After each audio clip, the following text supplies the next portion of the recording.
True friends are those who care without hesitation, who remember without limitation, who forgive without explanation, and who trust without communication. The woman had a baby in her arms and ran as fast as she could, never looking back. At last, we are safe, my love. We are going to America, the land of opportunities. Our future will be different now. That's what Robin's mom had hoped for when she ran away from her husband in Brazil and moved to the USA. But making a living in the USA wasn't as easy as she thought it would be. At age 4, Robin and her mom were living in a shelter home and had trouble making ends meet. On the day of Robin's 5th birthday, her mom saved enough money to take her to a playland, a place Robin had wanted to go to for a long time. Well, the playland rides were super fun until the card was exhausted. Just when Robin's mom was about to take her off the ride, the woman came and swiped her card. No, you didn't have to. We were done. Please, let me. Hey, kid, take as many rides as you want.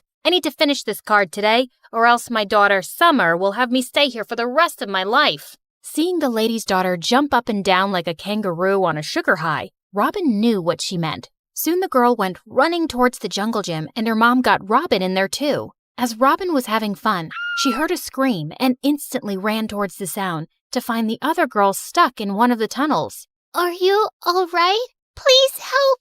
Oh, thank God you're here. I was so scared. It was so dark, but also colorful. Oddly like the witch's house from Hansel and Gretel. Robin pushed, and in no time the girl was able to get out of the tunnel. Both became good friends, and seeing how much both girls liked each other, Summer's mom soon offered Robin's mom a job at her home. She had to work as the cleaning lady, but she also got to have a room in the big mansion. As time passed, both girls became inseparable. Soon they started going to the same school and were like two peas in a pod. But the kids there always had something to say about how different Robin and Summer looked, especially Anya, who was mean as a snake. Together, you both make the number 10. Does Summer eat all of your food, Robin?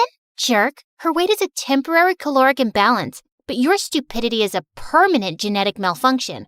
If you say something to my friend again, I'll... Let it go, Robin. It's not worth it. Such mean comments didn't affect their friendship until they joined ballet classes together in the 8th grade. Come on, Summer. There are just 5 ballet positions we did this year, and you can't even get one of them right. Look at Robin. Her posture is like a delicate swan. But no buts. Come on, you can do it. Let's try it again. Seeing how hard Summer was pushing herself, Robin couldn't just sit by, so she started doing ballet and ended up landing straight into her teacher on purpose. Oops. I am so sorry. I guess lesson's over now, right?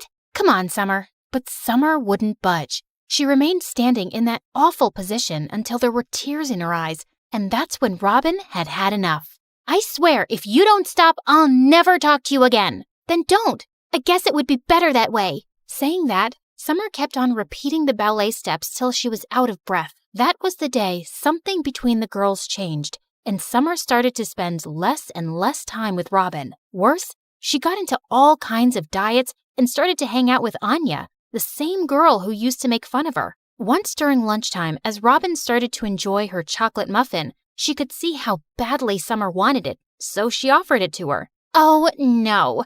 Don't tell me you're gonna eat that. And why can't she eat that? She doesn't have to starve herself. How can she eat that? You touched it. Aren't you her maid or something? Or her mom, like they clean your toilets? Summer, that's so unhygienic. Yeah, gross. Her mom does scrub our toilets.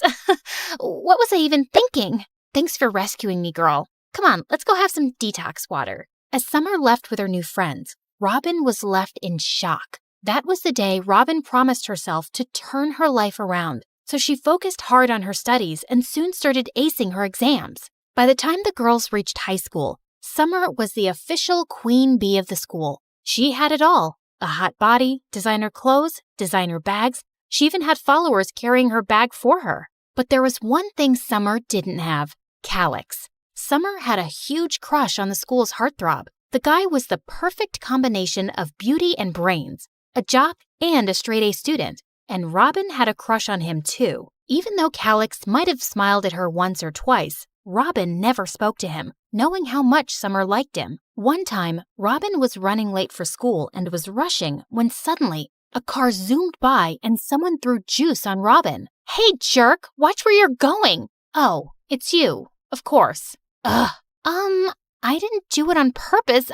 Hey, come on, we're running late." And Robin, don't worry. You look the same trashy as usual. Robin hoped that Summer would say something in her defense, but she just avoided her gaze and drove off. When Robin reached the school, she caught her reflection in a window and saw her hair was a mess. As she fixed herself, she spotted a smiling face. It was Calix behind her. "Hey, what happened to you?" "Nothing. Just started the day on the wrong foot, I guess." "Well, you still look amazing. Even, never mind." Saying that, Calix walked away, leaving Robin stunned. Whoa, did the Greek god-looking hunk tell her she looked amazing? He sure did. After that day, Calix and Robin's paths started to cross almost every day. One time, Robin ended up accidentally stepping on Calix's heels in the crowded lunchroom. Another time, they were paired together in the science lab. And once in the cafe, Robin was buying a donut when she realized she'd forgotten her wallet, and Calix came to the rescue. "Oh, you didn't need to. This is so embarrassing. I forgot my wallet. Come on, it's 50 cents. You need to loosen up a bit.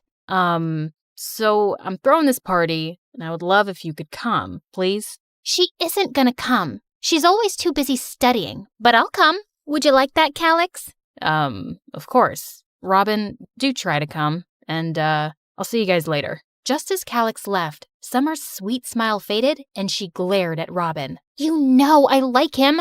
That's why you're running after him.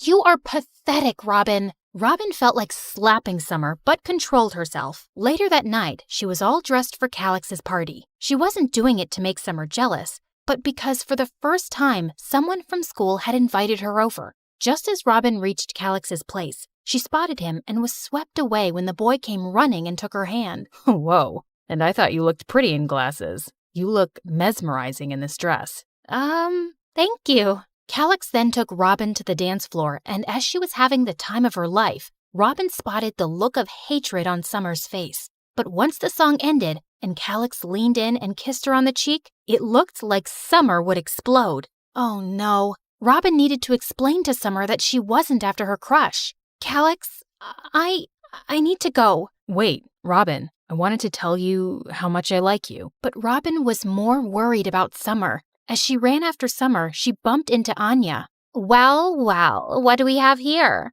"A little birdie told me that this dress you're showing off is courtesy of Summer's mom. So I guess you wouldn't mind perhaps taking it off?" Saying that, Anya ripped Robin's dress, and in seconds both girls were tangled in a fight. But Summer came and pushed Anya away. "Robin, stop. You're better than her. And I'm sorry I told Anya that my mom gave you that dress. I shouldn't have. Want to go home?" "Yes, I would like that." Summer and Robin sat in the car and talked after such a long time. And for a while, Robin thought everything between them would be all right. But just then, it started raining like crazy, and Robin realized that they were going towards a cliff. That particular cliff had a bad reputation among the townfolk for being haunted by ghosts. "Why are we going there?" "Summer, you're so scared of horror stuff. Why do you want to see it?" Just wanted to look at the city from up here. Ever since I learned how to drive, I wanted to go there. I've heard the view is to die for." Once the girls reached the cliff, they both enjoyed the view, but then suddenly, someone kicked Robin out of her car. It was Anya. She had been hiding in the back seat. "What are you doing? It's raining. Summer, let me in. I'm scared. This place, it's creepy." "Oh no, you witch. You thought you could just steal my guy? Walking back home in this rain will teach you a lesson. Or maybe make some friends with some ghosts."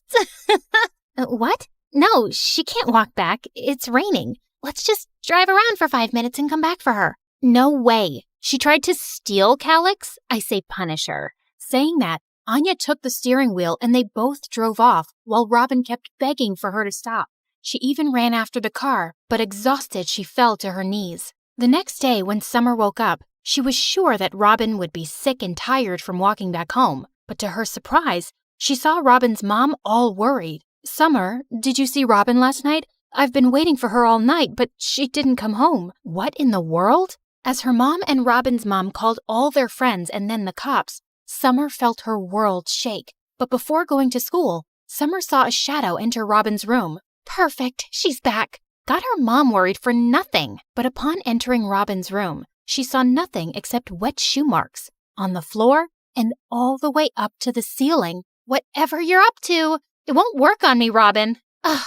Saying that, Summer left for school. But when the announcement of Robin's disappearance was made, she felt confused. What? If Robin was still missing, who was that at home? During break time, Summer told Anya everything, only to be laughed at. So, you're saying Robin turned into a ghost who can climb walls? Or is she now Spider-Man? I don't know. I just think we should tell the police about last night. Police? Don't be crazy. She'll be back in no time. Don't be so dramatic. A few days later, Calix visited her at night, and right then, an officer also came to speak to Robin's mom. But as she opened the door, Summer saw something behind them. A person.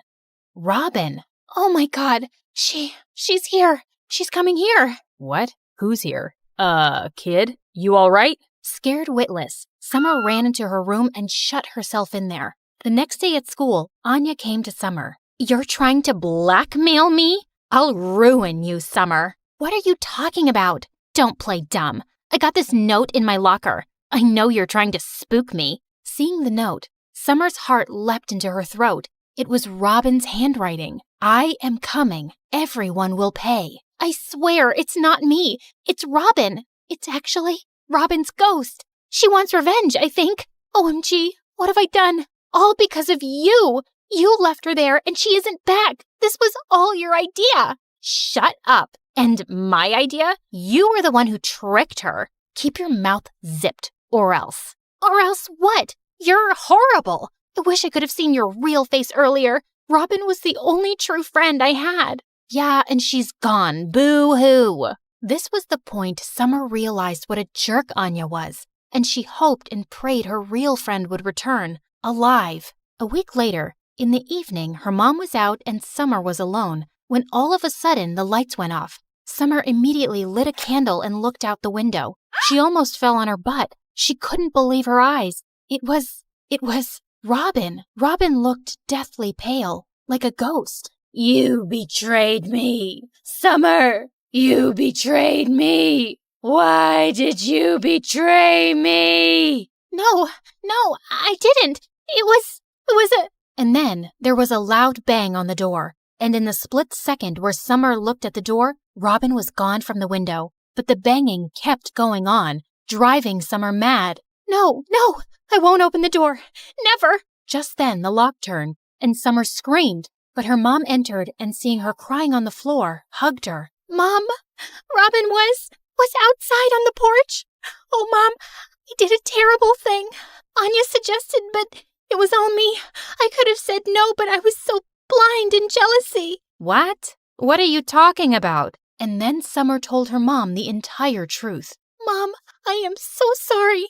I miss Robin. I wish she could come back, and none of this had ever happened. I now know that jealousy is a disease, and because of it, look what I did to my best friend. Oh, Mom. Well, I am glad you learned your lesson. Hearing Robin's voice, Summer's eyes widened and realized Robin was in fact alive. Summer was stunned. You're all right.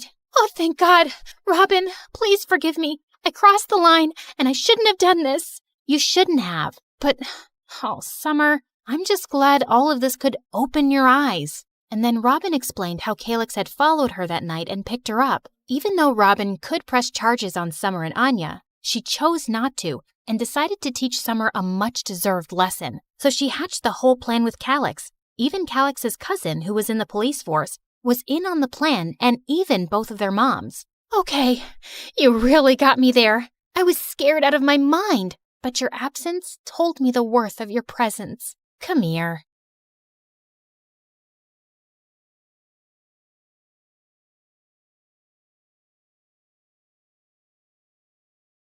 Hi, I'm Sasha from Florida. Please don't forget to like and subscribe. My mom always told me that when I was born, I came like a ray of sunshine in their lives.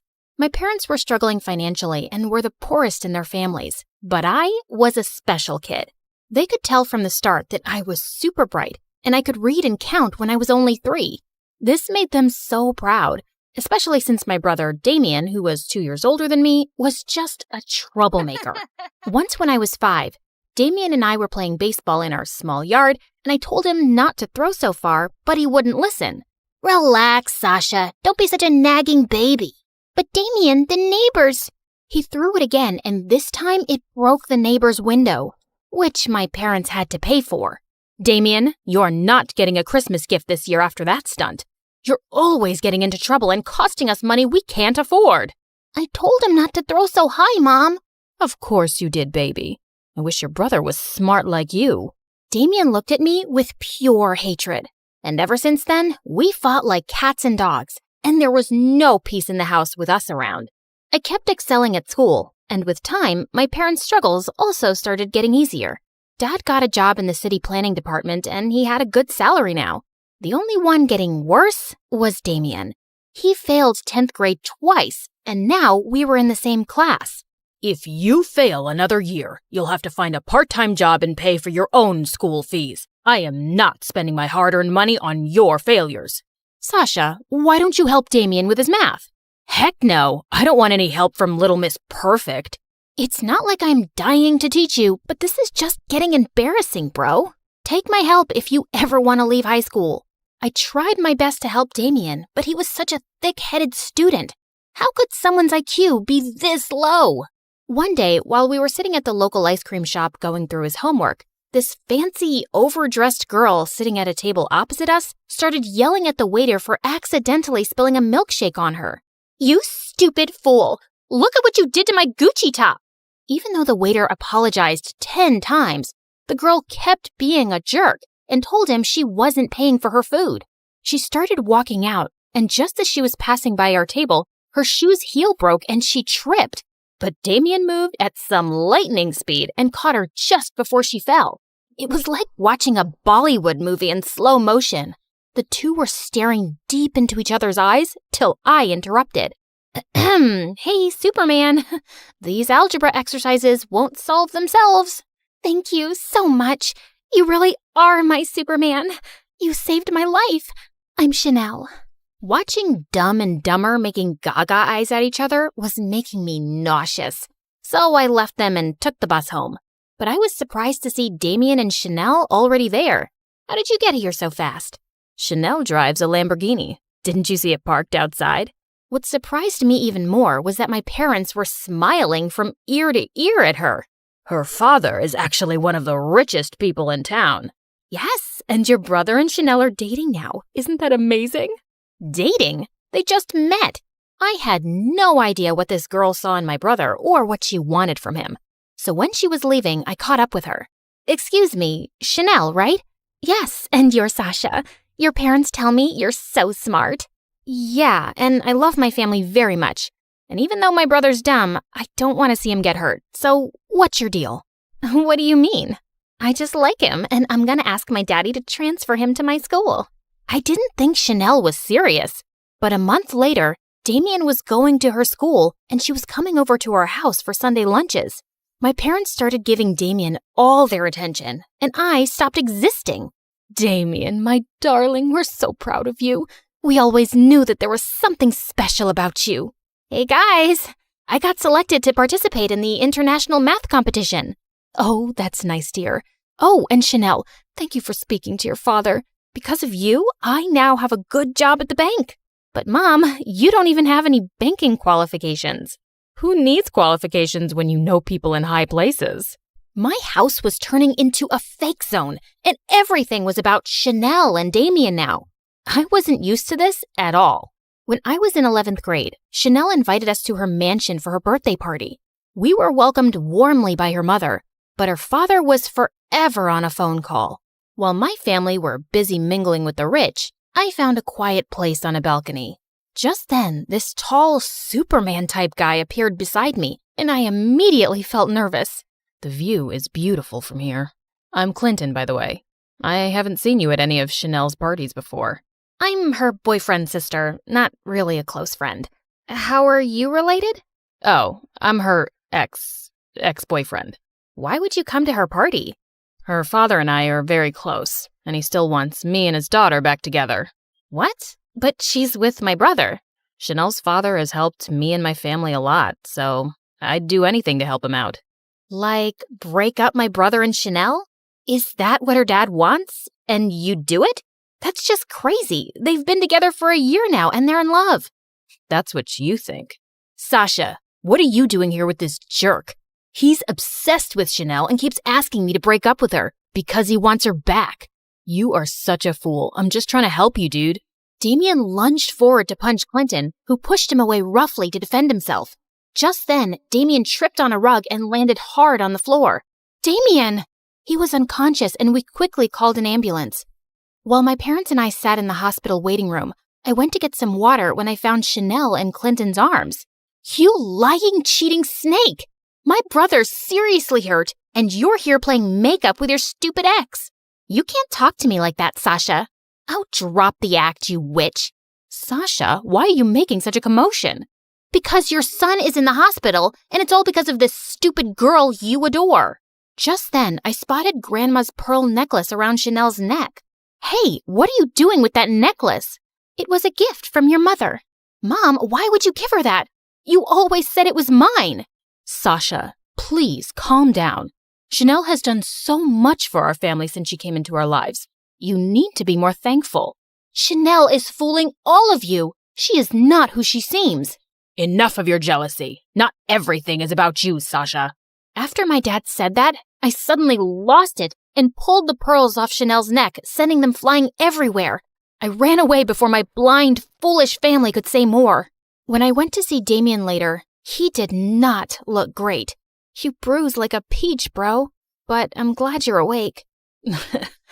Where's Chanel? Listen, there's something I need to tell. I'm right here, Damien. Oh, you had me really scared, babe. Damien, don't trust anything she says. Just hear me out first. Sasha, just mind your business, okay? Chanel is the love of my life. Now please, get out. I saw that I was just wasting my time with my family, so I stopped talking to everyone and minded my own business. But a week later, everything came crashing down. Damien came home looking devastated because Chanel had broken up with him without any explanation. And when Mom returned, she said she'd also lost her banking job. I should have listened to you, Sasha. Chanel just threw me away like a toy she got bored of. And now, I'm back to being nothing. But you were never nothing, Damien. Yes, I was. I was always a disappointment next to you. But once I started dating Chanel, they finally noticed me. I was worth something. It was true. I'd enjoyed all their attention without ever thinking about how he felt. And for the first time, I hugged him. Just then, Dad appeared, looking frantic. Chanel is a bigger traitor than we could have imagined. She stole some important work documents from my study, which prove that our entire neighborhood was built on some illegal land decades ago. Her father has those documents now, and he's planning to demolish the whole neighborhood to set up his factory here. Son, I think this is why she was dating you all along. And now we'll lose our house, and I'll definitely lose my job. I couldn't believe how far Chanel had gone to deceive us all, and I had to do something. I was sitting at the local cafe wondering what could be done when I spotted Clinton in the corner looking upset. Why do you look like you've been crying? Aren't you back with Chanel? No, I'm not. That day at the hospital, I was only hugging her because she was really upset about your brother. Whose heart she broke, by the way. Upset my butt. She totally used him. You don't know everything. It's all because of her dad. Anyway, I told him I didn't want to get back with Chanel because I don't love her, and he fired me from his company. Well, I'm sorry to hear that, but right now I have to figure out how to save our entire neighborhood from getting bulldozed by Chanel's dad. I know how you can stop him. Look, I still don't really trust you, but I'm listening. Clinton told me that Chanel's father had some important documents in his safe at home, which proved he'd committed fraud to steal people's lands. I still have the access card to his home office, and the whole family goes to the golf course every Saturday morning. That's when we can get in. If we expose him, he'll be ruined. I was very nervous about this whole plan, but a lot of people were about to lose their homes, so I had to try. When the day arrived, we managed to get into his office and get the documents from the safe when suddenly Chanel walked in. What are you doing here? Chanel, I should call the police. I was scared out of my wits, but suddenly she took my hand. But I won't. My dad's been using me for his dirty business all this time, and I'm sick of it. I don't want anyone to lose their homes. So go and save your neighborhood. I suddenly hugged her. Thank you, and I'm sorry. No, you had every right to be angry. But you have to know, even if it started off as an act, I really did fall in love with your brother. Come on, Sasha. We have to go. They'll be back any moment now. The documents we had were enough proof to get tons of lawsuits slapped on Chanel's dad and shut his illegal businesses for good. And our neighborhood was safe. You did it, Sasha. We're so proud of you, love. Well, I wasn't alone. Clinton helped me. And Chanel. Just then the two walked in and Damien looked furious. What? Why would you have anything to do with these people, especially her, after what she did? She only hurt you because of her father, Damien. You have to give her a chance. Yeah, and all that time I warned you about breaking up with Chanel, I was just trying to protect you from her dad's plans. Because you're a good guy, Damien. Also, you should listen to your sister because she's strong and smart. I was taken aback by Clinton's words, and the way he looked at me gave me butterflies. We don't know about Damien, but we will never forgive her. Mom, Dad, you aren't completely innocent here either. You only started giving Damien attention when he brought a rich girlfriend home. And you accepted all kinds of favors from Chanel, even though you didn't deserve them. Let's just all forgive each other and start over, okay? We left Damien and Chanel to talk things over, and I was certain things would be right between them because they truly loved each other. We make a good team, don't we? I guess you could say that. We should, team up more often. Okay, I'll contact you next time there's another neighborhood that needs to be saved. Or how about you try to understand what I'm saying and realize I'm asking you out? Yeah, I understood that the first time. And sure, why not?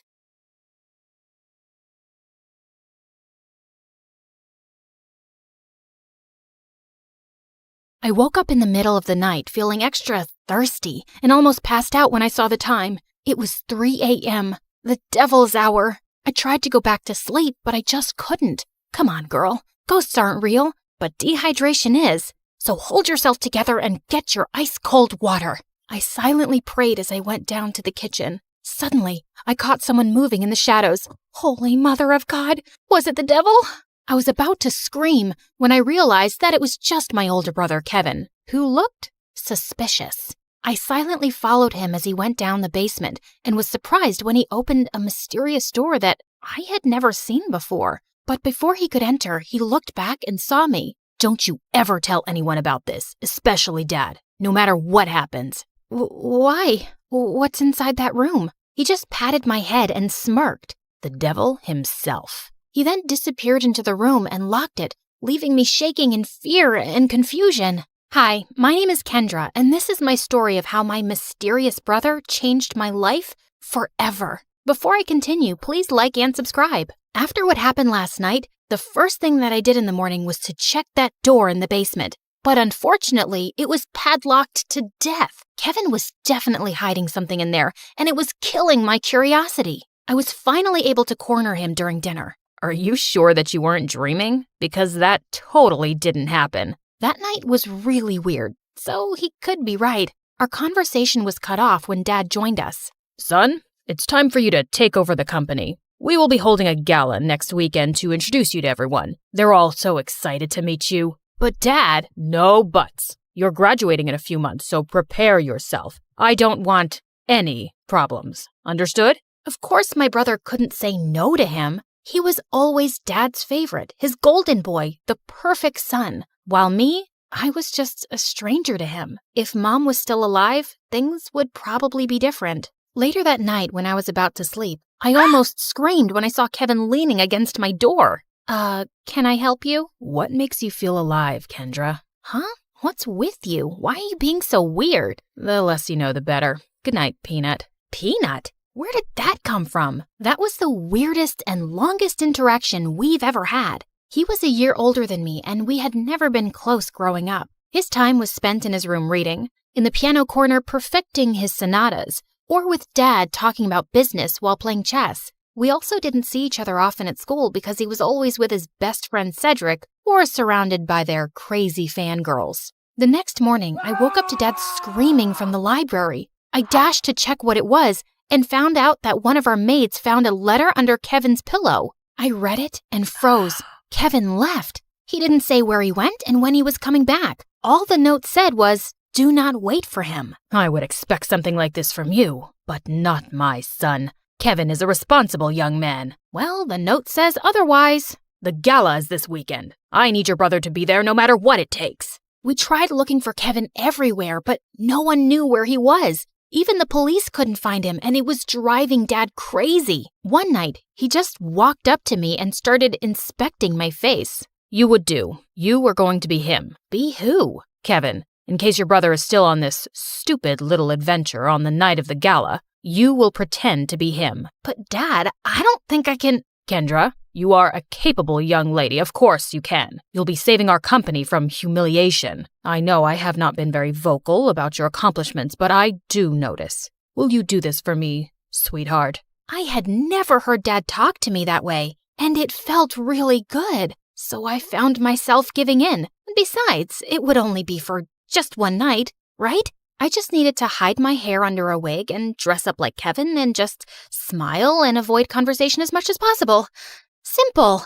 When the big day finally came, I was a nervous wreck. There were too many important people, and Dad kept reminding me not to mess up. Luckily, the party was a success, and I thought my little mission was finally over until Dad came up to me. You did well. Now we just have to make sure that your brother will not fail his classes so he could graduate. You'll need to attend school as him. But how about me as Kendra and my grades? I'll call the school and tell them that I sent you out of the country for an emergency. Anything you fail, you can take for a summer class. But no buts. This was already decided. And remember, no one should ever know about this. But Kevin and I were just too different. After carefully thinking about it, I finally decided to do it. It was my chance to impress Dad. I just needed to do one little thing, which was to learn everything about my brother to make it believable. I checked his room, but I didn't find anything useful. I had to ask for help from the person closest to him,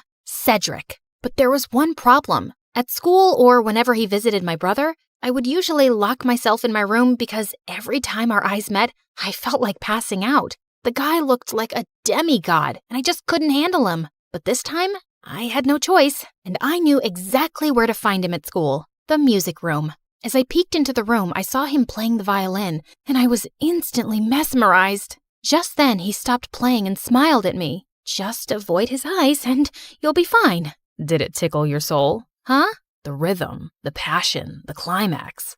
Sorry, but I'm not into music. I stepped back, and he started walking towards me. How about this? Did it tickle your soul? I suddenly became mute. This is the first time you talked to me, and I'm surprised. What brings you here, Cupcake? Cupcake?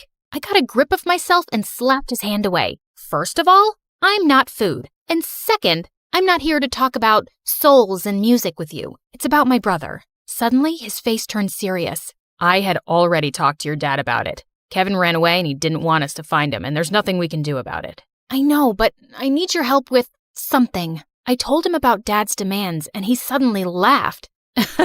That's a ridiculous idea. You two look similar, yeah, but you're too cute and girly to be a boy. Wait, he found me cute? I excused myself to the bathroom, and after calming down, he was nowhere to be found. It took me a whole day to finally find him playing violin in the school garden. So, are you going to help me with this, or are you just going to play your violin all day? I only help people who can look me in the eye. Ugh, why was he being like this? I gathered up all my courage before finally meeting his eyes, and thankfully I was able to control myself until he smiled. You have the same eyes as your brother. They're very pretty. So he liked my brother's eyes? That was fruity. Whatever. Now, where do we start? Your appearance. And I think it needs a lot of work. For the makeover, he brought me to the mall to cut my hair short, and it took me several hours to finally say goodbye to my precious long hair. After accepting the fate of my hair, we tried on some clothes similar to Kevin's fashion.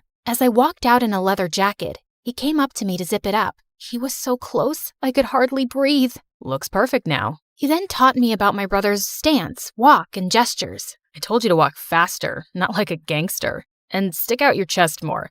Think of yourself as the hunkiest man alive. Like this? He held my hips to guide me, and I felt like exploding from the sparks. Just then, I noticed some girls around drooling over us. Both guys are so cute. I'll take either of them. They look so in love. OMG. Love wins. Great. And now we were a gay couple. Cedric coached me about Kevin's interests, and I was surprised. I didn't know my brother was such a dork. He loves SpongeBob so much, he even thought of diving into the ocean just to look for its real-life version. But one revelation made me tear up a bit. And he adores you so much. But he thought you didn't like him, so he always chose to give you space. What? That's not true. He's too protective of you. He even told me not to talk to you because he thought I'm trouble. Oh, yes, you're definitely gonna be trouble. To my heart. That weekend, we continued practicing until I looked convincing enough, and when we finally got to school, I just stayed close to him and smiled at people from time to time. I was doing an excellent job at being my brother until it was lunchtime. We sat at their usual table for lunch when suddenly someone sat on my lap and kissed my cheek. It was Lauren, the prettiest and coolest chick at school. What in the frickin' pregnant duck is happening? What? You hate my kisses now? You look like you've seen a ghost. I turned into the ripest tomato when she giggled into my ear. I could never hate such a goddess like you. Wow. Since when did you become this cheesy? I gave Cedric a panicked look, but the jerk was trying his best not to burst out laughing. I kicked his leg under the table and his wince was satisfying. I then excused myself in the bathroom and dragged him with me. There, he revealed that Kevin had been dating Lauren for a while now, and I had no idea about it. Lauren had been all over me for the next several days. This was totally normal, of course, except for the little detail that I was not her actual boyfriend. And through all of this, Cedric remained an unhelpful idiot who was clearly enjoying my discomfort. We were walking to our last class when someone suddenly grabbed and pushed me against the wall. You're acting weird lately, and I like it. Before she could kiss me, I acted like there was a bug inside my shirt and ran away. I needed to talk to Cedric. As usual, I found him in the music room. We need to tell Lauren. Suddenly, Lauren appeared from behind me. Tell me what? Wait a minute. Don't tell me that you guys are dating? What? Cedric finally stopped playing the violin and grinned at me. I'm straight, but I don't know about your boyfriend. Aw, baby. You know I would accept you however you identify, right? Well, that's good to hear. Lauren looked like she bought it, and I just found myself exploding. I'm not Kevin. I'm not your boyfriend. I'm his sister Kendra pretending to be him. I then explained everything to her. Oh, okay. Explains why you look and act differently. That's it? No violent reaction whatsoever? I'm used to Kevin's quirks. So, anything I can do to help with this mission? Just don't tell anyone about this. Got it, baby. Despite knowing the truth, she still kissed me on the cheek and it made Cedric laugh. I started hanging out with both of them since then. They would talk fondly about my brother and share things about him that I didn't know. It made me realize that he wasn't as boring as I thought he was. One day, Cedric dragged me to the music room and asked me to listen to his new composition. It was a wrong move to come with him, because the way his fingers moved and his handsome face played with the painfully sweet tune screamed danger to my heart. I calmed myself down and hyped him up when he was done. You really like playing the violin, don't you? I like to touch people's hearts with classical music. How about you? What makes you happy, Kendra? I'm curious. I ended up telling him about my passion, which was fashion designing. I used to draw my designs every day, but when Dad saw it, he burned all of them. He found it lame and useless to his company. I'm sorry to say this, but your dad is the biggest jerk in the world. He treats you and Kevin as assets to his company, and never as a son and daughter. You're right, but it just made me crave for his love and approval. Someday, I hope you'll be able to find the courage to do what you need to do. You have me now, you know. I'll take care of you. He leaned in closer, and I thought he was going to kiss me, but to my surprise, he pulled away and walked back to the platform to play again. What was that all about? After the incident in the music room, I started thinking that maybe Cedric liked me too, until one day I heard him talking to Lauren in an empty classroom. You like Kendra, don't you? What are you talking about? She's off limits. And besides, she's just like the little sister I never had. Those words were enough for me to accept the truth. that Cedric will just be my dream. To distract myself, I invited Lauren for a sleepover, and as she was trying on some of my favorite clothes, I couldn't help but admire how beautiful she was. Just then, I found her smirking at me through the mirror. Are you falling in love with me now? What? No, I wish I was as pretty as you. Oh, honey, you are prettier than me. And not to mention cute. She ended up knocking on my drawers, spilling some things. There was one thing that suddenly caught my attention. A peanut. What was it doing there? Suddenly, I remembered Kevin calling me a peanut before he ran away. Why don't we crack it open? Maybe he left a secret message or something. And he actually did. I'm finally alive. Wait a minute. That night before he left, he asked me what makes me feel alive. Lauren and I then came up with a mission to find the answer to that question. Your brother is too mysterious sometimes. Maybe Cedric knows something. But unfortunately, he was useless. One day, Dad suddenly called me and started asking about Lauren. I learned that she's dating your brother. Her parents and I are talking about a very important business deal. We will have dinner with them tomorrow night. Make sure to be extra attentive to her. I thought it wouldn't be much of a problem until they suddenly decided to marry us off with Dad knowing that I was Kendra. He was crazier than I thought. Do you think Kevin will be home by then? I don't know if he's ever coming back. I can't believe you dated an idiot. Watch your words, honey. That's my idiot. Well, we need to find your idiot ASAP. The next day, we met up with Cedric in a cafe to talk about finding my brother. We don't even know what makes him feel alive. Shouldn't we just wait for him to come back? Our parents are talking about marriage, for Pete's sake. We're running out of time. Do you know what my parents would do if they found out they were being played? Out of panic, I remembered something again. The mysterious door in the basement. I told them about it, and we waited for Dad to be out before destroying the padlocked door, only to find out that it was actually a dark room where Kevin developed all his photographs, and it was connected to his room. And all those pictures were related to an island that only meant one thing. Kevin was staying on one of them. It makes sense now that he always disappears on weekends. I also found a camera in his bag one time, but I never saw it again. And why didn't you both tell me about this earlier?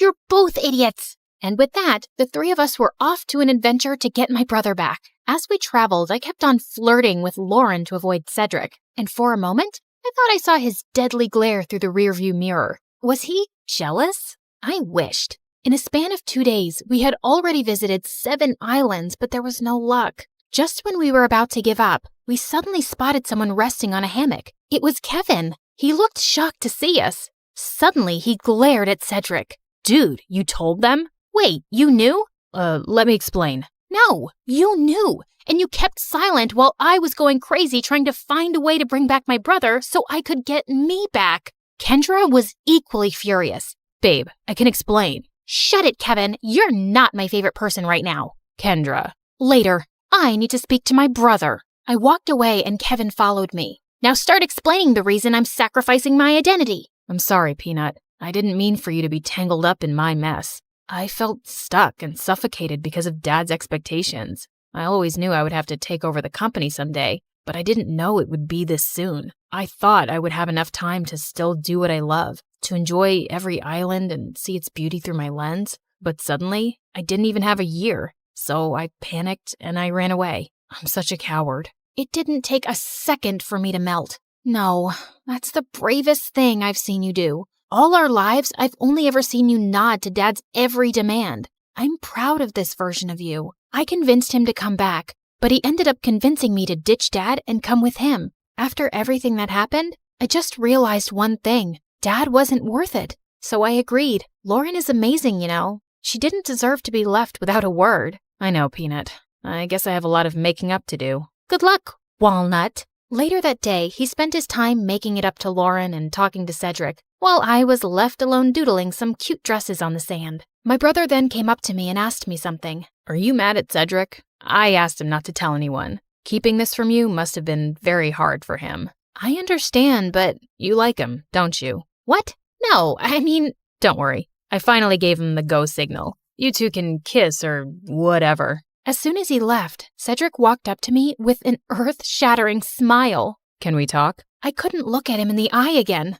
About? About us. I've always fancied you, you know. More than violins. I felt like melting at his confession. I told him about the reason why I'd been avoiding him all these years, and he responded to it by finally kissing me on the lips. Thank God I didn't pass out. So, did it tickle your soul this time?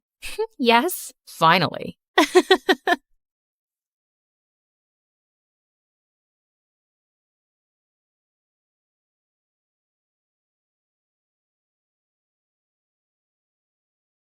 Hi, I'm Carly. This is my crazy story. Before I continue, please like and subscribe. I was born to a single mom who worked very hard to raise me and my twin sister Blake. Blake was born with a rare condition that impacted her kidneys, and she was always sick. Since Mom was busy juggling things at home and work, it was my duty to look after Blake.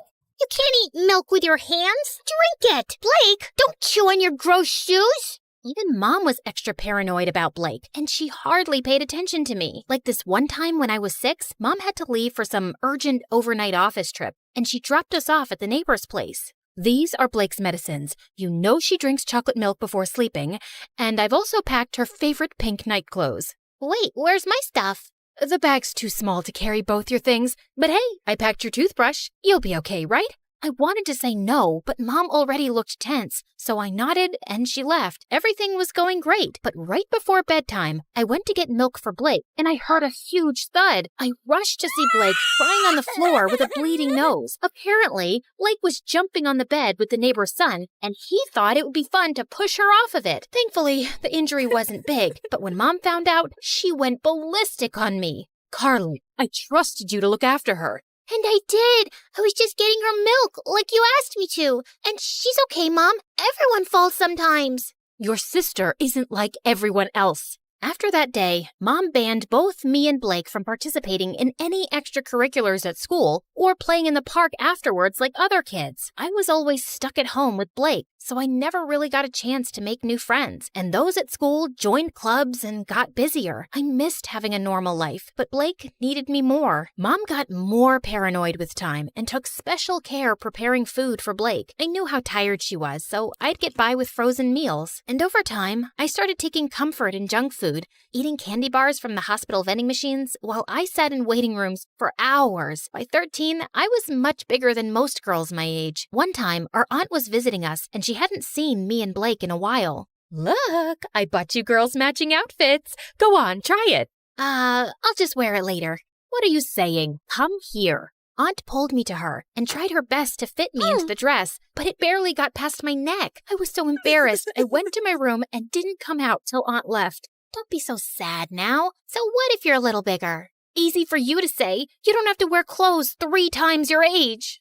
You're thinking too much. Here, I got you these. Blake's health improved as we got older, and by 16, she was much better and put on medication to manage her condition. Soon after, Mom got married, and a year later, she delivered my twin brothers, Jake and Jonah. I was happy for Mom, but I could tell Blake wasn't adjusting so well. I want to pluck out my ears, they cry so much. I know for a fact Jonah hates me. He farted and gave me the stink eye. That one's a devil. I knew Blake didn't mean that. She just missed Mom since she was busier than ever. And I tried my best to make Blake comfortable, but she was constantly throwing tantrums and hardly ever helped me take care of the boys. Oh, Jonah pooped his pants again. Quick, hand me a nappy. Right. What's that? Forget it. Can you just warm up the milk? Actually, I don't feel so well. I'm getting a headache in my stomach. A stomach in my headache. You get the point, right?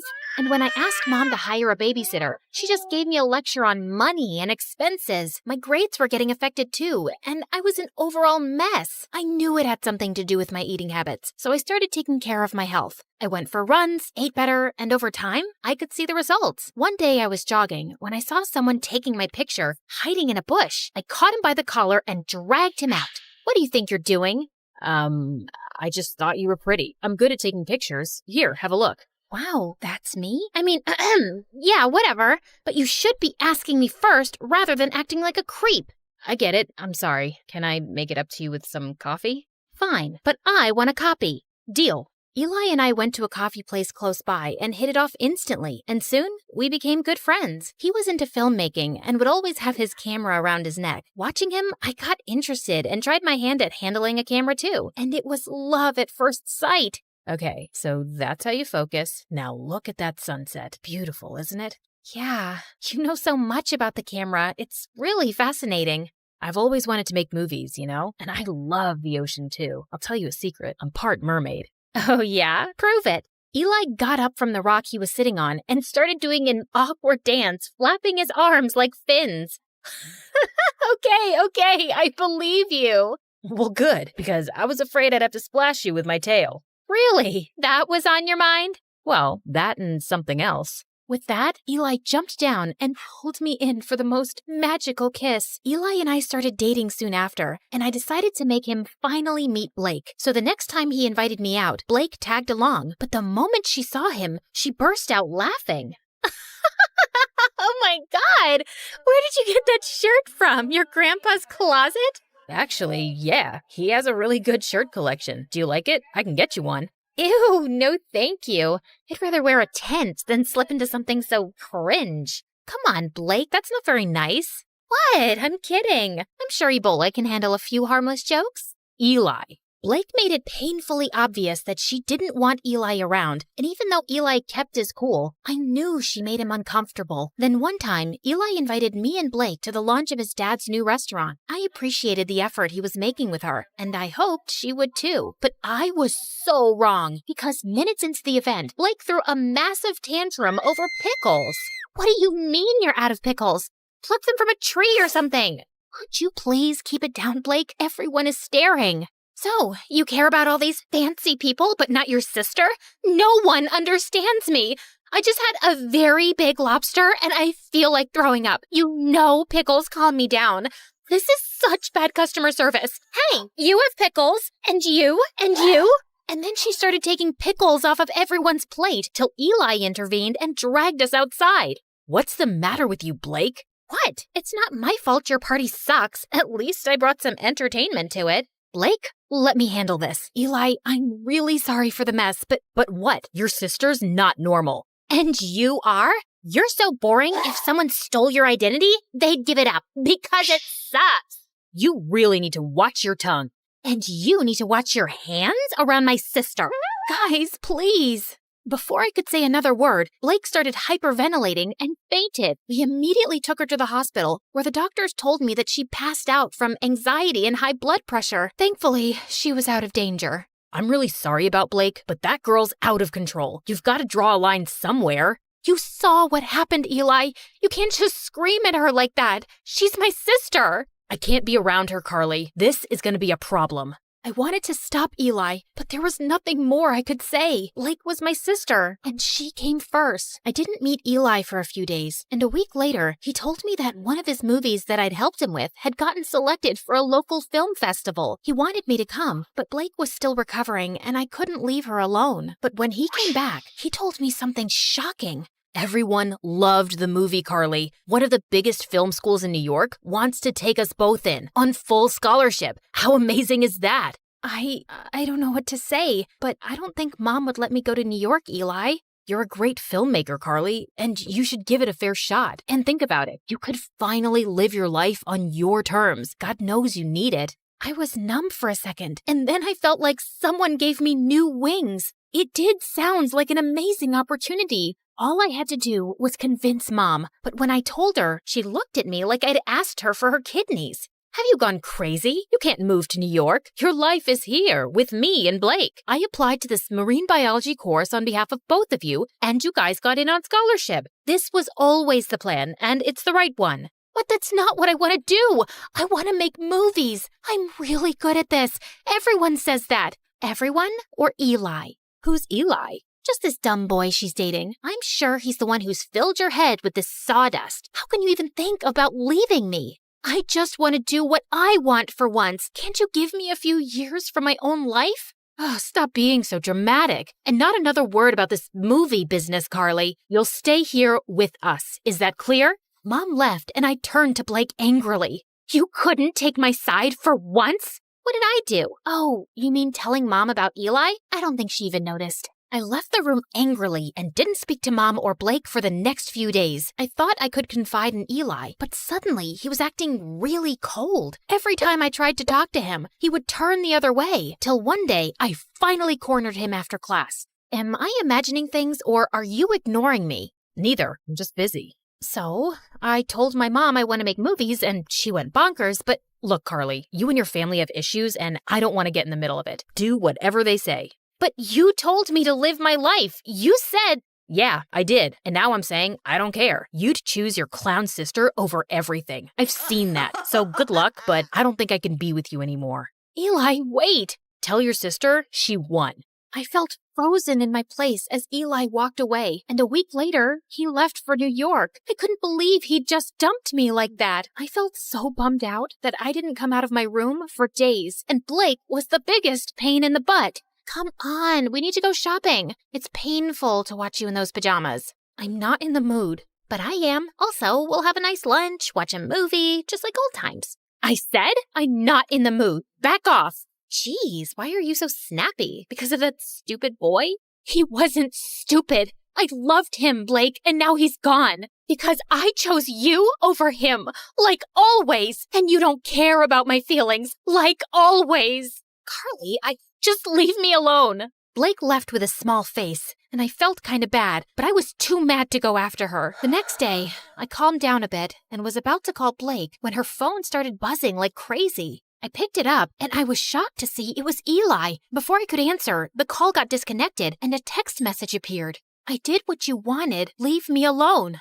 My mind went blank, and I opened the call logs on Blake's phone to see multiple calls to Eli. Suddenly, it all started making sense. Of course Blake must have driven Eli away. No one hated him more than her. What's this? You don't understand. Oh, I understand everything perfectly. You asked Eli to dump me so you and Mom could use me as your servant all my life, right? Before Blake could even say more, I pushed her out and slammed the door in her face. I started packing my bags and stormed downstairs, only to run into Mom. What's wrong? Is Blake okay? Yes, she's fine, but I'm not, and I haven't been fine for a while now. But you don't care, do you? Of course I do, sweetie. Why would you say that? Because you never have. Not since we were kids. Carly, I knew you could take care of yourself, and you were the healthy one, and Blake... No, Mom, I was eating my feelings, and you didn't even see that. I got back to being healthy on my own, and you've stunted both my growth and Blake's. Hers by over-coddling her, and mine by always holding me back to be her guardian. And now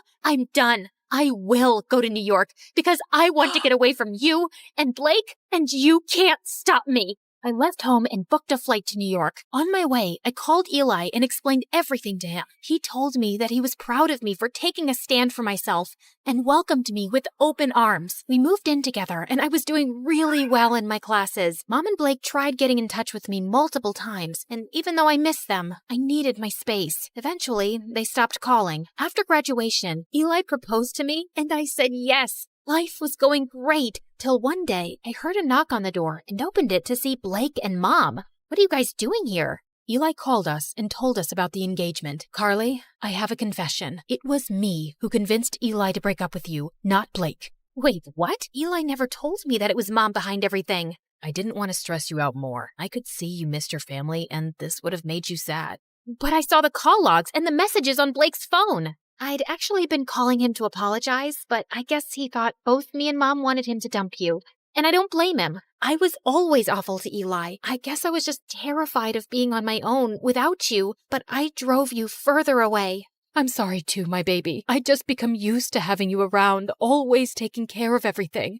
And the thought of you going away for college crushed me. I was selfish and always burdened you with too much. I hope you can find a way to forgive me. Thank you for finally acknowledging that. It might take me a while to really forgive you, but I'll get there. I won't lie. I have missed you guys. Then let's start with a hug.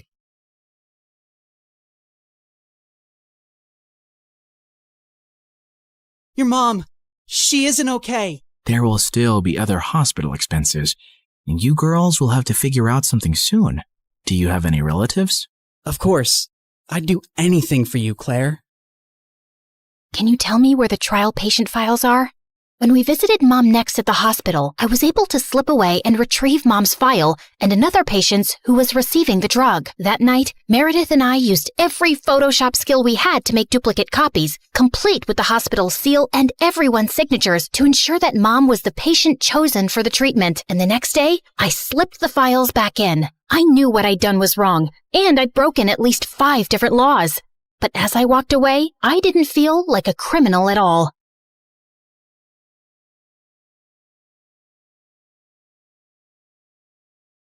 I was walking down the hospital corridor with Freddie when Meredith came running towards us. Where have you been? Mom's awake. She's finally awake. Oh my God, seriously? This better not be a joke, Meredith. I swear on my beautiful face, it's the truth. The doctors are just checking her vitals. Can you girls stop making so much noise? It's a hospital. Oh, shut it, nurse. We're in the coma ward. Who are we disturbing here? Don't you want these people to wake up? How dare you talk to me like that? This is preposterous.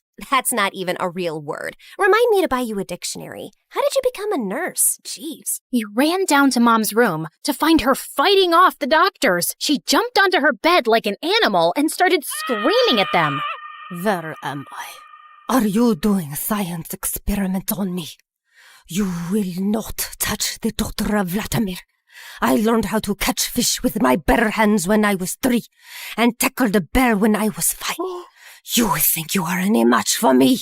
Ma'am, we mean no harm. We're your doctors. How are you old enough to be a doctor? You have a pimples like a teenager. I'm fully qualified. Shut up, little boy. Tell me where I am before I take your eyeballs out and play bubbles with them. Mom? Mom turned and stared at me with wild eyes. Let's get out of here before she attacks us. For once, I agree with Meredith. Who are you? And what did you just call me? Hey guys, the last time you saw me, I was walking down a hospital corridor after switching the clinical trial files. That was 2 years ago, so let me get you up to speed on everything that's happened since then. Mom entered the clinical trial, and her tests started showing signs of progress, but she didn't come out of her coma anytime soon. Freddie tried to help us, but Meredith and I had to learn to manage on our own, and it turns out there's a lot you can steal from a hospital. We never had to buy toilet paper or cleaning supplies again, and we always had endless cups of pudding and Jell-O. Meredith, is that diaper cream you're putting on your face? A girl's gotta moisturize. It's very hydrating. My face is as soft as a baby's butt. What did you score today? More useful things like new bed sheets, pads, towels, and batteries for our TV remote. Time for our show and more Jell-O. Woohoo! But we still needed money, and after high school, we went back to our conning ways. I always pushed away the guilt and justified it to myself with things like, we needed the money, we had no other choice. But I have to admit, I also felt a thrill every time we outwitted someone and got away with it. It started out small, like hitting venues of concerts and games in different cities and selling fake tickets to desperate fans, hoping to get in at the last minute for twice the regular price. By the time they figured the tickets were bogus, we were gone. Or going to the American Idol audition venues and convincing hopeful contestants that we were part of the TV show crew, and we'd get them through to the next round if they paid us a little money. Then, we set up an Instagram matchmaking business account with tons of fake success stories. We were getting booked for our services by loads of women. We'd always meet at the client's house in disguise. What is this exquisite dessert? It's like a cloud melting in my mouth. It's a Japanese cheesecake, delivered fresh every day from Japan. You are just the kind of people I like. Ow! Let's get down to business, shall we? Wow, I mean, this cake. Yes, business. This is your daughter? Oof. We know she's a bit plain. And she's 6 feet tall? With that face? Is her case hopeless? Oh no, we've dealt with a lot of uggos before. Believe me. Ow! What my partner means is there's someone for everyone out there, and we're experts at making those two people meet. We'll need a small advance, and we'll bring you a portfolio of suitable bachelors in a week. You'll be the mother of the bride soon, watching your little giraffe walk down the aisle. Sounds good, right? Make that check to cash, please. Can you also pack the rest of this cake? We'd take the advance, keep in touch for a few weeks saying we were gathering options, and then disappear. Of course, people soon started commenting on our page, calling us frauds and reporting our account, but we made a good amount while it lasted. We tried out a wedding planner service next. That's a gorgeous cake, but it's so expensive. But it goes so perfectly with your pink and white theme. Also, we're planning to order 2,000 pink and white roses. And an ice sculpture for the reception area. How much will all this cost? You can't put a price tag on happiness. Daddy will have a heart attack. He's gonna have one anyway. I just saw him eating a block of cheese. Why should that stop you from having the wedding of your dreams? Really, you deserve the best on your big day. Okay, I'm sold. Let me write you a check. When that went bust, we became travel bloggers and influencers. With our huge number of fake followers, we managed to get into the best hotels for free as long as we wrote a review. When I'm rich, I will buy a hotel and live there. They have the best beds. Room service? Yes, we'll have 2 lobsters, 4 sushi platters, 2 beef burgers with fries, the prawn tempura, the fish tempura. Okay, anything with the word tempura. And why don't you bring up the entire dessert menu? Thanks.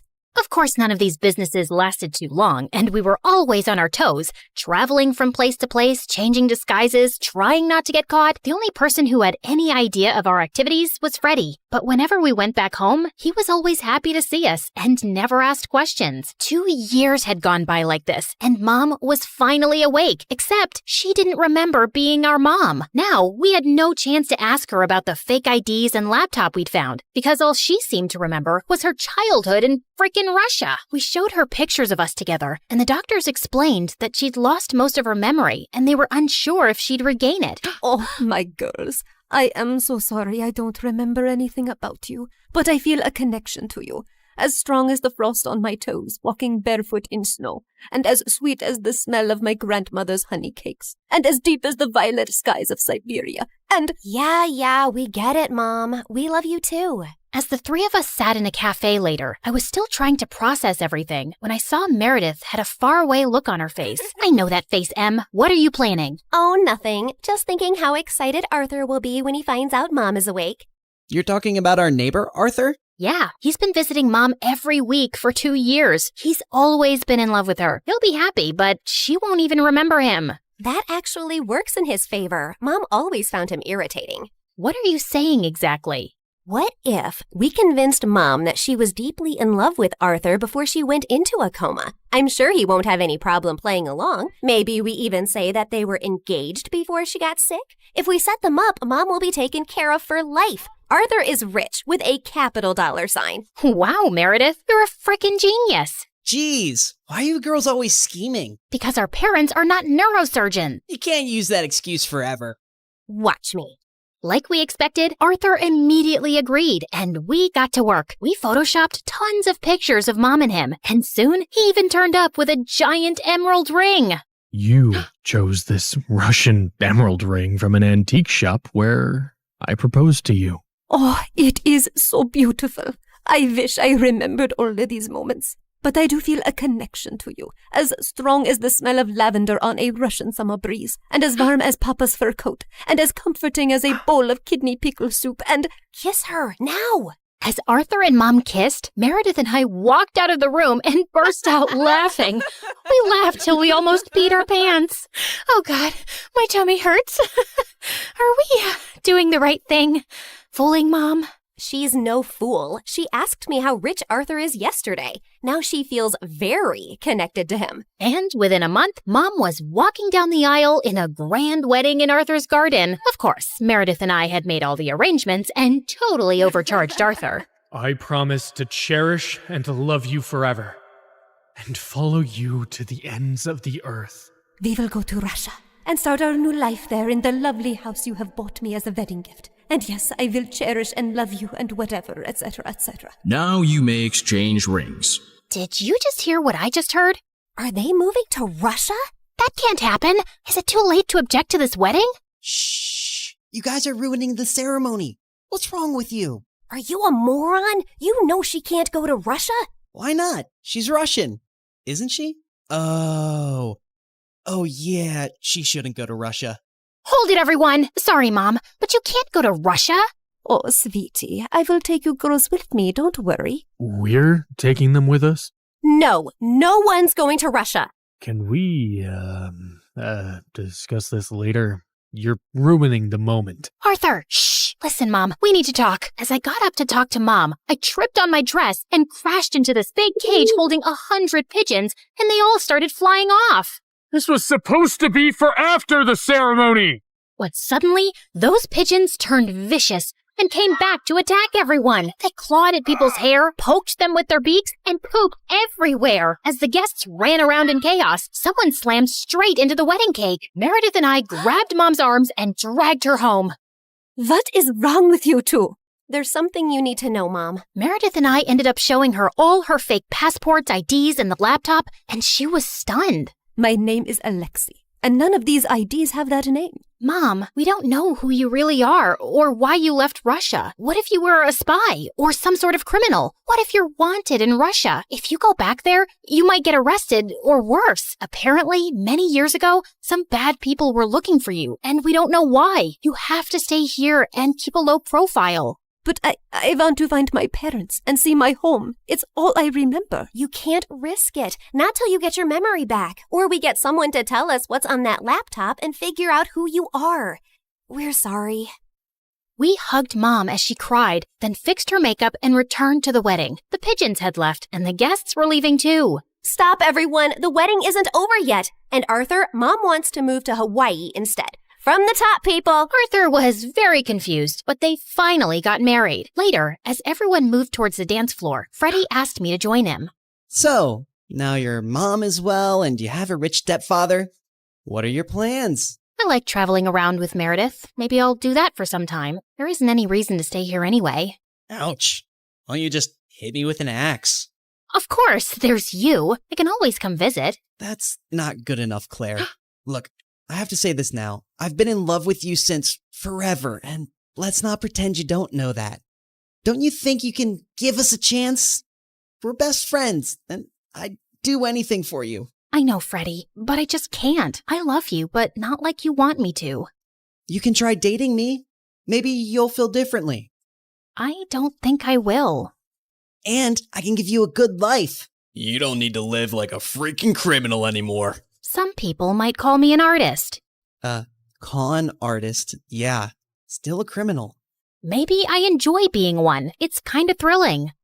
I don't really believe that. You don't want to believe that. We're too different, Freddie. You're going to be a neurosurgeon like your parents, and she'll find a nice girlfriend and then marry her and live in a nice neighborhood, and you'll be content. I'm not sure that's the life I want. It sounds boring. I wish I'd said something else when I saw Freddie's hurt face, but there was no easy way to let him down. He kissed me gently on the cheek and walked away, and I felt a lump in my throat. Mom moved to Hawaii with Arthur, and Meredith and I went down a crazy path over the next few years. There wasn't a scam, fraud, or con we didn't attempt. We never stuck to the same thing for too long, in case the police picked up a pattern, but word got around in underground circles about 2 female con artists, and we actually started getting hired for our services. People were always less likely to suspect 2 pretty, innocent-looking girls than someone who looks like a thug. And working with these thugs, we learned how to forge signatures, create counterfeit money, make fake checks, and steal credit card information. I'd always been bad with computers, but Meredith even showed a great knack for hacking. We made good money, partied with rich people, traveled first class, and stayed in amazing hotels. But for me, the glitz and glamour gradually started to fade. I was getting tired living out of suitcases, always wearing disguises and looking over my shoulder. I had no real friends, and even if I met someone I thought I could like, I knew I couldn't be in a real relationship. I was almost thinking of talking to Meredith about quitting the con artist life, when one day she burst into our New York hotel room looking beyond excited. You won't believe the job we just got. It's gonna pay us $250,000. Who would pay that kind of money? And for what? Turns out, the kind of people who take you to their headquarters blindfolded. As Meredith and I walked into an underground room,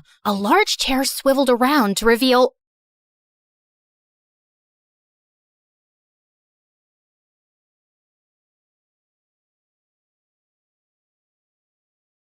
It had been a day. My evil nemesis had taken my spot as valedictorian, a solid gold helicopter landed in my backyard, and I was being stalked by a prince.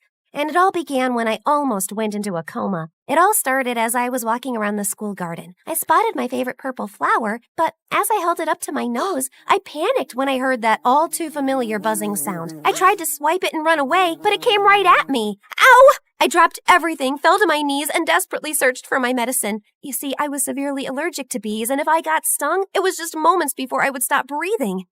I've got you.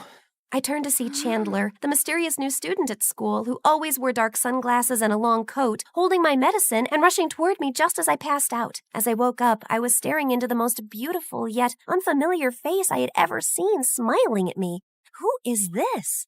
You're okay. I gave you your injection just in time. I touched his face and realized that I was in his arms. I must be hallucinating because one of your eyes is brown and the other is blue. Must be the way the light is hitting it. He suddenly got uncomfortable and jumped up quickly, putting his dark coat and glasses back on. I immediately pushed him away when I realized it was Chandler. Wait, were you watching me? Don't be so dramatic. This isn't your private garden. Besides, I only saw you because you were running in circles screaming like a lunatic. I looked around to gather my things and pick myself up. And what's with the outfit, Dracula? Are you afraid I'm going to discover your secret identity? And as I turned towards him, he was already gone.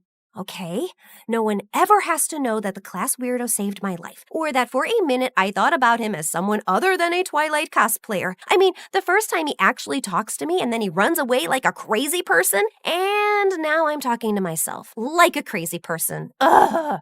Hi, my name is Monica, and this is my story of how my biggest nemesis became the reason I found happiness. But before I continue, please like and subscribe. That weekend, I invited my best friend Phoebe to play tennis at my house on our private court. I told her what happened, and she started screaming like a Swiftie. Oh my God, Mon! He's totally into you. Ew, gross. Well, he never talked to any of the girls at school before, so it definitely meant something. He's too weird for me. Besides, I have so much going on with being valedictorian and homecoming queen this year. I don't have time for a fan fiction fanatic. Rumor has it that his family has ties to the mob, and that will make your love story even hotter. I can see it now. Coming to theaters soon. Mafia Queen and her mysterious man. That might be your fantasy, but mine is a little more Prince Harry than Dirty Harry. Suddenly, a solid gold helicopter landed right on the tennis court. Talk about be careful what you wish for. We had to hold on to the net so we wouldn't get blown into the next yard. The truth is, I was more annoyed than surprised, since we lived in a very rich neighborhood, and our neighbors were constantly landing at our house by mistake. Oh man, if this is one of the Blackpink girls again, my dad's gonna explode. But it was actually my childhood friend Ross, who'd moved to Germany when his mom married royalty. I hadn't seen him in 5 years. I barely recognized him. He ran to me and hugged me. Hey, hot stuff. Tell me how much you miss me. Ross? Holy extreme makeover! You look amazing! Where's the rest of you? You like it? I lost 80 pounds, got rid of my acne, and now I wear contacts. Are you, posing for me? Just then, he spotted Phoebe standing behind me. Who's the dweeb? Dweeb? This is Phoebe. She's my best friend. Of course. You needed a pet to keep you company while I was away. Okay, well, I'm back now, so run along, dweeby.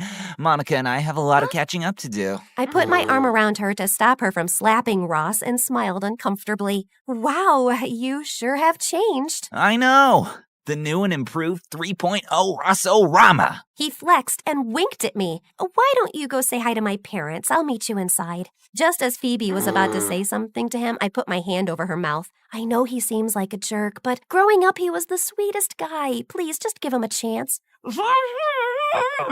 What? Oh, I said I'll give him a shot, but if his manners don't improve, I'll show him how good I am with a tennis racket. My parents told Ross he could stay with us until his parents arrived a few weeks later. I thought it would also be a good chance for us to reconnect and for him to remind me of his sweet side that I used to love so much. Yeah, that so didn't happen. From the minute he arrived, he was bossing all the house staff around and constantly parading around with no shirt. Sure, he had a great body, but the minute he opened his mouth, I wanted to put my boot in it.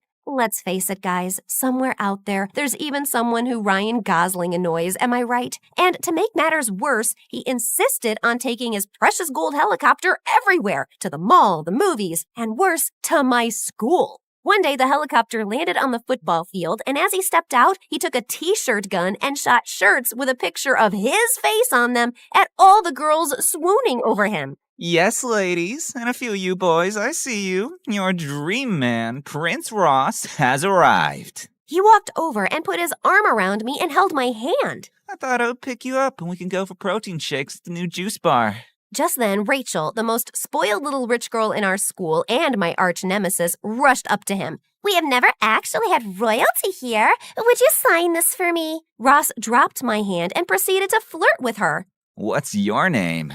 Rachel, but you can call me yours. Aha! Yours. Until someone else comes along in 3, 2, 1. Excuse me. Let's face it, you change your mind about boys more often than a traffic light says go. And speaking of that, why don't you just go?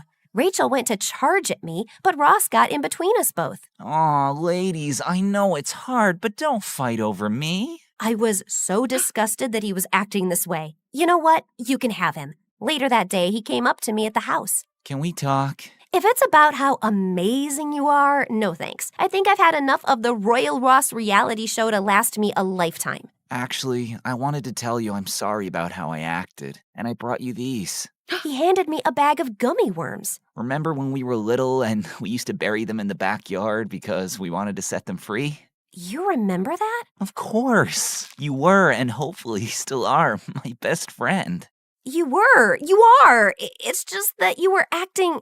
I was just trying to impress you. You befriended me when no one else did, and I wanted to show you that I was finally worthy of you. You don't need all that to impress me. I chomped on a gummy. Just you, me, and maybe we eat the worms instead of burying him this time. We stayed up all night talking, and it was like I had my best friend back. I was in such a good mood until I got to school and heard the announcement. Our new valedictorian and also homecoming queen for this year's senior classes, Rachel.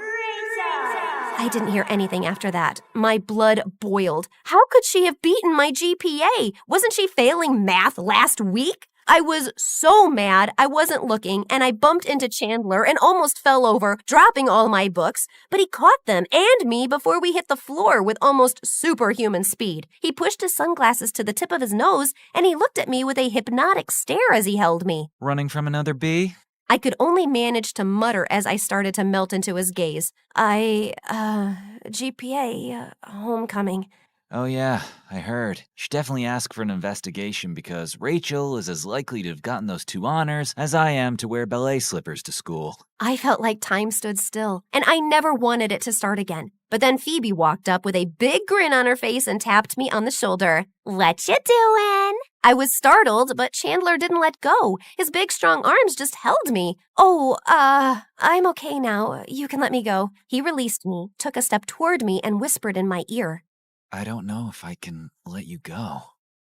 Okay, Twilight. If you're done talking with my bestie into joining your coven, we're late for class. As we walked to class, Phoebe couldn't help but tease me. He's too weird for me. I don't have time for that. I want Prince Harry. Yeah, I know. I'm just saying, hubba hubba.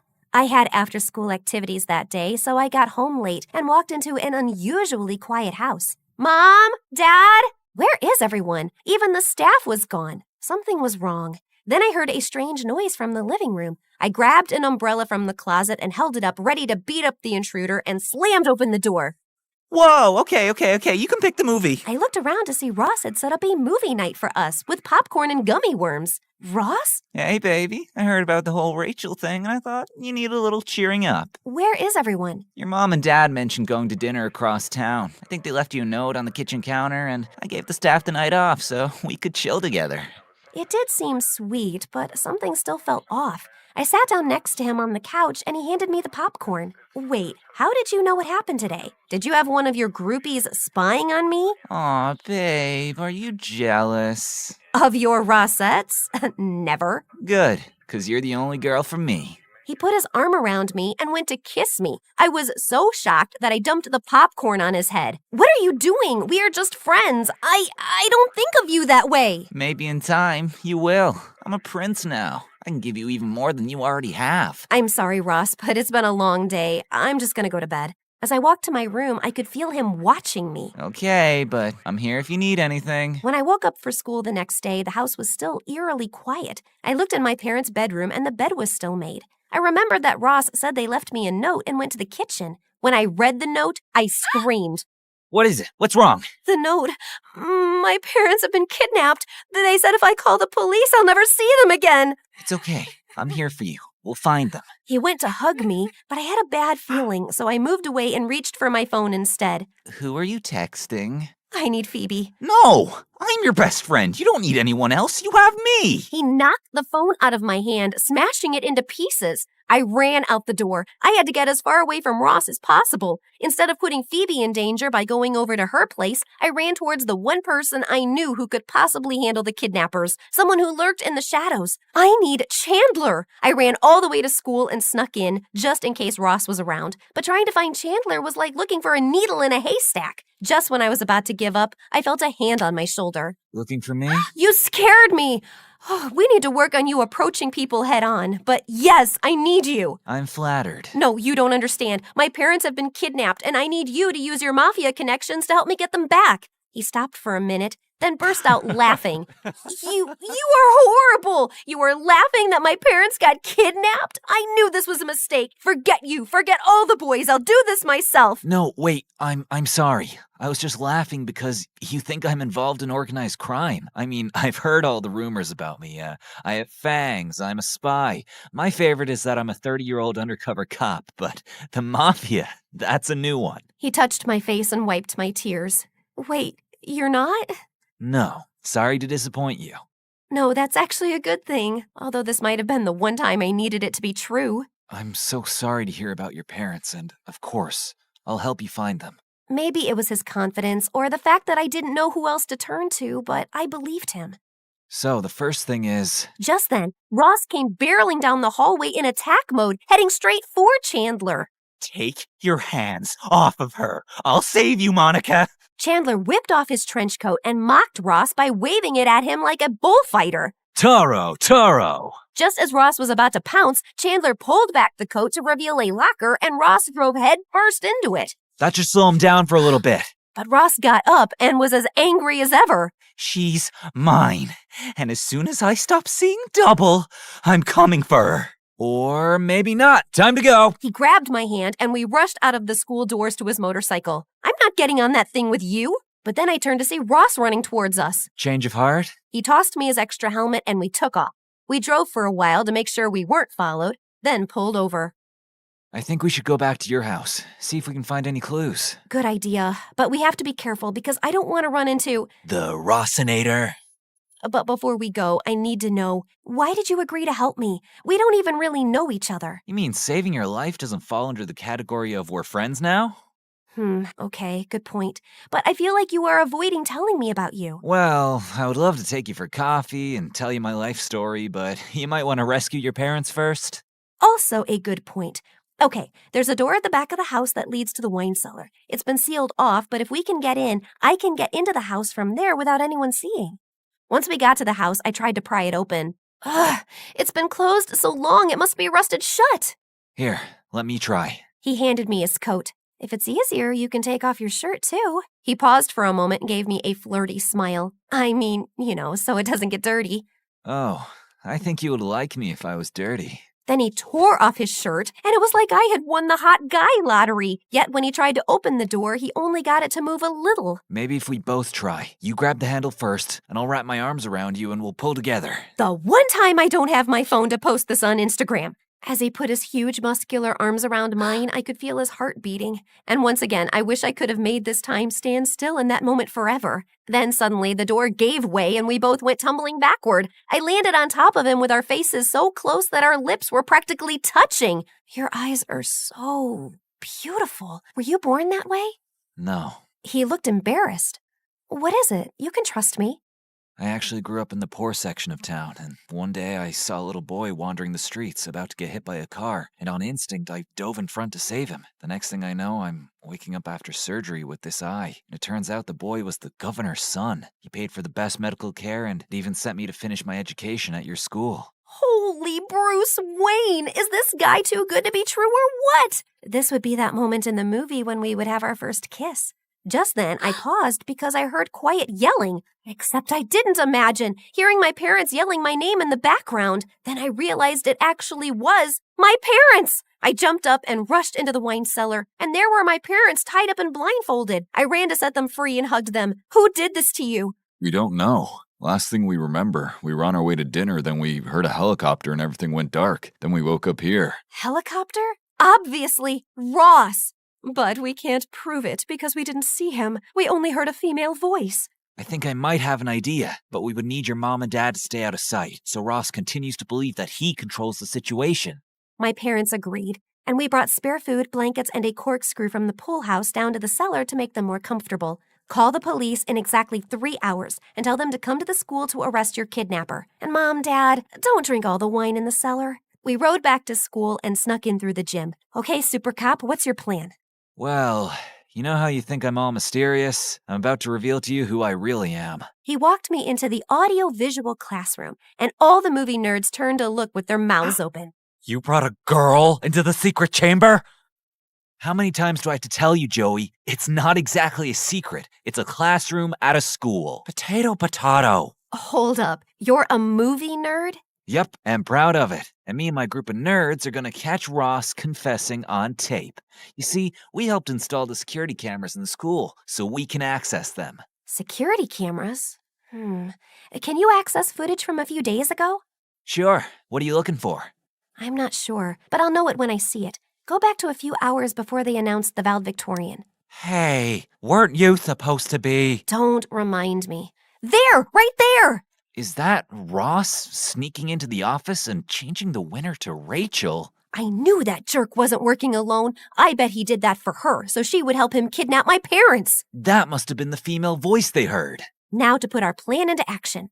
I borrowed one of the nerds' phones and called Ross to meet me at school. Once he saw me, he ran and hugged me. It was all I could do not to vomit, so I played it cool. Oh, Ross, thank God you're here. I was so worried for you. The police arrested Rachel for tampering with the school votes, and she said she was going to blame you for kidnapping my parents. What?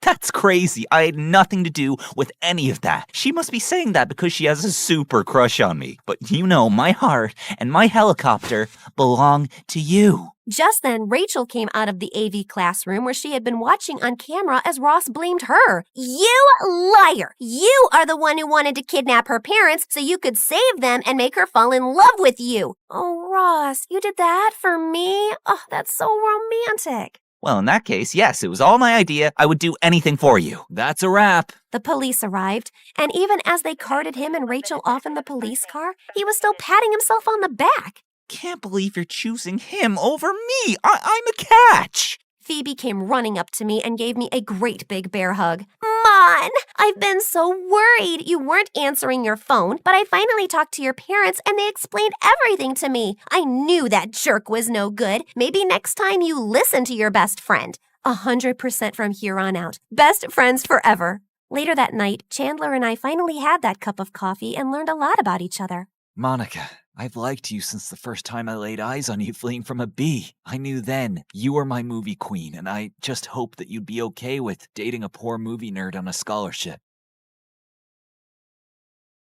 So, is this the part in the movie when the hero finally kisses the heroine? Nope. This is the part when she kisses him.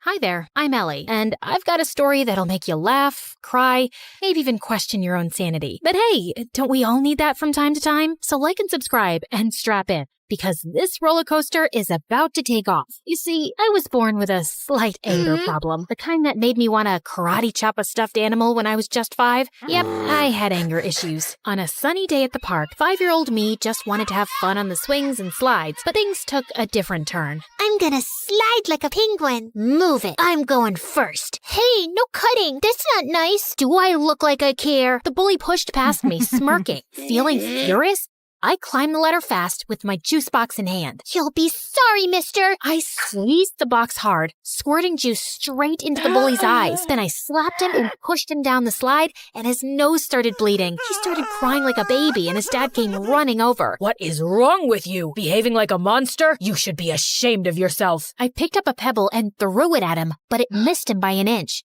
Don't tell me how to feel. You should be thanking me for teaching your awful kid a lesson.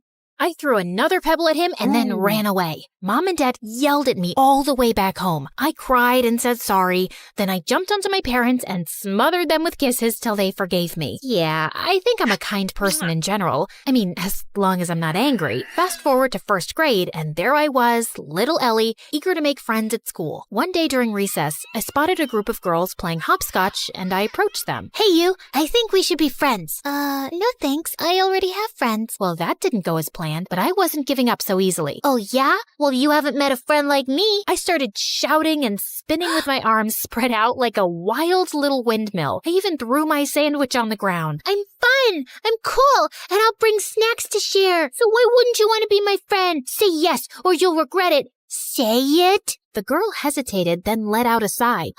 Okay, fine, I'll be your friend. Please, just stop yelling at me.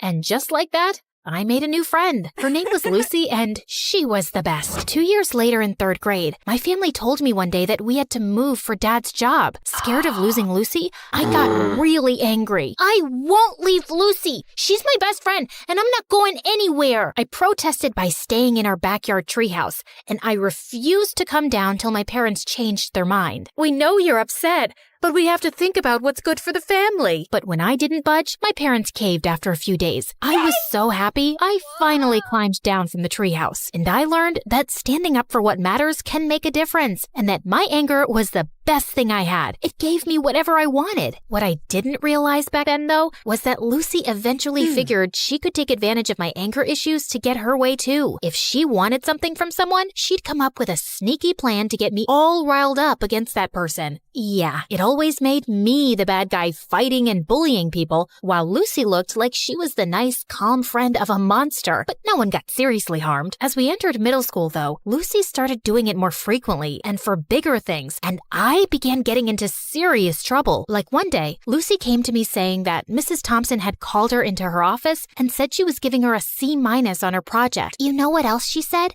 She told me that I should get myself a better friend because you're distracting me with all your fights and affecting my grades while you get good grades yourself. She even said that you hang out with me just so you can feel better than me. Can you imagine? What? That's not true. Of course I know that. Listen, in today's lesson, I'm going to confront her about this psychological manipulation. And if she sneezes a lot, it means she's nervous that I've told you everything she said. You know all the teachers fear you, but Mrs. Thompson is always sneezing because of her allergies. Yes, but sneezing a lot means she's nervous and she's hiding something. She told us that once, but I guess you forgot. Lucky you have me to remind you. When it was Mrs. Thompson's class, Lucy gifted her a red nose, and seconds later when she confronted her about the manipulation, Mrs. Thompson started sneezing like crazy, and I felt furious. How could you? I thought you were a nice teacher, but you're just like the rest. And with that, I pushed her hard. She fell down and screamed in pain. While everyone's attention was focused on me, Lucy sneaked into Mrs. Thompson's laptop and changed her own grade on the project. Mrs. Thompson broke her arm, and I got suspended for 3 weeks. My parents were furious with me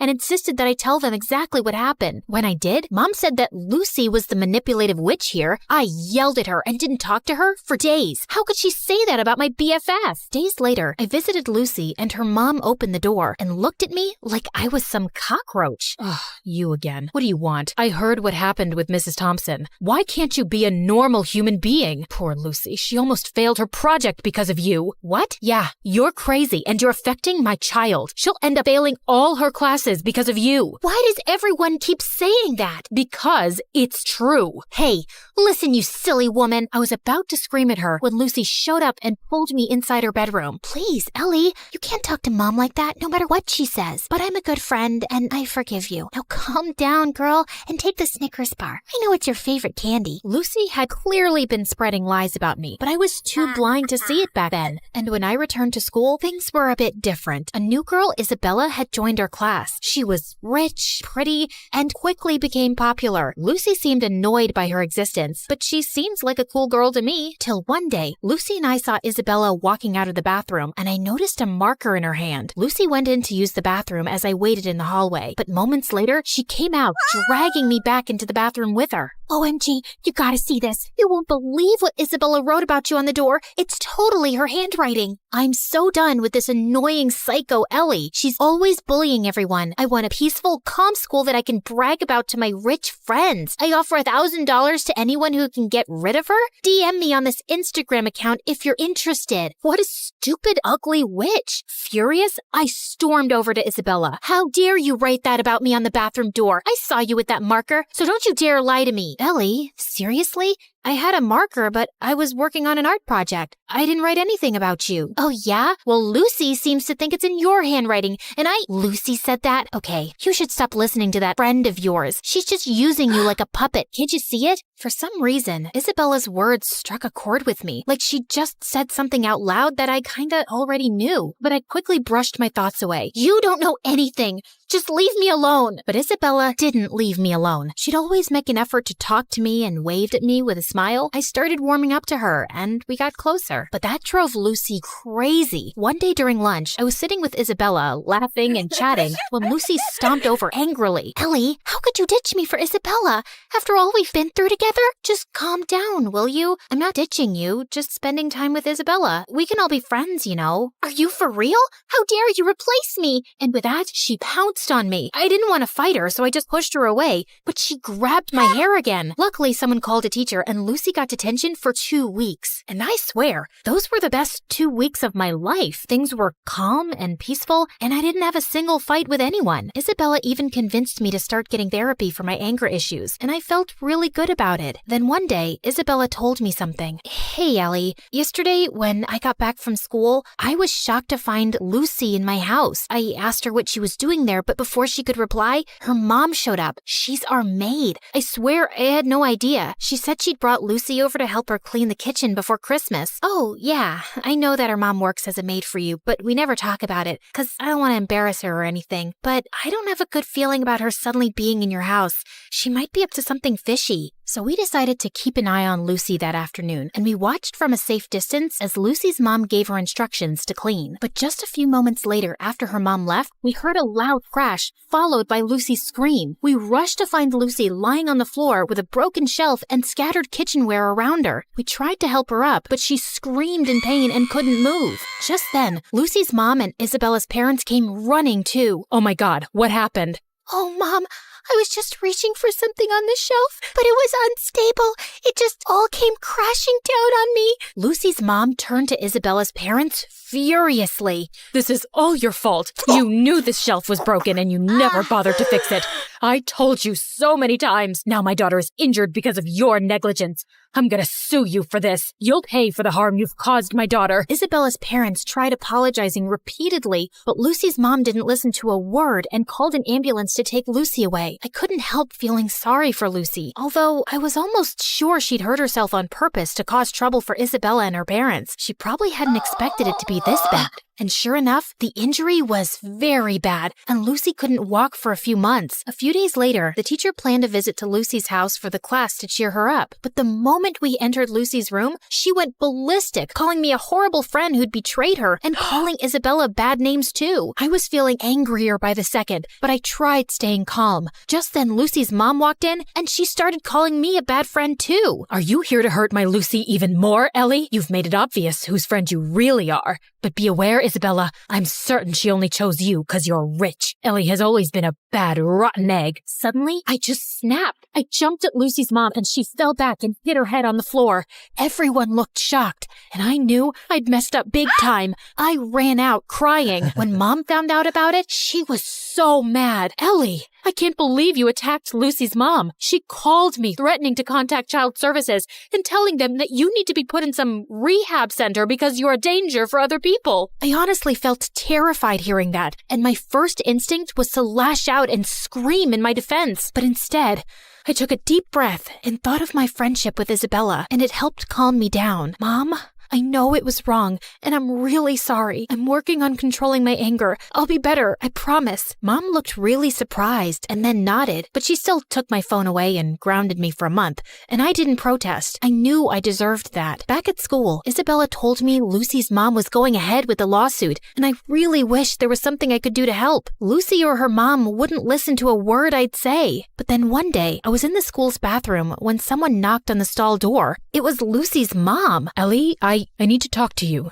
I've been reading Lucy's diary, and I've discovered the truth about her actions. She's been using your anger issues to her advantage. I sometimes had a feeling that something was off with Lucy's behavior, but I never knew for sure. Are you still gonna sue Isabella's parents or report me to child services? No, I just wanted to apologize to you, and I won't be causing you or Isabella's parents any more trouble. I'll also get Lucy the help she needs. We might even move to another town and live with my sister if it means Lucy can get better therapy. I'm so sorry for everything, Ellie, and I want to thank you for being a good friend to Lucy, despite everything. With that, she gave me a quick hug and left. I felt tears pricking my eyes. I was kind of sad I wouldn't get to see Lucy again, but I also felt lighter and free. Moments later, Isabella walked in. Ellie, everything's gonna be okay. Isabella hugged me tight, and for the first time in a long while, I felt like everything would be okay.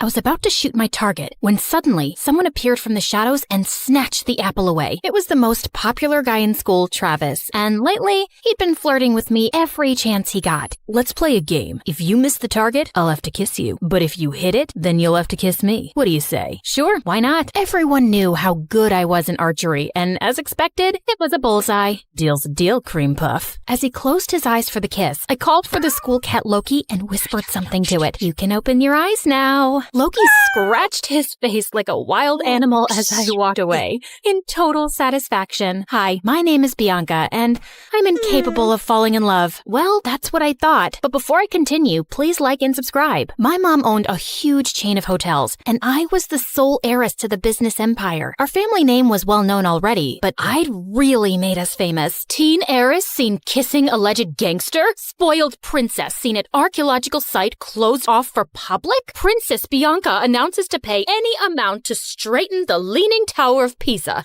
Oh, each headline is worse than the one before. Alleged gangster, Mom. We broke up, and you know my keen interest in history. I had to see that site. And come on, am I the only one annoyed by that Leaning Tower?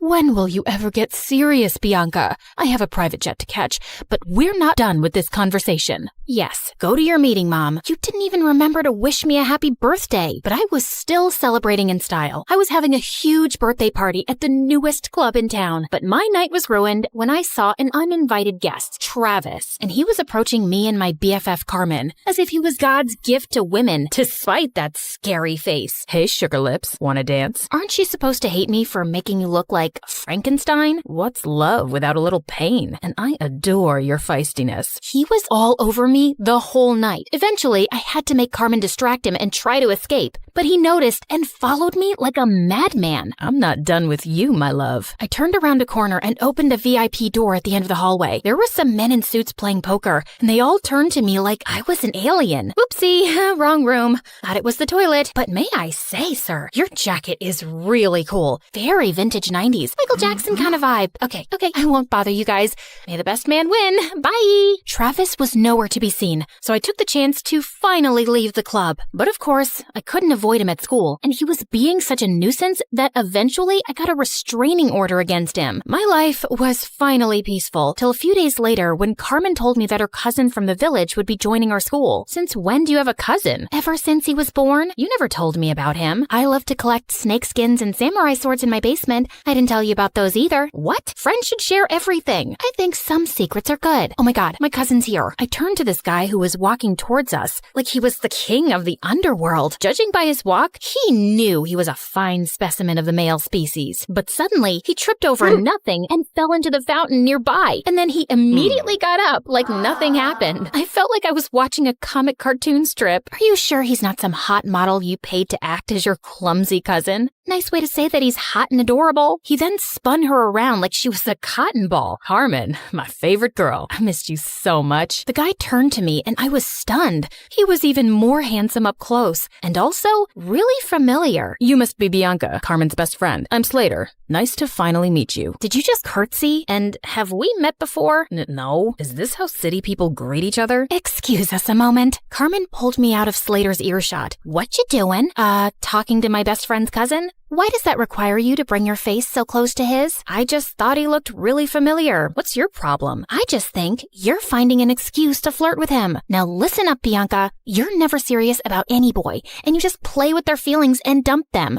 And you're not allowed to do that to my cousin. He's not even my type. Relax. Just don't get involved with him that way, or it's friendship over. Understood? Loud and clear, ma'am. Since then, the three of us started hanging out together, and I was having a hard time believing someone like Slater existed. Sheer perfection on the outside, but with the poorest balance a human could possibly have. He tripped, slipped, and stumbled everywhere. He even got a black eye while tying his shoelaces. But one night, while I was admiring one of the paintings at home, it hit me like a bolt of lightning. I remembered where I'd seen Slater before. You gotta trust me, Carmen. Your cousin's up to something shady. Mom and I attended this art exhibition downtown last month, and Slater was there. He was one of the artists. We even bought a painting from him. Only his hair and eye color was different, but it was him, and he wasn't clumsy. He must have been a look-alike. Slater has lived in the village his entire life and just got here last week, and he can't even draw a circle, trust me. I even showed Slater's picture to Mom, and she said it's him too. Now she's contacted the artist to buy more of his work, and he's coming soon, and I'll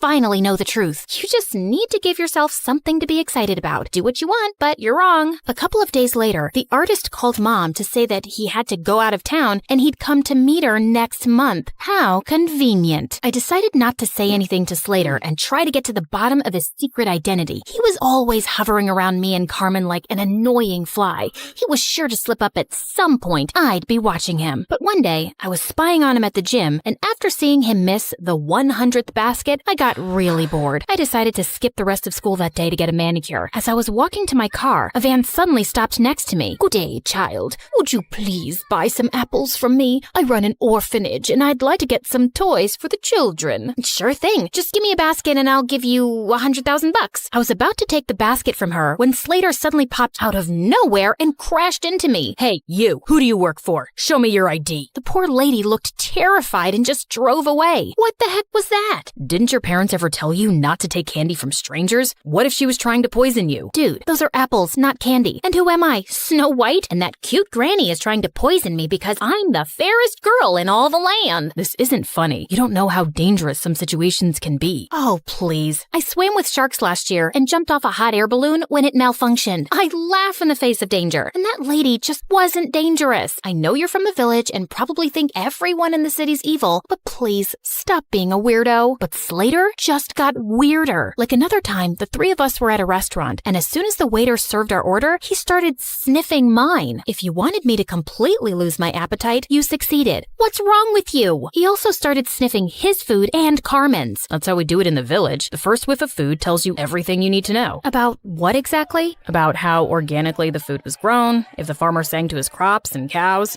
I ordered a giant brownie sundae with whipped cream and sprinkles. Are you insane? Just give me that. Just then, there was a loud crashing sound next to us, and Slater jumped towards me and brought me down to the floor, covering me like a human shield. He was looking down at me, and I was a little breathless. And then I saw everyone else staring at us like we were mental. Apparently, a waiter had just dropped a tray full of glasses. Oh, my bad. I thought it was a gunshot and maybe some robbers had come in. I just acted on instinct. Wait, let me get this straight. So you thought it was a dangerous situation and your first instinct was to save Bianca? Hello, what about me? Your own flesh and blood? Slater muttered some apologies while Carmen kept scolding him, even if he was crazy. It was really sweet how he tried to protect me. One weekend, Carmen told me that the cheer captain was throwing a party, just for the cheerleaders and all the boys. I felt curious to see how Slater would act at parties with other girls, so I dashed over to the venue and spied from the bushes. But I couldn't spot him anywhere. I knew how girls looked at him. He was probably surrounded by the cheerleaders. Well, what did I care? I took this opportunity to practice my amazing singing. I can buy myself flowers, write my name in the sand, talk to myself for hours, say things you don't understand. Suddenly, I heard a sound right behind me. Slater, what are you doing here? Same question for you. I came here to sing flowers, 'cause you know, there are flowers here. Duh. What about you? It's too loud inside, and everyone was acting wild. It was scaring me. Just then, a huge bug came flying at our faces, and Slater tried to smack it away, but he ended up slapping me instead. Oh my god, I'm so sorry. My hand is so stupid. Bad hand. Gosh, Slater, why are you so freaking clumsy? I don't know, just born that way, but I get even clumsier around you, because attractive girls make me nervous, and you're the most beautiful I've ever seen.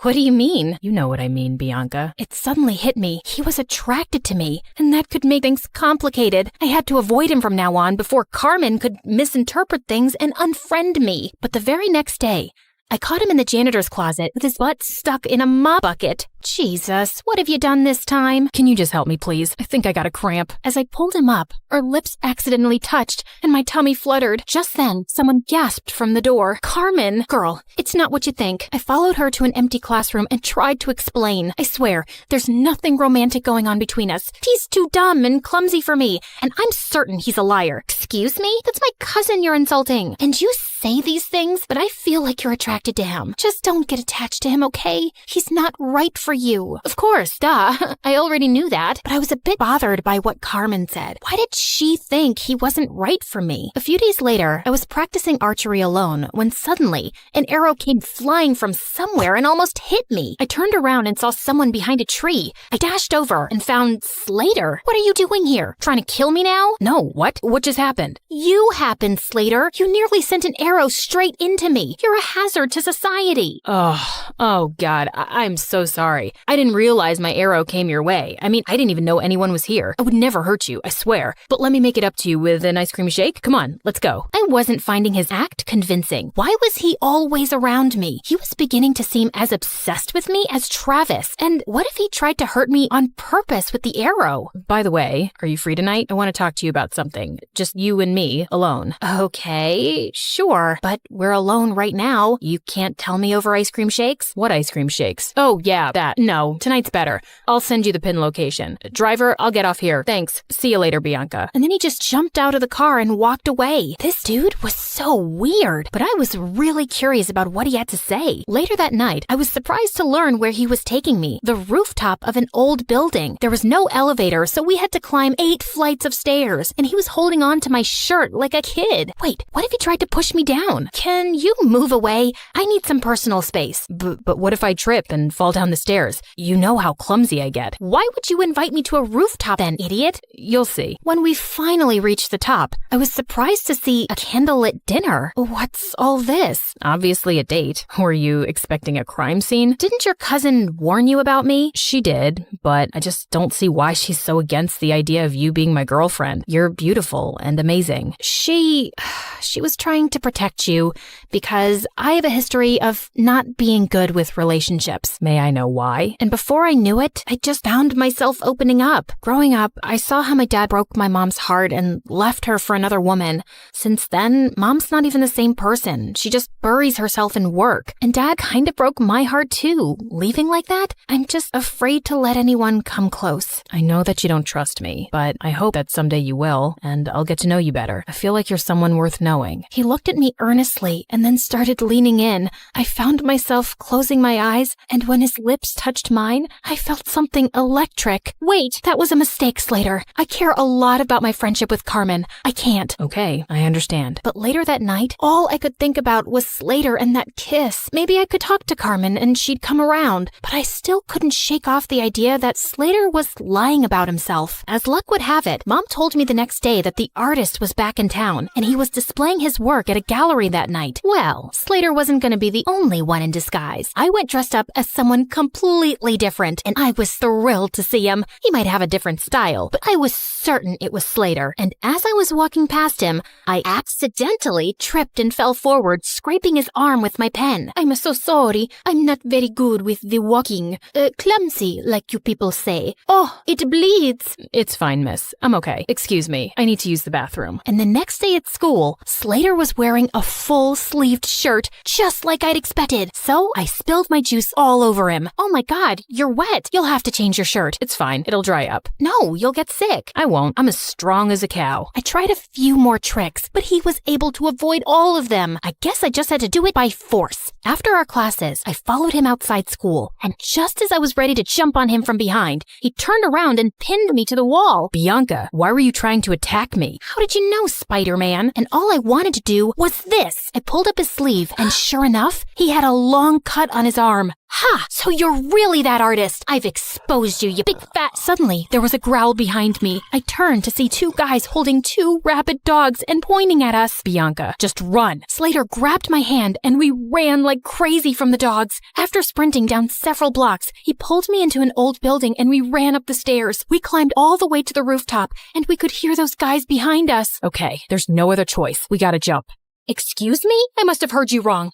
And what is going on? Questions later. And what's the matter? I thought you laughed in the face of danger. Ha. Now is not the time to be sarcastic. Just hold on to me and you'll be fine. Do you trust me? Of course I don't trust you. You're the clumsiest idiot I've ever met. Listen, Bianca, I'm not who you really think I am. I just need you to trust me right now, okay? I won't let anything happen to you. I promise. My instincts told me to trust him, and I did. And what happened next was the most thrilling thing ever. We went flying through the air, then landed straight in a garbage dump. Ew, fish heads. Come on, this isn't over yet. I needed answers about why I was currently running a marathon with my BFF's mystery cousin around the city. Slater, why are these people after us? Listen, something happened. He didn't get to finish because the gangsters finally cornered us. Slater pushed me inside one of the diners as he started fighting them expertly. What were these kung fu ninja moves? He was so hot. Just then, one of the guys came up behind him with a metal chair. I looked around for anything I could throw at that scumbag before he could hurt Slater. Bullseye. That's my girl. Just then, a bunch of policemen arrived and surrounded the men, and Slater pulled out a badge. You're under arrest. What? He was a detective?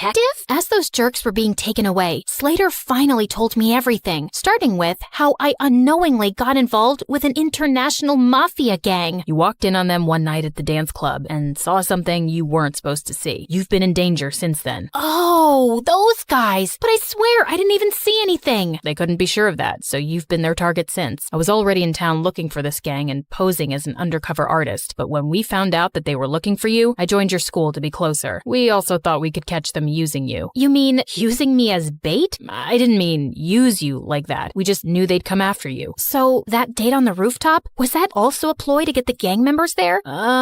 Well, yeah, we had police hidden all over that building, but I think the gang realized it was a trap. Everything made sense now. He was just pretending to be interested all along so he could be around me for my protection and to catch the bad guys. I was just a mission for him. You saved my life. Thank you. I just did my job. I'm glad you're safe now. I gotta report to headquarters soon, so... Yeah, great job. Goodbye then. As I walked away, I suddenly felt sad and empty, and the next day at school, Slater was gone. I demanded more answers from Carmen. Slater really is my cousin. He became a detective at a young age, and he doesn't tell us much about his job. But after that restaurant incident where he was clearly protecting you, I asked him what was going on, and he said it was something related to you, but it was confidential. So that's why you didn't want us to get closer. Yes, because he was just here for his job, and he doesn't form attachments. I didn't want you to get hurt. I'm sorry.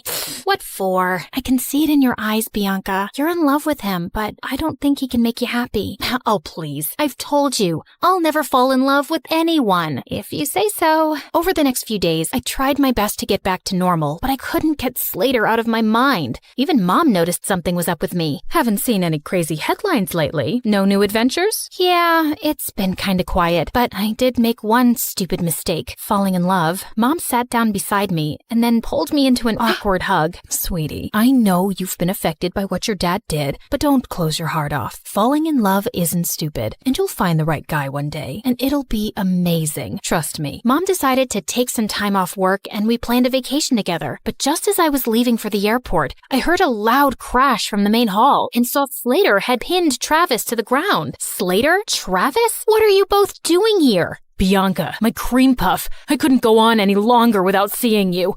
I can't live like this. You really need to tighten security around here. Found him crawling through the dog door. As Slater handed over a screaming Travis to the guards, he turned to me. Why are you here, Slater? Same reason as Travis, actually. I really missed you. Wait, where are you going? Sorry, can't disclose the location. It's top secret, so whatever you want, make it fast. I got another mission. Okay, so what is it? I need you to fall in love with me and be my girl. Oh, well, that sounds like it's gonna be a very hard mission. I'm not afraid of challenging assignments. He pulled me in for a kiss and then hit his forehead against mine. So you're naturally clumsy. Only when I'm in love.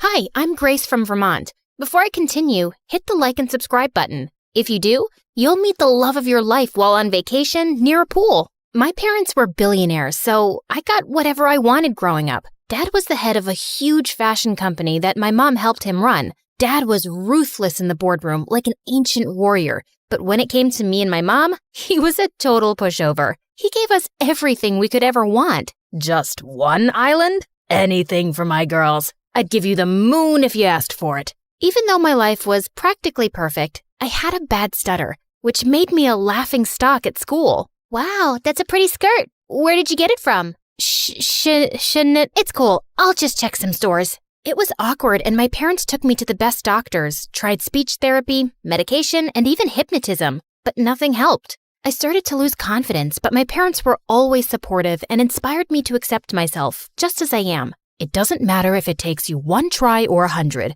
Never stop speaking your mind. Your voice is just as important as anyone else's. As I grew older, I became more comfortable with my condition and even made friends at school. But my favorite thing in the world was being the princess of my house. Life was good, till I turned 13 and everything changed. My parents told me they were adopting from the orphanage, but it wasn't just 1 girl, but 5. I wasn't as thrilled as they were, but I didn't show it to my parents. Besides, it could be fun to have so many sisters. So I got on board. The day they were supposed to come home, I decked up the whole place and must have tried 100 dresses before finding the perfect one. I wanted to make a good impression. The oldest one, Olivia, was my age, and from the looks of it, she loved fashion just as much as I did. I'm Grace. Pleased to meet you. Olivia was so busy sizing up my outfit, I don't think she even heard me. I like your dress, but the ribbons are so tacky.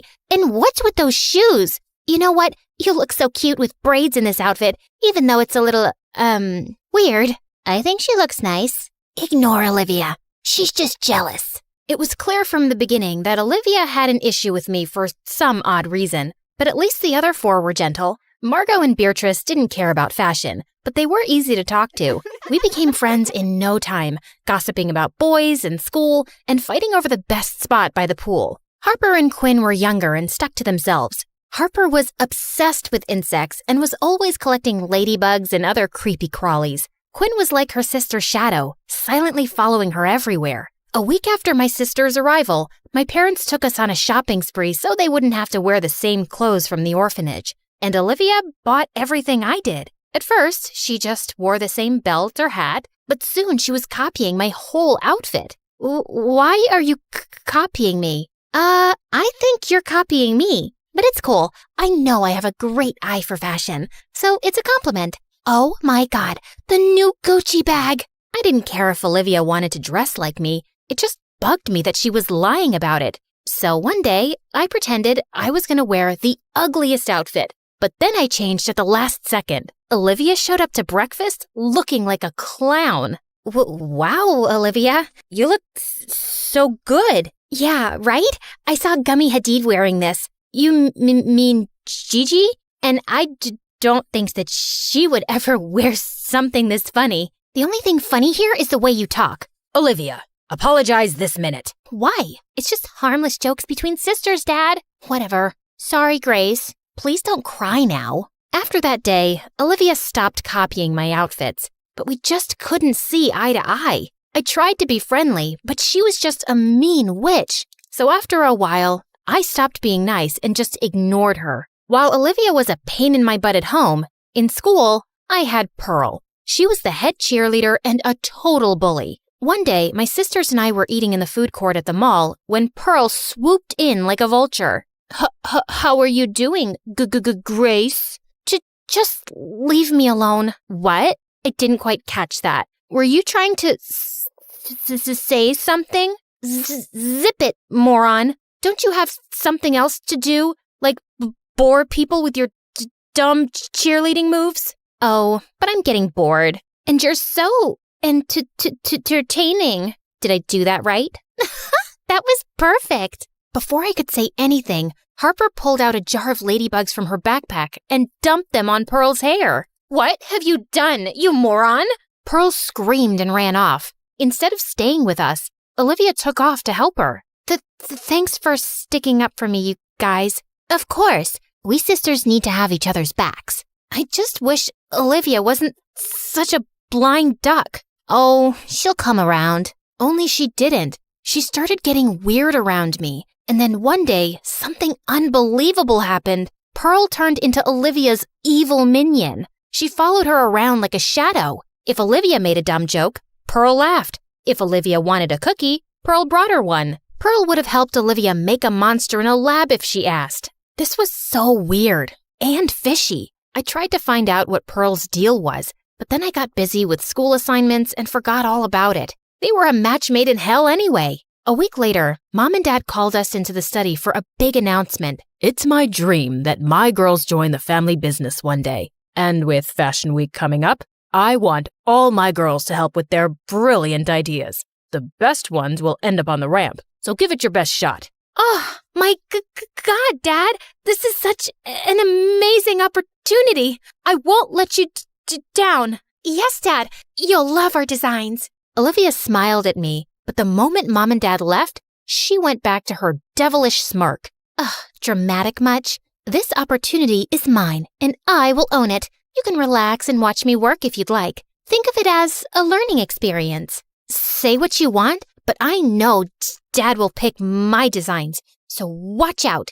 I stayed up late every night working on my dress. My other sisters made their own dresses for fun, but everyone knew Olivia and I were the only ones taking it seriously. We both really wanted to impress Dad. The night before Dad judged the dresses, Olivia snuck into the studio and destroyed my dress. Luckily for me, Harper and Quinn saw her sneaking out and told me what happened. I knew she was jealous of me, but this was an all-new low. How was I supposed to make a new dress overnight? That's when an idea struck me. If I couldn't beat Olivia fair and square, I'd just have to play tricks with her. So, I swapped her dress for my ruined one. The next day, when Dad walked into the studio to judge our dresses, we both took the sheets off of our mannequins, and Olivia's mouth dropped open in shock to see what I'd done. But obviously, she couldn't tell Dad that the dress was really hers without admitting that she'd destroyed mine. Grace, I pick you. This isn't your usual style, but it's certainly beautiful. Olivia, it's a shame you gave up on your dress. It looks like it could have been something special. I know, Dad. Wonder what happened. Oh, don't be a sore loser, Ollie. I'm sure you'll do just as good as the next time, if there is a next time. I wasn't one to gloat usually, but the look on Olivia's face was so satisfying. A few days later, we were all on a flight to Paris for Fashion Week, and Olivia couldn't stop glaring at me. That's my dress that's about to go down the runway. You shouldn't steal credit, and you shouldn't sabotage people. Olivia, why can't we leave this stupid fight and just be friends? Friends? With you? No, thank you. And I know you hate me, so please stop pretending. I don't. Stop talking. You're giving me a headache. Olivia then got up, and for the rest of Fashion Week, she totally ignored me. Pin that hem. Olivia, hand me that hat. Olivia! What? Can't you see I'm on the phone? Can you help? Who are you even talking to? Ugh, just leave me alone. This girl was so weird. Even when we got back, she wouldn't talk to me, not even rudely. She'd either stay in her room or hang out with Pearl. And worse was that she'd started inviting Pearl to our place, which really annoyed me. Oops, I got to that first. Ugh.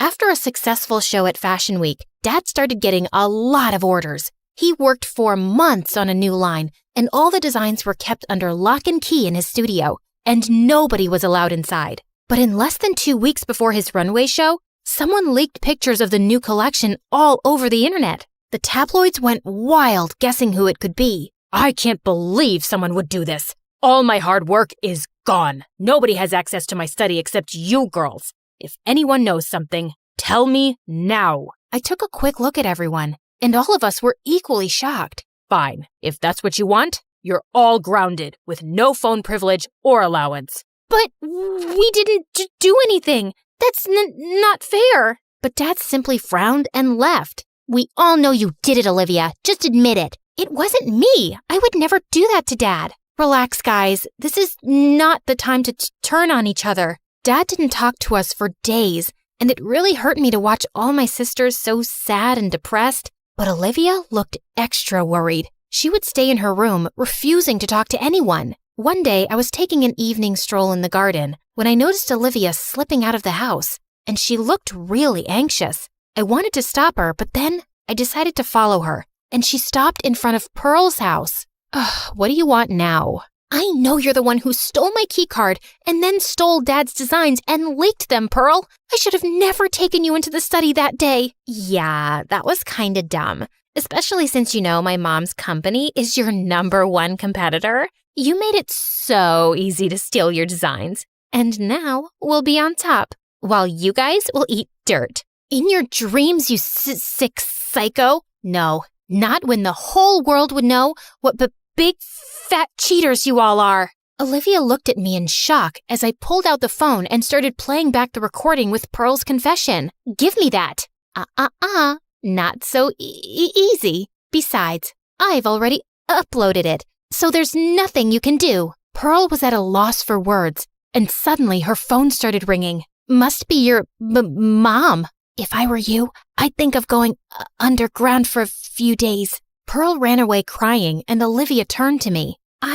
I'm so sorry, Grace. I should have been smarter. You should have. But right now, we need to figure out how to help Dad. We don't have much time before the show. So are you with me? Yes, of course I am.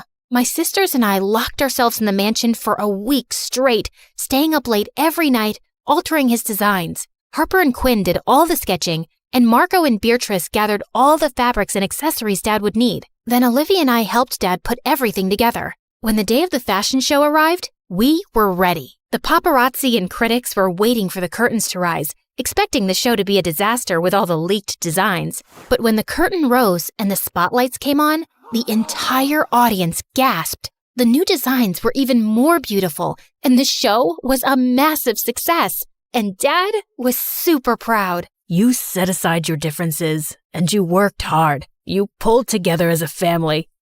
I'm so proud of all of you. It was Grace. She's the one who brought us together on this. Team effort. That's what sisters are for. Olivia and I smiled at each other as the rest of my sisters hugged me. I just knew everything would always be fine, as long as we stuck together.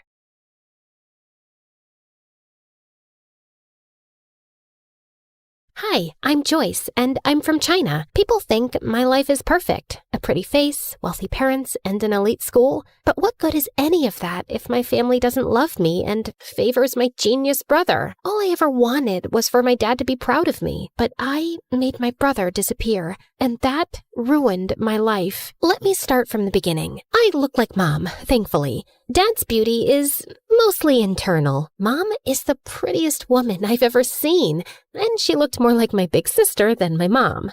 She looks like you, but I hope she doesn't have your brain, or she'll turn out useless like you. Well, I had learning difficulties and barely spoke more than a few words until I was 5. Dad hated me. He spoiled my brother Dustin rotten. I wanted to impress him too, but Dustin, 3 years younger than me, was already a genius. Dustin loved me, no matter how much Dad compared us. He never let it get between us. Like this one time on my 8th birthday, Dad decided to celebrate Dustin instead of me. He invited all his employees and business partners. Dustin was on stage reciting this long old English poem called Beowulf, and people were already yawning and checking their watches. Mom and I were late because we were at the salon, and when we finally walked in halfway through the poem, every single head turned our way. People looked at us like we were movie stars. Dad came rushing over, looking pissed. What are you all staring at, huh? It's just two girls who care more about their looks than their brains. Joyce, you're just a disappointment. Go upstairs. Actually, do us all a favor and stay there. I went to my room, and a few people, including Dustin, gave me the thumbs up and told me how pretty I looked in my dress. So I gave them my best princess bow, threw a couple of kisses like a celebrity, and kept walking. Once Dustin started 1st grade, my parents adored him even more. Dad gave him the entire 2nd floor, 3 private drivers, and 1 jet. Maybe you're wondering why a 6-year-old needs a private jet. Yeah, me too. But when you're that rich and that obsessed with your genius kid, I guess a bicycle just doesn't cut it. Anyway, once, Dustin took me on his jet to France for breakfast. And when Dad found out, he freaked out and grounded me for weeks. I knew I would never make Dad love me, so I thought maybe being close to Dustin would help. Whenever he did something wrong, like breaking a glass or messing up the floor, I'd take the blame, thinking maybe that would make Dad look at me differently. Joyce, stop! You don't have to cover for me. Dad's not gonna love you more because you're suffering, and it kills me when he talks about you like you're nothing. No, you're just too young to get it. Once, when I was in 7th grade, Dustin had a science project and wanted to test gravity and weight. He used a bowling ball from our private bowling alley and dropped it on different items. One of those items was an old watch he thought nobody wanted, but it turned out it belonged to our maid, a gift her mom had given her when she was a child my age. When she found it broken, she lost it and said she would tell our parents. I panicked. I couldn't let them think their perfect kid could be this careless. So I did something I'm not proud of. I knew our maid had a sick mother, so I called her. This is Joyce. I'm sure you know who I am. Your daughter is threatening me and my brother, and I don't like that. I know you're sick and you need monthly medications, and your husband is useless and your son steals from you. And your only provider is our maid. So I advise you to talk to your daughter and tell her to back off, or I'll talk Daddy into firing her. Do it before it's too late. Then I hung up with a tight feeling in my chest. The maid didn't say anything after that. She just kept working quietly for days, and I felt terrible. I kept giving her money from my pocket anonymously for years. Then 9th grade arrived, and something completely unexpected happened. One afternoon, I was humming in the school bathroom when the music teacher happened to be hiding in one of the stalls trying to catch girls who were vaping. She heard me, asked me to sing, and ended up loving my voice. She even said I could be the lead singer for the Christmas choir. I was over the moon. And no, of course Dad didn't come to the choir. Only Mom came. And she didn't even stay until the end because Dad called her to come home for whatever reason. But everyone else was so impressed by my voice that a few people came up to talk to me afterward, including this kind-looking man who honestly resembled Keanu Reeves, if Keanu had a paunch. I'm Peter Anderson. I'm a music producer. You've probably heard the rumors that I'm a fraud, but this town loves gossip more than the truth. Anyway, I see real talent in you, and if you're interested, I'd love to help you become a singer. Here's my card, and maybe we can talk more in my office. I was so happy that someone finally noticed something in me and wanted to help me shine, even if it was this half-fraud kind of a mess person. Of course I kept his card with me, and I didn't tell anyone except Dustin. So I guess you're the child who'll make our family proud after all. What is that supposed to mean? I mean, Joy, people think the perfect, favored child is the lucky one, but it's actually the ugly, stupid, neglected one. Like, how would you discover your voice if you lived in a cage chasing someone else's dream? Okay, wow, this is getting deep. Don't worry, I won't go that deep. I know your IQ. Anyway, I need a favor. I know you're going to that Halloween party this weekend, and Dad would never let me go. So maybe you could sneak me out with you? I really, really want to go. They're bringing Chicago-style pizza. And if Dad finds out I snuck out, at least he'll know I was with you. Which will make things even worse. Come on! I'll do your assignments for the whole next semester. For the next 2 years. Fine. Shake on it. Wait, did you like this video and subscribe to MSA? Obviously. Why do you think I turned out so emotionally intelligent? Guys, interact with our video so this story blows up. What are you waiting for? Comment now! That weekend, I snuck Dustin out and we headed to this huge party 5 blocks away. Dustin was wearing a white ghost costume. Way too simple for a genius, but whatever. I dressed like Amy Winehouse, and honestly, I looked really cool. The party was wild. Everyone was having fun, and a bunch of kids were wearing the same ghost costume as Dustin. I kept an eye on him until this cute guy came up to me and started talking. I liked him, and when I saw Stephanie staring at us with jealousy, I realized she probably liked him too. She was a girl from my school who was always jealous of me, so I decided to annoy her even more. She walked over and started talking to him, and he didn't mind. So, Alan, did you know I have a really good voice? I can sing Can't Help Falling in Love by Elvis Presley, if you want. They have karaoke here. It's Derek. The singer?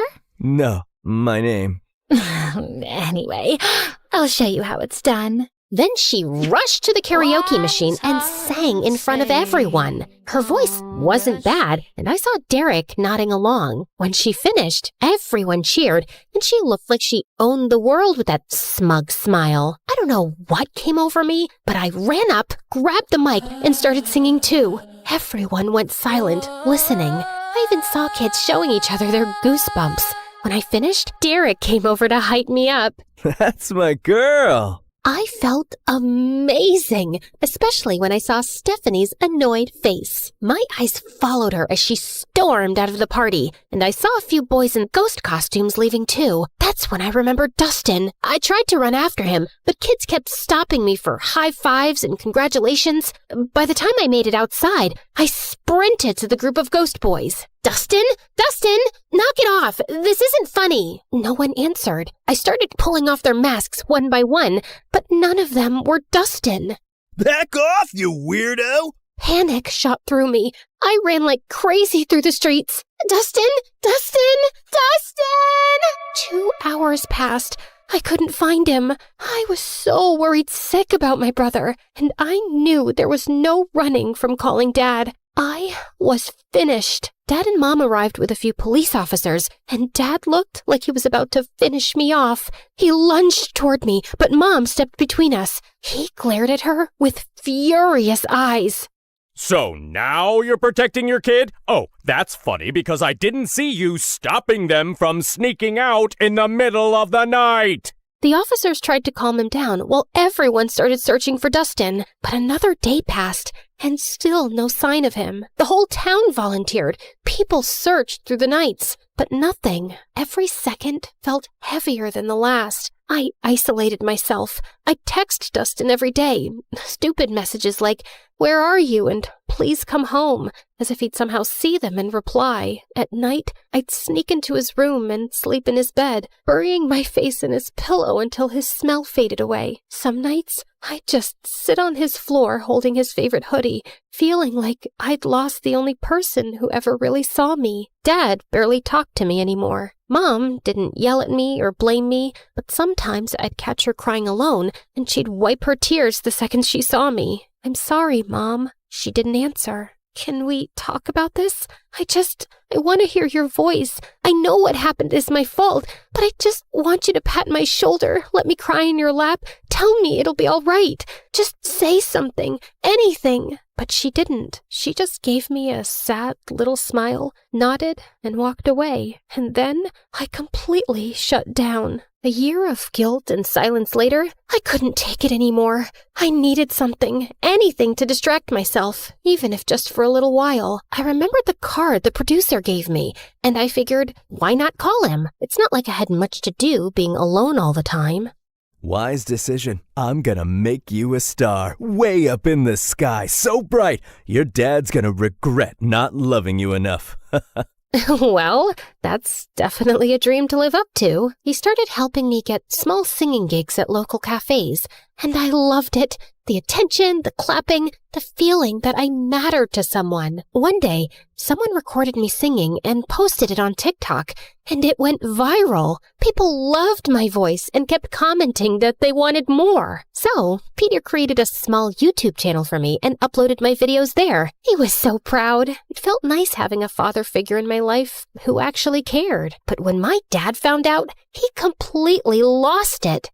Oh, look at you! Enjoying your little fame with that fraud producer. He's not a fraud. He helps me a lot. He even made me a YouTube channel, and it's growing. Aw, and who gets paid from YouTube? Did he even give you a single cent? Or does he just toss you a few pennies you get from those miserable cafes? I'm not doing this for money. I do it because I love singing. Just like you loved your brother, right? For the first time, I felt real anger toward him. Why couldn't he see any goodness in me? But before I could say anything, he pushed his chair back and walked out. Later that night, he started having chest pains. Mom and I rushed him to the hospital. The doctor said it was stress and that he needed rest. I didn't visit him much while he was there. Not after what Peter told me. Summer vacation's coming up. I was thinking we could go on a little tour around the country. Grow your audience. See where this takes us. I believe in you, kid. I went on that tour in a heartbeat, and I had the best time of my life. For once, I felt like a child again. No guilt, no pressure, just music and freedom. But even then, I worried about Mom. I always felt like she needed rescuing from Dad. That became my motive. Work harder, grow bigger, make more money, and buy us a house far away from him. My fame grew fast. By the time I finished high school, I was well known enough to earn a good income. One night, before leaving the house the next day for good and renting an apartment in the city, I was having my last dinner with my parents. You know, Joy, now that you're getting into business and success, you should know it comes with stress. You might even end up in the hospital since you're so fragile. So I was thinking, I don't trust that knucklehead producer of yours. I should be your manager. I have a pretty good feeling I'll finally be proud of you, especially once we start making real money off your little talent. I paused. The moment I thought would never come had finally arrived. Sure, my dad wasn't nice to me, but maybe this was my chance to make him proud. Maybe I could make up for everything that happened years ago. I looked at Mom for a reaction. She gave the slightest shake of her head, but I convinced myself she didn't mean anything by it. I'll think about it. That night, I told my producer I was choosing my father as my manager. Kid, I can't force you or tell you what to do. You're grown up. If you think your dad's the right man for the job, then go ahead. And just remember, I'm still here for you. I canceled my move to the city, and Dad became responsible for all my finances, all my schedules, and everything. Everything was fine for the first few months, but then I started noticing that my finances didn't make sense. I was earning more back when Peter managed me, and I was working twice as hard now. Still, I gave my dad the benefit of the doubt until one day I checked my bank account and it was at zero, completely empty. I freaked out and went to confront him in his office, but he wasn't there. That's when Mom walked in, pale and shaking. She turned on the TV. William Clark, the billionaire owner of Clark Investment Companies, has been exposed as the center of a massive Ponzi scheme. Authorities estimate he conned thousands of people out of nearly $300 million. Records show the fraud began in the early 2000s, and officials confirm he fled the country this morning. The FBI is now searching for him. Back to you, James. I stared at the screen, frozen. My dad, the man who made me feel small, unworthy, and desperate to impress him, built his entire empire by scamming people. It was my biggest regret, choosing the wrong man to trust. I ran to my mom and hugged her. He stole from me, Mom. He hurt me, and he always made me feel incomplete. All I ever wanted was for him to be proud of me. Where did I go wrong? Mom wrapped her arms around me. me. You were focused on the wrong parent, honey. Every time I tried to hold you, I could feel myself breaking. And I didn't want you to see that. I didn't want you to carry my pain on top of your own. Words were never my thing, but I always loved having you around. After Dustin, everything fell apart. You shut yourself away, and I didn't know how to reach you. But your father's gone now. Good riddance. It's just us. I've saved some money. Let's start over. I hugged her tighter. Her words came late, and in the hardest moment of my life, but somehow I felt happy. I never knew you could feel so happy and so sad at the same time. After that, everything happened in a blur. The FBI seized our mansion, our cars, and everything inside. Mom and I moved into a tiny apartment and hardly left it. Then one day, someone knocked on the door. It was Peter. Didn't I tell you? I'll always be here when you need me. But who's gonna listen to my music after what my dad did? Joyce, what defines Joyce is what Joyce does, not her father. It's time to rock again. Remember your YouTube channel? I've been saving everything we earned from it for something big, and today's the day. No, I can't. I just want a quiet life with Mom. I'm sorry. Actually, I gave an interview this morning. I told everyone what your father did, including how he stole from you. People are sympathetic. I've read the comments. They love you, Joyce. They want you back. Wait, you did an actual interview? For me? Wow. Peter helped me restart my career, and people were happy to have me back. And soon enough, I was a huge success and making good money too. One day, before one of my biggest concerts, Mom told me that Dad had been arrested and was facing decades in prison. She said he wasn't feeling well and wanted to see me. I decided to see him one last time before closing his chapter for good. I know you probably think I was stupid, Joyce. No, you committed every sin in the book, but stupidity wasn't one of them. You know what? I actually feel sorry for you. You spent your whole life putting down an innocent little girl without a shred of guilt. Well, you weren't like Dustin. For Christ's sake, he was the only one who made me proud, and you had to take that away from me. I guess it was for his own good. Otherwise, he would have grown up to be a miserable little fraud like his father. I finally get it. You were never capable of being proud of me. Not because of who I am, but because of who you are. A fraud, in business and as a father. Now, if you'll excuse me, I have a crowd of 200,000 proud people waiting for me. And with that, I spit on him and left. The moment I stepped on stage, the entire arena erupted. I looked out at all those excited faces, at Mom's proud smile, at Peter beaming at me like his daughter had made it. And then I closed my eyes, and I saw him, Dustin, with that same cute, confident little smile he always had when he believed in me more than anyone else. I keep running, like I'm trying to outrun time. I can't stop, I can't slow down with these ghosts still in my mind. And it hits me when it's quiet, nowhere left for me to hide. So I keep on moving, just to feel alive.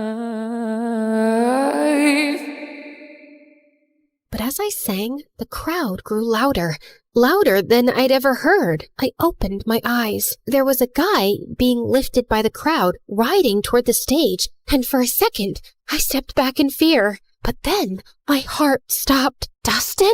I signaled for my security to let him through. He climbed onto the stage, and I swear the world went silent around us. I looked at him like I had just seen a ghost. The hostess rushed forward, tears in her eyes. After your mother's interview about your missing brother, the internet made it their mission to find him. He's been missing for 10 years. We interviewed him and confirmed with your mom. He is your long-lost brother. My knees almost buckled. I couldn't breathe. But Dustin spoke first. I was taken by some shady people. They asked Dad for ransom, but he ignored them. They took me to Mexico. We got into a car accident. I lost my memory. A kind Mexican couple adopted me. I didn't know who I was, but I always felt like someone out there loved me. I just didn't know it was you. My heart shattered and healed all at once. I dreamt about this moment every day, always imagining myself as the stupid, reckless sister who failed you. I never pictured meeting you like this, as a woman with a life and strength and dreams of her own. Welcome home, brother. I threw my arms around him, and he broke too. And when I looked up, the whole arena was crying with us. I turned back to the microphone, wiping my tears. Thank you, everyone. I learned something I wish someone told me sooner. You can't buy love. You can't chase approval. Not even from the people you want it from the most. The greatest person you can learn to love is yourself. And once you do that, everything else falls into place. Thank you again. And now, if you'll excuse me, my brother and I have a lot to catch up on. And with that, we walked off the stage together for the first time in years, and the first time all over again. Because sometimes the people who make you feel the smallest are just trying to make themselves feel big.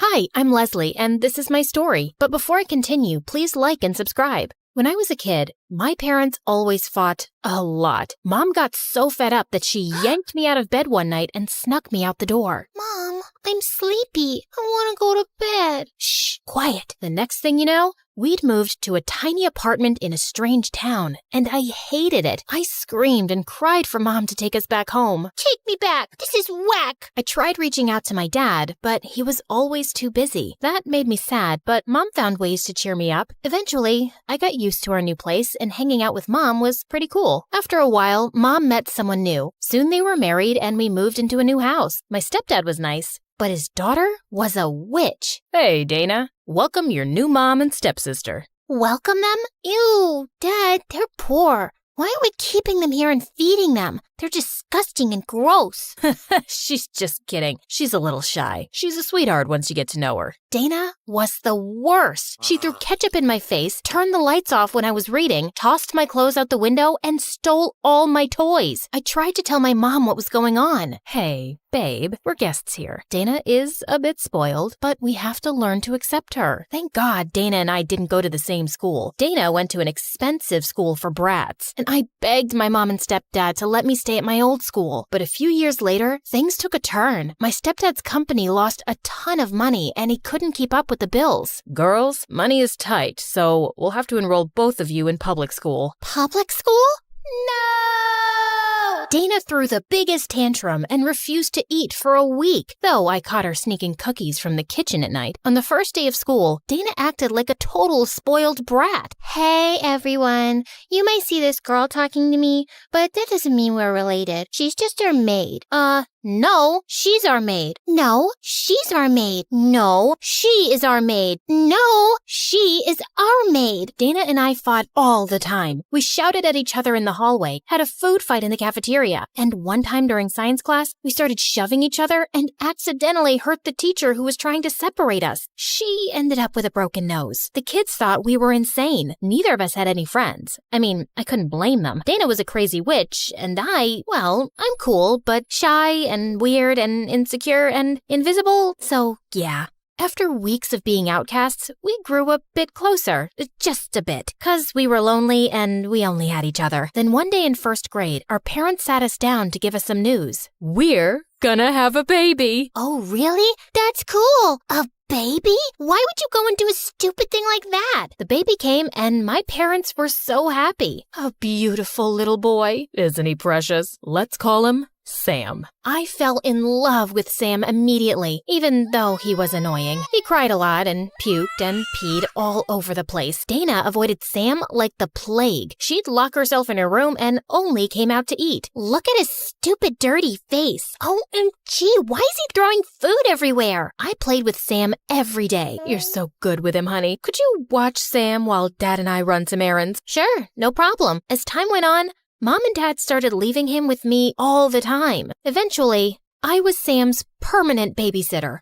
When Sam turned 2, he turned into a maniac. He drew on the walls with crayons, smashed an expensive vase, and poured milk in my dad's office drawer. And they blamed me every time. That vase cost a fortune. I'm taking it out of your allowance. But it's not my fault. I told you so. Told me what? That the brat was a bad idea. It's only gonna get worse. And Dana was right. One day I had a huge chemistry test and told my parents way in advance that I needed to study, but they still shoved Sam in my face and just left. I'd had enough. I dropped Sam off in Dana's room and headed out the door. Where do you think you're going? I'm done with this family. I'm out of here. You can't just leave me with this thing. Watch me. Look, Sammy, she has cookies. Sam grabbed Dana and I walked out the door. No, get away. Leave me alone. Help. I hopped on the bus and went straight to my dad's. He was out of town when I got there, so his maid let me in. For the first time in a long time, I had peace and quiet. My mom and stepdad freaked out when they found out I'd left, but I refused to come back. In school the next day, Dana ran up to me, looking crazy. I can't take it. Please, come back home. I thought you hated me. I do, but Sam's a demon. He tore up all my clothes and flushed my makeup down the toilet. Sounds like you're getting a taste of your own medicine. I turned to walk away, but then Dana started bawling like a big baby. Please, I'll do anything. Just come back home. Okay, maybe I'll come back, but on one condition. You have to do what I say when I ask. No way. I'm not your maid. You won't be my maid. You'll be my assistant. That's even worse. Take it or leave it. Dana reluctantly agreed, but even if she hadn't, I'd have moved back anyway because I missed my little Sam. The thought of him being ignored by my shallow parents and selfish Dana made me sick to my stomach. I moved back in, and whenever our parents left us with Sam, I'd set up a schedule so Dana and I shared the responsibilities. Things were great for a while, but they took a turn when Sam turned 10. He stole my mom's diamond ring and gave it to his classmate to impress her. A pretty ring for a pretty girl. Are you crazy? I can't take this. Sam got so mad, he punched the girl in the face. Then he sold mom's ring to his friend. I'll give it to you for $50. $40. Deal. One day, Sam's teacher called my parents in for a meeting. Of course, they were too busy to go and sent me and Dana instead. We came because our parents have leukemia. Oh my God. No. She means anemia. No, I think I meant amnesia. They're getting old and crazy. They're just sick, and we came instead of them. Can you tell us what the problem is? Sam gave one of his classmates a black eye. He broke a window, and he's been terrorizing the other students. When we got home, I went straight to Sam's room. We need to talk about what's going on with you in school. I'm busy. If you keep this up, you might get expelled. Get out! Sam slammed the door in my face. He was very stubborn, but I wanted to help him. When my mom and stepdad came back that night, Dana and I told them everything. It's those mean kids. They hate me, and they're always making fun of me because I don't have nice things. Oh, darling, we're so sorry. We'll buy you new clothes. Then Mom took Sam on a shopping spree. I couldn't believe they fell for his act. Later that night, my parents went out of town for a business dinner, and Dana and I were watching MSA videos in my room when Sam appeared out of nowhere. Hey, stupid witches, you're gonna pay for telling on me. Get out of the way, psycho. We're trying to watch TV. Sam pulled out a huge jar of crickets from behind his back and smashed it onto the floor. The crickets landed in our hair and all over our clothes. Get them, my pretties. A couple of months later, Mom and Stepdad called us into the living room to tell us we were moving into a brand new fancy house. So, wait, we're rich again? Yes, we have twice as much money as we had before. Thank God, I hated being poor. Now I can go to a fancy college. Only the best for my daughter. A month later, Dana left for college in another city. I could have gone away too, but I was too worried about Sam, so I got enrolled in a college close to home. But soon after, my stepdad enrolled Sam in an expensive private school, and he started hanging out with these spoiled rich kids. I had to make sure that he didn't get into some big trouble. In my sophomore year, I was reading in the park one day when suddenly I spotted a big dog running at crazy speed with a guy my age trying to grab his leash. His name was Alex, and he was a senior in my university. I gave him my hoodie, and we ended up talking for a while. I hadn't even realized 2 hours had gone by. Oh, shoot. I gotta go. I gotta check in on my little brother. So, how do I get your hoodie back to you? Maybe I could take you out for dinner tomorrow? Oh, I'm sorry, but with the university and some things at home, I really don't have time to date. Gotcha. Well, here's my number. Just let me know where I can drop it then. He started walking away, and so did I, but a part of me felt like I was doing the wrong thing. Hey, wait! How about a coffee tomorrow? Sounds like a good place to start. Alex and I started dating, and being with him just made me happy. For the first time, it felt like someone was noticing what I needed and was taking care of me. But things at home with Sam just kept getting worse. He was skipping classes and getting detention all the time. And then some creepy guy started coming around the house looking for Sam when my parents weren't home. When I asked him who they were, he just told me to mind my business. Then one night, Sam came home with a bruised face. Are you okay? What's going on? I'm fine, sis. I can take care of myself. Sam, I can't be your babysitter forever. I have a life of my own. And one day, I'll just leave. Then leave. My life, my choices. You can't change someone who doesn't want to change. Then he just hugged me and cried. The next morning, I tried to talk to him, but he was already gone. I'm worried about Sam. I think something's going on with him. You worry too much, honey. Sam's fine. Have you seen his face? He said he got hurt during football practice. Ugh. Soon after I graduated, Alex proposed and I was over the moon. I'd have to move out, but I would only be 10 minutes away from Sam. Not that he seemed to care much either way. And on my wedding day, Sam was nowhere to be found. I kept calling him, but I couldn't get through, and we couldn't postpone the ceremony any longer. I felt so upset that he had missed this. But 2 hours later, I finally got a panicked call from Sam, asking me to pick him up from some bad neighborhood. You're not a baby anymore. You just ruined one of the most important days of my life. I've always been there for you, and you couldn't even be there for me even today?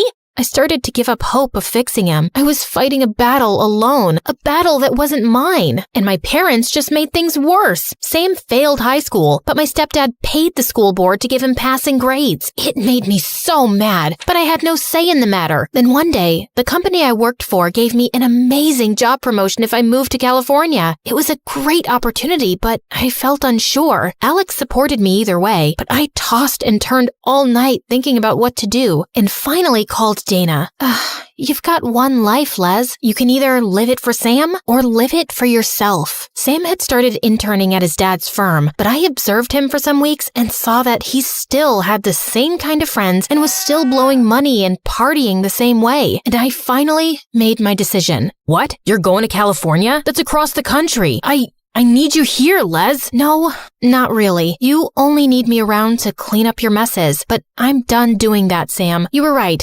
You can't change someone who doesn't want to change. Leslie, please. You're all I have. You've got Mom and Dad, and they'll take care of you in their own way. You're their kid. I just can't be your parent anymore. But you're my big sister. And I'll always be there for you as that. So when you decide to fix your ways, come and see me, okay? I love you, Sam, but I'm leaving. It's time.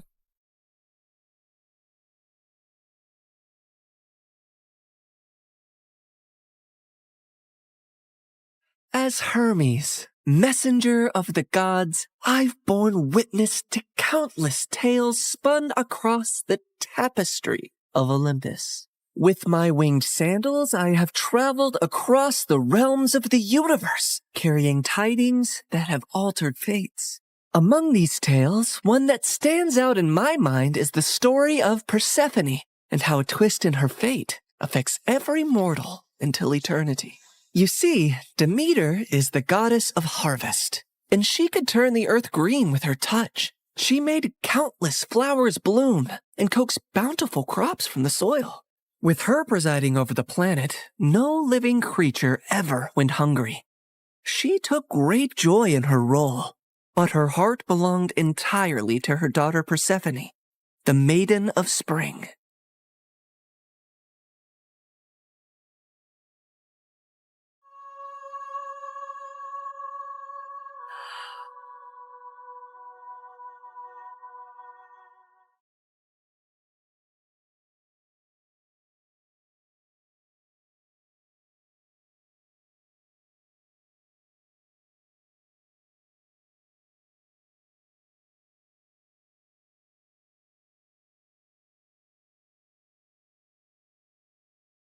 I've never seen anything like you.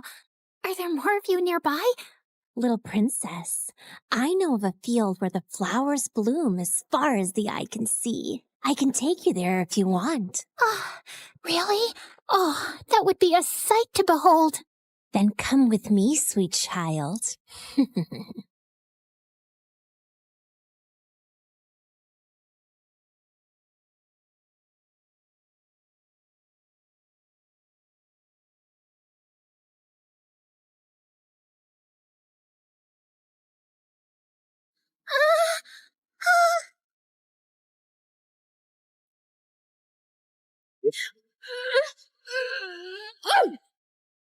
Enough, spirit of mischief!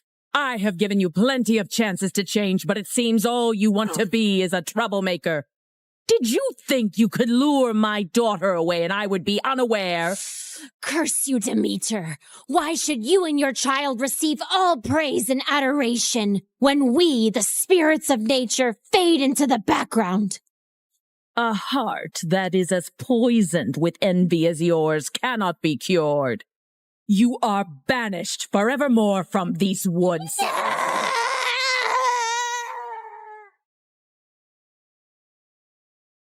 Did you forget that you are not allowed to venture into the forest alone? I'm so sorry, Mother.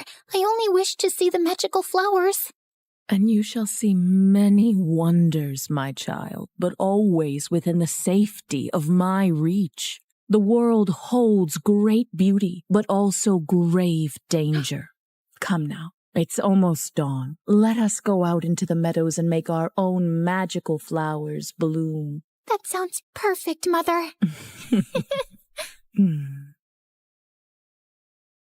Demeter always wanted to keep Persephone close to her. But as her daughter grew older, she turned into a beautiful young goddess who attracted the attention of many young suitors. Anytime a god smitten by Persephone's beauty sought her hand in marriage, Demeter sternly turned them away. I cannot marry her off, Hecate. She is too delicate for the harsh world outside. Huh? These gods who come after her, they only see her beauty, not her gentle soul. They cannot care for her as I do. Demeter, you must be mindful of what Persephone wants too, or she might grow to resent her cage. A cage? Is that what you would call it? She has everything here that she could possibly desire. She's a powerful goddess, and under my guidance she can wield life from barren soil. Any god she marries will only dim her light. No, she will be here with me forever. Innocent and loved. I do not desire to leave your side, Mother. I will stay here, forever. But fate had different plans for Persephone. On a rare trip to Earth's surface, the Lord of the Underworld, Hades, was wandering through a grove of trees when his gaze fell upon a scene that held him transfixed.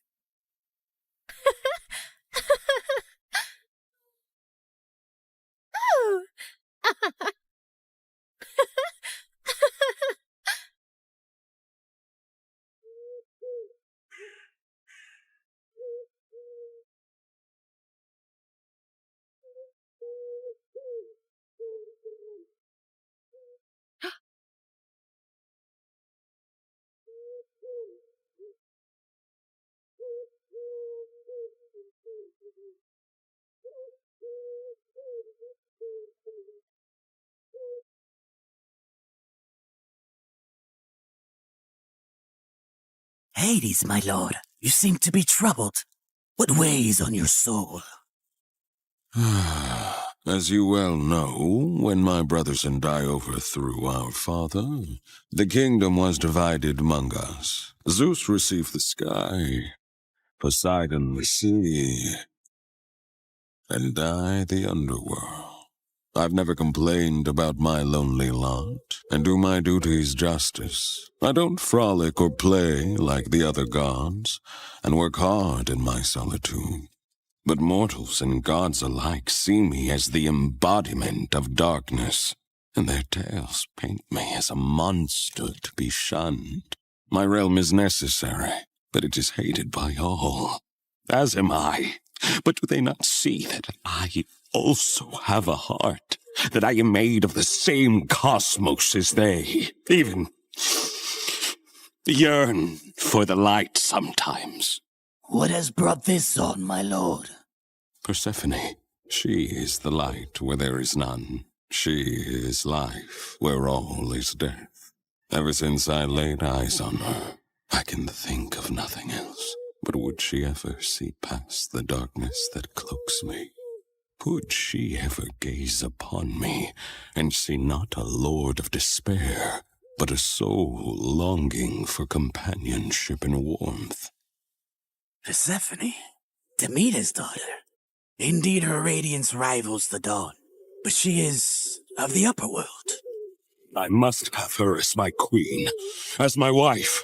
Her presence would bring joy and life to a realm that only echoes with loneliness and sorrow. And I must believe that even in the underworld, love can find a place to blossom.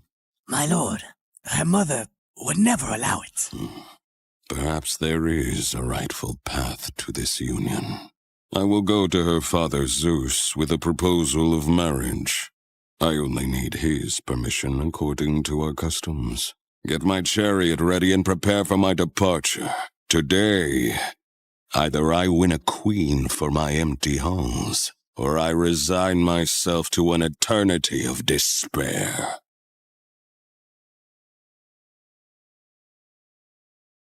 The next day, when Persephone had wandered far from her companions in a field and was kneeling down to admire Narcissus, suddenly the earth beneath her shook.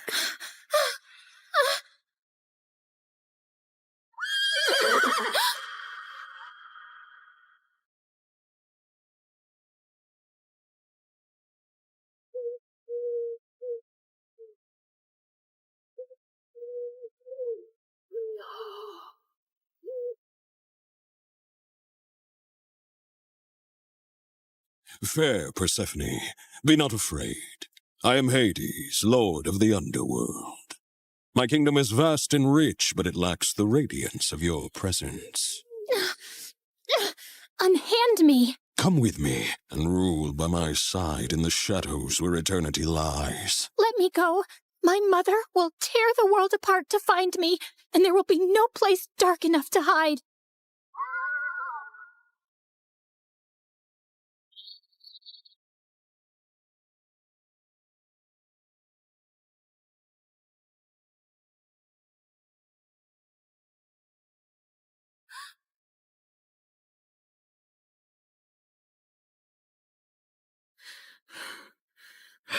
Where is Persephone? Something has happened to her. I can feel it. Leave everything and search for her now.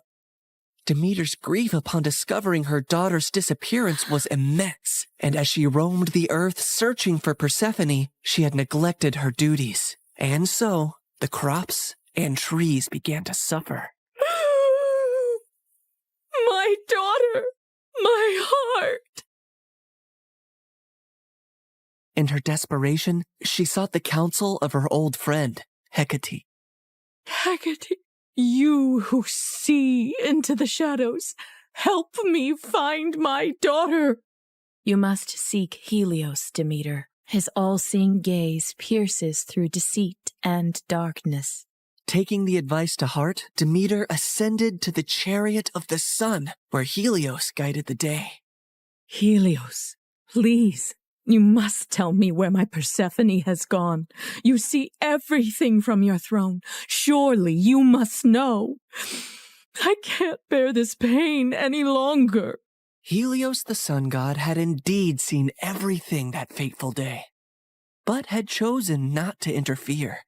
However, he was moved by Demeter's grief. Demeter, your daughter has been taken by Hades to the underworld. He desires her as his queen. That cannot be. My daughter, queen of that cold, dead realm? I won't allow it. Perhaps it is not as dire as you fear. Persephone's grace could bring life even to the underworld. Also, he is one of the most powerful, wealthiest gods in the universe, and she would rule by his side. Is that so terrible? This is an outrage! How dare he take my daughter? Did Zeus know about this too? Zeus allowed it. In her fury, Demeter descended back to earth. Return my daughter to me, or I will let the earth perish in my sorrow. I will let this world turn into ice and ash. I will plunge it into eternal winter.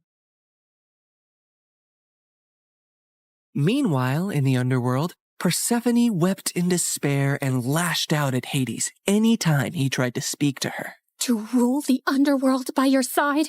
I want nothing to do with you. You've stolen me away from the sun, from my mother. I understand your anger, Persephone. I only hope, with time, you will see me and my world differently. Until then, I will respect your wishes. As enraged and heartbroken as Persephone was, she eventually got tired of her despair and ventured out of her chambers to observe Hades and her new home.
I built this for you, to remind you of the surface and to give you a place of peace.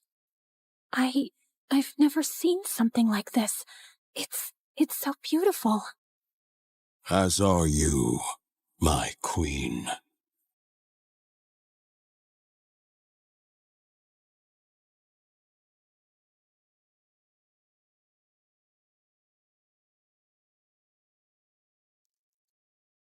Each realm has its supreme ruler, Persephone. But here, you and I will rule together as equals. You will never be beneath me, but always near me. Meanwhile, on the surface, Demeter's grief and rage was a storm that screamed across the lands. Where she walked, earth cracked, rivers ceased their babble, and crops withered to dust under her shadow. As she withdrew her blessings from the world, famine began to spread far and wide. The cries of suffering mortals eventually reached the ears of Zeus on high Olympus, who could no longer ignore the matter. So he convened a meeting of the gods. Demeter's wrath endangers all. We must find a solution that honors both her demands and the laws of gods. If my daughter wishes to leave the underworld, let her return to me, or I shall never again let the earth bear fruit. Very well, Demeter. If Persephone wishes to return, she shall, if she chooses to stay with Hades. So be it.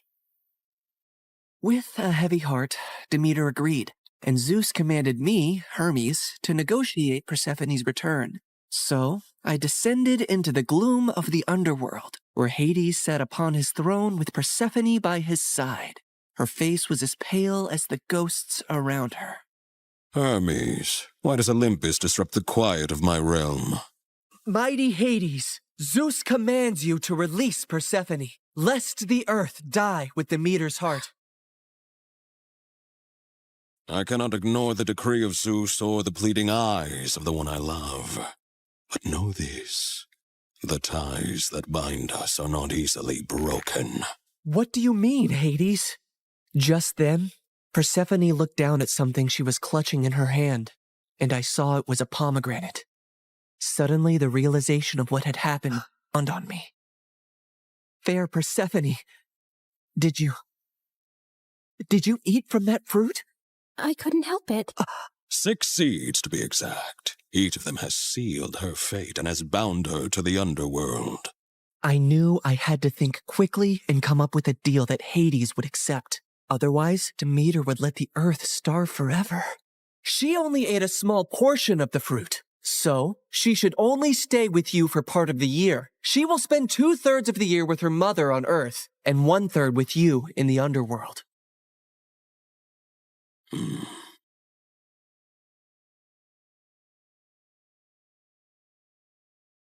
Go now to your mother, but feel compassion kindly in your heart towards me, and do not feel sorrow upon your return.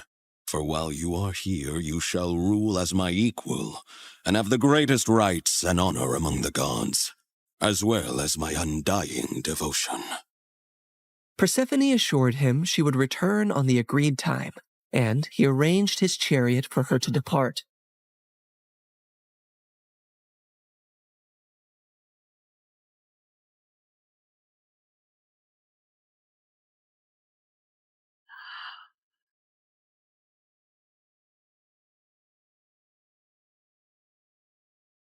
Demeter's joy knew no bounds when she was reunited with her daughter, but she was furious at the deal that had been struck.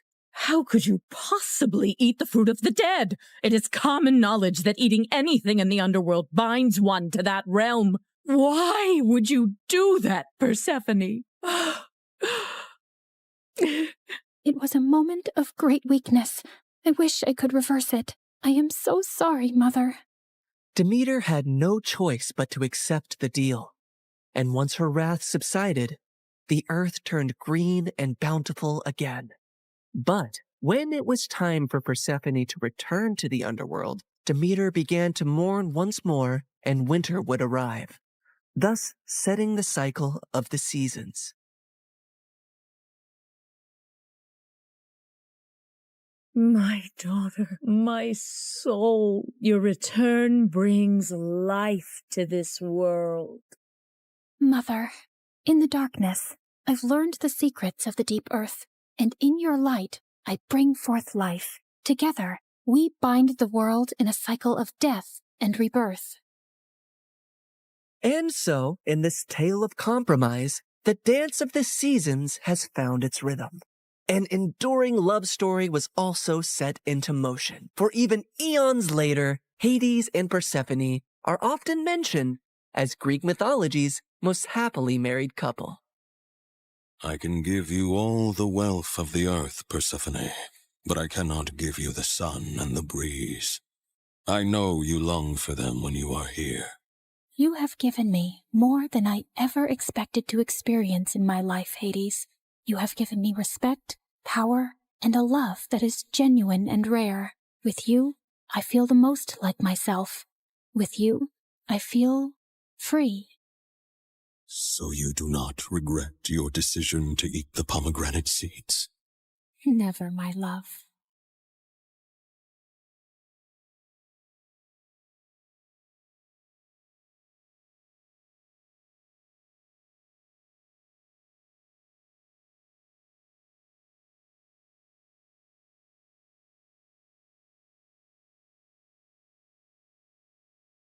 Hi, everyone. I'm Alba from Hollywood. I knew some girls who had fame, kind and supportive parents, or cute boyfriends, but I was the only girl I knew who had all 3. My boyfriend was the best. We met on the set of my first big role. I was an actress, and I was nervous to act in front of these amazing people who were also talented and experienced. The first person I met that day wasn't nice at all. This super pretty girl walked up to me and immediately started yelling at me. I recognized her from TV and magazine covers. She was an actress named Jamie Hart. Where are the rest of the vegan options? I've told you guys I don't know how many times I'm not eating this stuff. Sorry, I'm not the caterer. I'm an actress, like you. Oh, sweetie, there's no one like me. I'm one of a kind.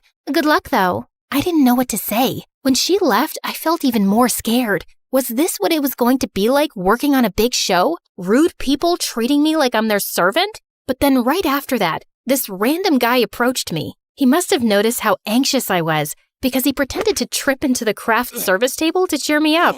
Everyone else looked over like he was crazy, but I couldn't stop laughing. First day? Yeah, I'm a little nervous. I was too when I first started. How did you get over it? Oh, I didn't. I'm terrified right now. He grinned at me, and I could tell he was joking. I was having a hard time imagining him ever being scared. He was so comfortable and at ease with himself. I wondered what his job was on set. Just remember, you're here for a reason. You wouldn't have gotten this job if you didn't nail the audition. You'll be great. I'm Malik, by the way. And then right after that, I found out he was an actor too, and my co-star on the show. We became close really quickly, and then things turned romantic, and he asked if I wanted to make it official. He got along with my parents, and even my dog was obsessed with him. So my first day got off to a bit of a bumpy start, but things were great now. I felt so much more comfortable on set. It took me some time, but I realized that Malik was right. I was there for a reason. The only person still rude to me was Jamie.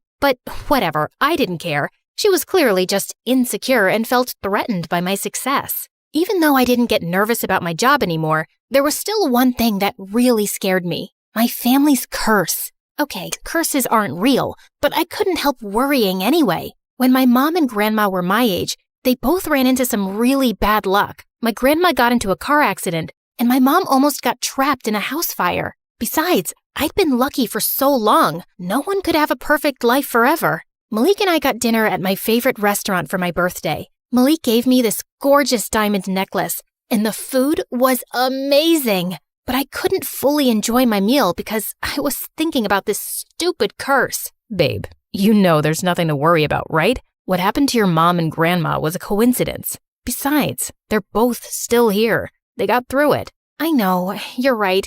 I just get anxious sometimes, even when my brain tells me it makes no sense. You know what I do when I'm feeling anxious? Before I could ask, there was a loud bang as Malik slammed his knee against the table, pretending to hurt himself. Our plates and silverware jumped, and half the restaurant turned to stare at us.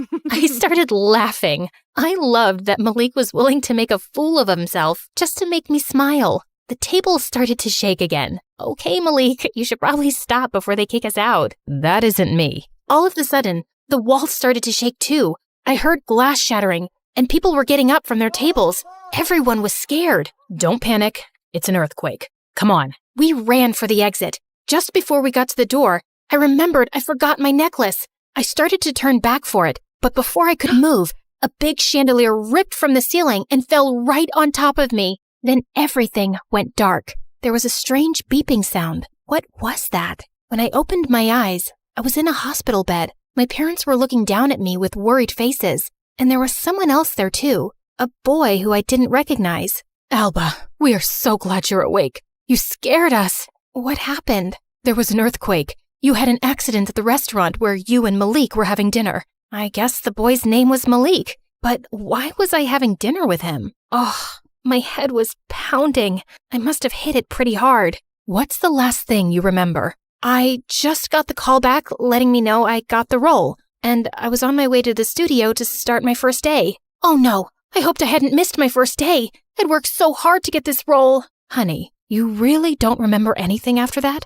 About the show? About me? Do we know each other? Malik looked so sad in that moment, but I didn't know what to do. Everything was so foggy, and my head was killing me. After I got home from the hospital, my mom sat me down and explained everything. I had amnesia, and I was missing almost a full year of memories because of my concussion. She said my show was really successful and I was a popular actress, and that boy from the hospital was my boyfriend. After you fell, he ran back into the restaurant to carry you out while the whole building was shaking. We're very fortunate that he was there to help. Wow, sounds like that boy Malik might have saved my life. On set the next day, Everyone was so sweet and understanding. Even though I didn't remember all the acting I had been doing, the super famous actress named Jamie Hart went through the scripts with me and helped me catch up. I saw Malik too. He smiled and waved. I think he could tell I still didn't remember him though, because he turned sad and didn't come over to talk. The strangest thing happened. When the director called action, I didn't feel nervous at all. I had been so scared to start my first day, and I barely slept at all the night before, but here I was, nailing it. Then I remembered, this wasn't my first day. It just felt like it was because of my injury. It was all so strange. After a while, though, I got back into my routine. Things were going really well with the show. Jamie and I became great friends. We'd go on shopping sprees and have spa days and everything. I was surprised one day at the studio when Malik approached me. I felt like he had been avoiding me. He was always sweet when we spoke, but it was usually just small talk, and that sad look never left his eyes. Hey, I wanted to ask you something. I know everything's messed up and weird since the accident, but you're someone really special to me. And I know you don't remember, but I was someone special to you too. Maybe we could start over. What did you have in mind? Something casual, no pressure. There was a smoothie place you really liked. Maybe we could hang out there. That I hadn't forgotten. Strawberry banana was my favorite. That would be nice. Malik and I got smoothies later and strolled around the park. The way the sun shimmered on the pond was so pretty. And Malik was so nice and funny. I could see why I must have liked him. I felt bad though because he seemed to know so much about me, but everything he told me about himself was brand new information. I tried really hard to remember, but I just couldn't. Ugh, stupid earthquake. On set the next day, Jamie came up to me after she saw Malik and I talking. Look, I don't know if I should say this because I don't want it to seem like gossip. What is it? You can tell me. Jamie glanced around and lowered her voice. It's about Malik. I'd be careful around him. He's one of those people who only talks to successful people because he's trying to boost his own career. It's pretty gross. I was shocked. That wasn't the vibe I got from Malik at all. But Jamie knew him much better than I did, and she'd been such a good friend to me since my accident. We were best friends before that too. At least, that's what she told me. Malik and I were supposed to hang out again that day after we finished filming, but I told him I wasn't feeling very well. I could tell he was disappointed. It made me doubt myself for a second. Was this really the right decision? We had fun getting smoothies, and my mom said he saved my life. But then I remembered what Jamie told me. Hollywood was full of fake people. You had to be on guard to protect yourself. What if he had lied to my mom about saving me? Jamie came over one night so we could practice lines. I had a huge monologue the next day, and I wanted it to be perfect. Jamie was so generous with all the time she put into helping me. Suddenly, my dog Rocco started to growl at her. Rocco! I couldn't believe it. Rocco was such a sweet and lazy dog. He loved everyone. What's his problem? Sorry, he must have smelled one of your pets. He's not usually like this. I don't have any pets. The next day, Malik approached me while we were getting ready to film. Hey, is everything okay? I tried calling and texting, but you never answered. Yeah, I've just been really busy. Okay, Alba. Have fun with your new best friend, I guess. What's that supposed to mean? You blew me off last week, and now you're giving me the cold shoulder. And you spend all your time with Jamie, who you don't even like. Of course I like her. And Jamie has really been there for me since my accident. You barely even talked to me until a few days ago. I was trying to give you space. I'm sorry, I didn't know how to handle you forgetting me. It was like we were strangers again, except I still had all these great memories of us together. I didn't ask to get a concussion. You're acting like I did it on purpose. That's not what I meant. I'm sorry. I'll leave you alone from now on. I thought my day couldn't get any worse,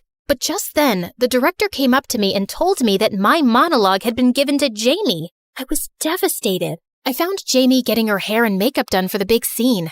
Hey, what happened? They just told me that you're doing my monologue instead. Oh, I told them that you were still feeling really tired from your accident and weren't up for such a big dramatic scene. I thought you'd be happy. Thought I'd be happy? You knew how important this was to me. Why would you do that? I thought you were my friend. That's how things work here, sweetie. It's really not a big deal. And if you don't mind, I need to get ready for my monologue. I spent the rest of the day trying not to cry. I felt like Jamie had taken a mask off and I'd finally seen the real her. A selfish monster who'd been using me this whole time. At the end of the day, I snuck onto an empty set and finally cried and let it all out. Everything was so messed up. My accident had ruined my life. It was that stupid curse. I knew it. My mom might not believe in it, but how could she say it wasn't real now? I stared at the set. It was this huge dark sky filled with galaxies and stars and comets. The door opened. Malik saw me and started to head over, a little bit hesitant. Suddenly, he tripped over an electrical cord and almost fell. I burst out laughing. He was such a goofball. He smiled and sat down beside me. Hey, so I know I said I'd leave you alone, and I still will if that's what you want, but I wanted to give you this first. I went back for it after the accident. Then he took out this beautiful necklace. It looked oddly familiar. When he handed it to me, our fingers touched, and suddenly, everything came rushing back to me like a flood. Malik and I were playing with my dog Rocco, the two of us cuddling while we watched a movie, on the red carpet together getting our photos taken. I remembered it all. Malik. I took his hands. He looked at me with a puzzled expression, and then he saw it in my eyes. That I remembered him. That I remembered us. He leaned in and kissed me in front of the galaxies and stars. A moment later, a security guard came in. Hey, you guys can't be in here. Malik and I laughed and then raced off the set holding hands. The next day, I found out that Jamie had been fired. It turned out that she was only acting like my best friend because she had heard a rumor that her character was being written off the show. I would have tried to help her if she'd just been honest with me, but now it was too late. Anyway, things went back to normal. Eventually, I stopped thinking about the curse. It wasn't real anyway. The only real thing was life's ups and downs, and I couldn't control that. All I could do was be here in the moment. In this moment, I was enjoying a strawberry banana smoothie with my boyfriend, and it was perfect. Malik grinned at me. You know what would make this moment even more perfect? If more people liked and subscribed to MSA, he said with a knowing wink. I couldn't help but laugh at his suggestion.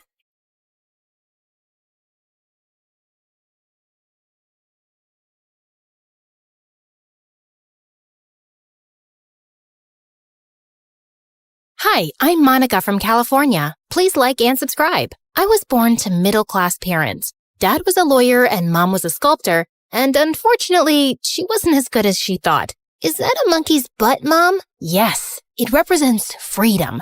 You won't get it. I don't think anyone will. Growing up, I was closer to my dad. He would read to me every day and tuck me into bed, while Mom stayed in her room making weird structures from mud. Every time Dad asked her to get a real job, she would lock herself in and not come out for days. One evening after an argument with Dad, Mom left the house in the middle of the night. We searched everywhere and found her in the park, crouching under a tree.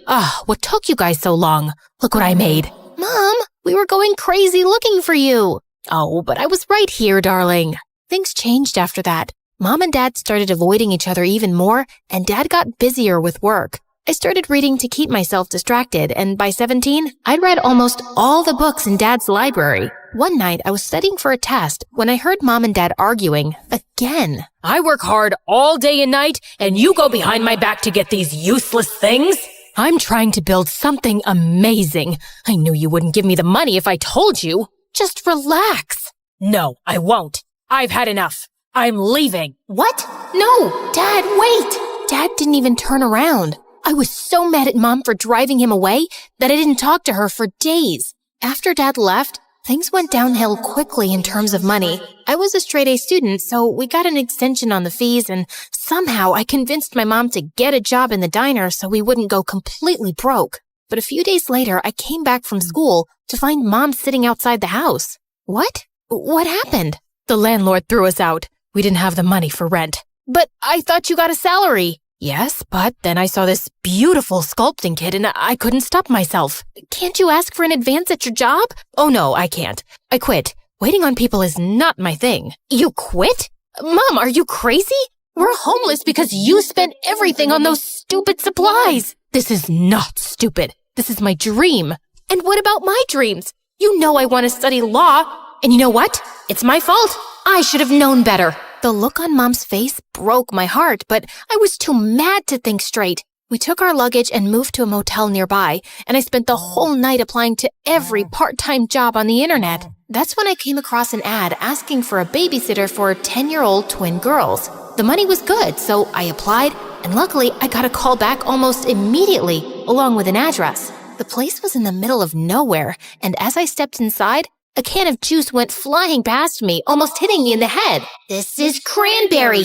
I'm allergic to this. You want me to die, don't you? Hello? I'm talking to you. Sis? I think she's finally gone crazy. What do you think? Should we kick her out too? The poor maid stood still like a rock, staring at the floor, as the two brats screamed at her. I could see tears rolling down her face, but her expression remained cold as ice. Hi, I think they're talking to you. And you two, can you stop flinging things like that? You might end up hurting someone. Then don't stand in the way, ugly face. Who are you anyway? A trespasser from the media? Oh my god, a kidnapper? I'm here for the babysitting job? Oh, but aren't you supposed to be all old and wrinkly? And what are you still doing here? Get your deaf butt out of this room. Now, that's not a very nice thing to say, Emerald. Suddenly, a handsome guy in his 40s walked in, and the whole place fell silent. Something about his face screamed royalty to me, but when he spoke, a chill ran down my spine. You must be Monica. I'm Robbie Jackson. That's Emerald and Pearl, my daughters. Just excuse their behavior. They get hyper around new people. No problem, but they do need to treat people with respect. Of course. That's why I want a good nanny for them that could teach them some manners. You see, I'm a busy man and I need my space. Sure, but I thought you needed a babysitter. Potato, potato. You help them study, eat, sleep, everything. And sometimes you have to stay the night. Like tonight I have a charity event and I'll be back tomorrow. I'll pay you extra for this. Do we have a deal? I thought about it for a moment before agreeing, and Mr. Jackson immediately gave me $5,000 as a salary advance. This was huge. Don't get too happy. We won't make it easy on you. Consider this as our warning. Dad's soft, but we're not. Try me. I'm tougher than you think. As I lay on my bed that night, I couldn't shake an uneasy feeling about the house and those creepy brats. God, those girls needed some discipline. I went downstairs to get some water and found the maid from the morning. So I thought of having a little chat. Hey there, so how long have you been working here? Silence. Could you tell me your name at least? Why? Please don't talk to me. Before I could say anything else, this maid turned around and left. Well, that was awkward.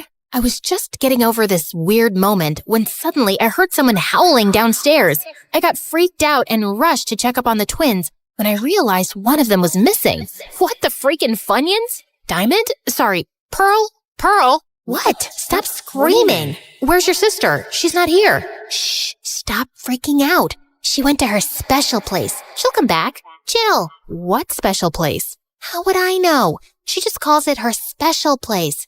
She goes there every night and comes back later. Just try to shut up. I'm trying to get some sleep. Pearl simply pulled the blanket and turned around. Helpless, I tried looking for Emerald everywhere, but it was like she disappeared into thin air. The next morning before leaving for school, I went straight to Mr. Jackson to talk about it. Don't think about it too much. Just be careful around the girls. They've taken a hit after their mom got into a coma. If you take good care of them, you'll never have to look for another job. Mr. Jackson looked desperate, and in some ways it reminded me of my own dad around Mom trying to get her to work. Over the next few days, I tried everything to warm up to the girls, but they were just horrible. They burned my assignments, superglued my chair, and one time they filled my bag with broken eggs. It took me hours to clean that. One day at work, Mr. Jackson informed me that it was the twins' 11th birthday, and he wanted to throw the biggest party ever. But an hour before guests started pouring in, he left for an urgent business meeting, leaving me in charge. When I told the girls, they went ballistic. He always gets away with it. Not this time. He's gonna regret missing out on our birthday. Emerald pulled a lighter out of her pocket and rushed to the library. I chased her all the way up in this maze of a house and found her with a lighter under a massive painting. I wonder how he'll feel when we burn his favorite painting down. You can't! You won't! Listen, Emerald, I'm sure something important came up. That doesn't mean he can abandon us like that. And what do you know? You probably have both of your parents loving you. Actually, no. I told the girls about my issues regarding Mom and Dad, and suddenly they went softer. Emerald pulled the lighter down, and after that day, she was surprisingly kinda well-behaved. The week went by peacefully, and soon the school announced the annual scholarship test. I asked Mr. Jackson if he could spare me for a week, but he suggested I just move in instead. It didn't sound half bad, so I agreed, but when I told Mom, she said she had a bad feeling about it. Well, I would have preferred if she had a job instead of a bad feeling, but whatever. I moved in the next day, and while I was setting up my stuff, Mr. Jackson called for me. Now that you're here, you need to understand 2 things. My study is off limits, and the room on the top floor remains closed at all times. Under no circumstances are you allowed to go in. I felt a bit weird with the way he spoke, but I nodded my head and went back to my room. Moments later, the girls walked in and asked if I wanted a tour. They took me around the house, showing off their bowling alley, swimming pool, and arcade. Do you get to play many games with your dad? No, he's always busy. Oh, okay. Why do you say it like that? Like what? Like you're feeling sorry for us? Oh, look at those poor little girls. They don't have a mom, and their dad is too busy. I'm sure you're thinking that. But guess what? Our daddy loves us deeply. Hey, I didn't mean it like that.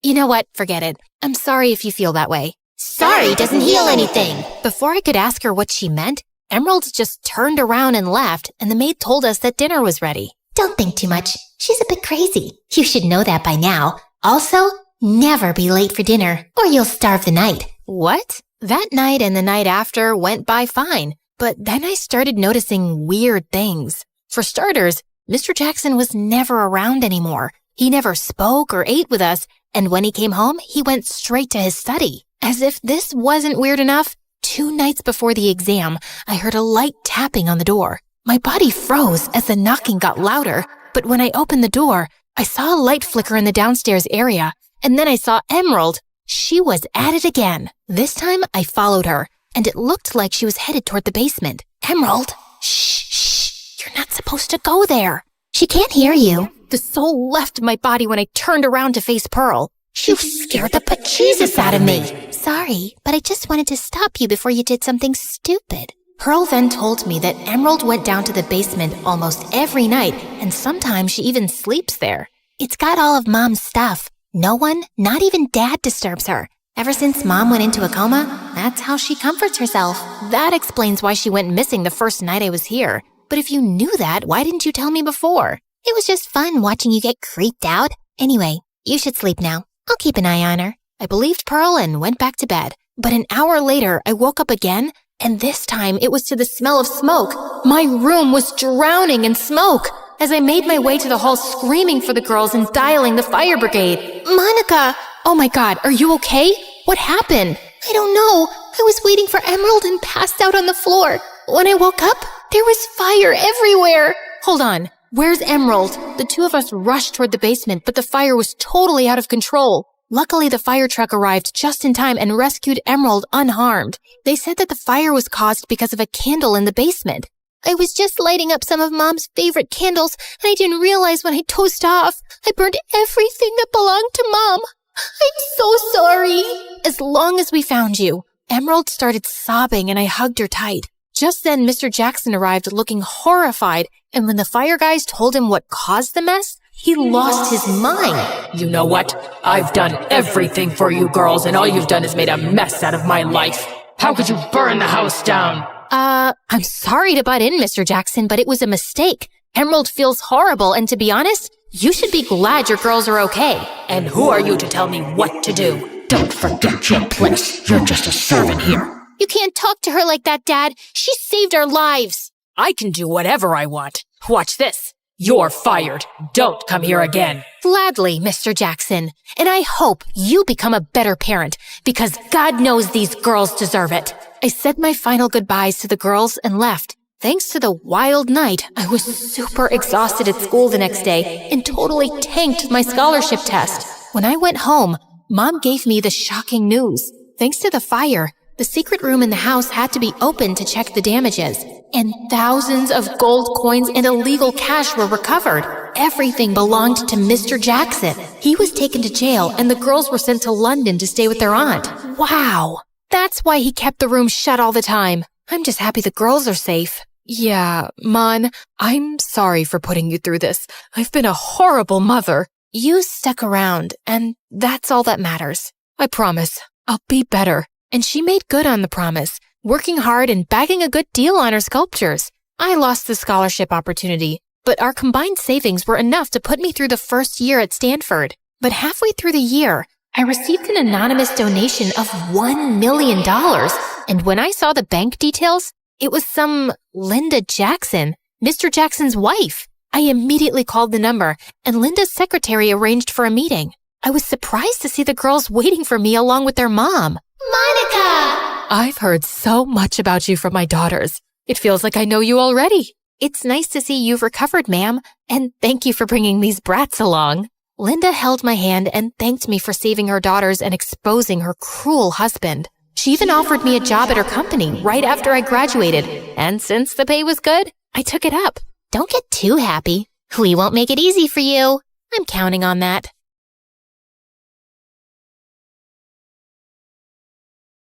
I sat in the audience for the 1,000th time watching my annoying sister Mara's talk show. I was just about to fall asleep when suddenly a spotlight shone on me. There she is, my twin sister Brooke. Come help us play the game, sis. Wait, what? Before I could say a word, the audience started chanting my name and my parents nodded at me encouragingly. Mara was waiting on stage with her guest star, who was some famous model. So, Brookie, you and Iris are going to play the card game War, and whoever wins breaks an egg on the other's head. Can I jump off a building first?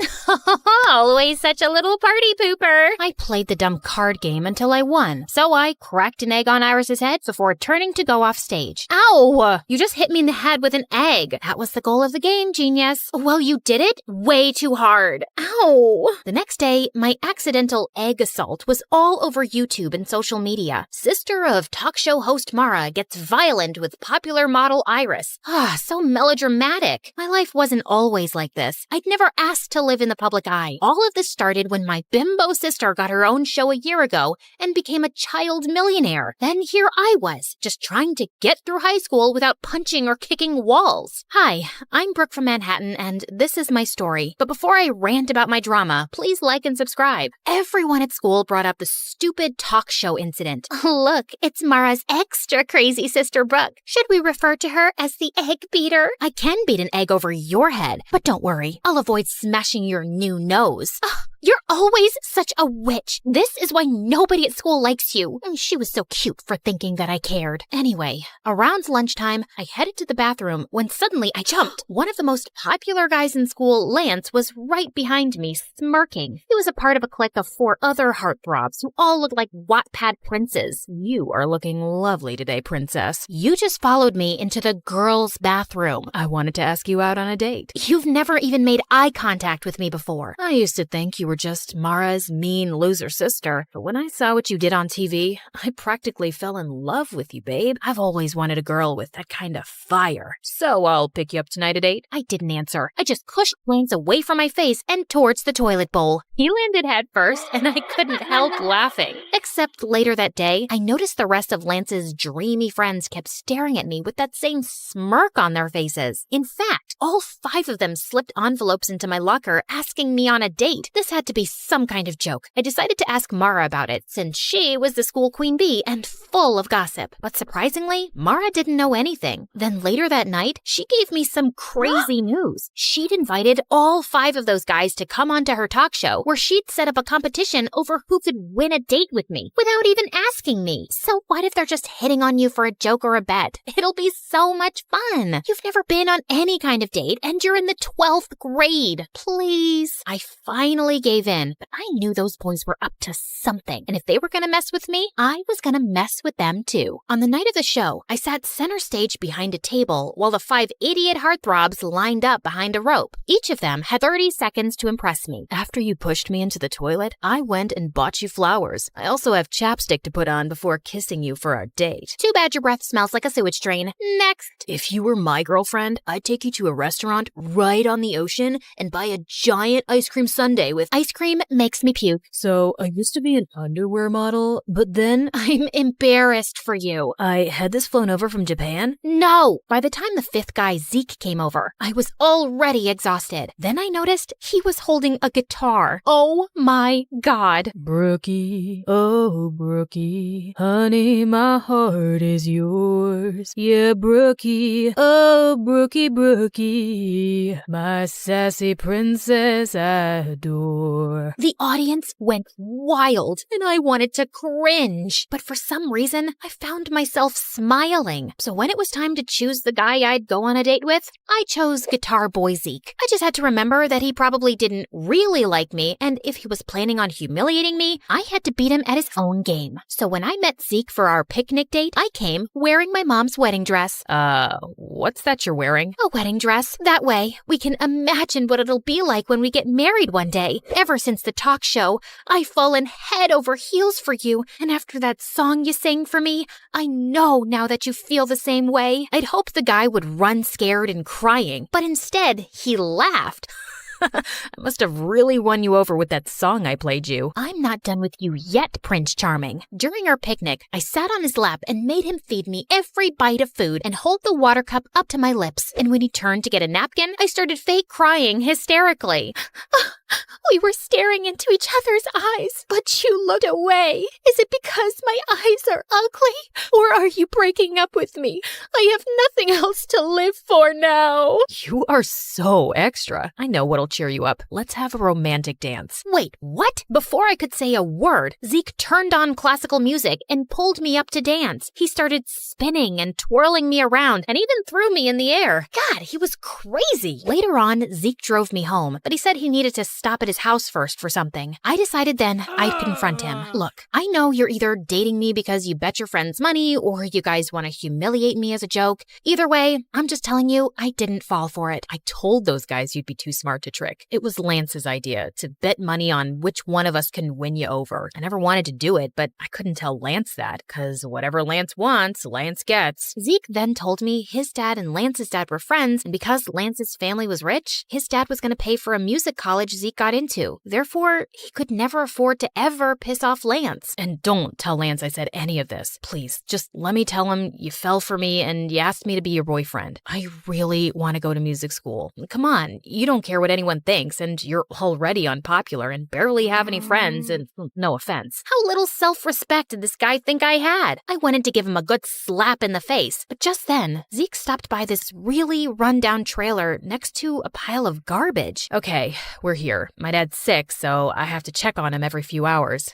Holy crud, this is where he lived? This place was a single room, and Zeke's dad was in a bed with an oxygen tank. I guessed with his dad's medical bills, he'd never have enough money to even think about music school. So I decided to let Zeke tell Lance he was gonna keep dating me for a bet. The next day at school, I saw Lance and the other 3 heartthrobs looking at me and snickering to themselves. Even other kids seemed to be onto the bet, but I could live through it. I was doing a good deed by humiliating myself. Plus, Zeke was fun to be around, and I didn't mind having him as my fake boyfriend. One night, I decided to invite him to a celebrity party Mara and I were attending. I even bought him a suit and tie, and secretly, I thought he looked super handsome. At one point, I was walking by the entrance when suddenly I saw Zeke standing with Lance and his friends, and Zeke was saying he had to go. What do you mean? This is a huge exclusive party that I invited you to. Listen, cranky face. I came to pick up your boyfriend for some last-minute plans. Surely you two can reschedule. With that, Zeke took off with the boys, and for some reason, I felt really angry about it. Just then, Mara came over to ask if I was okay, and I ended up telling her everything. Look, I know you feel bad for Zeke because of his home situation, but you don't have to sell your dignity for charity. If you think he doesn't genuinely care about you, just dump his sorry butt in front of everyone tomorrow. Or I can talk tomorrow in school, like an actual mature person. But I know maturity is kind of a foreign concept to you and the other kids at school. Okay, listen, sis. You've never had any real friend or boyfriend before, and I'm at the top of our school's social ladder. I know how to deal with these things. I can handle this myself, thanks. Just because I don't date a different guy each week doesn't mean I need boy advice from you. So on Monday at school, I headed to the bleachers at lunch where I knew Zeke practiced guitar, except he spotted me first and immediately came over to hug me. I am so sorry about what happened at the party. Lance decided at the last minute that he wanted to have a betting party. Kids at school are betting on how I'm gonna break your heart and everything, I realize this may be going too far. It's going way too far. I tried to do a nice thing for you, but you're totally taking advantage of me. Also, how long are you gonna be Lance's slave for? Can't you get a scholarship to the school or something? No, I'm not talented enough. It's cool. I'll tell Lance the truth and stand up to him. I'll just find something other than music that makes me happy. Zeke turned to walk away, but I just couldn't let him give up his friends, his reputation, and his dreams. So I told Zeke I'd help him apply for a scholarship because even though he didn't believe in himself, I knew he was talented enough to get one. And 2 weeks later, he got accepted. You just made my dreams come true. Brooke, no one has ever believed in me like that before. You're amazing. Zeke suddenly picked me up and spun me around, which made me feel butterflies. After that, Zeke and I became really close and started hanging out all the time. I helped him take care of his dad, and he helped me make some friends at school. Except there were a couple of issues. One, I started to develop real romantic feelings for Zeke. And two, was Zeke still hadn't told Lance the truth, even though it was part of our agreement. So finally, Zeke decided to confront Lance one day after school as I hid behind a tree to listen in. Look, man, I told Brooke about the bet. It's not right the way we're manipulating her. Plus, I've been hanging out with her, and I think I want to date her for real. You know, she helped me get a scholarship to the music school you were going to pay for. Now, you don't have to. Are you kidding me? What am I going to tell all the kids who've been giving us money, betting the different ways you can dump her? You're one of us, Zeke, and she's an unpopular loser. It'll make the whole squad look bad. If you date her, then you're dead to us. Well, fine then. You guys are jerks anyway. I'm going to get myself an awesome girlfriend. I held my breath as I watched Zeke ditch his friends for me. And just like that, Zeke and I became an item. He held my hand, kissed me in public at school, and didn't even seem to care that he'd lost all his friends in popularity. Everything seemed to be going well, at least for a couple of weeks. Then one weekend, I went away with my family for a camping trip with no Wi-Fi or cell reception. But when I arrived back at school on Monday, something horrible happened. I was sitting in the cafeteria when suddenly Zeke stood up on one of the tables with a microphone and speakers. Can I have everyone's attention? I have something to say to my girlfriend, Brooke. I'm sorry, babe, but I just can't date you anymore. I've realized that I don't want to be with a stuck-up sourpuss who's way below my league. It's also really lame that she's never dated anyone before. So for all of you out there who bet money how I dump Brooke, the ones who selected public humiliation win. I stood with shock as I watched a bunch of kids run over to Zeke, Lance, and the other guys with cash. None of this made any sense. Had it just all been a setup? I ran out of the room and into the hallway to collect myself when I saw Zeke behind me. Brooke, I am so sorry I had to do that, but I had a good reason. What good reason could you possibly have for humiliating me like that? Please, just listen to me. My dad had to have an emergency medical procedure over the weekend that I couldn't pay for, and since there was no way to reach you, I had to ask Lance for help. He said he'd only pay for it on the condition that I publicly dump you. I'm so sorry. I still want to be with you, though. It just might have to be in secret. You know what? No, I don't care what your reasons are. I am so freaking sick of all of your excuses to manipulate and humiliate me. We're done, Zeke. That night, I refused to let myself cry. Zeke didn't deserve my tears. I didn't need any cowardly idiots in my life anyway. The next afternoon, I was studying in the library when I decided to take a break for some coffee and MSA videos. But while I was relaxing, Lance suddenly sat down next to me. Ooh, MSA. I watch them on TikTok all the time. Let me help you pick an episode. If you come anywhere near me or my computer, I'll squeeze your head until your brain pops out. Oh wait, I forgot. You don't have a brain. Probably why you watch MSA on TikTok instead of YouTube. You know, YouTube, the site for smart people.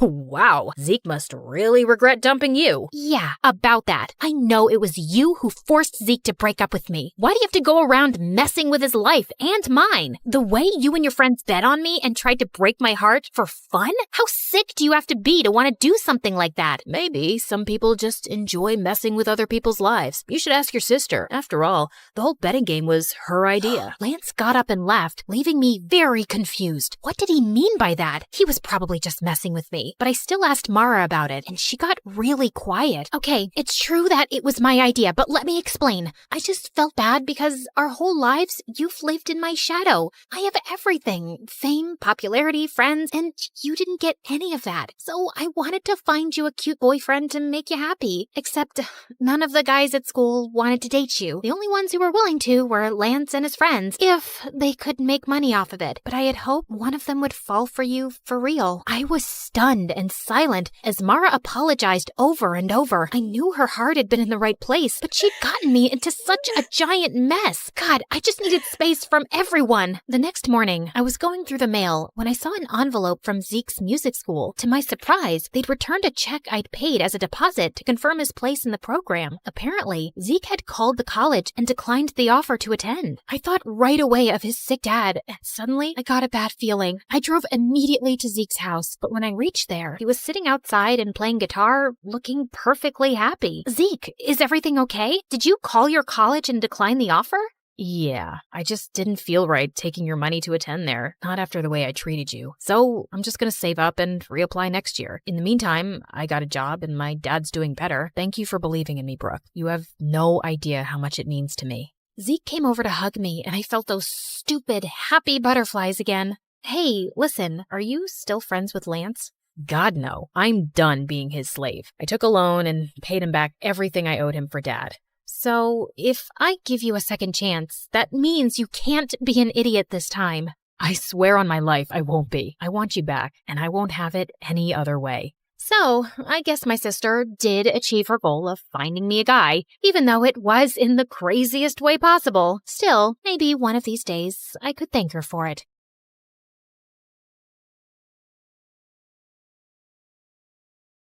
You've heard of a rags to riches story, but how about a riches to rags one? Like and subscribe to hear my reverse Cinderella story. Hi, MSA Nation. My name is Patricia, but since we're friends, you can call me Trisha, but not Patty. I hate Patty. Growing up, I was extremely rich, like next level rich, like Oprah meets Rihanna meets King Charles rich. It was all thanks to my mom, who the world knew as Cheryl. She was the most impressive person I knew. She and her best friend, whose name I won't mention for reasons that will soon become clear, were business tycoons who got a ton of investors and created a huge mega corporation right out of college. Ever heard of Amazon? Their business was kind of like that. Let's call it BFF Enterprises. It employed thousands of people all across the country, and Mom and her friend reaped the rewards of their extraordinary efforts. I aspired to have a BFF like Mom's. As a VIP daughter of a VIP, I was enrolled in etiquette classes immediately. By the time I was 5, I was practically Julie Andrews. You know, the queen from the Princess Diaries, only smaller. I was treated like a princess, with people attending my every need. When I showed an interest in art, I was gifted all of the finest art supplies and was even able to practice by creating portraits of some of the coolest celebrities. I can neither confirm nor deny that those were the celebrities who I painted. Yeah, my life was pretty much perfect until someone ruined everything. One day, there was a huge commotion next door at Mom's best friend's house. All of a sudden, the door swung open and I was shocked to see Mom's bestie in handcuffs. It turned out she who must not be named, that's what I called her, had been stealing a ton of money from their company. Because of that, their business went under and thousands of people lost their jobs. To make matters worse, an angry former employee was convinced that Mom must be to blame too. He put together a whole manifesto and brought Mom to court. Fortunately, Mom was declared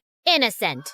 I knew she always would be, of course. She who must not be named was proven guilty and sent to jail. The employee who had lodged a case against Mom ended up behind bars for defamation too. Mom's name was cleared and she and I lived happily ever after. That's the end of my story. Thanks for tuning in. Just kidding. It got a whole lot worse from there. Even though she was innocent, the public knew Mom as the face of the company, and they were mad. Mom and I weren't exactly well-equipped to fight off an angry mob, so the government intervened for our safety, and we were forced to join the Witness Protection Program and completely change our identities. We were given cover stories and everything. So, remember before when I said my name was Patricia? Well, that was sort of the half-truth. I had a different name before all of this mess. A gorgeous name. But that and everything else were taken from me when she who must not be named ruined my life. I was pulled from my life of glamour and ease and relocated to here. Yeah, the house was a serious downgrade from what I was used to. See what I mean about an opposite Cinderella story? I know this is different from what we're used to. At least we still have each other. One day, we'll live in a big mansion again.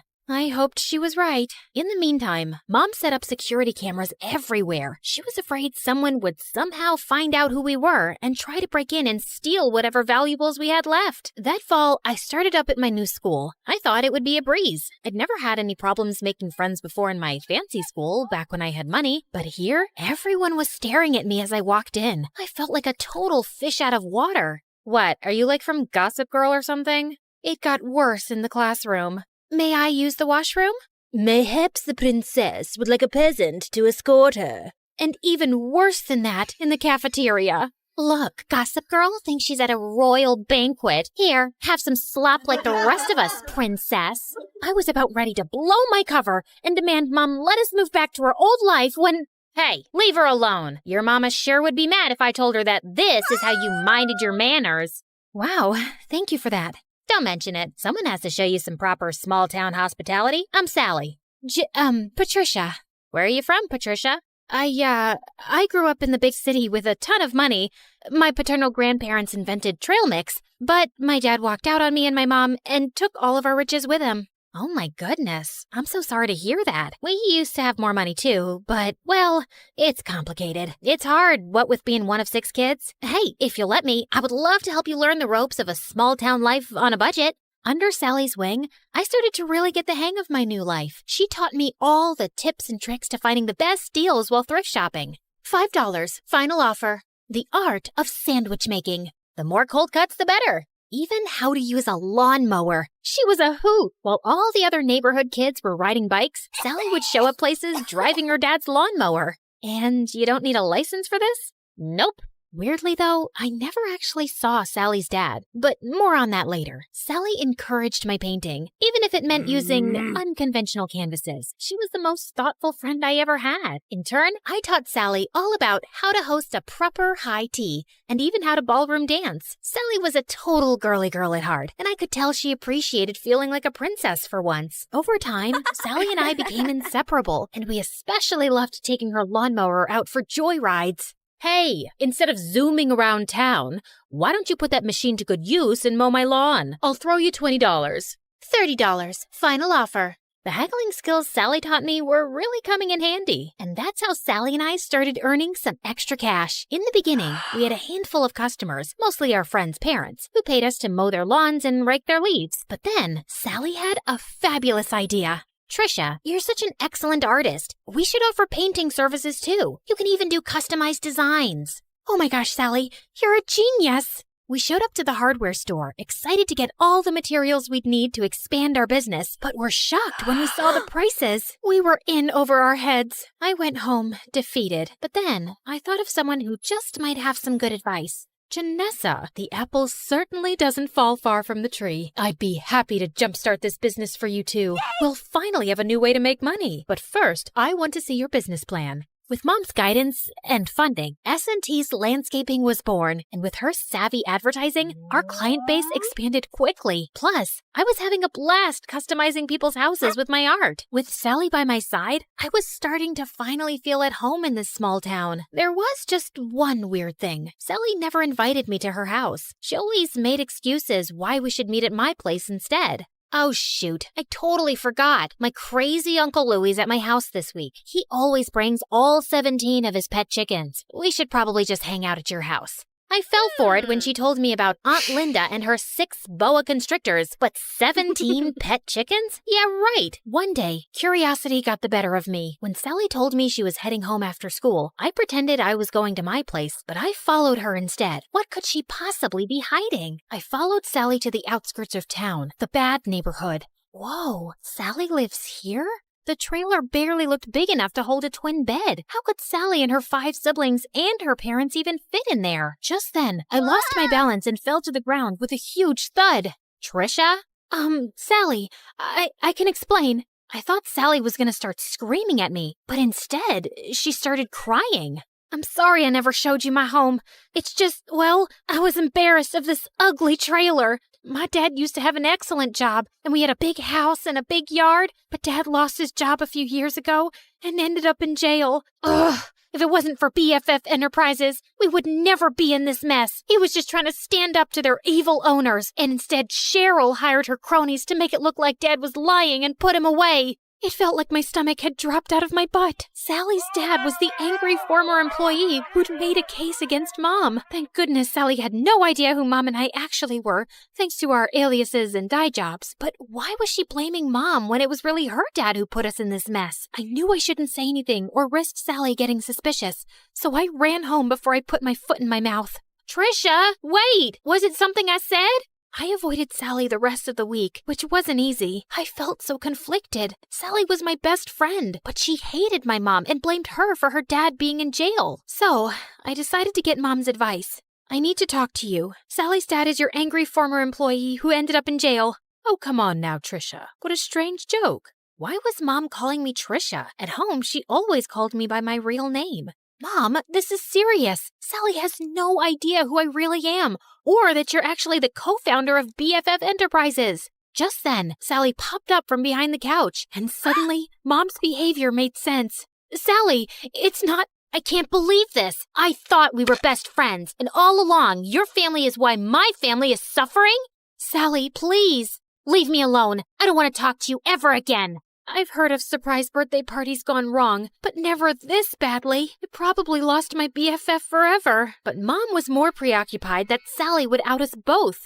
What are you doing? Follow her. Make sure she doesn't talk. Do whatever it takes. I hadn't seen Mom this stressed out since the trial. I tried texting, calling, even showing up at Sally's window, but she wouldn't even look at me. I returned home, completely hopeless. Did it work? Will she keep quiet? She won't even talk to me. Just then, Mom turned into a fire-breathing dragon. Well, not literally, but I'd never seen her this angry. Then we need to move again, now. But this is her home. Sally is my friend. Some friend. As soon as she talks, I'm going to jail. Mom, what are you talking about? Why would you go to jail? The judge said you were innocent. Of course he did. I bribed him. My business partner and I were both stealing funds from the investors because we deserved more. But unlike me, she was dumb enough to get caught and unwilling to do whatever it took to stay out of jail. And Sally's dad figured it all out and tried to get me behind bars too. But I showed him I am not to be messed with. I couldn't believe it. I was so blinded by all of her generosity over the years. I'd never even once suspected that she could have done anything criminal. And I felt so awful for Sally and her family. They didn't deserve this. But then again, how could I choose between my mom and my best friend? What Mom said next, though, made everything totally clear. You got us into this mess. Now you have to get us out. Me? I'm just a kid. You're the one who was so greedy that you stole money and ruined your company and all of your employees' lives. You even let your own best friend take the fall. You cared so much about money. You forgot about what really matters, friendship. Trisha, come back here. My name isn't Trisha, Mom. It's Janissa. So, let me reintroduce myself. Hi, MSA Nation. My name is actually Janissa. Pretty, right? Okay, back to the action. I grabbed the security cameras on my way out and headed straight to the police station. It had our conversation and Mom's confession recorded. The police took my mom away, and because I had just turned 18 recently, they let me take care of myself. And that night, the story was all over the news. I knew I'd done the right thing, but I'd never felt lonelier. The next morning, I woke up to a knock at the door. Sally, you have to believe me. I didn't know about my mom. She told me everything for the first time yesterday. I can't believe you did that for me, Patricia. Well, I had to. It was the right thing. I mean, sure, I probably could have bounced from town to town with Mom for years, pretending to be someone I'm not, but I don't want to be like Mom, throwing my friends under the bus and not caring about hurting other people. I would choose friendship over luxury 1,000,000 times. And, by the way, my real name is Janissa.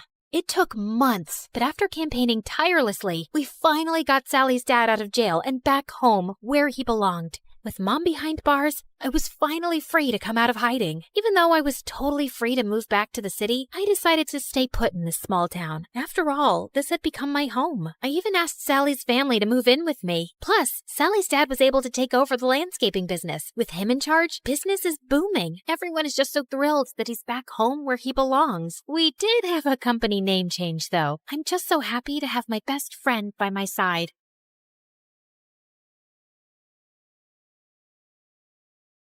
Some superheroes strut around in capes, while others rock pixie boots and a trendy poncho. Because, yes, you are looking at a real superhero. Hi, I'm Annie, and I'm from New Jersey. Don't be fooled by my cute pink locks and dazzling big blue eyes, because as it turns out, I'm also a bit of a crazy, jealous maniac. You know, every superhero has a weakness. Mine was my dad. My dad was the center of my world. Mom left when I was 3, so it was always me and him. We'd hang out all day, and he'd do whatever I wanted. Let's jump on your bed and then go fishing for sharks in the park.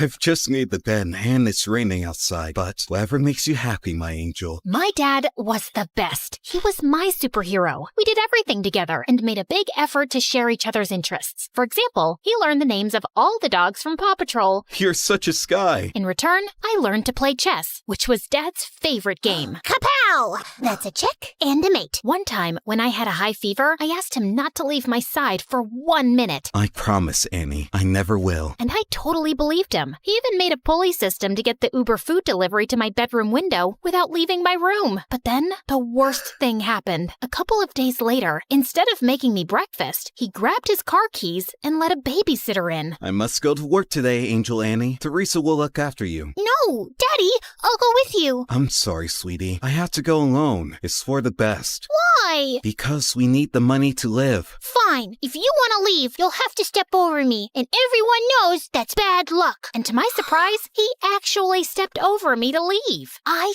hated babysitters and caused as many problems as I could to get my dad to come back. He used to be late for work pretty much every day and had to sneak out during lunch and leave early to take care of me. So you can imagine what happened next. I got fired. Yay! Daddy's at home forever! Yeah! I was ecstatic, thinking things would go back to normal when I got the biggest shock of my life, kindergarten. I cried all the way and threw a total hissy fit at the front gates. Why? To learn and get a good job when you're older. Jobs suck! You'll make lots of friends. Friends suck! I hated it and let everybody know that I did. I hated it! Stop! Dad got more calls from the kindergarten than the principal's secretary. I know what you're thinking. I was a little monster. And yes, I was. I just couldn't help it. I wanted to be with my dad so bad. Soon, kindergarten turned to school, but things didn't improve. I felt so alone and sad without my dad, and I was always getting into trouble. But then one day, I got the best news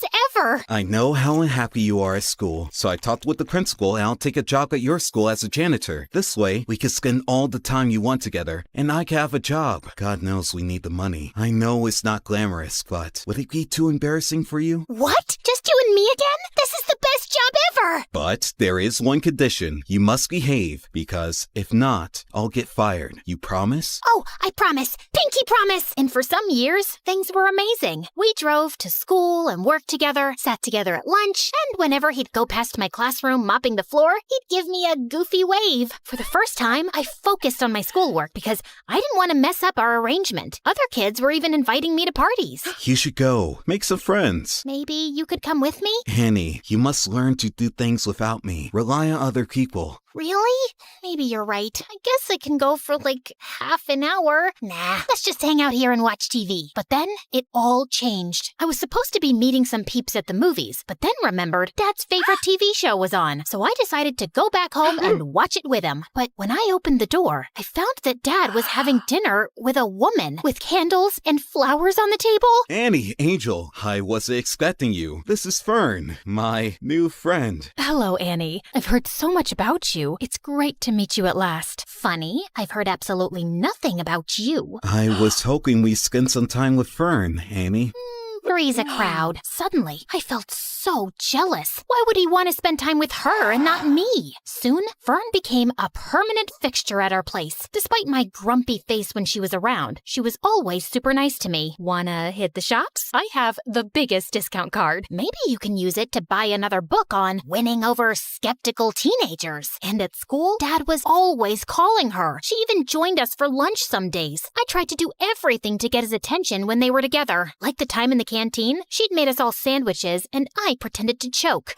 Poison! But they were too busy staring into each other's eyes to notice. Soon, Fern moved into the house, and even though I kept moving her things around, she was always calm and supportive. You can always talk to me about anything, you know. I'm fine. You and your dad have such a special relationship. I wouldn't want to come between you two. Well, cheers for that. You can rely on me too. I'll always have your best interests at heart. Yikes, is that the time? Gotta run. It felt like Dad was slipping away from me, but But at the same time, I was also starting to become independent. During that time, I joined the chess club and quickly showed talent, no doubt thanks to all those games with my dad. I even won the school tournament and got invited to represent the school in an international tournament in Belgium. I knew it was a life-changing trip, but I also knew that my dad's job as a janitor didn't pay much. He would not be able to afford the expenses of such a trip, so I had to decline the offer. I was pretty sad about it, and soon things got even worse. That same afternoon, I got to class, and one of the more popular girls was sitting in my seat, slurping on a milkshake and making fun of me. Look at me. I'm Annie, and I'm so lame because my dad's my BFF. Great, that's really mature. Now move your butt from my seat. Oh, no. You better call your personal janitor to clean up this mess. What mess? I shouldn't have asked, as she threw her milkshake on the floor on purpose. This mess. What are you waiting for? You better call Daddy. I jumped on her and tipped the rest of the milkshake over her, and that's when the teacher intervened. I got after-school detention. I was really scared that Dad would find out, but thankfully, he went home after finishing his shift. I was super relieved. But then, on my way out from detention, I heard a weird rustling noise from one of the classrooms. That's odd. Everybody went home already. I thought it was best to get out of there. But suddenly, a man in a ski mask rushed out of a classroom, holding a bag full of the school laptops. Oh no, a thief! I froze in my spot as he spotted me and stopped for a few seconds, then started running down the hallway. As he ran past me, he accidentally hit me with the bag of laptops, and I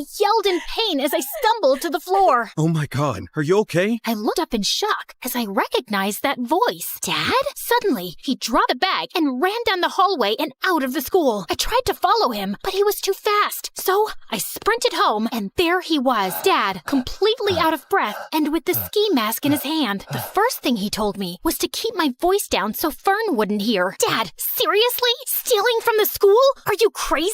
Annie, you've got it all wrong. Oh, really? Ski mask? Swag bag? Come on! Keep it down, will you? We can't let Fern hear this. Start talking. I did it for you, Annie. Professor Parker told me about the chess tournament and the trip to Belgium. He told me that you turned him down without even telling me. I want the best for you. I don't want you to lose out on something like this because of me. But the moment I saw you, I knew I couldn't go through with it. Now, we can't let the police know. They'll lock me up. If you think about it, no harm was done. Nothing was stolen, so everything's great. Of course, everything wasn't great. While his intentions were sweet, he made a huge mess in school. The principal had reported the attempted robbery to the authorities, and I had to testify in front of the police as the only witness. I couldn't turn in Dad, so I had to lie. I told them that the thief was super short and had green hair. I hoped to keep a low profile about the whole thing, but the next day at school, I was treated like a hero. The girl who saved the school. My hair would have just frizzed out in fear. You're like a real superhero now. Yep,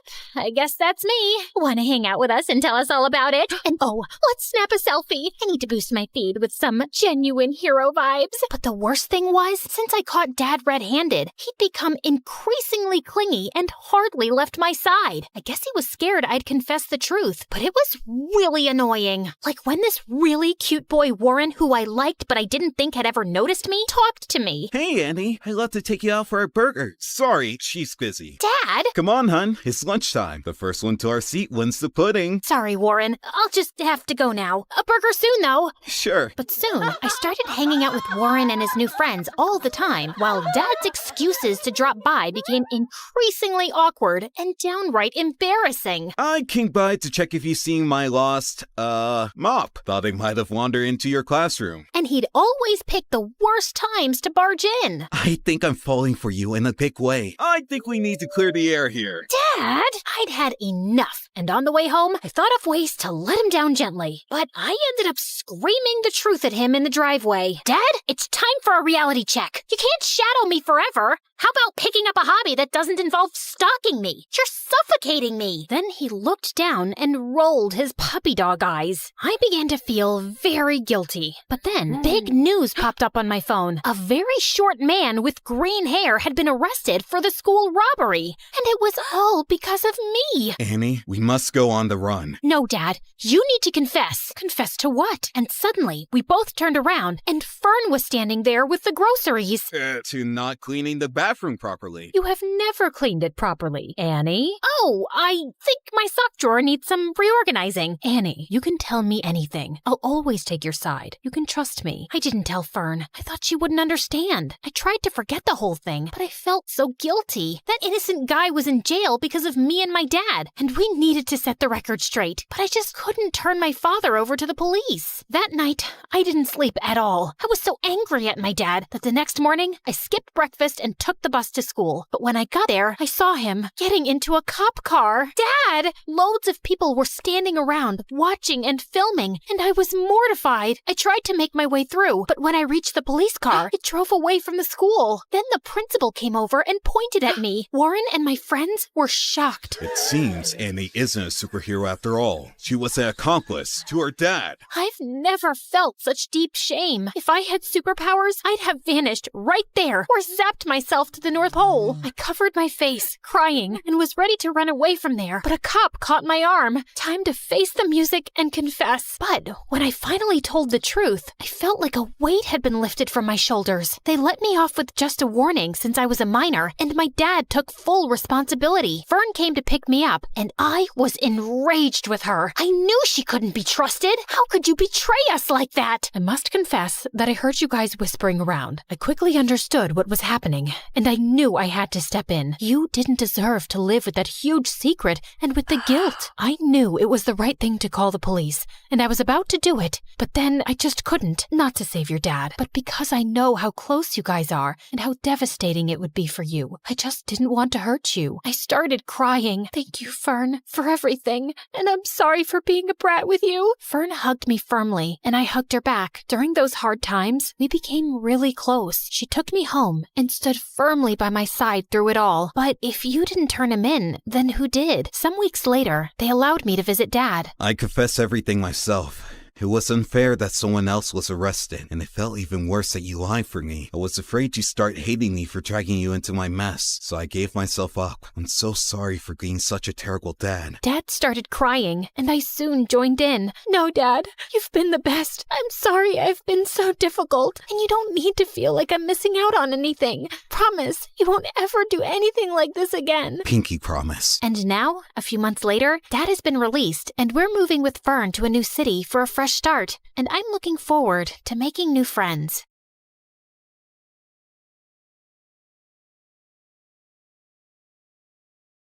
When I was little, my big brother was my protector, and now I'm the one protecting him.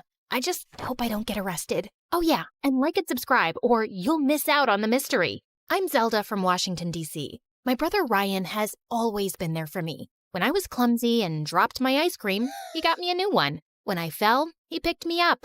And when I watched a scary movie, he covered my eyes. And when he had to go somewhere and leave me alone, I want Ryan! On my birthdays, he always gave me the best presents. One time, he even paid the zoo to let me meet the giraffes and elephants. Mom told me he worked all summer to afford it. Since he was so cool, brave, and awesome, you'd think he'd want to be an astronaut when he grew up, or a lion tamer, or a dinosaur catcher. It's a thing. Look it up. But no. Because our mom had to support us both by herself, ever since he was little, his dream was to buy her a house one day and be rich enough that she wouldn't have to work anymore. That and take me on a grand adventure, which was my dream. Yeah, my brother's better than yours. Deal with it. Ryan got a super cool Mustang. He would always pick me up after school, and of course, all the girls swooned, and every single one of the boys was jealous of him. I was the most popular girl in school without even trying. What kind of music does he like? Does he have a girlfriend? How can he afford such a cool car? Is he rich? Take it easy, girls. I'll tell you everything you want to know. My brother works for NASA. He's an engineer. He's saving up to buy my mom a house. No girlfriend. If he had one, I would be the first to know. And as for music, he and I listen to the same kind. Synth. The girls are always asking questions about you. They're all in love. What do you tell them?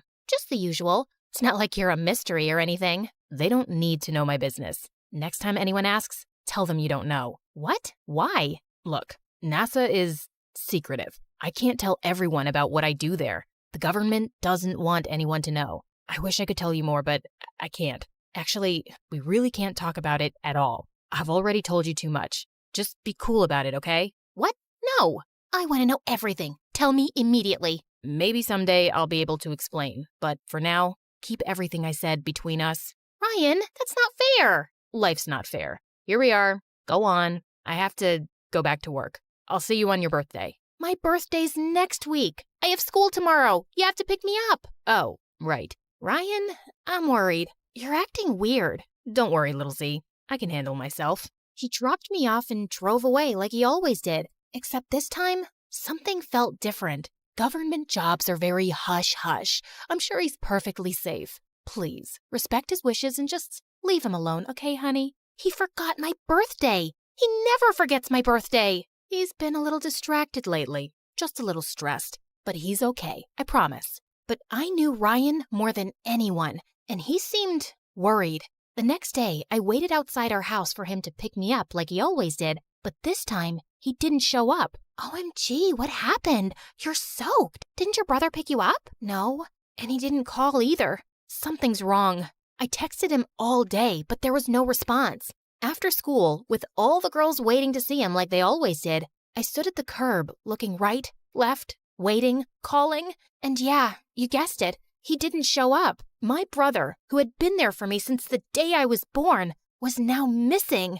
Mom, I can't find Ryan anywhere. He won't answer his phone, and he didn't pick me up today. Oh, honey, I'm sorry, I forgot to tell you. He texted last night and said his phone's dying. He'll be getting a new one soon, but he won't be able to reach us for a few days. Why didn't he tell me? He was acting strange yesterday in the car. Something is going on with him.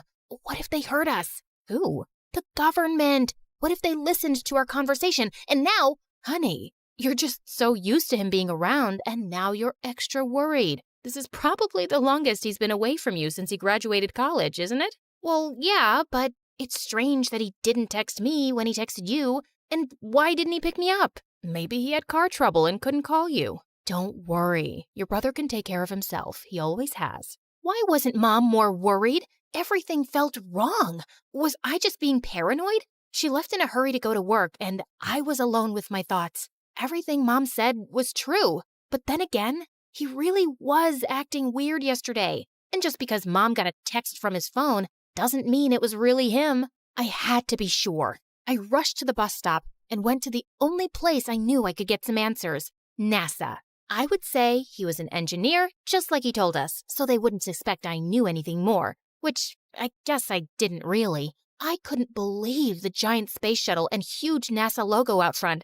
This place was intense. At the front desk, I asked if I could speak to my brother. What's his name, darling? I told her and waited while she was on the phone. While she talked to the person on the other line, she looked at me as if there was something she didn't want me to know. Sorry, sweetie. No one here has that name. That's when I saw two men in black suits and sunglasses at the end of the hall looking at me. Or were they looking at me?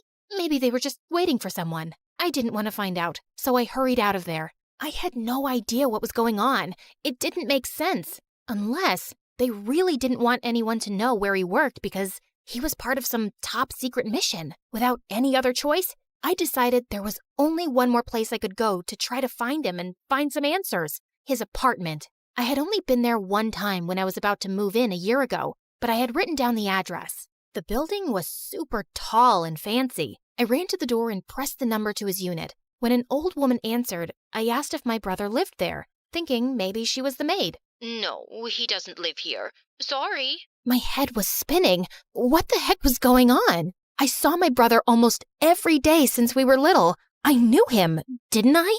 A black SUV parked right behind me on the curb. I couldn't see through the tinted windows. I ran. Just then, I got a text from Ryan. All it said was an address that I didn't recognize. I tried to call, but there was no answer. What if it wasn't really him?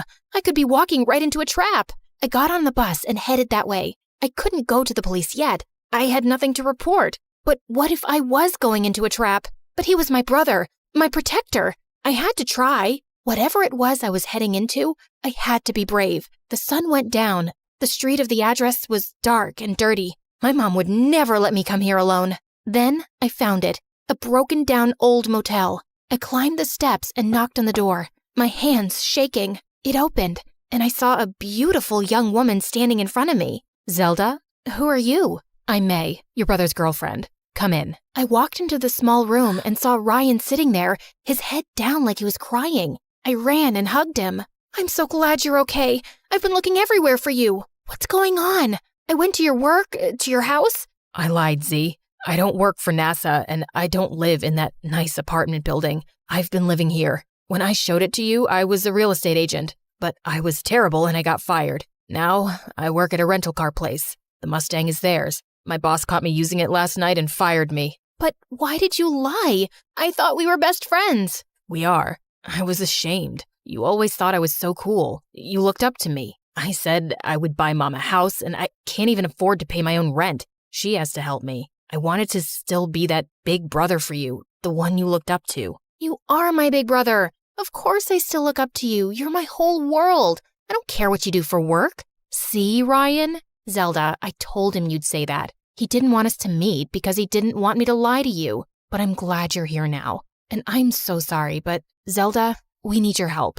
No, we can't ask her to do that. She could get caught. She could go to jail. That's when they told me what Ryan had done. I was in total shock. My brother was so angry at his boss when he was fired that before he left, he snuck into the office and stole money from the safe. You did what? I know, it was stupid. It was a mistake. The security guard is there now. He knows me. When they open tomorrow, they'll see the money's gone and your brother will be on the video. We only have until 7 a.m. before I go to jail and my life is ruined. My heart was pounding, my hands sweating. I couldn't believe this was happening. I know he said he was angry, but this? I don't understand. That's not you. Why did you do it? I wanted to pay back Mom for all the money she let me borrow. I'll go. I'll put it back. No. Zelda, if the security guard ever sees him, he'll be caught. If he sees you, he won't know who you are. You can run. But this is my mistake. I'll face the consequences myself. I wouldn't help you steal money, but we're not stealing it. We're putting it back. So I'll help you because you've always helped me. Yes, I knew it was dangerous. I knew I could get into serious trouble, but all he wanted to do now was make things right. He drew a map of the office and explained to me exactly how to get in and out. The problem, of course, was the guard and the fact that he had been caught on tape, which meant I would have to delete it. I had no idea how, but he wrote it all down along with the combination to the safe on a piece of paper. Why not just send it to my phone? You can't take your phone. If they suspect you, they could use it to see that you were here. I'll call Mom and tell her you're sleeping here. So my mom knew he'd been lying? That's why she wasn't worried. Here, the money is in this purse. Just pretend it's yours and take my hoodie to cover your head. I left the apartment, following the directions he gave until finally I was outside the office. The guard was outside the gate. There was no way around him. My first thought was to cause a distraction, but there was nothing anywhere. So I just walked right up to him. Sir, please, can you help me? What are you doing out here at night, miss? I forgot my phone in the car I rented. Everything I have is in there. Can it wait till tomorrow? I'm not supposed to let anyone... I can't. He took pity on me and let me in. He asked which car, and I pointed to a random one, getting ready to cry again when he didn't find it. And that's exactly what happened. Can I use the bathroom? In the stall, I checked the paper Ryan gave me. I had to climb into the vent to get to the office. I knew the guard would get suspicious, but there was nothing else I could do. I just had to hope he was too uncomfortable to go into the women's room. Before I put the money back, I wanted to make sure the video of my brother was deleted, so I went to the computer. There was a password, but Ryan had written it down on the... Where was it? I checked all my pockets and even the purse. It was gone. The door flew open, and the security guard aimed his flashlight at me. Come with me, young miss. I failed. There was nothing I could do now. He led me out, and at the gate, I saw the black SUV, and from inside, a man in a dark suit and sunglasses was waiting for me. What was happening? When I got close, the man smiled and took his sunglasses off. It was Ryan?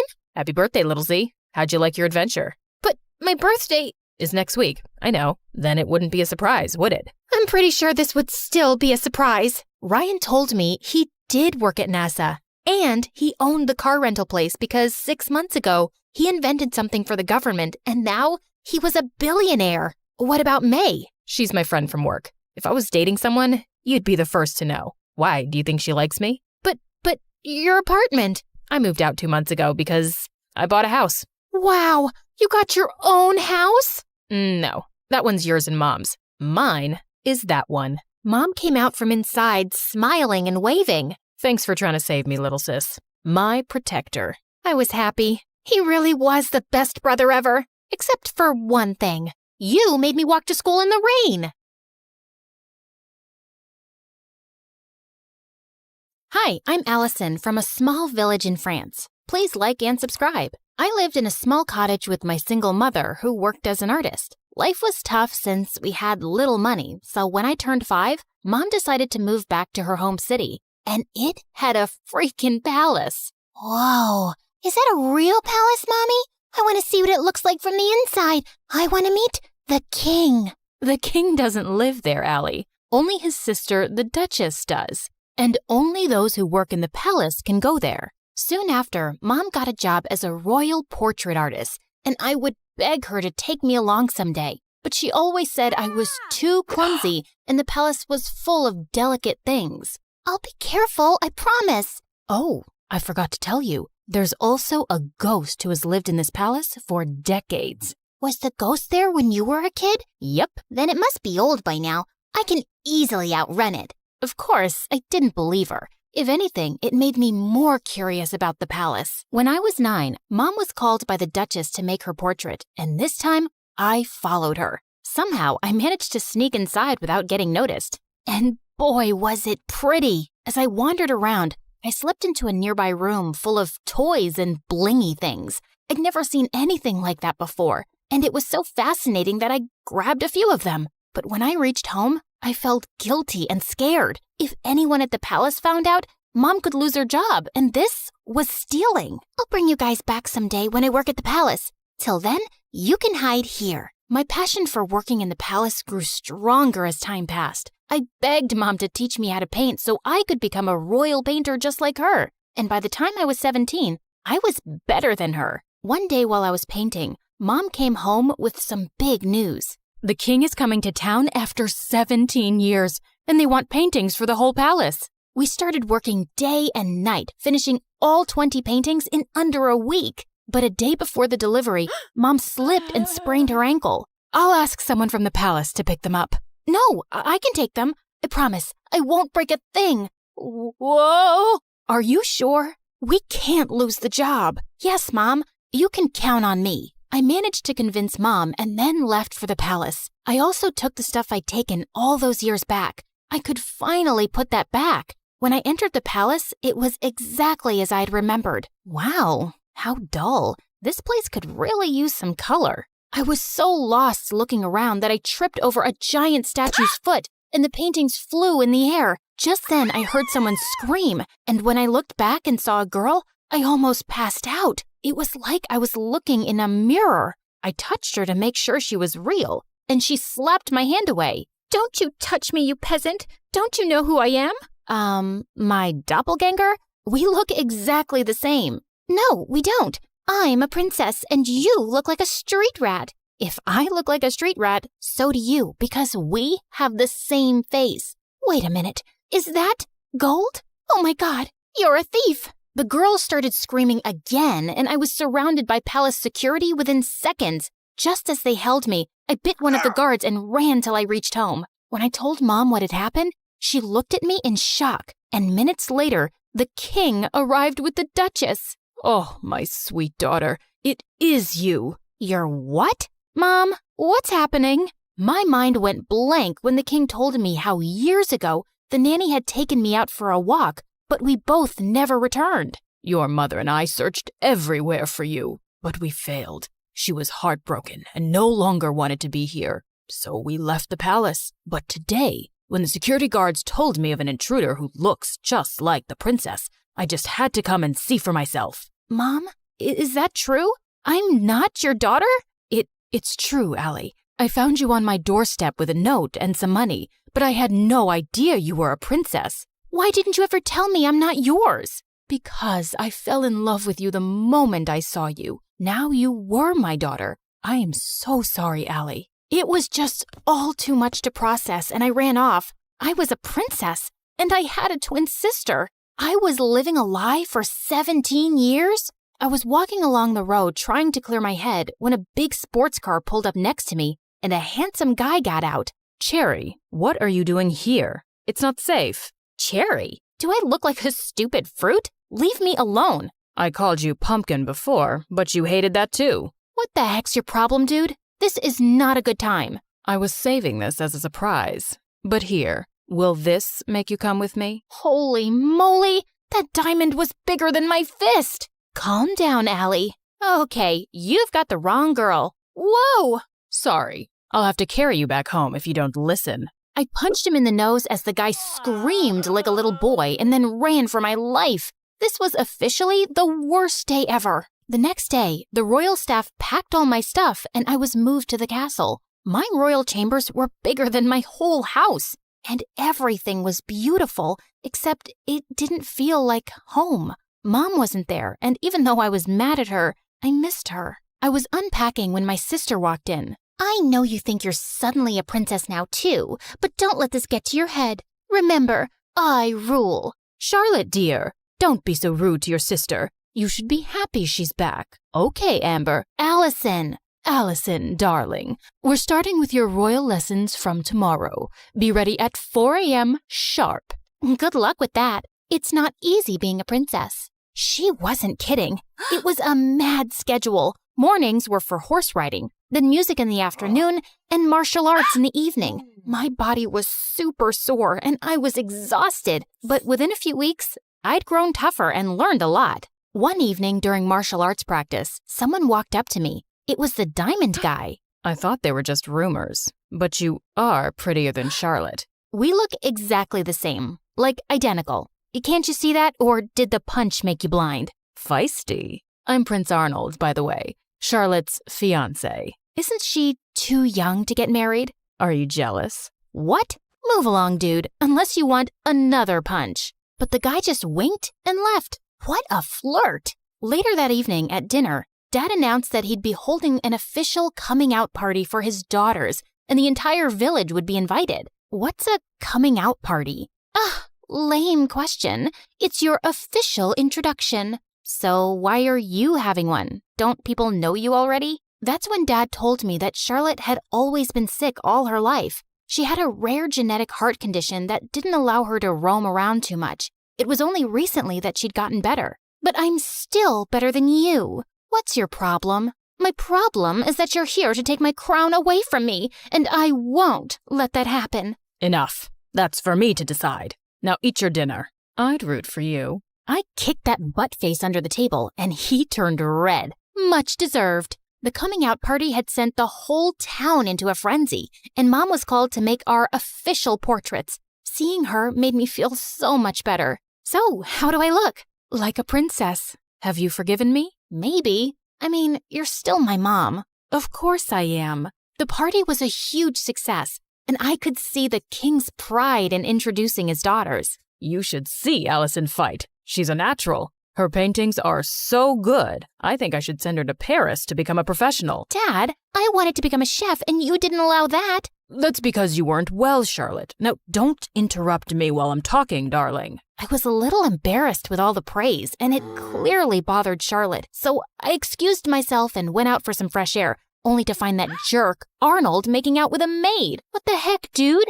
Oh, hey, Allie. Don't worry, this isn't serious. And you're next. I felt furious and turned around to leave, but he blocked me. Oh, don't be so mad. Come here. Arnold pulled me in and was about to kiss me when I pushed him hard, but Charlotte walked in just then. What's happening? Wait, I knew it wasn't you. My darling Charlotte, this imposter tried to take advantage of me. She tried to kiss me while pretending to be you. What?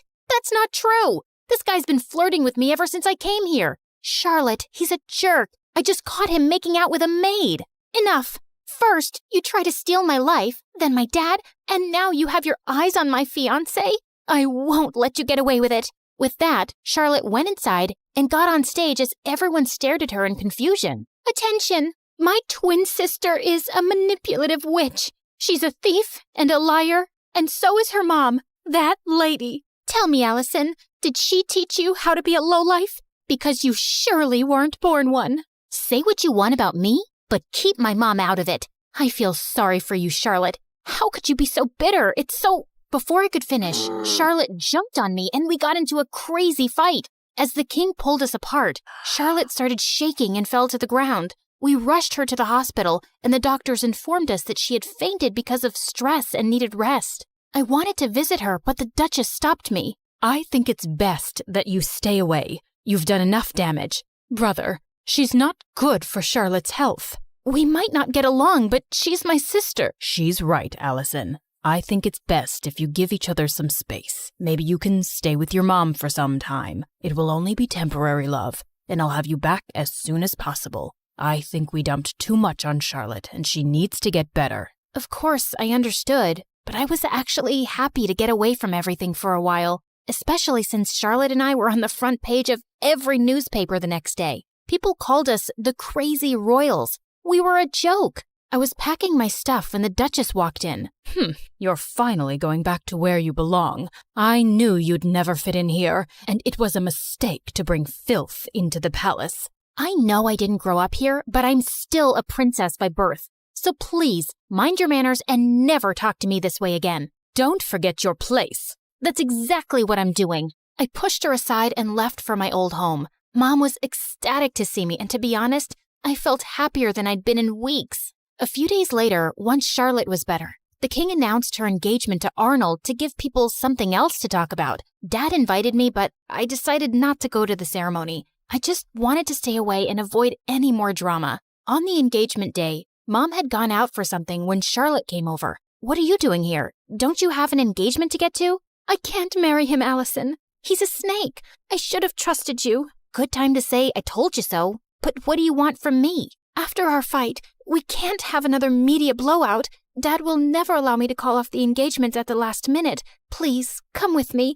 Maybe we could convince him together. Please help me. Charlotte was crying like a baby now, and I didn't want her to have another fainting episode, so I agreed. But just as we entered the palace, Charlotte stopped. I need to fix my makeup. The entire town is in there. Wow, priorities. Thanks for doing this. I'll be right back. I started to walk around when I spotted Charlotte. She's here. I've done everything you asked me to do, including the fake fainting. Now do your part and make her leave forever before Dad decides to bring her back here again. Leave it to me now, princess. I have the perfect plan to make sure you get the crown. Oh my God, these people were crazy. I had no idea what her plan was, but it sounded dangerous. So I ran straight to Dad, and seconds later Charlotte followed. Allison, I thought you weren't coming, but I'm so glad you did. Of course she had to come. She had to ruin my engagement. She just can't see me happy. Oh my God, Arnold, hold me, please. Oh, shut up already.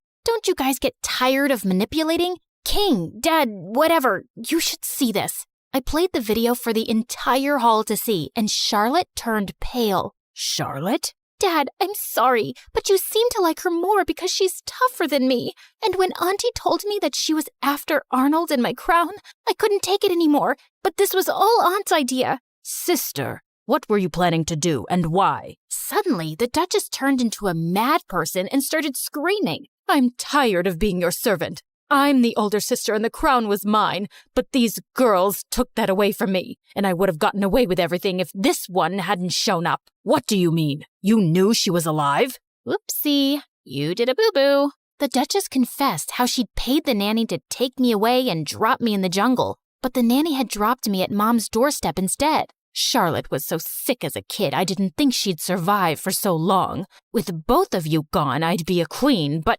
Karma's a witch. The king gave orders to take the Duchess away to the dungeons for treason, and Charlotte turned to me. I was horrible to you, and I probably don't deserve your forgiveness. But could you try? It might take some time, but I'll get there. What about me? You can chew your shoes and get lost. Yeah, I always knew you were a jerk. I was called back to the palace, and I took Mom along this time. Charlotte and I changed history by taking over the crown together. We were both queens in our own way. And I learned that those who love you will always stick by your side.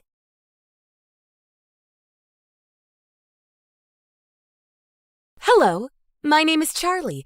I'm a famous filmmaker and director, but you know me already, don't you? Oh, well, it hasn't always been like this anyway. So sit down, grab some popcorn, and let me tell you my story. But before we start, please hit the like button and subscribe. This is me, Charlie. And this is my best friend, Rose. Me and Rose grew up together since we were only babies. We played together, we went to school together, we did everything together. We were like autumn and colds, unavoidable, like rain and thunder, indivisible. Rose was the sister I never had. I was to her the brother she never... Well, you got the point. She was blonde while I was black. She was shy while I was sunny. She had a big brain while I had a big butt. We fit perfectly together. Most of all, we had one dream in common. One day, we would become filmmakers and make movies about witches. Yes, that was our dream at the time, our common goal in life. And we were all ready to get it realized. But what a tragic fate awaited us. Well, I'm being a bit overly dramatic here, but please, let me explain. It was our last year in high school and a few weeks before Halloween. I was reaching my classroom like every morning when Rose came running toward me. Charlie! Charlie! Rose, what? Charlie! Rose! Charlie! Rose! Charlie! Barely breathing, Rose managed to announce to me that the school had opened a cinematographic contest where the winners would be enrolled in the best movie school in the country. We started screaming. At that point, me and Rose already had tins of scripts ready. We simply chose one and brought it in the next morning to our art professor to have it approved. But instead, there stood Mona, high like a giraffe, dressed like a rock star, and loud like a tempest. Who is Mona, you ask? She's the daughter of a famous celebrity couple, a movie producer dad, and a 5-star actress mom. She had the best connections, the best grades, and the best face. A cloud of desperation came upon us when we saw her just talking to the teacher, explaining her project for her script. We felt lost. When our turn came, I spoke for both of us because Rose was too shy to speak, and the sight of Mona shook her too much. Hey, Charlie. Nice job there. What? What? Mona was approaching me, willing to talk. Had I stumbled, hit my head, and fallen into a dream without noticing? Sorry, I couldn't help but listen to your script while you were explaining. It seems like some hot stuff there. Did you come up with it all by yourself? Well, me and Rose, yes. It seems you have a promising future in the business, baby. Would you mind joining me tonight at my party? There will be producers, movie stars, and many important people. I couldn't believe it was happening. It was too much for me, and all at once. Of course, me and Rose will be there for sure. Rose? I'm sorry. I don't want someone who is barely able to speak in public to be associated with me. You are invited. See you later, baby. She left like the tornado she was, leaving both me and Rose speechless. I tried to console my best friend, convincing her this was a once-in-a-lifetime opportunity that could help us both. Rose nodded her head, but her look told me something else. I pretended not to see it and went straight to the party. This was an occasion I just simply couldn't afford to lose. Mona's house was not exactly a house. It was a castle, a gigantic manor with a park, 4 towers, and 2 pools. All over the place, men in elegant suits and shiny-looking women talked to each other cheerfully. Oh dear, you've arrived. Sir, lady, nice to meet you. I'm so glad you invited me. That man and woman were Mona's parents. They look amazing together. A perfect couple in a perfect house. Everything was perfect in Mona's life. Shiny and bright, like herself. Please, enough with the pleasantries. You're part of the family now. Mona told us all about the project you're working on together. The project? Of course. I told Mom and Dad we are working on an amazing movie. We will win the contest for sure. I didn't know what to say. I was totally caught unprepared. So I just smiled and said nothing. Mona's parents left us soon, and I immediately reached after her. Mona, what did you tell them? Well, that we work together. Isn't that true? But I already work with Rose. Didn't you know that? She's my best friend. I can't just leave her like this. Mona just smiled and washed the problem away with a swing of her hand. You create too many problems, baby. Can't you just work with us both? Come on, let's have fun. I'm ashamed to admit, but the truth is that I forgot Rose for some time, and quite easily. I just loved to be asked about my history and my interests by all these interesting people there. The future was winking at me, and I just couldn't resist. Then I saw him. How to describe the finch that came to perch on my branch? He was like a god in a garden on Olympus. He was like a breeze on a hot summer day. He was like a... well, that horse was hot, girls. You can bet about it. That angel had dark eyes like enchantment and such a fine, elegant beard. I was totally captured. He must have noticed my dumb expression because he started smiling at me as if trying to help me retrieve some of my dignity. Too late. And Charlie, let me introduce you to my brother Tom. So you are the famous Charlie. A handsome lady, that's for sure. Nice to meet you. Is he really going to kiss my hand? Is he really? Oh, God, I'm fainting. Am I famous? How? Of course. Mona has talked about you all afternoon. Mona, can I steal this lady from you for some time? Do as you please, brother, but be a good boy. I always am.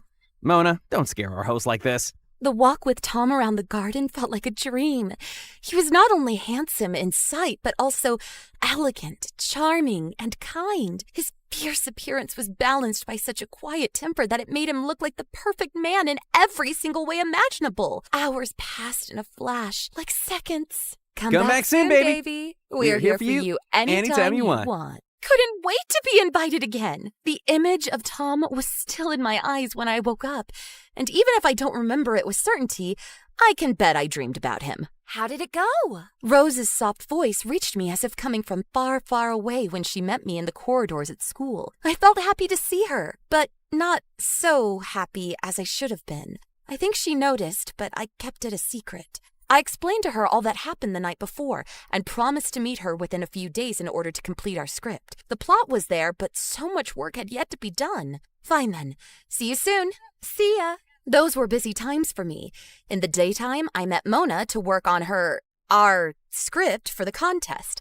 At night, I often saw Tom. Mona's script was completely different from mine. Her subject was Barbie.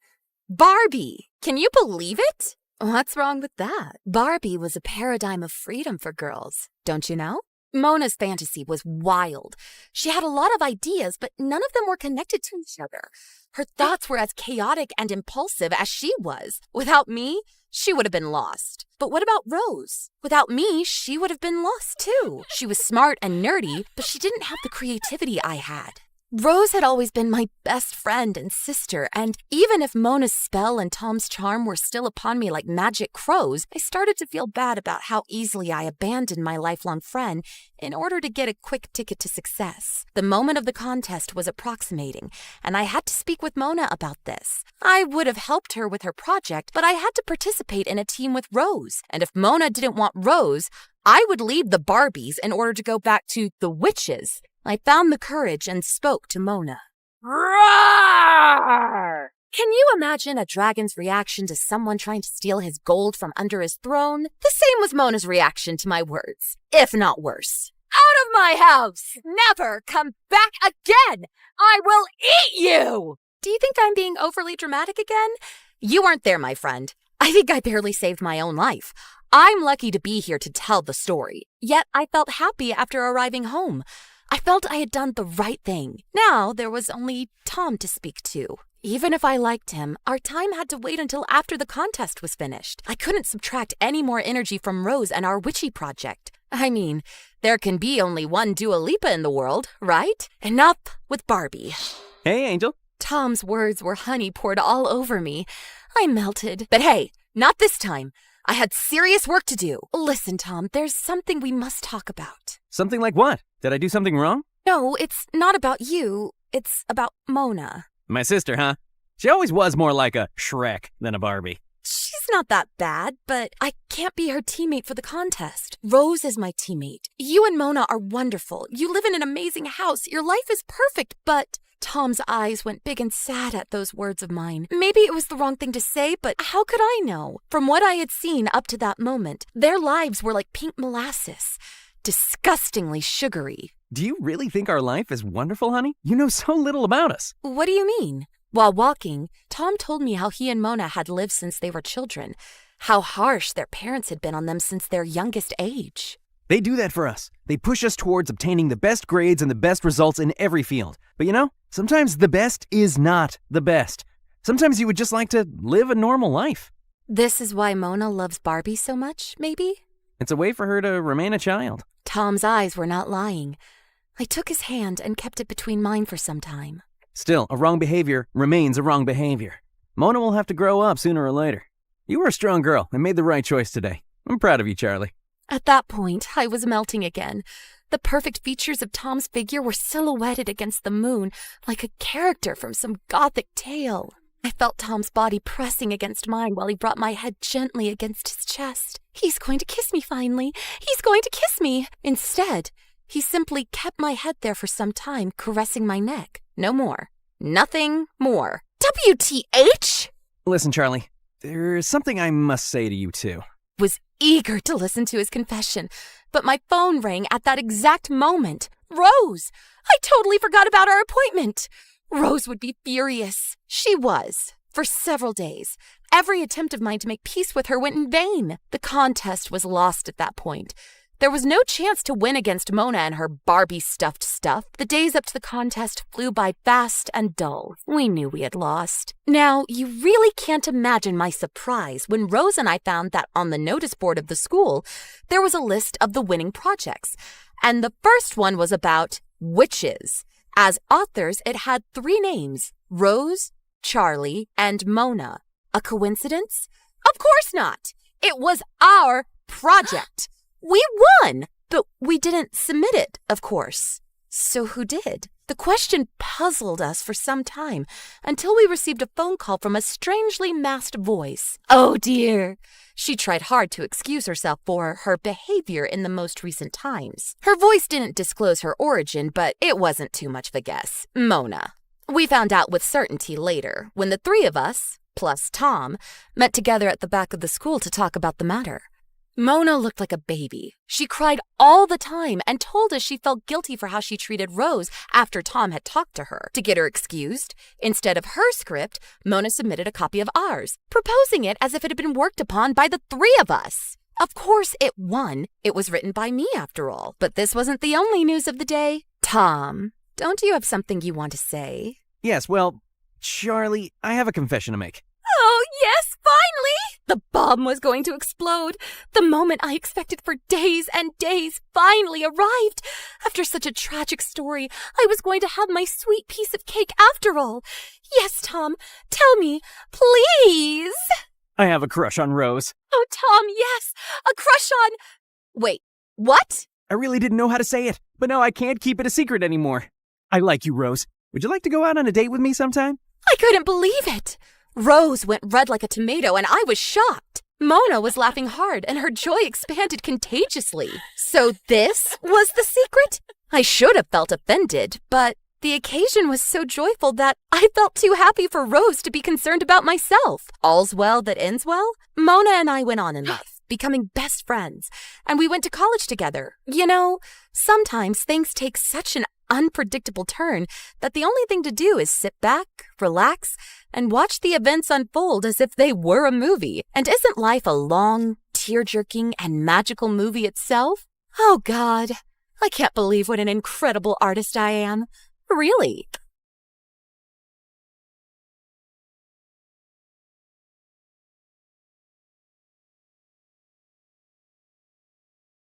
Hi everyone, my name is Marina, and I'm from Nevada. Please like and subscribe. I was raised in a small town by my aunt who owned a small bakery and loved me to bits. Aw, honey, today's your first day at school, so I packed muffins for all your classmates so you can make a lot of new friends. You're awesome, Aunt June. She wasn't super rich, but she was the richest person at heart, and that's why everyone loved her so much, including me. I always wanted to be just like her, so I'd help her out at the bakery. Marina, I'm going to go out for a bit. Can you put the pink icing on the cupcakes? Sure thing. Later, when the customer came to pick up her order, it turned out I'd caused a disaster. This was supposed to be for a gender reveal party, but you put yellow icing on the cake. Ugh!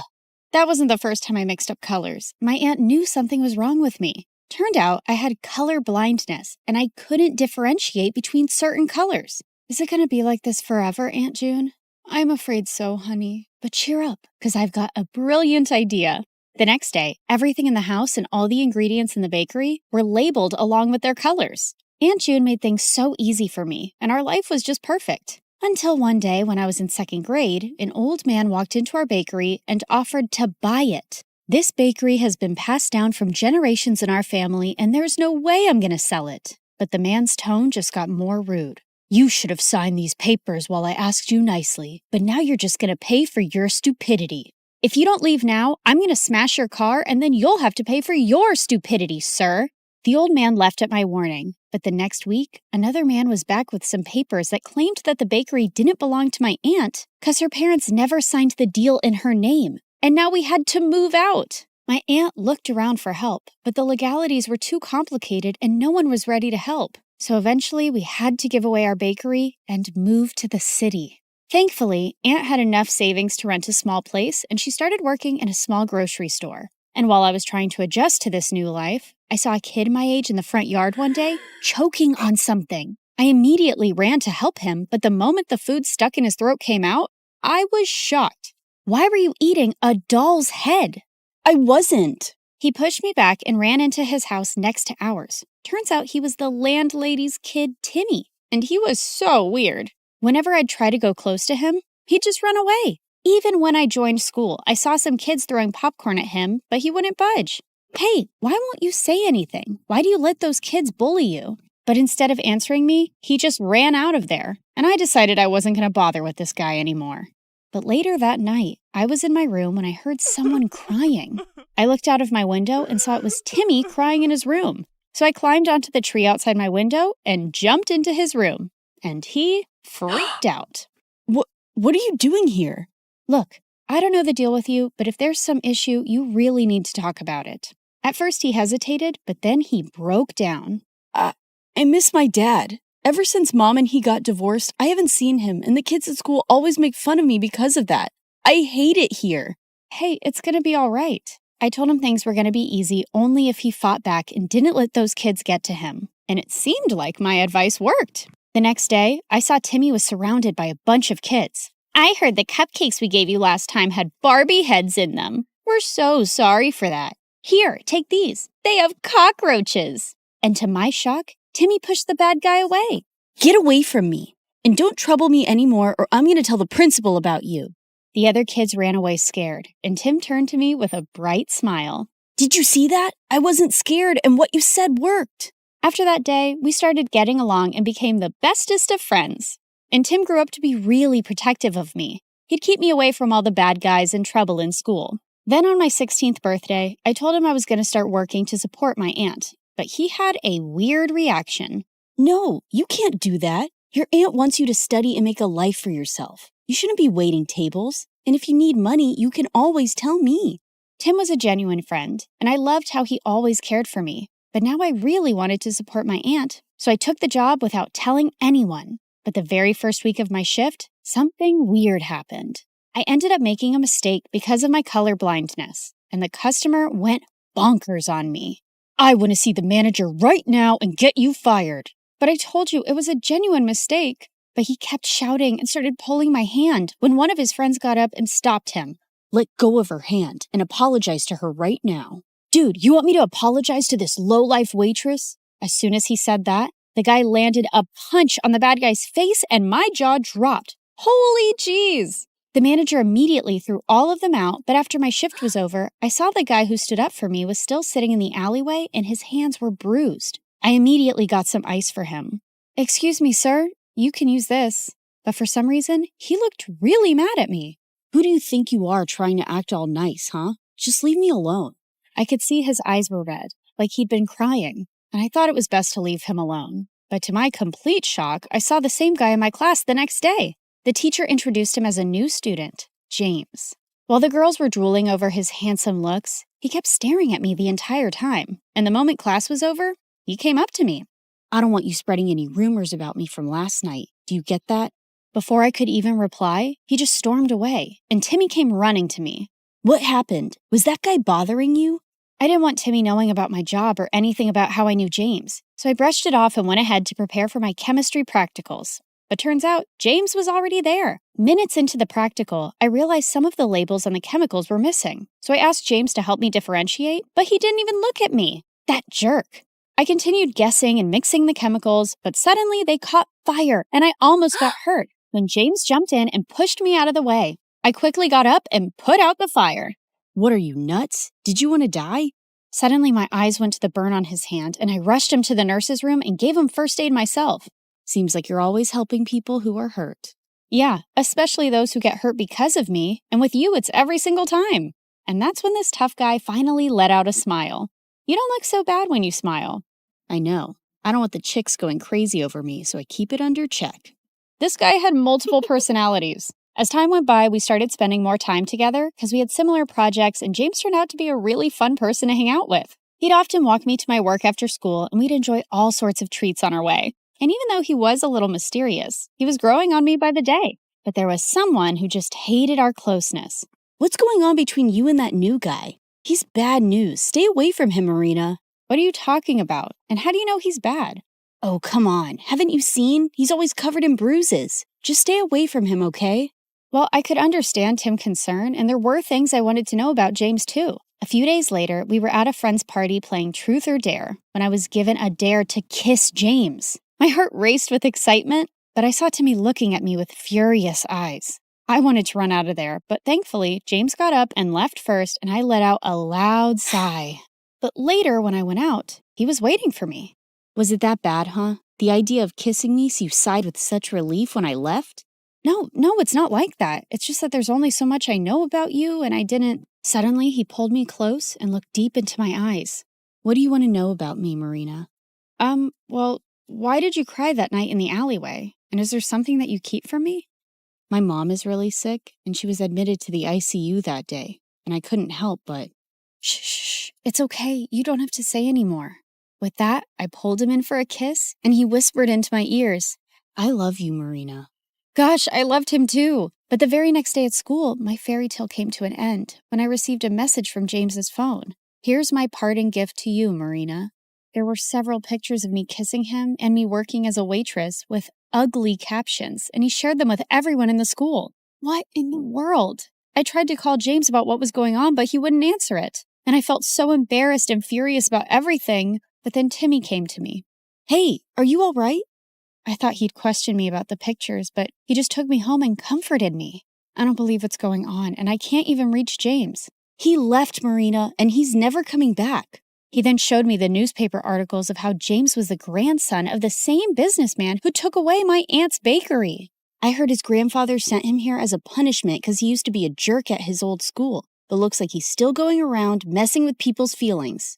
Gosh. There was no way I was going to forgive a jerk like him, but I wasn't going to cry over him either. I blocked him everywhere and decided to shift to another city for my college, along with my aunt. And after graduation, I joined a top law firm and helped my aunt open a nice bakery in the city itself. For the opening day, we sent out invites to everyone across the city, and it all went so well. After we were done with the day, we were about to close up when Timmy took me to the roof and proposed to me. I love you, Marina. I have always loved you and... Oh, Timmy, please stop. I liked him too, but he was my friend and I could never see him any other way. What is it now? Don't tell me you still love that moron. Timmy, what are you saying? You know I hate him. Then why won't you say yes to me? I tried to explain to him, but he wouldn't listen. And suddenly he pulled me in and tried to kiss me. God, Timmy, just stop. Just then, I saw a man pull him away and punch him hard. James, what in the world are you doing here? How dare you touch her, you filthy. I pulled him away before he could hurt Timmy anymore and slapped him hard in the face. Who do you think you are walking into my life again? Didn't you already mess around enough last time? Marina, what are you saying? I never messed around with you. Oh, really? Then why did you leave? And what about those texts and pictures? What? I have no idea what you're saying. I know it was my fault to leave you like that, but I told Timmy everything. What? What do you mean? That night after you left the party, I received a call that my mom had passed away. My grandfather wanted me to return home. Timmy was right there, and I asked him to inform you. What? I even tried to contact you, but you had me blocked everywhere. And when I called Timmy, he said you hated me and you were with him now. Timmy, what is he saying? Did you hide this from me and lie to him? Yeah, I hid the truth. I didn't want you to be with a jerk like him when I've loved you all my life. So I lied. For you. But those messages from your phone and those posts. I have no idea, Marina. I lost my phone the same night. You didn't lose it, moron. I stole it and sent those messages and those pictures. Timmy, I can't believe you. You son of a witch. No, James, just let him go. He's a jerk and doesn't even deserve that. Oh, Marina, please don't cry. I'm here. I'm here for you now.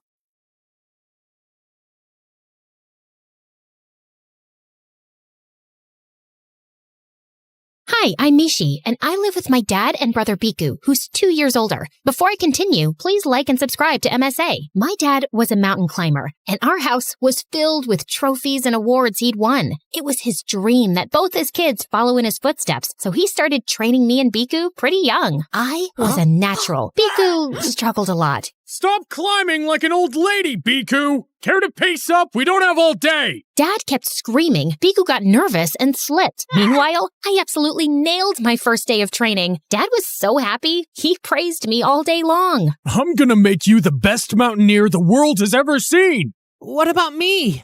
What about you? A snail can climb faster than you, Biku. Being a mountaineer is not in your blood. But it was my first time climbing, and the guy in front of me kept farting in my face. I got distracted. Don't be a sour loser, big bro. Just accept it. I'm better than you. Or maybe it was just dumb luck. Relax, Snappy. I was just kidding. Don't worry. When I become a famous mountaineer, I will definitely train you to be my assistant. I was joking, but Biku took it seriously and flung his shoe at my head. I ducked, and it hit Dad's trophy shelf, and everything fell to the ground. Have you gone completely crazy, Biku? It's bad enough that you're an absolute embarrassment, and now you're disrespecting my achievements? You're grounded for a week! Biku ran to his room crying, and since then, he just hated me for being Dad's favorite. Every time Dad would praise me, Biku would get angry and do crazy things. This one time, he filled my bed with sand, and another time, I opened my bag and saw a huge spider on my books. I was so scared I almost passed out. Not so tough now, are we? What's the matter with you? You know I hate spiders. And I hate you, but I'm dealing with it. That makes no sense. But Biku just grinned and left. Soon after, Dad started training me, and by 13, I was winning competitions all over town. But one day during training, Dad slipped and injured his knee. He was put on bed rest, and while I stayed up all night looking after him, Biku hardly came to see him. Instead, he skipped school, failed his classes, and started dating this girl in our school, Leela. She was my dad's colleague's daughter, a national-level climber, and my biggest competitor. At first, I thought Biku was dating her to get back at me, but one night while I was getting some water, I saw Biku enter Dad's room. I peeked in and saw him stealing from Dad's wallet. What are you doing? What does it look like? I need money for my date with Leela, and since Dad won't give any, I decided to take it myself. All his money belongs to me anyway. I'm his rightful heir, and you're just an extra. I'm not letting you steal. Bite me. I tried snatching the wallet, but Biku held on to it tight. We fell into a fight and went crashing into Dad's desk. He woke up, and I had no choice but to tell him the truth. Just when I think you can't embarrass me further, you go ahead and break your own record. I swear I will send you to a military school if you don't mend your ways. Biku left quietly, and we didn't talk much after that. Dad got better, and we started training for a huge national competition, and every climber in the country, including Leela, was participating. One day at practice, I was slowly making my way up the climbing wall when I heard Leela behind me. Can you move faster? I don't want to stare at your butt all day. I'm sure you can find your way around. I can, but I don't want to. Try the wall for amateurs the next time. You're clearly too slow for this one. What's your problem? It's simple. I hate slowpokes. Leela nudged at me, and I lost my balance. I would have fallen to the ground, but my harness saved me. I was so mad at her, but I decided to get even at the competition and worked twice as hard. On the day of the competition, I felt confident, but just as I started climbing, I slipped and landed on my butt. I lost the competition, and Leela ended up winning the first prize. But that wasn't the worst part, because the next day, I was in the girls' changing room and heard Leela talking to her friends. Why are you dating that loser Biku? He looks like a frog. Well, that frog pays for all my shopping, and he's so charmed by me. In fact, he is so blind in love that he sabotaged his own sister. Totally worked in my favor. Leela went on to say that Biku was the one who scratched the sole of my boot so I would slip and lose the competition. I quickly took out my phone, recorded the conversation, and went outside. Leela looked startled to see me. What are you doing here, loser? It's bad manners to hear other people's conversations. You're one to talk about manners, you lying witch. You've got to come clean to the authorities about the competition or what? You're gonna hurt me, chicken legs? You're definitely asking for it. I wasn't, but I am now. Leela tugged at my hair and pushed me hard. I tried to push her away, but I slipped on something and my head hit the lockers. And the next thing I knew, I was in the hospital with a cast around my hand and Biku standing in a corner. Hot tears filled my eyes as I got up and slapped Biku across his face. I know you ruined my boots to help your sick girlfriend, and don't you dare deny it. I have her confession on my phone. You know, Biku, I always thought that even though we fought a lot, one day you would turn around and tell me how much you love me or that you're proud of me, but all you've ever done is hate me. Why? Because you spoiled everything. I'm the boy. I'm supposed to get all the love and affection, but I just feel invisible in my own house. That's not my fault. If you try to be better, Dad would love you too, but you keep messing everything up. That Leela doesn't even like you. She says you look like a frog, and she used you to get even with me. You're just saying that to hurt me. Leela loves me. No, she doesn't. She's a lying witch, but you're so dumb and blind that you fell for her tricks and ended up hurting your own sister. I hate you, Biku. Just get out. Biku tried talking to me, but I was too mad to respond. I told Dad everything, and he gave the recording to the authorities. Leela ended up getting expelled, and I never saw her again. The next morning, Dad spoke to his friends at the military school, and a week later, Biku was gone. I missed him, but I guess it was for the best. It took me some time to recover, but eventually, I got better and started climbing again. When I turned 18, I was chosen to represent my school at the International Camp for Young Mountaineers. On my first day, I was pretty excited until I went to my room and saw Leela. You've got to be kidding me. No way I'm sharing a room with you. Wait, Mishi, I'm sorry for what happened. I never meant to hurt you. But you did. I can never forgive you. At least give me a chance to make it up to you. It's too late. I thought I was clear with Leela, but she just got clingier. She left flowers by my bedside, brought me coffee, and left chocolates under my pillow. It was creepy, but I could see she was trying. Then one day during training, the camp instructor announced a challenge where we had to climb a huge wall. As soon as the buzzer went off, I sprang into action, and everything was going great until I saw Leela slip and hurt her ankle. She howled in pain as I rushed to help her up and sat her down on a bench. Why'd you help me? Because you were in pain. Don't think that I've forgiven you. Look, I know what I did was wrong, but I never asked Biku to ruin your boots. He did that all on his own. That's supposed to make me feel better? Biku was stealing from Dad to take you out on dates and shopping. Did you know that? No, I never asked him to do that either. Look, Mishi, what's done is done, and I'm sorry for it. We can either stay in the past and be bitter, or move on and be happier. I guess, but it can't happen overnight. I'll wait. Leela and I slowly became friends. After the camp ended, we went to training together and joined our dads on expeditions. Leela was still competitive, but it was fun having her around. But then, Leela found a boyfriend and she was always distracted. She was bunking training sessions and hardly showed up for work. This one time, we were leading a team to one of the toughest treks, and while I explained the procedure, Leela was busy texting. Okay, so we need to use the hack hammer a lot since it's a steep climb. Leela, are you listening? Yes, totally. Really? Then repeat what I said. Okay, fine, I wasn't paying attention. But we've already been through this so many times. I know what to do. No, you don't. Last week, you turned up late for an expedition. And then the week before, you almost cost us a rescue mission because you were texting in the middle of the climb. It's called multitasking. We are leading a team this time. It's a huge deal. So get your head back in the game or I can go on my own. Fine, count me out then. Leela didn't show up for the trek the next day, and I was too busy to care. After hours of climbing, my team and I stopped at a small cafe. I was waiting for my coffee when the most gorgeous boy walked up to me. Care for some hot chocolate? It's my specialty. I love chocolate boys. I love boys who make chocolate. I love chocolate. Whatever you say. I'm Danish, by the way. Mishi, Danish and I ended up talking all evening. He was a few years older and had migrated with his family from India. He was running a cafe, but mountaineering was his real passion. And eventually, he joined us on the trek. After the trek ended, Danish and I asked me out for dinner, and we were sitting by the mountains when he leaned in for a kiss. But when we pulled away, he looked worried. Was that not good? It's everything I imagined, but Mishi, my parents are really orthodox and would only like me to date someone they choose. So until I talk to them first, you can't tell anyone that we're together.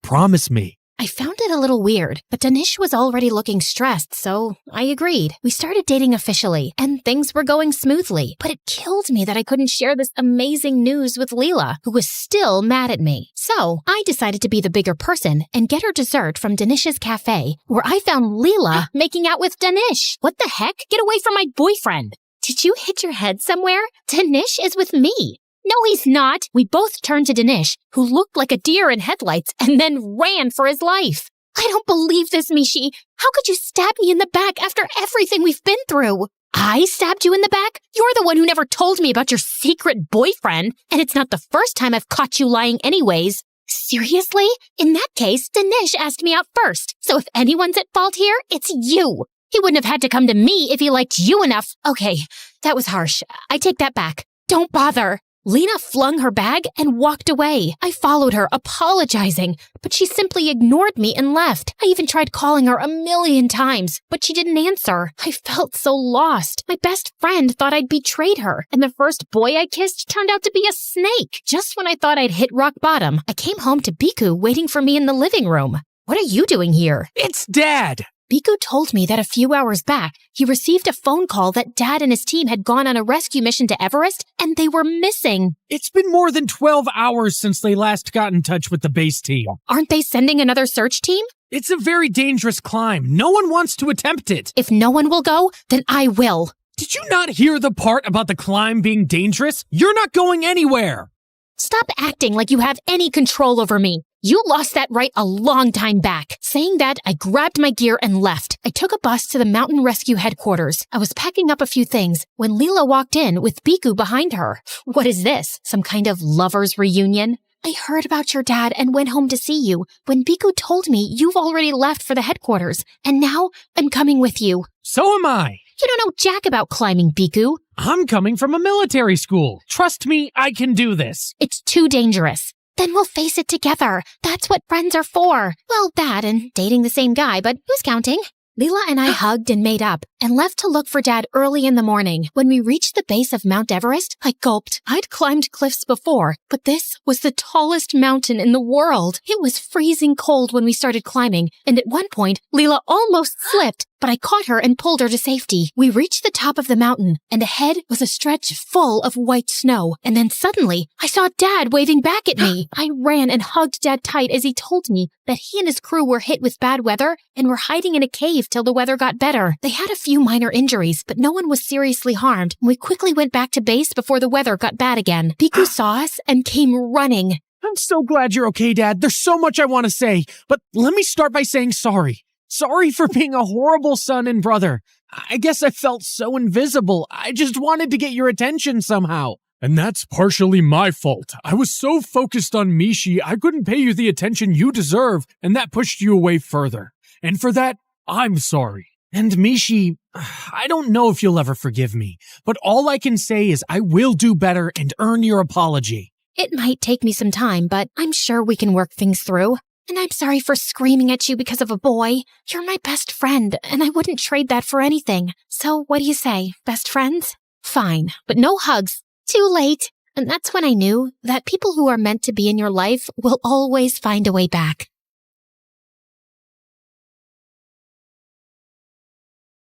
Hello, everyone. My name is Rue, and this is my story. Before I continue, please like and subscribe to MSA. I was brought up by a single dad who worked very hard to give me a good life. We didn't have much, but Dad and I had each other, and it was enough. Always work hard and success will follow. Got that, little birdie? I'll say yes if you buy me ice cream. Dad and I were close, and we would talk about everything under the sun. Well, everything except Mom. Every time I tried asking Dad about Mom, he would avoid the topic like the plague, and eventually I stopped asking. Growing up, I fell in love with music. It was my dream to become a singer, and at 19, my dream finally came true when I got an invitation to audition for a famous all-girls group, the Masked Minx. These girls were super famous, but no one knew what they looked like because they always performed with a mask on. I was pretty excited, but the only thing was to convince Dad. But I've never been away from you, and you're too young to travel alone. What if you get in some trouble? Then come with me. I wish I could, but I have a work trip coming up. I just know if I had a mom, it would be easier for both of us. She could take me on this trip and you could go to work, Dad. Well, I guess I am that unlucky. No mom,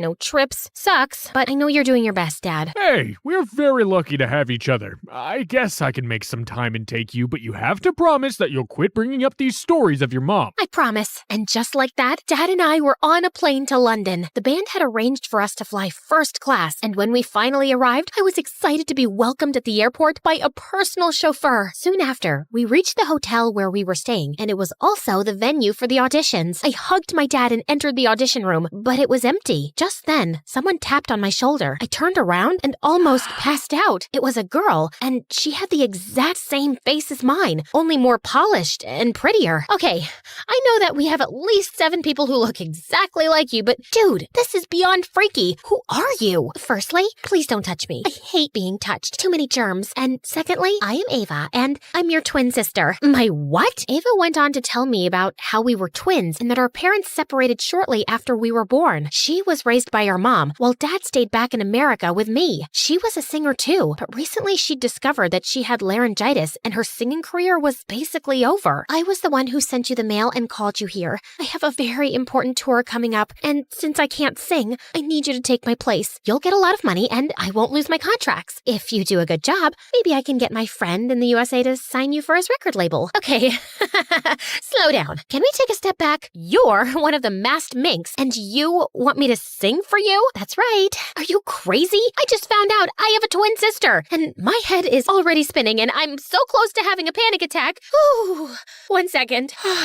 Even if, in some parallel reality, this whole thing was true, I would still have to tell my dad about you. Your dad, our dad, can't know that we've met. I do not want him to get suspicious. Mom has always told me how dad has hated her all her life, and now I don't want him to take you away. Please, Rue, help me. How do I even know you're my sister? Ava showed me a copy of my birth certificate and a few pictures of us together as babies, but I couldn't trust her. So before I agreed, I placed a condition. I'll agree if you make me meet Mom. Deal. Dad was waiting for me in the hotel lobby, and I felt so angry by looking at his face. How could he hide such a big truth from me? I wanted to confront Dad, but I also wanted to meet Mom, so I decided to stay quiet and go with the flow. I went back to my room and dozed off, and hours later, I was woken up by a frantic call from Ava. I need to see you. Now, come to the lobby and I'm sending a car. I got dressed urgently and did as Ava asked. We met at a restaurant where Ava walked in with the most gorgeous guy on her arm. She introduced him as Jason, her boyfriend, and I just couldn't stop staring at how perfect he was. I need you to convince Dad to pay $100,000 to my manager. Yeah, he's very cute. Wait, sorry, what? I need money, and I promise you will get back much more money when I get you signed on at my friend's record label. Why do you need so much money suddenly? To make arrangements for my tour. Why else? Mom spent all the money I made on my treatment, and I have no savings left. Please, if you do this, I will take you to see Mom.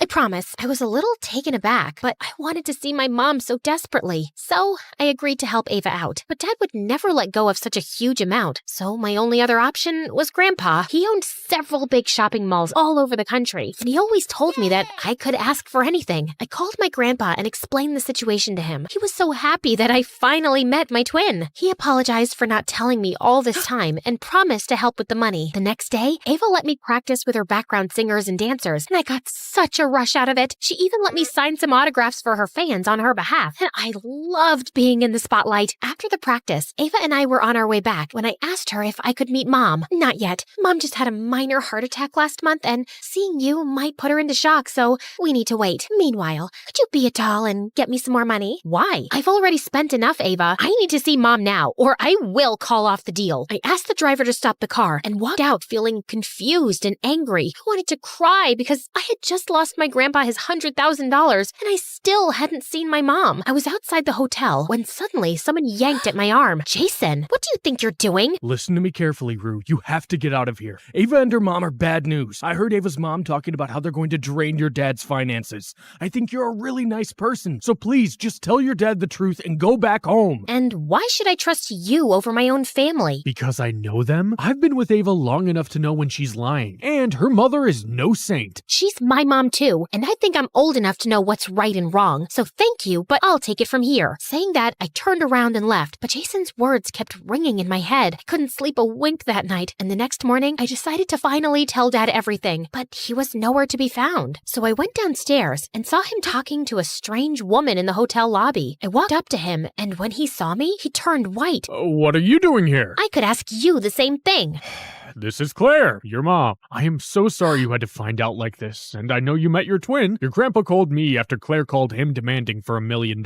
We will be heading home tomorrow. I was just saying goodbye. So you're saying goodbye and I don't even deserve a hello? How is that fair? Don't blame your dad, sweetie. Don't call me sweetie. You know why I asked Ava to meet you? So I could stand in front of you and ask you how you could abandon your own child. I could only afford to bring up one child, and I randomly picked Ava. Not that it was a good decision. She's pretty much useless now. Your absolute disregard for humanity amazes me. And thank God I never got a chance to know you, or I would be the only kid in the world who hates their own mother. I turned around and ran to my room. An hour later, Dad showed up and told me the whole truth about how Claire had been using the excuse of raising Ava alone to get money from both my dad and Grandpa, and they kept it as a secret to protect me. You could have told me the truth. You would have gone behind her anyway, little birdie. I know you that much. Dad and I left for home that night, but I couldn't go back without meeting Ava, so I asked her to meet me at the airport, and surprisingly, she showed up. I introduced her to Dad. He was so happy, and he hugged her and shed tears. Ava and I sat down, and I told her about what Mom had said. Mom didn't raise me. She gave me up at birth, and I lived in an orphanage. I only got back with her a few years back when someone from the orphanage told her about my singing talent, and since then, she's been trying to use me as a money-making machine. I hate her. Then come with us. Dad and I would love to have you. I would love to, but I can't. I still have so many debts to pay because of Claire. I tried to convince Ava, but she refused. And soon after, Dad and I boarded the flight and left. Weeks passed, but I felt an empty pit in my stomach every time I thought about Ava. She was all alone, fighting my dragon of a mother, and I had to do something to help her, so I turned to Jason for help. I told you, stay away from her. She and her mom are crooks. My mom's using Ava. Please, Jason. She's my sister and your girlfriend. We have to help her out. Okay, this might be a long shot, but what if we do a concert as Ava? It'll be like a face reveal tour. I know a few people who could help us find a band, and we will use social media to spread the word and see where it goes. And what if I'm not that good? I've heard you sing, Rue. You'll be just fine. We spoke to Ava, and she was on board. Jason came down the next week, and we spent days planning every second of the concert. Even my grandpa stepped in to give us a little money. Our posts on social media were very well received, and soon enough, almost all the tickets were sold out. Then one night, I was grabbing coffee when I saw Jason at the same cafe, engrossed in a book. That seems like a heavy read. It's about kids who grew up in an orphanage. I was one of them. I'm sorry, Jason. That must have been tough. It was, but it made me who I am. And besides, I found a great family who loves me and adores me. You learn to find family in unexpected places. Our conversation flowed from there. We talked about our pasts, our dreams, our fears. I shared about the loneliness I felt growing up without a mother, and he spoke of the challenges of growing up without a family at all. I'd never connected with anyone like this before, and it was truly amazing. One night before the performance, I was nervously checking out the stage when Jason slid his hand inside mine. I just hope it works. I'm sure it will. And Rue, it's amazing what you're doing for Ava. Not everyone has this kind of heart. Not everyone gets a second chance with their families either. Trust me, I'm doing this for myself. Jason came forward, gently stroked my cheeks, and I felt my face on fire. And before I could react, he leaned in and kissed me, but I pushed him away. This is not right. You're with Ava. No, I'm not. Ava and I were just dating for the public. Trust me, we mean nothing to each other. She's still my sister, and you and I have to respect that. I walked away from Jason knowing I really wanted the kiss, but family is more important, so I decided to put my feelings aside and concentrate on the bigger picture. The next night was the concert, and it was a huge hit. We collected a lot of money, and when Ava found out, she was beyond happy. That night, I slept with the best feeling ever, but the next morning, my dad shook me awake, and then he told me the most shocking news of my life. Apparently, Ava had turned down my offer to move in with me and Dad, and instead, she slapped me with a legal notice for impersonating her without her permission. The only way she would take her complaint back was if my dad agreed to pay her $10 million. I feel so stupid for wanting to help her. It's not your fault. I guess she's just more like your mom than you thought. I could not stop crying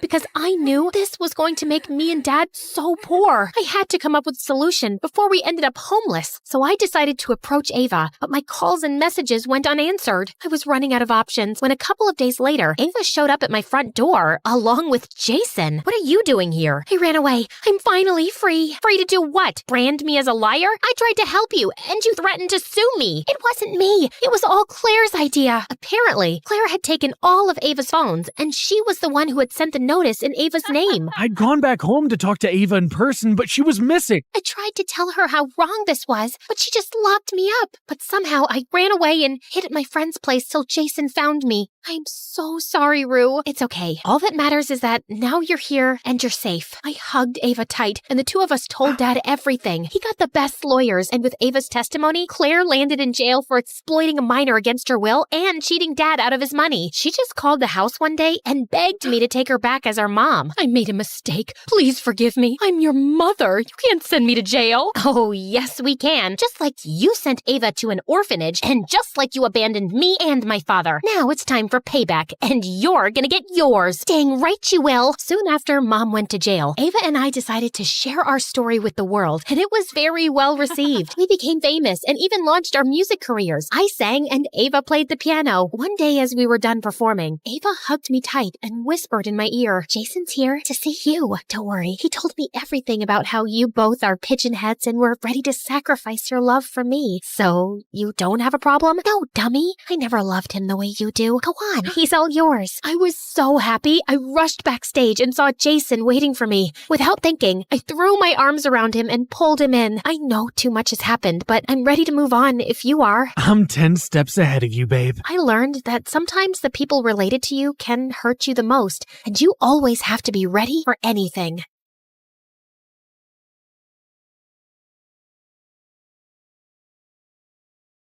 Hi, I'm Layla. And yep, that's me in the front row of a gala. Seconds before, I betrayed my best friend and almost ruined his life. But before we get to all that, please make sure to like and subscribe. Ever since I was little, I've been a lot to handle. Or at least that's what I've been told. By my mom, Layla. By my dad. Layla. By, well, any adult really. But really, I'm just always trying to do the right thing. And sometimes that gets me in trouble. That's why my parents sent me to Woodmere Academy to begin with. That and other reasons. It's only the 5th-ranked preparatory school in the country, but heavens, no one else will take you, no matter how much money we throw their way. Good grief, Layla. How will you replace your father as CEO of Idrizi Tech if you keep up with these morality plays? Woodmere was supposedly elite, but to me, it was just like every other rich kid cesspool my parents plopped me into, complete with snobby, entitled lookalikes who wore the same navy blazer and walked the halls like the world owed them a standing ovation just for showing up. You think you belong here? You're just a poor, worthless... Funny you think he doesn't belong here when your dad basically had to donate a wing to get your sorry butt in here. The scholarship kid ran, but Milo's ego didn't. You're gonna regret that! My family basically runs this school. I'm untouchable. Cool. But are you waterproof? Huh? I bent down and turned the knob on a nearby sprinkler, which aimed straight at Milo and sprayed water all over him. Some other kids watching us laughed.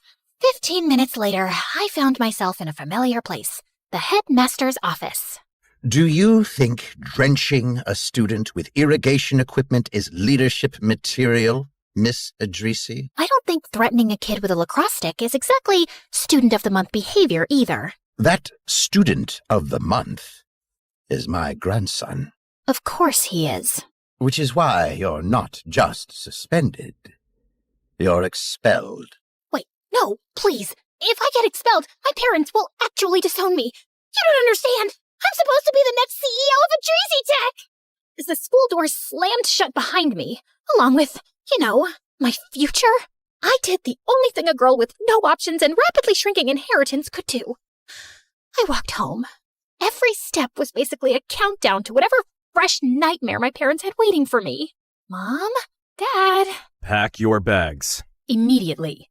Wait, you already know? You bet we do. You got accepted to Advena Academy! I am so sorry, Wait, what? It's the #1 school in the country. Looks like they changed their mind. Wow! So you're not mad about the sprinkler? The what? Nothing. When do we leave? Apparently, we were leaving that night. No time to overthink it, no time to sabotage it. Just a suitcase and a second chance that, let's face it, I totally deserved. And when we got there, my jaw almost dropped. Advena made every other fancy school I'd ever been kicked out of look like a daycare run by raccoons. I waved goodbye to Mom and Dad and approached the doors with a fresh start in mind and a promise in my heart. But as soon as I walked through the doors... Layla Idrissi to the headmaster's office immediately. Oh, what now? I hadn't so much as eye-rolled at anyone, and I was already in trouble? I braced myself as I entered the headmaster's office. But something felt different this time. For one, the headmaster was smiling. Ah, Miss Idrissi. Welcome to Edvina. I'm Headmaster Quinlan. Hi? Don't worry, you're not in trouble. Not yet, anyway. We brought you here for a very specific reason. Let's call it an assignment. What kind of assignment? One that requires your particular talents. Quick thinking, initiative, a healthy disregard for rules. Wow, most schools just call that detention. Here we call it useful. But if you mess this up, we will expel you. So, no pressure. He kept going on about some top-secret mission, about how the only reason I was at Edvina was to follow someone with as little contact as possible and await instructions for my next steps. Then, he slid a manila envelope across the desk like we were in some low-budget spy movie. I expected a photo of a criminal mastermind, maybe a hacker, a ninja, at the very least someone with a scar or an eye patch. But nope, it was Louis Block, a kid so aggressively average he practically faded into the folder. Brown hair, brown eyes, scrawny. You could lose him in a crowd of two. And yet, that was my mission. Follow Louis. So I did. And at first, everything about him was even more ordinary than I'd expected. He was the quietest kid in class. He didn't eat with anyone. Even his locker code was 1, 2, 3, 4. But because he was allergic to attention, he actually turned out to be weirdly hard to follow. After all, we couldn't both sit in the back row and pretend to be invisible. And there's only so much space between the vending machine and the science wing. But in all that solo stealth mode, there was exactly one group activity where he appeared to be somewhat comfortable. The chess club. A place so mind-numbingly dull that it made math class feel like a rock concert. And, thanks to this seemingly pointless mission, I guess that's how I'm going to be spending my afternoon. Pawn to b4. Before what, though?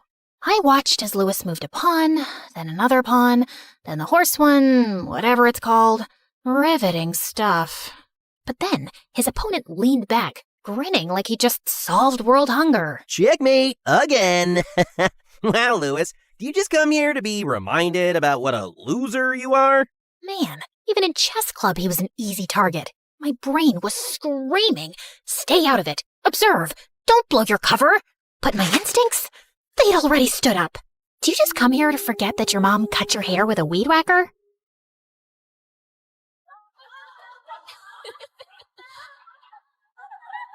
And out of the corner of my eye, I saw Louis do something I hadn't seen him do all week. He smiled. After the 3-hour chess club that felt like 3 years, I felt a tap on my shoulder. And when I turned around, it was him. Hey, thanks. You can talk? Yeah, no sweat. And just like that, we started chatting. Nothing dramatic, nothing spy-worthy. But for the first time since I got here, it didn't feel like an assignment. It felt normal. Actually, it turns out we had a lot in common. My parents put so much pressure on me. I figure it's better for my future to keep a low profile. You probably wouldn't understand. Oh, trust me, I do. Maybe he was just a regular guy after all. But as we talked more often, I started noticing something unique about Louis. He had a knack for expressing himself in a way that was poetic. So you always eat alone? Mostly, but sometimes the birds show up. They all swoop down for the crumbs, pecking at them like it's their last meal on Earth. Yet, somehow, they always leave enough for each other. And I think that's kind of beautiful. Yeah, it kind of is. Even his voice had this magnetic pull, like there was something musical about him. And over the next few days, my whole just observe and report strategy kind of crumbled. I told myself I was keeping things professional, that staying close to Louis was just part of the mission. But the truth? We were becoming friends, real ones. He was also weirdly funny in that dry blink-and-you-miss-it way.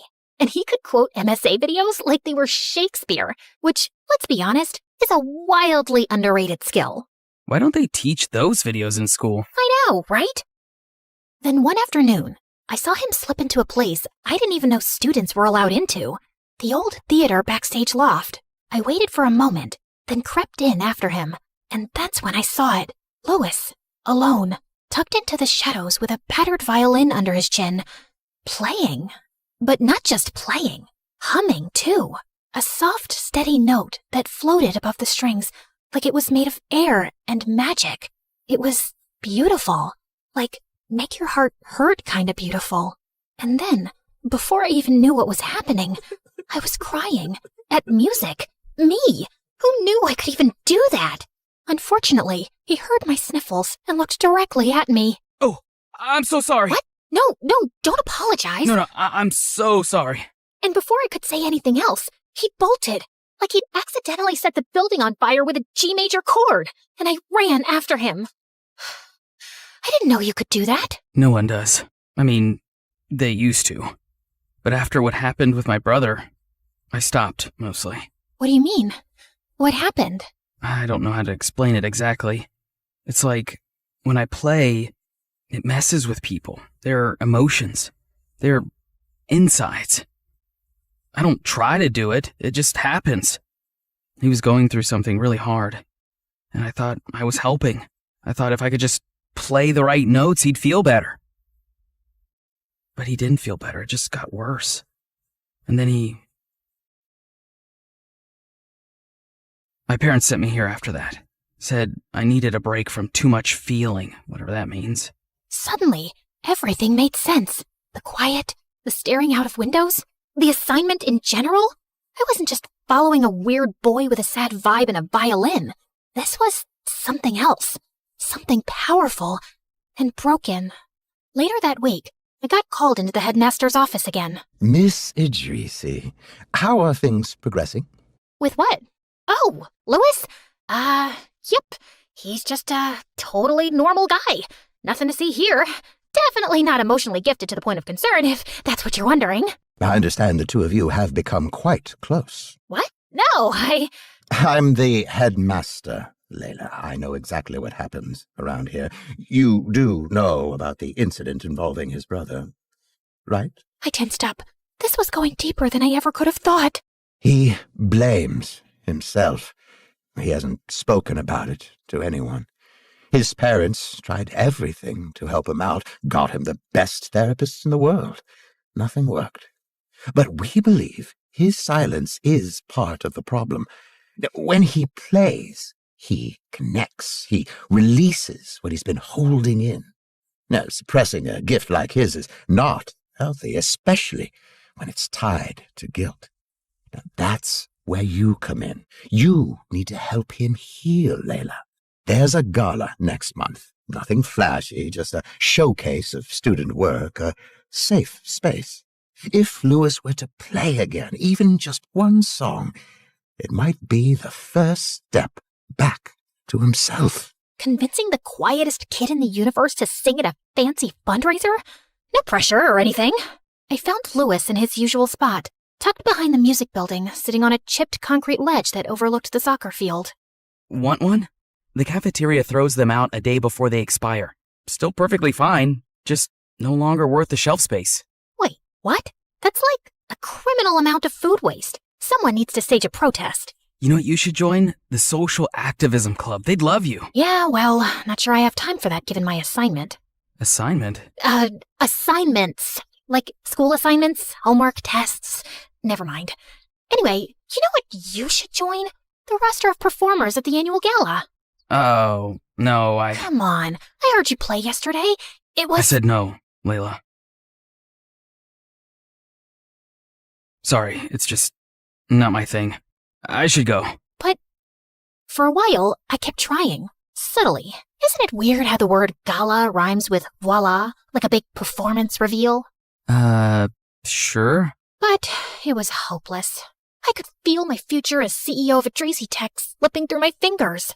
I had already burned through every other school worth mentioning, and the headmaster had made it clear screw this up, and I was done for good. And if that happened, my parents would never forgive me, so I felt like I had no choice but to do the ultimate betrayal. I signed him up for the gala anyway. And then I told the headmaster that Louis had agreed to play. Next thing I knew, Louis wasn't just on the schedule. He was the centerpiece. They printed his name on the flyers and announced it in assembly. Was it manipulative? Yes. Did I feel bad? Also yes. But it was for his own good, right? I mean, he had to break out of his shell eventually, right? Unfortunately, he didn't see it that way. How could you do this to me? Do what? Oh, please. You think just because I don't talk much means I'm stupid? I know it was you who signed me up for the gala. Thanks for reminding me why I don't trust anyone. I'd done the opposite of what I was trying to do. He wasn't coming out of his shell. He was burrowing deeper in. Thanks to me. So I went to the headmaster's office, rehearsing my confession in my head. How I'd pushed Louis too far, and how I'd betrayed his trust. That maybe I wasn't the right person to help him overcome his dark past. But when I reached the door, it was already cracked open. And what I heard made me freeze. Everything's right on schedule. The boy plays his little melancholy solo. The audience tears up and boom, 50s, no hundreds, no thousands of dollars fall into our laps. Easy peasy. And yes, you'll get your 50% as agreed. I couldn't believe my ears. He didn't want to help Louis. He was using him for profit. And I was just a pawn in his scheme. But I'm not a pawn, or one of those horse thingies. I was going to show him who he was really messing with. A queen. Chess club stuff. I sprinted to find Louis, who was sitting alone, as expected. Louis! What do you want? Well, first off, to apologize. I never should have signed you up for the gala. But honestly, I swear to you, I only wanted to help. I didn't ask for help. Why does everyone keep trying to fix me? What if I'm not broken? What if I just want to be left alone? You have every right to feel that way. Then why are you here? Because something's not right. I overheard Headmaster Quinlan on the phone. He's not trying to help you. He's using you. The gala is just a cash grab, and your solo's the tearjerker. That's the plan. You suffer, and they get paid. I expected him to explode the way I was about to, but to my surprise, he didn't get angry. I guess he was too broken to even react. Of course, that tracks. I thought I was pushing you towards something good, but I got so caught up in juggling my own problems and trying to do the right thing that I guess I never asked what you wanted. Yeah, no one ever does. I'm so sorry, Louis. You know, when I first met you, something clicked in me. And I played something different. What do you mean? Can I hear it? He didn't say a word, but the way he looked at me hit me harder than any note ever could. No audience, no gala, just me, I promise. To my surprise, he picked up his violin. I braced myself for another emotional gut punch. But what came out wasn't heavy or sad. It was light. And suddenly, so was I.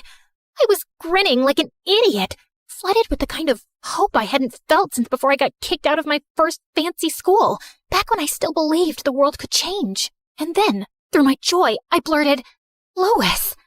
Oh, you hated it, huh? Hated it? I've never felt so amazing in my life. Look, I know I can't get you out of performing anymore, but that doesn't mean you have to fall into their trap. If you played like that, you'll be making people feel good, including yourself. He gave me the smallest smile and left without a word, but I could tell something was shifting in him. On the night of the gala, I had no clue what to expect. Either the one person in my life I truly cared about gets exploited and traumatized even further, or he goes off script and reclaims his story, which meant I was probably getting expelled again. And then, just when I thought my bundle of nerves couldn't get more twisted, I spotted them in the audience. My parents. Guys, what are you doing here? Layla, look at you. Still enrolled. How nice. Come sit. We saved you a seat. We hear you're close with tonight's little prodigy. If getting expelled was my worst case scenario, then watching my parents' live reaction to it was the apocalypse. But as Louis made his way onto the stage, he looked unchanged in a way that made me sad. It was like the spotlight was too hot and had shriveled him back into the broken boy they all expected. And sure enough, a sad melody followed suit. As I looked around, I could see the audience tearing up, dabbing eyes, sniffles everywhere. And right on cue, Headmaster Quinlan started slinking between rows, smiling and collecting checks like it was church. As I watched Louis crumble, I expected, as always, for my body to move before my mind had a chance to think. But for once, I paused. It was my decision now. I could sit there and be the good girl everyone wanted me to be, or I could stand up and be me. You're amazing, Louis! I believe in you! Louis froze mid-note. As the wealthiest people in the country stared me down, I still stood firm. And then, like he'd just remembered who he was, Louis's lips twitched into a smile. And suddenly, the music changed. It became lighter, happier, and the audience, they forgot all about me. In fact, they actually started dancing. Headmaster Quinlan's donations became an afterthought. And just as I was ready to start joining the dancing... Layla, what have you done? Huh? What do you mean? The donations are stopping. Do you know what that means for the company? This was supposed to be a proof of concept for investors for our latest tech. Emotional music activation. You've ruined it. Make it stop. And it dawned on me. The person on the other side of the phone call with the headmaster was my father. How do you think you got into the school in the first place? You had one task. Now we'll never be able to convince the board to make you CEO. No, wait, But I couldn't finish the sentence. I looked up at Louis and saw something I almost never saw in myself. True joy. And then I remembered what he'd said to me. No one ever asks what I want. Did I even want to be the CEO of some big tech company? I realized the answer was no. If Louis could find his voice, then maybe I could too. You know what? Fine. Find another CEO. Layla, you don't mean that. Stop telling me what I mean. I don't want to be the CEO of Idrizi Tech. I want to work on something that helps people, not manipulate them. Now, if you'll excuse me, I have some dancing to do. I walked toward the front of the stage, feeling more alive than I ever had. For a second, Louis looked up mid-note, and our eyes locked. I didn't know what the future held, but I knew one thing. Unlike so much in our lives, we'd earned this moment. The next morning, I was called into the headmaster's office, and I was rehearsing my speech to talk my way out of expulsion. But I walked in to find Headmaster Quinlan looking weirdly ashamed. You're not being expelled. I blinked. But your parents said if you wanted to transfer to any school of your choice, they'd support it. I didn't know what shocked me anymore, that I was still enrolled, or that they actually cared about what I wanted. Maybe, for once, they were trying. Thanks, but I think I'll stay here. I hear there's a social activism club that may need some help. I walked out of the office towards Louis, who was waiting for me down the hallway. Still enrolled? Shocking, I know. You were kind of amazing last night. Kind of? Wow. Stop. I'm blushing. He suddenly stopped walking and looked at me, more sure of himself than ever before. I'm really glad you followed me. Yeah, me too. Turns out, I didn't need a mission to save someone. I just needed to stop chasing who I was supposed to be and finally start choosing who I wanted to be. And maybe, for the first time in forever, that was enough.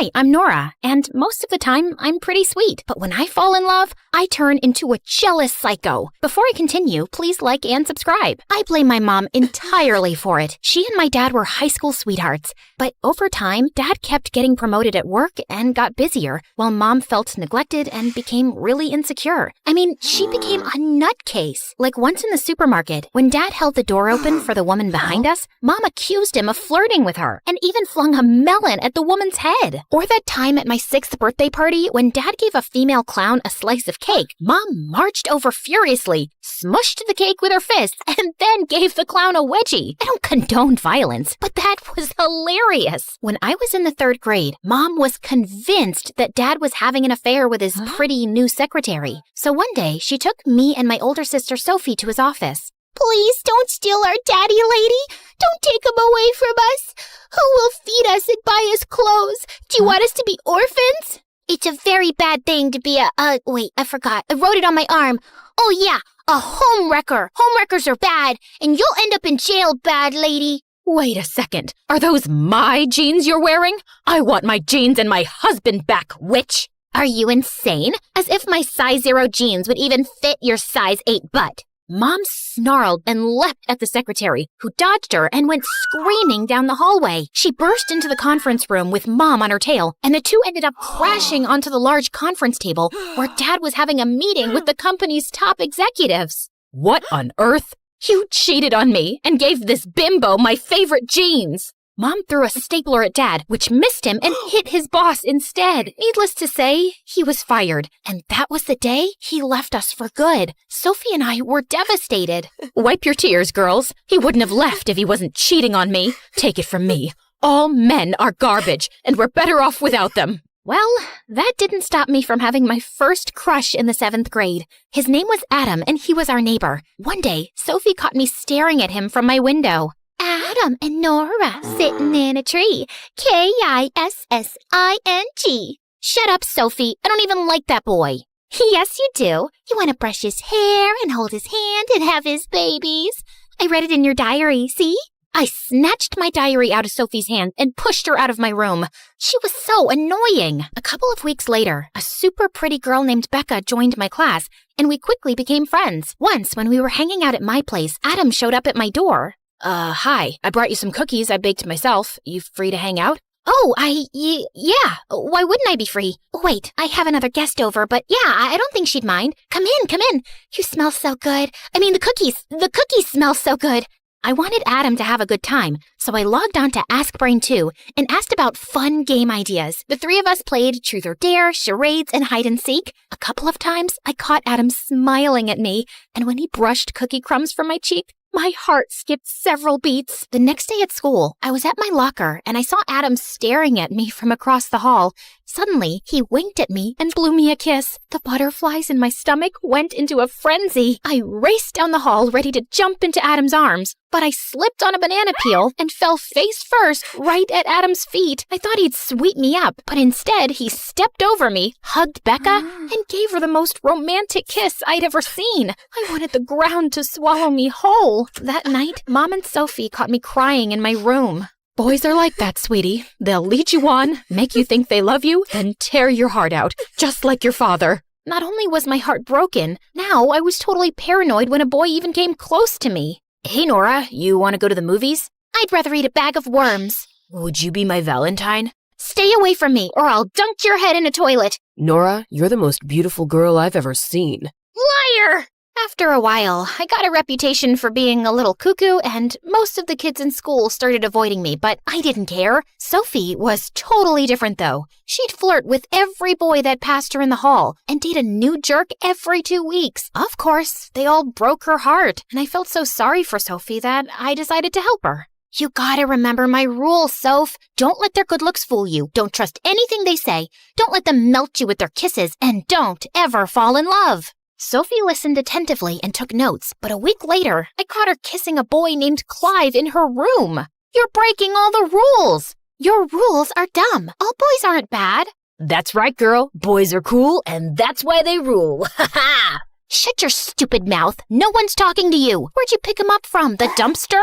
That's your problem. You're so judgmental and won't give any boy a chance. I thought you were smarter than this, Sophie. Maybe hanging out with stupid boys has made you stupid too. Sophie kicked me out of her room, and we didn't speak much after that. Soon, I was off to university, and there were boys everywhere. I just kept my head in my books and rejected any boy who even tried to make a move. But you know, a girl starts to get lonely. So, when a girl in my class asked me out one day, I impulsively said yes. Just because I'd renounced all men didn't mean I couldn't find love. And how bad could it be, right? At first, not so bad. In fact, pretty great.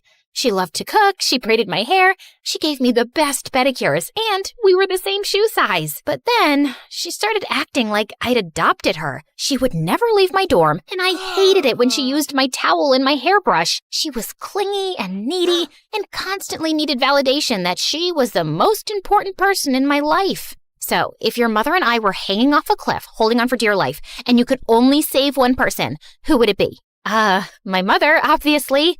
Seriously, I've known you for a month. Mom carried me in her womb for 8 more months than that. I thought it was a reasonable answer, but she totally lost it. She broke half the things in my room and threw the other half out the window before she stormed off. Then she started stalking me everywhere I went. I tried talking to my other friends about how unsafe I felt, but they all laughed it off. Yeah, if you're dating a guy and complain about him, everyone shows you sympathy, but no one comforts you if it's a girl. Now come on, she's barely 5 feet and she looks totally harmless. What could she possibly do to you? Only after she tried kidnapping me did anyone take things seriously. She was expelled from the university and I got a restraining order. And after that, I swore off girls too. Then in my junior year, Sophie showed up at my dorm one day with the worst news. Clive proposed to me. You're kidding. Man, that loser is so out of your league. Don't worry, sis. I know how to handle this. Just send Clive a breakup text. Tell him he stinks, he makes you want to puke, and you never want to see him again. No, I love Clive. I said yes, and our wedding is in 4 weeks. I just came to ask you if you'd be my maid of honor. I couldn't believe this. I thought Clive was just a phase. I wanted to yell at the top of my lungs, "Don't do this! You'll ruin your life!" But instead, I caved in and said yes. I mean, was I allowed to say no? When I got back home for Sophie's wedding, I tried to keep an open mind about Clive. But Clive was horrible. He had no sense of humor, he was boring, and he totally ignored Sophie to spend all his time with his friends or fixing his dumb car. So when it was time to make my maid of honor speech, well, things got out of hand. Here's to Sophie and Clive. Clive is dumber than an ant, he smells like a rotten egg, and his face reminds me of a horse's butt. What are you doing? Sophie, I don't know how you can stand him. Are you marrying him for his money? Oops, I forgot he's broke. Look, we both know this marriage isn't gonna last, so why don't we cut to the chase now, and I can get you out of that tacky wedding dress Clive bought you from the dollar store. Sophie got so mad that she threw the wedding cake at me. Clive's mom cried, and the rest of the bridal party chased me out of the building. The next day, I was packing my bags to leave when Sophie came to my room. I thought she'd punch my face, but instead, she took my hand. Listen, Nora, I'm not like you, okay? I'm not bitter, I'm not angry, and I don't hate men.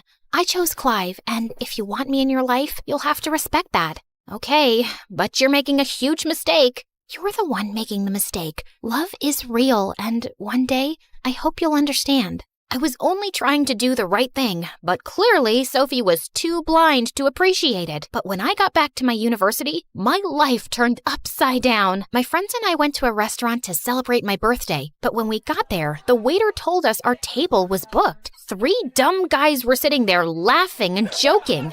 But I booked this table a week ago. My apologies, ma'am. It was our mistake. Maybe you could come back tomorrow? Just as I was about to snap at the waiter, one of the guys from the table walked up to us. His name was Chris. He had movie star hair, a $1 million smile, and a perfect body. Why don't you girls join us? There's plenty of room, and we won't bother you. That's a horrible idea. Don't mind Nora. She's just kidding. The next thing I knew, we were sitting at their table, and Chris talked to me all night. To my surprise, he wasn't the absolute worst. He worked in a private security firm as a bodyguard, and all his crazy stories made me laugh. At the end of the evening, he even asked me for my number. Don't get any ideas. I'm not interested in a relationship. Neither am I. I was thinking we could be friends. After that, Chris and I talked and texted every night, and soon we started hanging out almost every day. No, we weren't dating. We were just, okay, fine, it's true. Every time he was close, his cologne made me dizzy, and when he looked at me, my stomach did that weird thing that it does after I eat too much cheese, and if his hand brushed against mine, I started having acid reflux. Yeah, I let my guard down and fell in love, okay? And I wasn't the only one. I know we're supposed to be friends, but I love you, Nora, and I think we're meant to be together. Like the moon and the night sky, like the bees and the flowers, like water in a well. Just shut up and kiss me.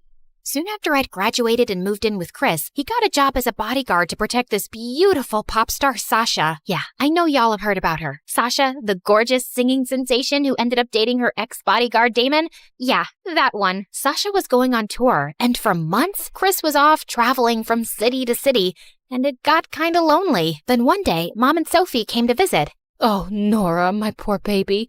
You must be so sad. What are you talking about? Stop it, Mom. It's none of your business. Your sister needs to know. Mom showed me a bunch of pictures online of Sasha leaning on Chris's arm and laughing. Then she turned on the TV, and some stupid reporter said how cute Chris and Sasha looked together. When I heard that, I suddenly picked up a bat and smashed the TV to pieces. Nora, don't listen to Mom. She's paranoid. All that stuff is stupid gossip. Sasha is with Damon, and Chris adores you. Nora, don't be naive like your sister. Everybody lies and cheats. After Sophie and Mom left, I called Chris, but he didn't answer. I kept thinking about what Mom said and how I'd broken all of my rules and now my heart was in danger. So the very next morning, I put on a disguise, took a bus to Sasha's next concert venue, and signed up as an extra on set. And I watched the two of them like a hawk. Every time Chris whispered something in Sasha's ear, my heart burned. She even asked him to zip up her dress once. Had everybody else died? One evening during Sasha's performance, I was backstage when I saw Chris and a dancer going into a dressing room and closing the door behind them. What the heck? I quickly ran after them and burst in. Aha! Caught you! Just then, I saw the girl's arm was bleeding and Chris was bandaging it. Caught you? Wait, who are you exactly? Oh God, I couldn't let him recognize me. I turned around and ran for it, with Chris sprinting right behind me. In my frenzy, I found myself heading straight for the stage. Red alert, red alert. A snake is headed towards the eagle. I found myself crashing into the dancers on stage, and just as I was about to run into a horrified Sasha, 4 men pinned me to the ground while the audience gasped. I was immediately carried away and found myself facing Chris backstage. Nora? I realized my wig had come off. Sasha's performance was ruined, and her manager insisted that Chris be fired. What were you thinking? You compromised my client's security, and you cost me my job and my reputation. Oh, I don't know, Chris. I was thinking how my hunky boyfriend hangs out with beautiful pop stars and dancers all the time and is never home anymore. Can you blame me for being paranoid? Yes, I can. I haven't given you any reason not to trust me. Yet. I just don't want you to be a bodyguard anymore. Well, too bad. It's my job. Just go home, Nora. I don't want to be around you right now. Feeling miserable, I ended up going to a dance club instead to get my mind off of everything. I saw this cute boy on stage playing with the band, and he kept winking at me. I recognized him from TV. He was a movie star. On an impulse, I took a deep breath and then walked up to the boy and gave him a passionate kiss. The next morning, I was back home, and I woke up to tons of pictures on the internet of me and that movie star kissing. Chris showed up at my door soon after. Why would you do that to me? I thought we were in love. Everybody cheats, babe. Welcome to the real world. I know you'll cheat on me one day if you aren't already. I'm done with this stupid relationship. I walked out of there with my bags and went to Sophie, but soon after, I started feeling sick to my stomach. It hit me like a ton of bricks. I was a cheater, something I hated and felt horrible about. I made a big mistake. I don't know what to do. Yeah, you messed up big time. I wasn't talking to you, Clive. There's no need to be rude. You're right. I'm the worst, and I'm sorry for all the mean things I've said and done to you too. I don't know who I am anymore. I never wanted to hurt Chris, but something came over me. You let Mom get into your head, Nora. She says she's better off alone, but all I see is a bitter, paranoid woman who can't be happy and can't stand anyone else's happiness either. You deserve to love and be loved in return. And yeah, sometimes love can hurt, but sometimes it can also be amazing, like what Clive and I have. I really don't understand how that's possible with Clive. Okay, sorry. You're right. I decided to see a therapist and learned to deal with my insecurities and trust my heart. I even wrote Chris a letter apologizing for hurting him. I didn't get a response, but that was okay. One day, I went to eat at the cafe where Chris and I had our first kiss. Then someone walked up behind me. You're sitting at my table. I looked up to see Chris looking down at me. He smelled like an ocean breeze. My heart melted, but I tried to play it cool.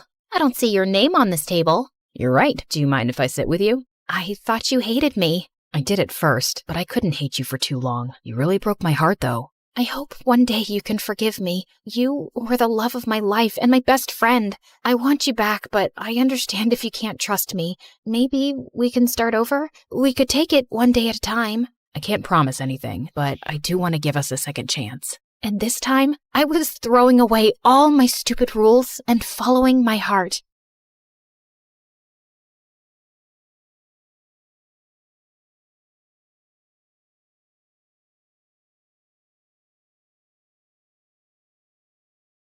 Okay, listen. Onion, honey, or pineapple. Any of those can tenderize meat. Pick whichever one's available. Okay, got it. Noted. I didn't come to this school for academics. I came for the food.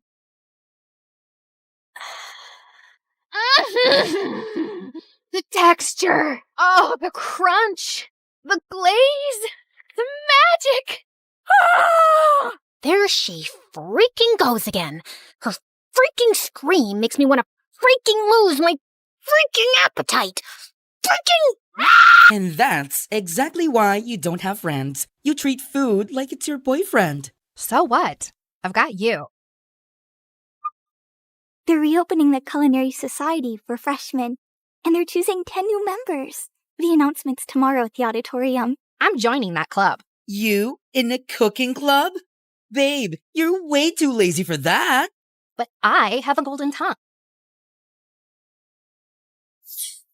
What was he doing here? Don't tell me. He also cooks? Broody boy has kitchen skills? The world doesn't revolve around you and your stupid food cravings, you annoying brat. We only passed because of you. We almost failed because of me. You wasted all of this? For what? For your stupid little practice? Goodbye, Wi-Fi. Goodbye, sanity. Welcome to the life at MSU, where the story's changing and the lead is you. So carve your name in the wind, let the legacy breathe. There's a world in the pages that we're starting to weave. Not just a school, but the soul of the story. Turning our scars into stars and our grit into glory. Salty. Sweet. Cheesy. Ooh, spicy. You're clearly riding a flavor high. Did you fall in love?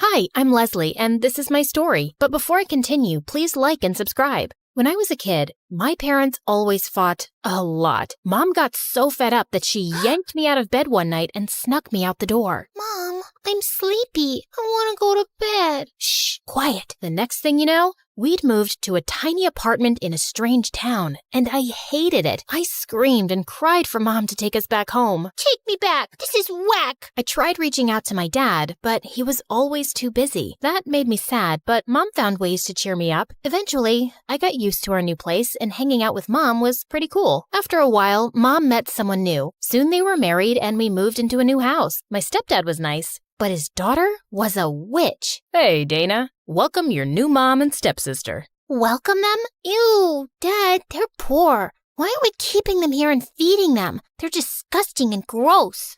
She's just kidding. She's a little shy. She's a sweetheart once you get to know her. Dana was the worst. She threw ketchup in my face, turned the lights off when I was reading, tossed my clothes out the window, and stole all my toys. I tried to tell my mom what was going on. Hey, babe, we're guests here. Dana is a bit spoiled, but we have to learn to accept her. Thank God Dana and I didn't go to the same school. Dana went to an expensive school for brats, and I begged my mom and stepdad to let me stay at my old school. But a few years later, things took a turn. My stepdad's company lost a ton of money, and he couldn't keep up with the bills. Girls, money is tight, so we'll have to enroll both of you in public school. Public school?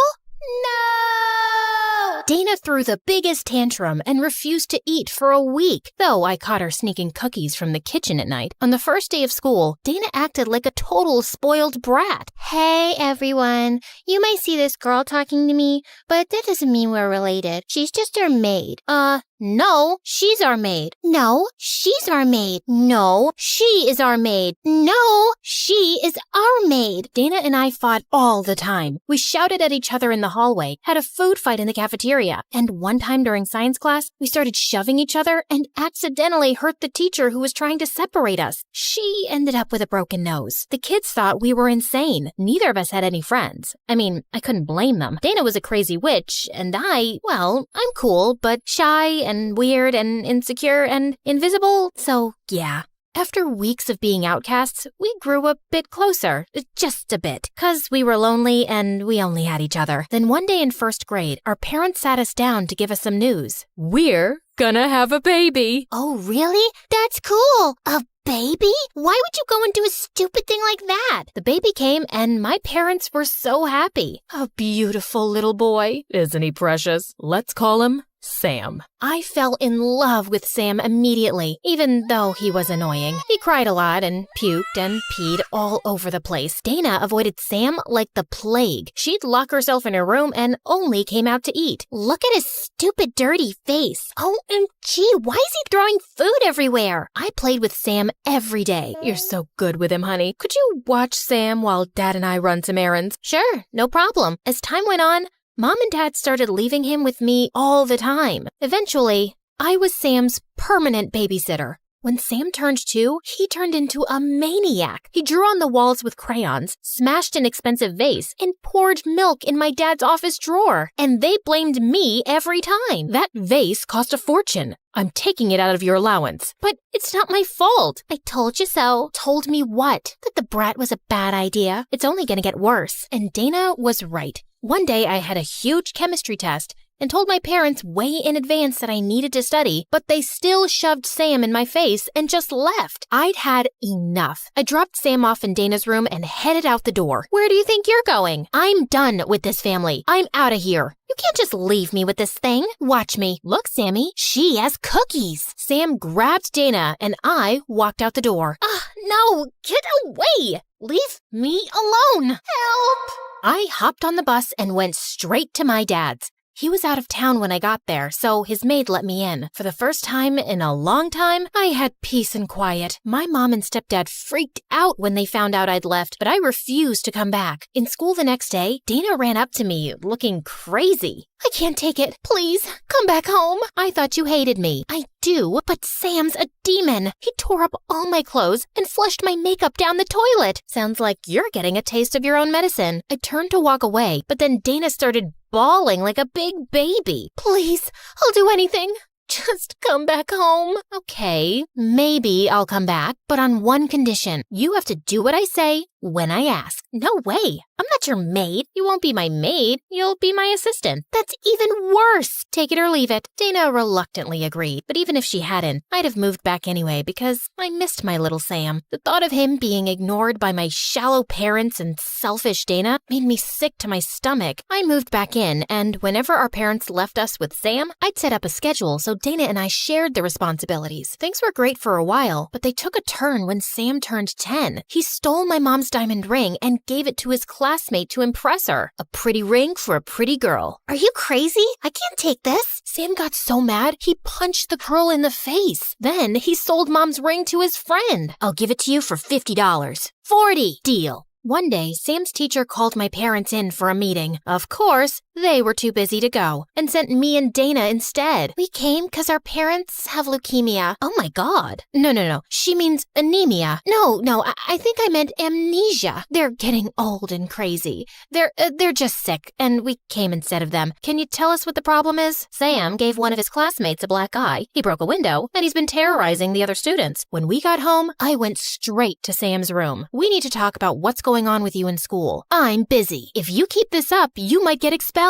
Get out! Sam slammed the door in my face. He was very stubborn, but I wanted to help him. When my mom and stepdad came back that night, Dana and I told them everything. It's those mean kids. They hate me, and they're always making fun of me because I don't have nice things. Oh, darling, we're so sorry. We'll buy you new clothes. Then Mom took Sam on a shopping spree. I couldn't believe they fell for his act. Later that night, my parents went out of town for a business dinner, and Dana and I were watching MSA videos in my room when Sam appeared out of nowhere. Hey, stupid witches, you're gonna pay for telling on me. Get out of the way, psycho. We're trying to watch TV. Sam pulled out a huge jar of crickets from behind his back and smashed it onto the floor. The crickets landed in our hair and all over our clothes.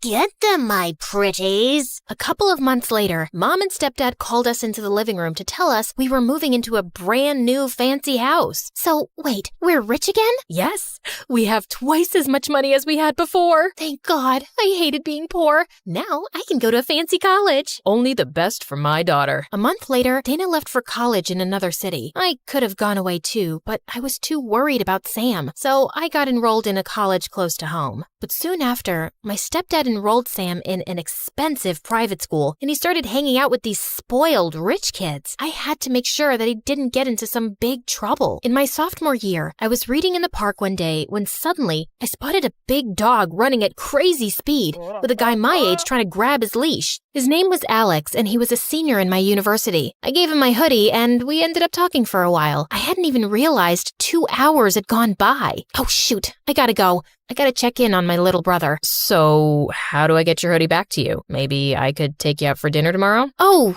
I'm sorry, but with the university and some things at home, I really don't have time to date. Gotcha. Well, here's my number. Just let me know where I can drop it then. He started walking away, and so did I, but a part of me felt like I was doing the wrong thing. Hey, wait! How about a coffee tomorrow? Sounds like a good place to start. Alex and I started dating, and being with him just made me happy. For the first time, it felt like someone was noticing what I needed and was taking care of me. But things at home with Sam just kept getting worse. He was skipping classes and getting detention all the time. And then some creepy guys started coming around the house looking for Sam when my parents weren't home. When I asked him who they were, he just told me to mind my business. Then one night, Sam came home with a bruised face. Are you okay? What's going on? I'm fine, sis. I can take care of myself. Sam, I can't be your babysitter forever. I have a life of my own. And one day, I'll just leave. Then leave. My life, my choices. You can't change someone who doesn't want to change. Then he just hugged me and cried. The next morning, I tried to talk to him, but he was already gone. I'm worried about Sam. I think something's going on with him.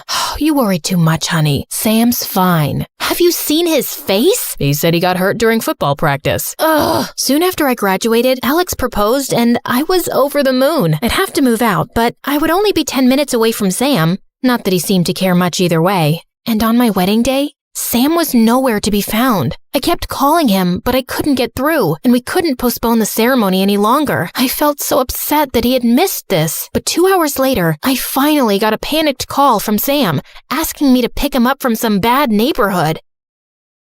You're not a baby anymore. You just ruined one of the most important days of my life. I've always been there for you, and you couldn't even be there for me even today?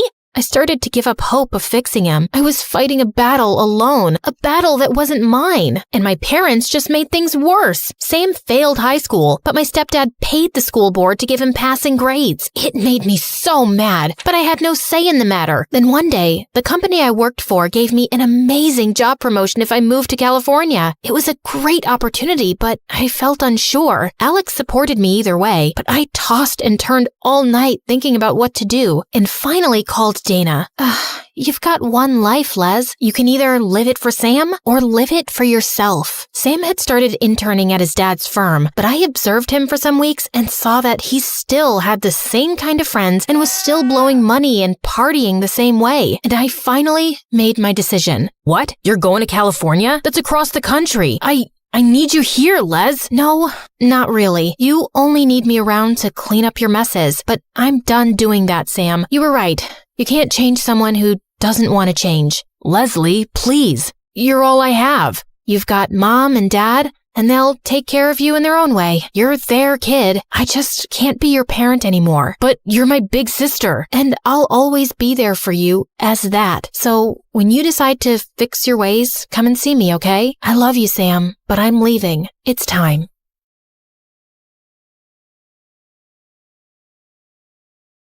I was just a month into my freshman year at college, and I never in a million years would have guessed that the night I was pinned against the bleachers of the school football field by bullies was the night that would change my life forever. Well, Sydney, you have two choices. You can kiss my shoe or lose your hair. I have a rule that I never kiss cheap shoes. Now get away from me. Oh, look, she's gonna cry. I have a lot of practice holding in my tears, and these bimbo bullies weren't gonna break me. Hair grows back. I guess you've made your choice then. After they threw me to the ground, I prepared myself for what was coming, but a voice boomed from behind them. What the hell do you think you're doing? Leave her alone. The girls turned around and sprinted away. The person walking toward me was silhouetted by the field's lights, so I couldn't see him. When he got close and helped me up, I saw who it was, and my jaw nearly fell off my face. Are you okay? Did they hurt you? It was Ian Gallagher, the son of the president. He also just started at my school and was the image of perfection. Flowing blonde hair, a chiseled jaw, and deep green eyes. Other than my pride? No, but there wasn't much of that to begin with, so I'm good. Thank you. Maybe you and Sydney should go get some food, Ian. Who was this guy, and how did he know my name? Yes, absolutely. Are you hungry? Joe Jr.'s Diner is just up the street. I'm Todd, Ian's assistant. Our driver will be happy to take you and then bring you back to your dorm room afterward. Right, Ian? Yeah, absolutely. Please stop saying absolutely. Absolutely. I mean, right. I wasn't sure what was happening here, but whatever it was really frickin' weird. Okay then, shall we go so you two can eat and get acquainted? Can you two hold on for just a minute? I need to pause this here. As you already guessed, my name is Sydney, and it would be awesome if you clicked like and subscribe. And while you do that, I'm going to fill you in on some quick backstory. I grew up in a huge house with everything a girl could want. Giant stuffed animals, so much chocolate that Willy Wonka would be envious, and an arcade packed with every video game that ever existed. There was only one thing missing. My parents. Sure, I had an amazing nanny who hated children and would lock me in my room when she wanted to be left alone. But all I wanted was to spend time with my mom and dad. They ran an international hotel business and traveled the world visiting their properties. Even when they were home, all they would do was criticize me and compare me to others, like my spoiled brat of a cousin who screamed whenever she didn't get what she wanted, or their friend's daughter who was forced to perform at the most ridiculous beauty pageants, or even the little girl on the cereal commercial who ate the cereal, acting like it was the best thing ever. That little girl appreciates her life. I've never seen you enjoy your cereal that much, Sydney. I felt so bad about myself that I developed this nervous facial tic where I would squeeze my eyes shut and then open them really wide. Yeah, weird facial tics are like catnip for bullies at school, and when you're the smartest kid in class, it just adds to their joy when they stuff you in the garbage can. So I kept to myself and didn't care about my appearance because there was no point. No makeup, big glasses, and my hair in a bun. I looked like a mini version of the school librarian. Okay, I did have one friend, Monty. We were friends since kindergarten because he was as awkward as me. He was also really smart and had asthma, so he was always walking around sucking on his inhaler. Also catnip for bullies. Okay, that's enough backstory. I think you get it. I thought college would be better, but clearly I was mistaken. Once an outcast, always an outcast, it seems. Now, back to the night I met Ian, because it just gets weirder from here. He took me to the diner, but our table was guarded by his two big, serious-looking Secret Service agents. His tiny assistant, Todd, sat in the booth across from us, just staring. Sorry about all this. It must be really weird for you, Sydney. This? Weird? Nah, I'm used to it. Happens every time I meet a president's son. He laughed. Someone actually thought I was funny besides me. And then he leaned in. Just imagine that your whole life is like this. It was manageable when I was a minor because the media left me alone. But now that I'm 18 and my father is running for re-election, it's like every move I make is under a microscope. Sometimes I just want to disappear. In a weird way, I completely understood. I felt the same way, except I always wanted to disappear. Just then, reporters swarmed into the diner and started taking photos of us. Todd signaled for us to smile, so I did, but I had absolutely no idea what was happening. Okay, that's enough. Everybody out. Why do they want pictures of me with the president's son? My own parents didn't want pictures of me. I think it's time you head back to your apartment, Ian. If it's okay with Sydney, I'd like to stay and chat some more. Considering all the insanity of the last couple of hours, the one thing that didn't feel completely nuts was the connection I had with Ian. It's like we instantly got along. I'd like that. Yeah, no. Sorry, we're leaving. Car's waiting outside to take Sydney home, so it's time to say goodnight. I couldn't believe how Ian's assistant was treating him like a child. And then I felt something touch my hand underneath the table. Ian slipped me a piece of paper with his cell number.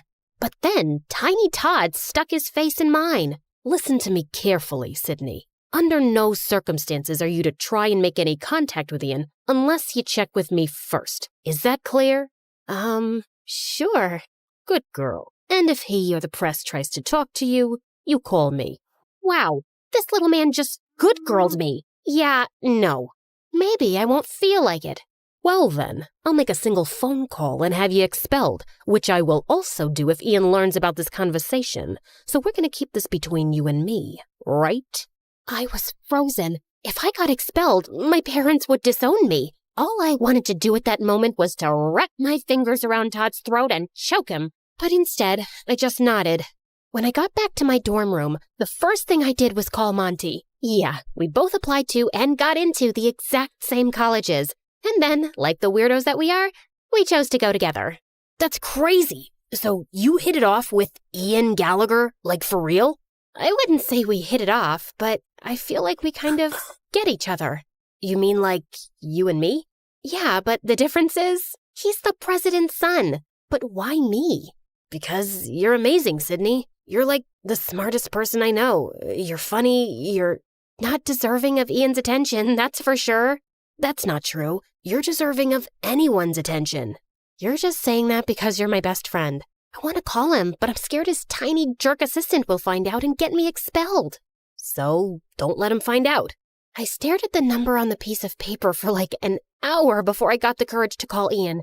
And then, late that night, he snuck out of his apartment and picked me up. I'm so glad you called. Now hold on to me. They let you have a motorcycle? Nope. They have no idea. And then we sped down the road, and it was thrilling. I actually had to pinch myself to believe that I wasn't dreaming. We raced up to a narrow, twisting road to a spot that looked out over the city below. Wow, this view!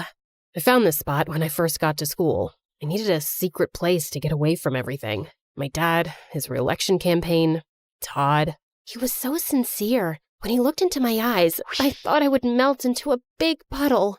He's such a jerk. He really is. Why do you let him treat you like that? Why don't you just fire him? I wish I could. My dad hired him to manage me, and now you're in it too. I'm so sorry. What do you mean I'm in it too? He then handed me a copy of the morning newspaper. On the front page was a photo of Ian and me at the diner with the headline, Ian Gallagher's new college girlfriend? I couldn't believe what I was seeing. If you never want to see me again, I totally understand. This is my life, but it doesn't have to be yours. I had spent my whole life avoiding attention, and here I was, about to be on the front page. My instinct was to run away as fast as I could, but Ian needed someone, and for some reason, that someone was me. We just sat on a rock and talked and laughed for hours, but as the sun came up, Ian looked at his watch and panicked. Oh no, they're going to be looking for me. We have to go, now. We sped down the road, but suddenly there were flashing lights behind us. It was the police. At that moment, I knew I was going to get expelled. My life was officially over. But instead of being pulled over, Ian floored it. We raced down the road away from the police car. Forget about being expelled. I was going to jail. Ian pulled behind a tree and shut off the motorcycle lights. We watched as the police car sped by. My heart was racing, but Ian looked at me, and we both just burst out laughing. The next day, when the papers came out, I walked through campus, and everyone at school was just staring, including the 3 bullies. All I could do was smile. For the first time ever, I cared about how I looked. Monty went with me to get a prescription for contact lenses, then to the salon to get my hair done, and finally to Sephora to get a makeover. Listen, Sid, something feels off about this whole thing with Ian. Wow, is somebody getting jealous because someone else is taking up my attention for once? No, that's not it at all. You said it yourself. Why did Todd know your name? But I wasn't listening. All I could think about was seeing Ian again, and then the cosmetologist turned my chair around. So, how do I look? That bad, huh? You're beautiful. I hugged him as hard as I could. I don't know what I would have done without him all these years. For the next few months, Ian and I snuck out nearly every night and went on crazy adventures. We went to a closed amusement park and turned on one of the rides, did a Ouija board in an abandoned house, and went for a midnight swim in the park fountain. During the day, I struggled to stay awake in class, and my grades went down, but I didn't care. I was falling in love. I was so caught up in Ian that I barely ever saw Monty anymore. I didn't even care that Todd kept posing us for the press.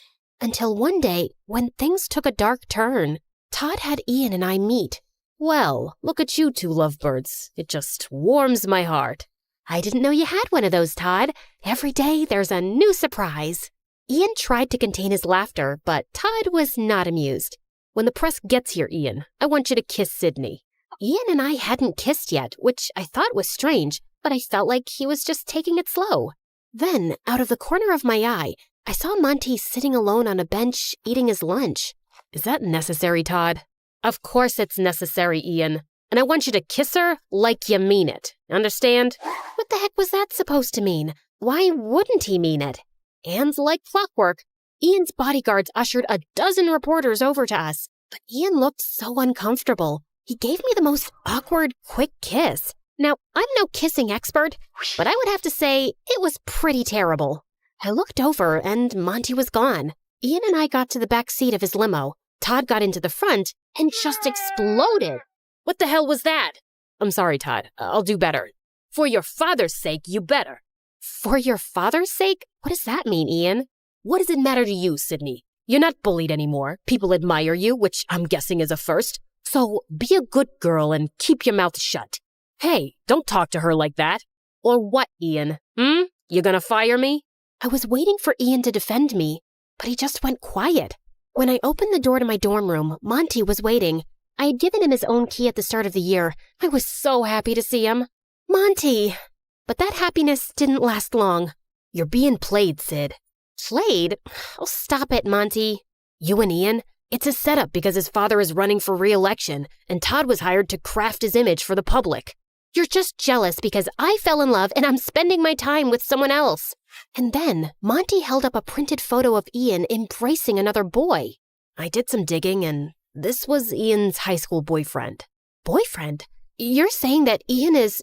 Yes, I'm so sorry, Sid. And they're using you to give off the image that he's straight, so it doesn't affect his father's re-election campaign. Wow, Monty, you are pathetic. I was a loser until I met Ian, and you're just upset that you're still one. I can't believe I was ever friends with you. Now get out. Monty looked like I just slapped him as I slammed the door in his face. That night, when Ian picked me up, I told him I wanted to go to our spot on the cliff overlooking the city. I'm so sorry about today, Sydney. The pressure to perform in front of the camera just... Before he could finish, I held up the photo. Have you been lying to me, Ian? Where did you get that? Who cares where I got it? This is the reason why you've never kissed me, isn't it? Todd says if the world finds out about this, my father will lose. I was furious at myself. Monty tried to warn me, but I didn't listen. And now I've probably lost him forever. But it all suddenly made sense. Right. Choose a girl with low self-esteem who wouldn't question what was happening, who would be so thrilled with the attention that she would just go with it. And these adventures at night, were they part of it? Not at first, but the police officer that first night ID'd me, and Todd thought it was a great idea to keep them going. He threatened to tell my dad if I told you. I'm so sorry, Sydney. I never wanted to hurt you. Your dad doesn't know about you? No, that was the only photo ever taken of my boyfriend and me in high school. And Todd found it too. Goodbye, Ian. Sydney, you need to see this through until the election. My dad is coming to campus tomorrow, and if you're not there, Todd will have you expelled. Doesn't matter. I'm dropping out anyway. I'm done. Ian dropped me off in front of my dorm, and I turned to him one last time. If you want to live your life trying to be someone you're not just to prove yourself, it will crush you. Trust me. The next morning, my face was puffy from crying. I loaded up my car with all my stuff and was preparing to head home, back to a life where I wasn't worth anything, back to face the judgment of my parents who already thought so little of me. I got into the car and tried to close the door, but it didn't budge. Monty was standing there holding it. What are you doing here? Stopping you from making a huge mistake? Didn't you already try that? Yeah, well, that's what best friends do, right? And then I just lost it. I am so sorry. I was such a huge jerk. Why do you even want to talk to me after those horrible things I said? I don't deserve you. Because I love you, Sid. I always have. Why do you think I chose this school? It was to be with you. And then he kissed me with a passion that I had never experienced before. My body felt like it was plugged into an electrical outlet. The president's about to speak. Shall we go watch? Why would I want to watch? And so we went to the football stadium, where Ian was standing on the stage next to his father. Todd was standing behind them. And as I stand on the cusp of the next presidential election, I want to hand the mic over to my son Ian, who means more to me than anything in the world. During my dad's first election, nobody paid attention to me because I was only 14 years old. But now that the world is paying attention, I want them to meet my true love. And suddenly, the boy from the photo walked onto the stage. The whole stadium burst out into applause. It was incredible. And then Ian turned and hugged his father. Todd looked horrified. After the speech ended, Secret Service let Monty and me backstage, just in time for Todd to walk out. I hope you enjoyed your time here, Sydney, because you're as good as expelled. Nah, but you're as good as fired, Todd. Ian walked over, and for the first time, Todd looked terrified. You can't fire me, but I can. Mr. President, I was only doing this for you. Who told you to do that? You harassed my son for years and misused the power I gave you. Get him out of here. And the Secret Service dragged him away, kicking and screaming. It was glorious. I forgave Ian, and 4 years later, he and his boyfriend became the best men at Monty's and my wedding, at the White House. My parents were there, glowing with pride, but winning their approval didn't matter to me anymore. I was happy that at least they were there. And finally, I was just happy being me.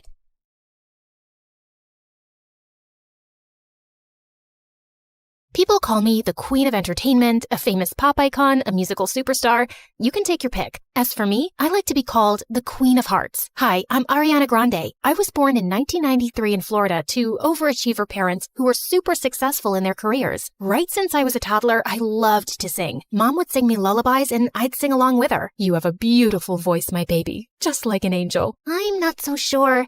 I didn't get selected for the school choir. Don't let that dishearten you, sweetheart, and have confidence in your talent. I'm sure you're meant for greater things. Although I loved singing, I was also fascinated by theater and acting. I performed on stage for the first time when I was 8 in a musical named Annie. Are you nervous, Ari? No, not at all. In fact, I can't wait to set the stage on fire. And I did just that. That musical was a great success, and it marked the beginning of my musical theater journey. After that, I performed in so many other local productions like Beauty and the Beast and The Wizard of Oz. Life was going smoothly, but then my parents got separated. I felt devastated for a while, but thank God I had my pet dogs to keep me going through that tough phase. Just so you know, I have 10 rescue pups. One of them is named Sirius Black. Yeah, I'm quite obsessed with Harry Potter. But then, aren't we all?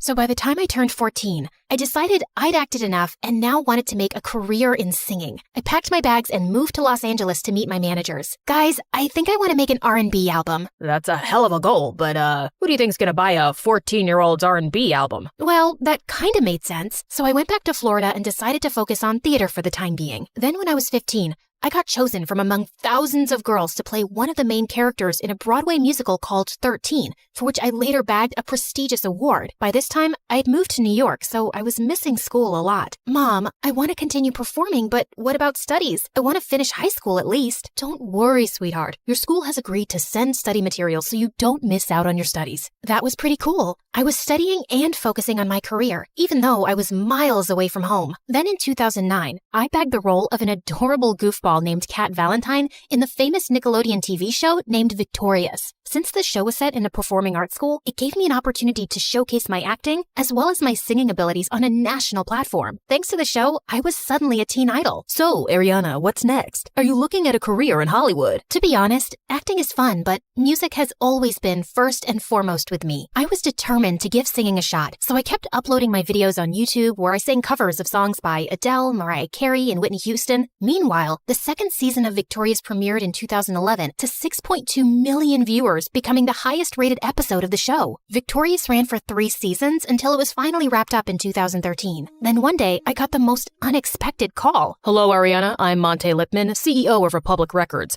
I saw your YouTube videos and I want to sign you up for the label. Are you interested? Yeah, of course. I'd love that. I put down my phone and did a little happy dance. My music career was finally taking off. The next 3 years, I focused completely on my vocals and singing and collaborated with many contemporary artists. The result was my first album, Yours Truly, that debuted at #1 on the US Billboard 200 albums chart, and it sold 138,000 copies in its first week. After that, there was no looking back for me. Today, I've sold over 85 million records worldwide, broke 27 Guinness World Records as a singer, bagged 2 Grammys, and was listed among the 100 most influential persons in the world by Time magazine. So friends, I hope my story inspires you to never give up on your dreams, since miracles do happen. Just believe in yourself, because if you don't, who else will?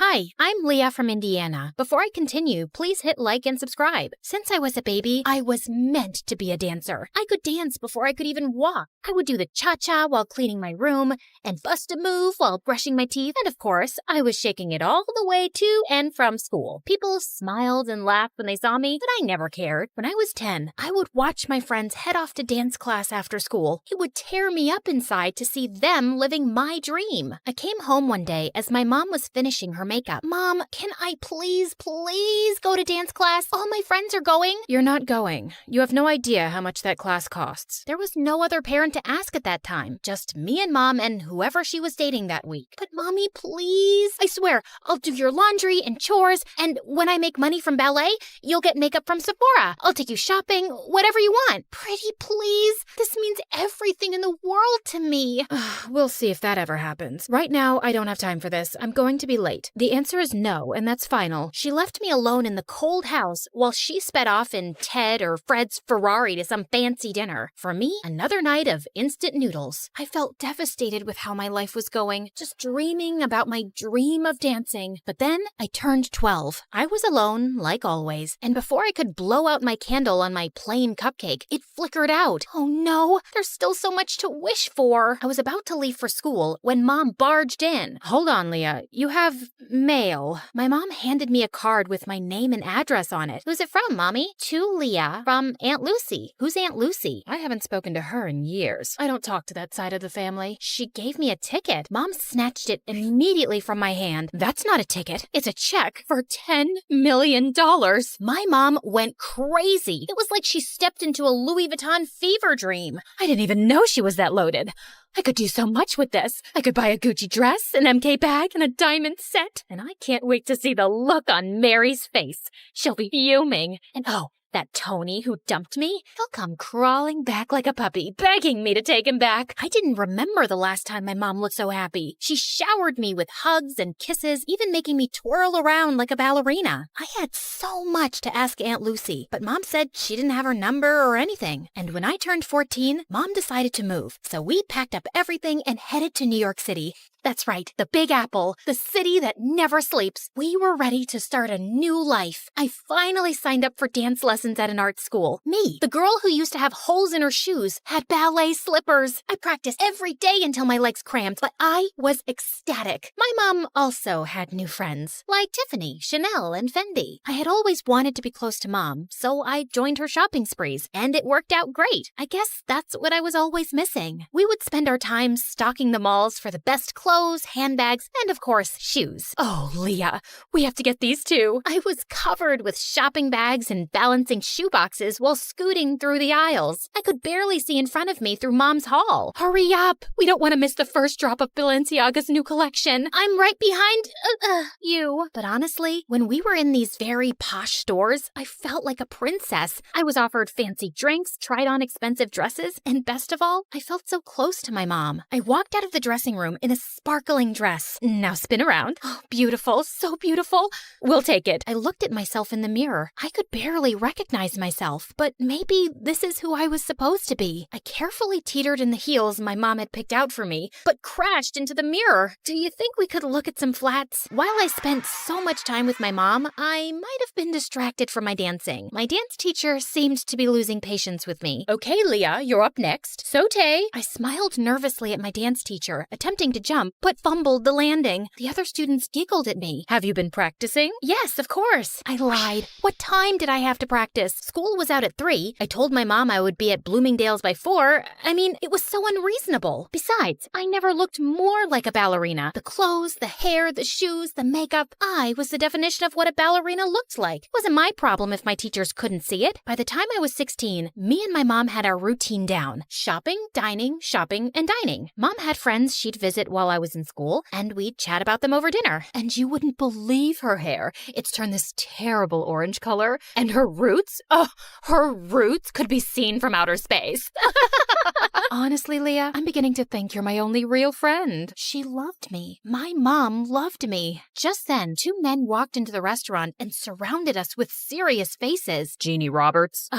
Yes? What is your problem? They flashed their badges at us. It was the police. You have to come with us. Excuse me? I am not done with my dinner. I want to speak to your manager. Jeannie Roberts, we need to talk to you about your tax evasion. This is ridiculous. You don't have the right person. You're gonna ruin my blouse. Mom, what's going on? Leah, I will call you as soon as I can. Can you let up a little? This is silk. The police dragged my mom out of the restaurant. I didn't know what else to do, so I ran back to our apartment. I paced and cried, staring at my phone. My mom was arrested. What on earth could I do? Finally, at midnight, the doorbell rang, and it was Mom. Mom, what's going on? Listen, I have to be quick. You need to get help. Otherwise, they'll put me away for good. They said tax evasion, but you haven't done anything. We have the money. Tell the police we have millions of dollars. We don't, Leah. It's gone. My stomach dropped. I need you to get me out of this trouble. I need you to go see Aunt Lucy and ask for the money. They have people watching me. They'll pounce on me if I try to leave the city. But you said you didn't know anything about her. Yeah, I just remembered her address. Go to her and get the money so I can get out of here. I had no other choice. It was just me alone, and I had to save my mom. I hopped on the first train I could find. There were 1 million people on the subway, and I squeezed my way through the crowd. The train car jerked, and the guy's soda splashed all over my face. He glared at me. Hey, watch it. But he splashed me. Finally, I arrived at my aunt's house and knocked on the door. Her house towered over me with dozens of closed shutters and fading awnings. I'm not interested in buying anything. I'm not selling anything. I'm Leah. Are you Lucy? I'm looking for my great aunt Lucy. Leah? I ran to her and opened my arms for a much-needed hug, but I was taken aback when Aunt Lucy sidestepped me like she was avoiding a bug. Do you know you look very sticky? I know. I took the subway here. My mom asked for your help. You helped us before, and we appreciate it, so I didn't help you. Well, with the money you graciously gave us, you helped us a ton. That was your father's last investment. I was instructed to cash it out and send it to his next of kin. That's you. My dad? I can only recall bits and pieces of him. I know. You're not missing out. So, Jeannie's in trouble. You want something from me? Why should I bother? We're family, aren't we? I always disliked your mother. Spoiled, selfish, and vain. Does the apple fall far from the tree? You look just like her. But I didn't look like myself. She wanted me to leave, but I couldn't. She was my only hope. I kept pestering and pleading with her for days, buzzing around her like a pesky fly. Finally, after what felt like forever, she talked to me. This used to be a hotel, you know. I took care of everything, and and I was great at it. But it's hard for a person my age to manage everything around here. There's too much space and too many stairs. I have a few guests coming over, but I don't have much staff. I would like to see how useful you can be. Whatever you need, I can do it. I needed to win her over to save my mom, so I got to work by cleaning out the fireplace. Large chunks of ash rained down on me, covering the floor in a thick blanket of gray. Oh my God, what a mess. Leave this and go wash your face. And when I scrubbed the windows, one of the panes cracked and a large piece of glass fell. I caught the glass right before it hit the floor. Oh no! I heard some guests coming, so I quickly shoved the glass under the bedspread. A large older man entered the room and plopped down on the bed. The glass made a large crunching noise and the man screamed, "New sheets! You must need new bed sheets!" I scampered out of the room and caught Aunt Lucy giving me the death stare. On the way to get new bed sheets, I bumped into a flower vase and knocked water everywhere. I sprinted off into the hall and grabbed the mop to clean, and then thud! The rest of the guests slipped and fell. Oops, I think I forgot the wet floor sign. Ugh, it's gonna be one of those days. I totally screwed up, and I knew there was no way she'd forgive me. So I hid from her, and when she finally found me, I started bawling like a baby.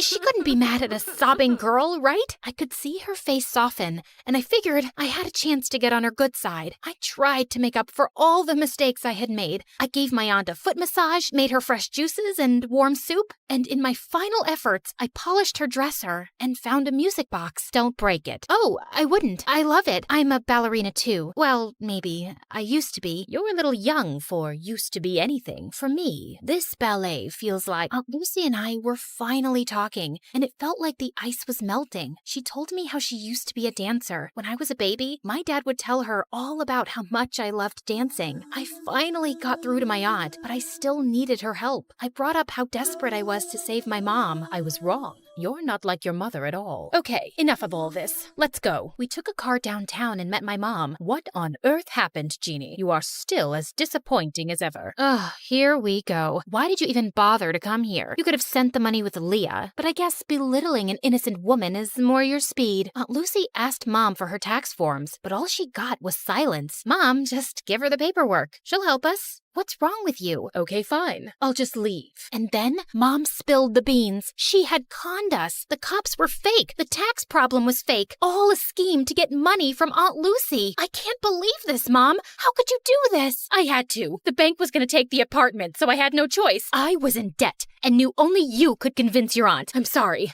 I know I spent a little, but I spent on you too, and it was for us, right, Leah? It made you happy, right? You were happy, and that's what made me happy. But I'm behind on all of my classes. We're out of money, and we don't even have the apartment. And now you're definitely not happy anymore, so I'm not happy. And I don't see how I could ever become a dancer. Enough. Leah, you need to go to school and work on your studies. You want to be a ballerina? Yes, of course. Then you are coming with me. And Jeannie, you need to pay all of this off. You'll need a source of income to dig your way out of this. This is an impossible situation. I know I made a mistake, but I want to change, and I can't live without you, Leah. I had doubts, and I was furious too. I even stepped outside with my aunt to leave, but then I realized I couldn't abandon my mom, not even after all the things she did. Okay, Mom, I think we should try to be a family, all of us together. I believed that this time it was going to work out. The three of us went back to the hotel and were ready to start our new lives together. But the next morning, Mom, I ran around the hotel but couldn't find my mom. Her clothes and purse were gone. I searched up and down until I got to the front desk. The cashier's box was completely empty. She left and took my Aunt Lucy's money.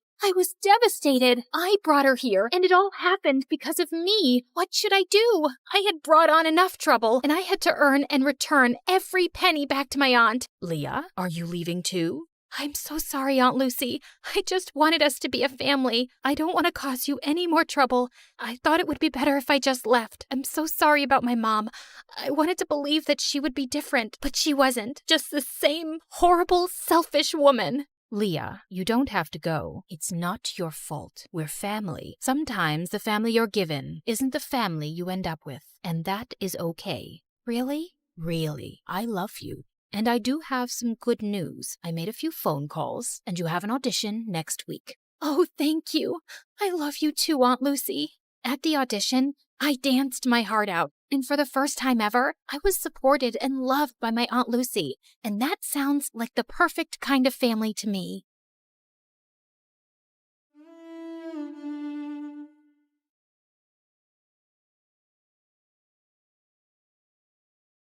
Hi, everybody. I'm Ava from Washington, and I'm searching for my one true love. He should be funny, rich, and really handsome.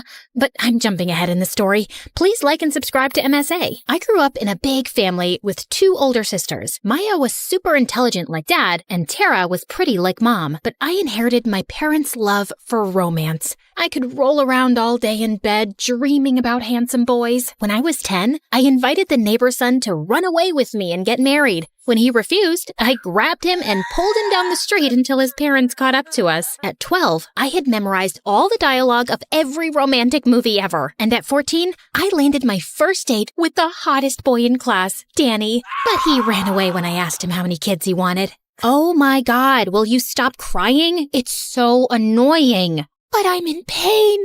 My heart is dying. I might need a transplant. Who knows? Did you know heartbreak could give you anxiety, stress, even lead to a heart attack? Do you want me to die, Maya? Stop overreacting. And where did you even learn all that? I know you're not that smart. Ask Brain 2, of course. It's my only friend in pain. The only thing that understands me. She answers all my questions, unlike you, who judges me all the freaking time. That's because it's an application and it can't hear you whining. Whatever. Just leave me alone.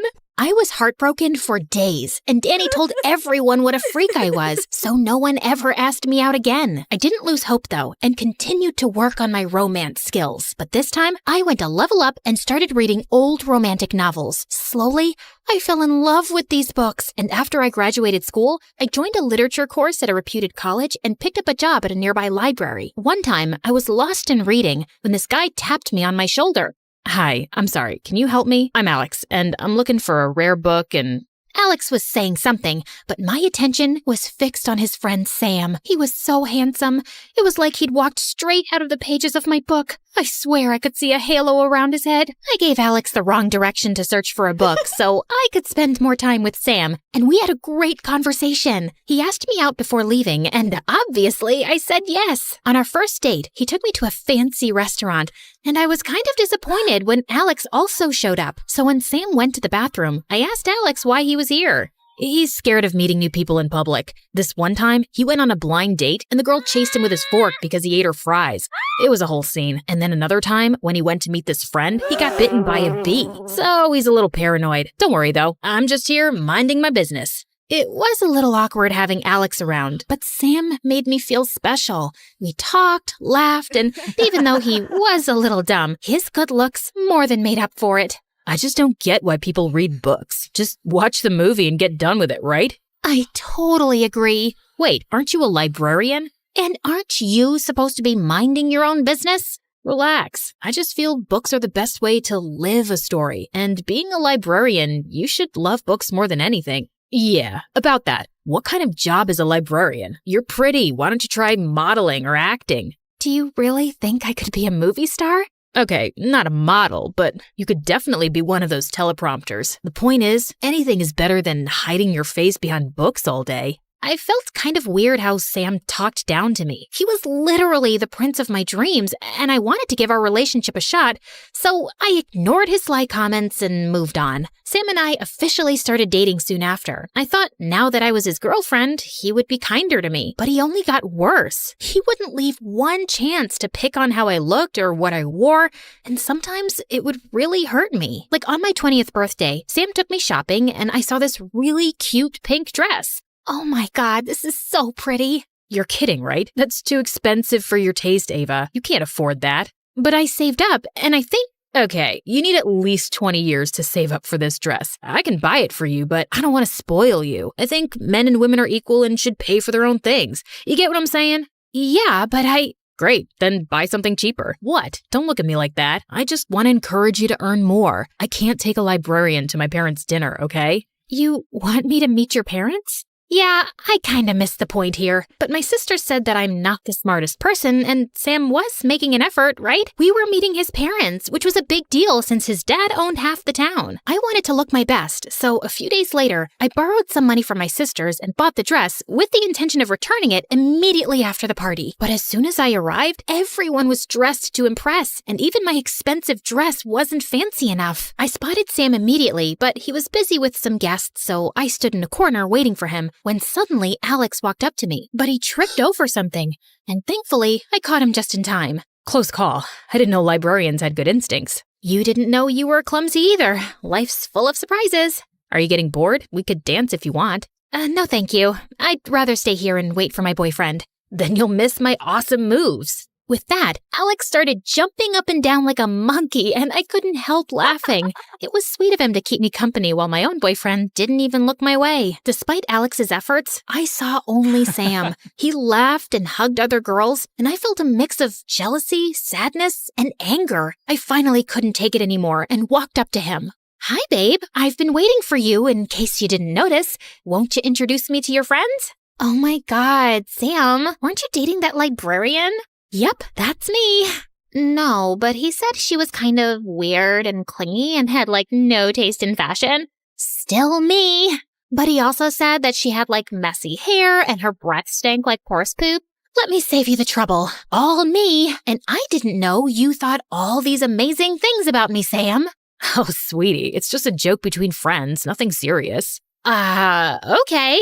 I picked up a glass of juice and threw it in Sam's face. Think of this as a sugar facial. Nothing serious. And by the way, we're done. Sam looked at me in shock as I turned around and left, but I missed a step and fell right into the waiter carrying food, spilling everything on my new dress. Perfect. I was broke and boyfriendless the same day. Sam tried calling me all night, but I didn't answer. And the next day in the library, I was still reeling from last night's events when Alex walked up to me. Wow, how typical. Sam couldn't come, so he sent his secretary to make up for his behavior. First of all, I'm not Sam's secretary. His family and mine are close, so we know each other. And I came to give you this. I saw the tag on your dress last night and thought you might need a new one. I'm sorry. I'm still mad and I took it out on you. I can't believe Sam would turn out to be such a jerk. He's always been like this. Alex told me that his ex-girlfriend had cheated on him with Sam. There was a scandal because the girl's parents worked with Sam's dad, and they started spilling information on how he wasn't paying taxes. Sam's dad had to pay a huge penalty, and he got the whole family sent away. No one knows what happened to them after that. That's horrible. Why are you still friends with him? I'm not. I just want him to pay for what he did, which is why I have a proposal for you. Sam would hate the idea of his ex-girlfriend dating someone else. It would hurt his pride, and that's the best revenge we can get on him. I wasn't sure if the fake dating thing would work, but I decided to get on board anyway. This Sam needed a shot of his own medicine, and I was more than happy to give it to him. Alex and I set the wheels in motion when he invited me over for his birthday party a week later. He insisted on buying me an incredible outfit, and the look on Sam's face when he saw me was worth $1 million. He couldn't take his eyes off me all night. Once I was alone, Sam walked up to me. You know, I wasn't expecting you to make a move on Alex so fast, and I certainly didn't expect you to look like a vision. Why didn't you dress up like that when we were together? Because you had weird eyes. It made me super dizzy just looking at you, and I always thought I might throw up at any time. I didn't want to waste my pretty clothes like that, so I dressed up like a homeless beggar. Happy? Now leave me alone. I'm with Alex. Oh, come on. Alex is nothing compared to me. I'm perfect for you. You know that. I think we should give it another shot. Thanks for the offer, but I'll pass. Also, your fly's open. Sam flushed red as I walked away giggling. The next few weeks, Sam followed me around like a puppy. He would go to the library and stare at me for hours till I got the security guards to kick him out. At college, he would wait around with flowers. The plan was working. Sam was anxious and jealous, and I couldn't be happier. Meanwhile, Alex and I hung out every night plotting our next moves. Unlike Sam, Alex was always sweet to me, and I learned that he loved traveling. I went to Italy one time and they gave me a lobster to eat. I ended up breaking my front teeth. And if you look closely, you can see. Look. Alex came closer and my heart skipped a beat. He smelled like sand on a rainy day. The more time I spent with him, the more I fell for him. He was kind and we shared our love for romance novels. And the best part was that he always treated me with respect. I can get that. You shouldn't spend so much money on me. You are my girlfriend, fake or not. Anyway, I was thinking if you want to go to this concert with me, it's my favorite band, and I'd love if you could come too. Is Sam coming?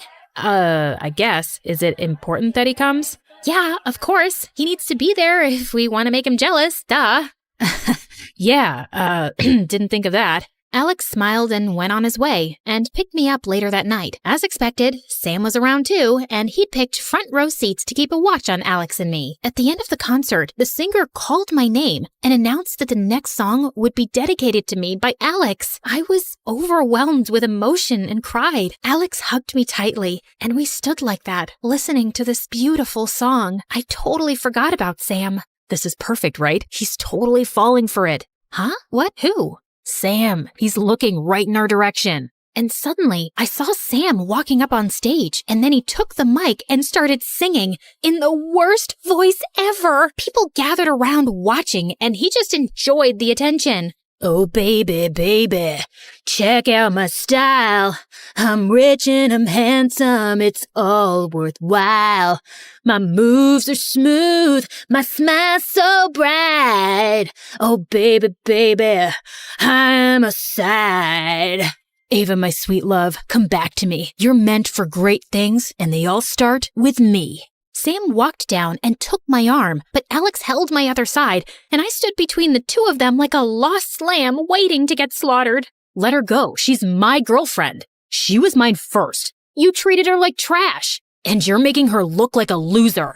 Enough, guys. Everyone's staring. Maybe we can... Before I could finish, Alex jumped on Sam and punched him hard. Sam fell, and then he got up to punch Alex, and the two of them wrestled like dogs in the mud. Stop it! What is wrong with you? Me? He's the one who started it. You pushed him, Alex. He's hurt. After all this time, you'd still choose this jerk over me? I guess all you care about is money. You're so desperate for love that you'd fall for any guy who walks your way, Ava. Just then, I felt something snap inside me, and I pushed Alex away.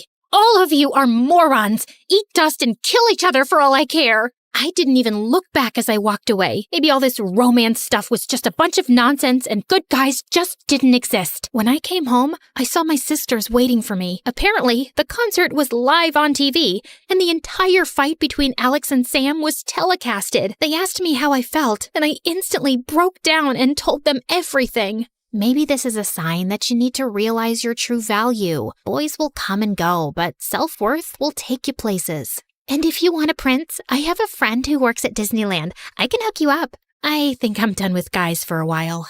Over the next few weeks, both Sam and Alex tried to get in touch with me, but I blocked both of them. I concentrated on studies and work and tried to move on, but sometimes I missed Alex a lot. One day, I was at the library when a colleague told me about this literature event in town. He had extra tickets, and since all my favorite authors were attending, I decided to go. But the moment I entered, I saw Sam in a corner. He immediately spotted me and walked over. Ava, you're here. My heart can't take this much happiness. What are you doing here? My dad's the organizer. Ava, I only knew how much I loved you after I lost you. Please, come back to me. Not in a million years will I let you destroy Ava's life. I turned around to see Alex staring furiously at Sam. What is happening? I'm the one who gave those tickets to your colleague because I knew how much you'd like to be here. You know why? Because I know you. I respect you. And I know I messed up, but please, come back to me. No, come back to me. Will you marry me? I was so overwhelmed with what was happening.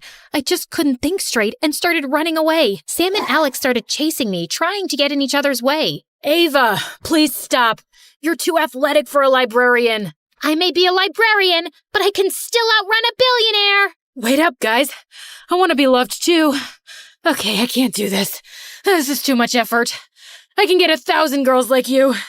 You hear that? Not surprised. But I love you. Not because of any plan, but because of who you are. Prove it by catching me. And when Alex finally caught up to me, he pulled me in his arms and promised to never let go of me.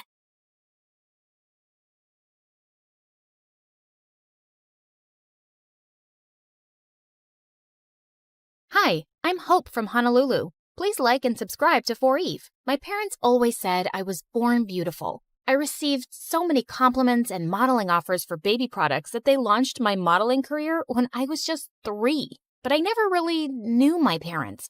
When I was 6, they started a clothing line named after me and got really busy with it. So they mostly left my older sister Leilani in charge, and she hated me. You promised we'd play with the dolls. You can't always be the center of the universe. I have to take this call. Fashion Kids magazine wants you again. She'd always lie and say we'd do one thing, but we'd do another thing instead, and I'd suffer. You said after my fashion show, we'd go home.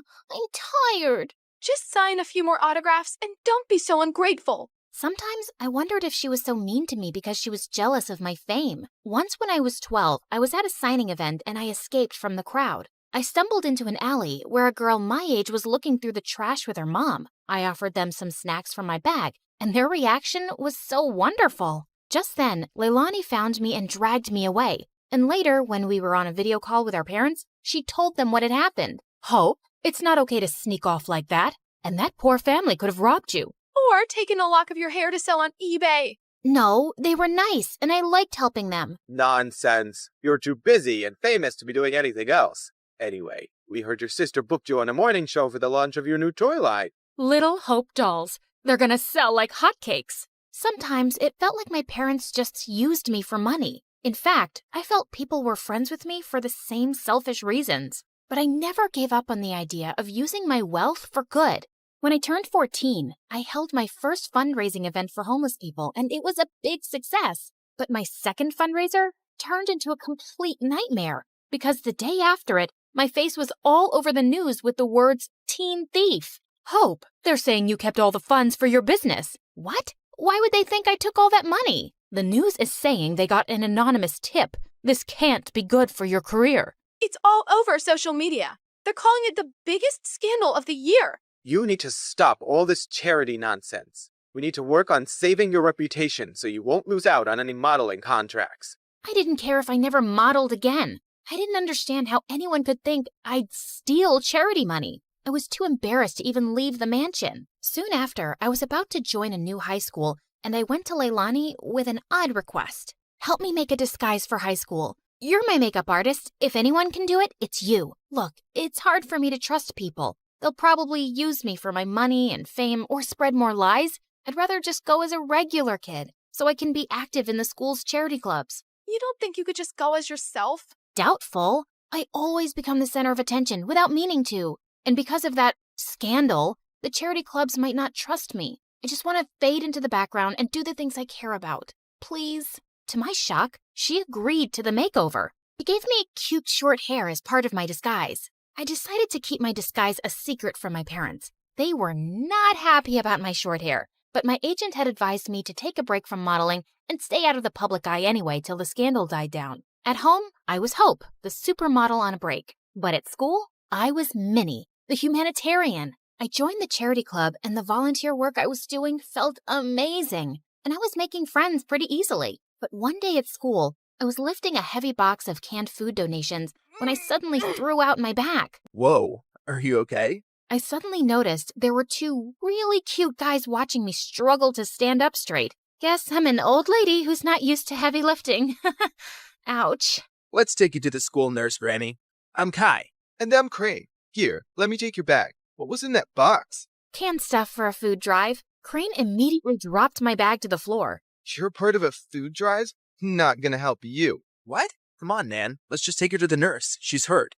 Whatever. Not my problem. And then he just left. What was that about? Are you seriously doing a stupid food drive, Granny? My name is Minnie, and what's wrong with food drives?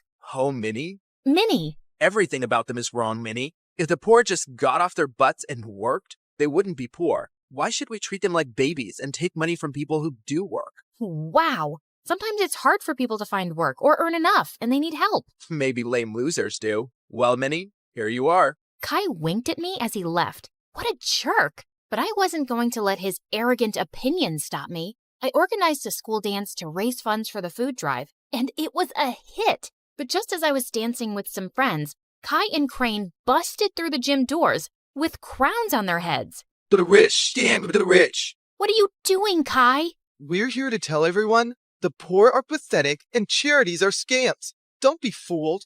Just then, Crane started kicking down the display of food donations like a maniac. Luckily, the teachers there kicked both out before they could do more damage. What planet were these jerks from? But I forgot all about them when I got home that afternoon and saw Dad running out to me. Didn't you check your phone, Hope? I think the battery died. What's wrong? Your mom and sister got into a car accident, but the doctor said they'll be okay. They both had some broken bones and will need bed rest. I started to cry, and Dad hugged me. I couldn't remember the last time he'd done that, and I decided I'd stay home for the next few weeks to take care of Mom and Leilani. The next evening, my bodyguard drove me down to the food bank to drop off the school's donations. To my shock, I saw Kai step out of his car in front of us, and he was dropping off bags of donations. What the hot fudge? I snapped a picture of him, and I confronted Kai in the school hallway the next day. Saw you at the shelter last night. What are you talking about? This? How did you... Okay, please, listen. Crane is against charity work, not me. He convinced me to think that way a long time ago, but I don't agree with him anymore. Years ago, Crane's family fell into a big scam by some fake charity, and they lost a huge fortune. Oh no. Yeah, his dad had to work so hard just to get them back on their feet. Now, he talks trash about all charities, and he doesn't trust the poor. He actually enjoys shutting charity work down in public. He bullied me into crashing that dance. And well, I'm sorry I did, really. He looked really sincere. If that's the truth, I understand. But you gotta stand up to Crane sometime. You can't keep pretending to be someone you're not. Kai offered to walk me to class, but I explained I was just there to collect my books as I was homeschooling for a while. He asked for my number, and I kinda left with butterflies in my stomach. Kai and I texted every day for weeks, and he even started coming over. I kept saying it was best to give my mom and sister space to recover, so we'd always hang out in my backyard. Keeping Minnie away from my parents and Hope away from Kai was getting exhausting. I was also developing the biggest crush on the real Kai. He was nothing like the jerk I'd first met. Once I found him waiting for me in my backyard with the most amazing picnic laid out. Hey, what's all this? Just a little surprise for your big day. Happy birthday, Minnie. Kai, my birthday isn't for another 5 months. What? Really? I looked for you over social media, but I couldn't find you because you're apparently the world's most private person. Then I went to go check the school records, and I guess I got the wrong Minnie. I guess so. But thanks anyway. It's the nicest thing anyone's ever done for me. Just as I sat down, Kai opened a bottle of soda, and the cork went flying straight into my eye. Oh my god. I am so sorry, Minnie. Wait, stop rubbing your eye and let me see. He lifted my chin gently as he looked deep into my eyes. Your eyes. They're... Yes? They're what? They're not the same color. What? Suddenly I realized that my contact lens had fallen out. Oh, my lens must have popped out when I rubbed my eye.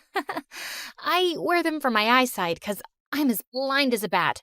I see. But why would you wear those green lenses and hide your lovely blue eyes? His face was so close, and I didn't have an answer to his question, so I just kissed him. He looked really surprised, but then he kissed me back, and it felt wonderful. Soon after, Kai and I hosted a fundraising car wash for a soup kitchen, but suddenly a car honked at us angrily. Well, what do we have here? Crane, listen, buddy. I know how you feel about this stuff, but I'm asking you to back off. I want to do this. What? Support lying, dirty thieves? Did you forget what happened to my family? Of course not. But that was one bad experience. Not all charities are scams. It's this witch. Winnie's brainwashed you. It's Minnie? And Kai is free to do whatever he wants. But you need to leave. Just then, Crane went red. He threw a punch at Kai, but Kai blocked it brilliantly and stepped back. Crane, walk away right now. You better watch yourself, Winnie, or you'll end up like that stupid teen thief model who raised funds for her business. She got what she deserved. She's a forgotten fraud now, a nobody.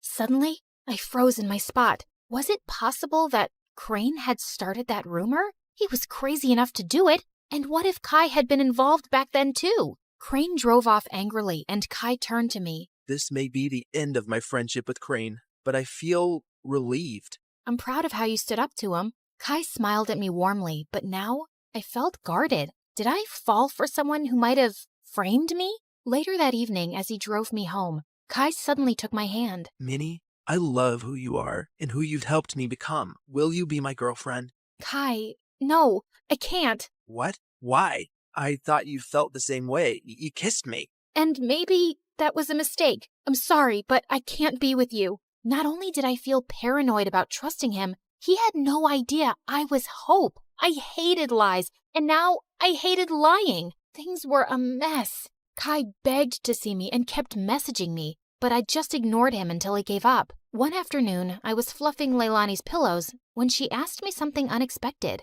Hope, how are you? Not bad. Why?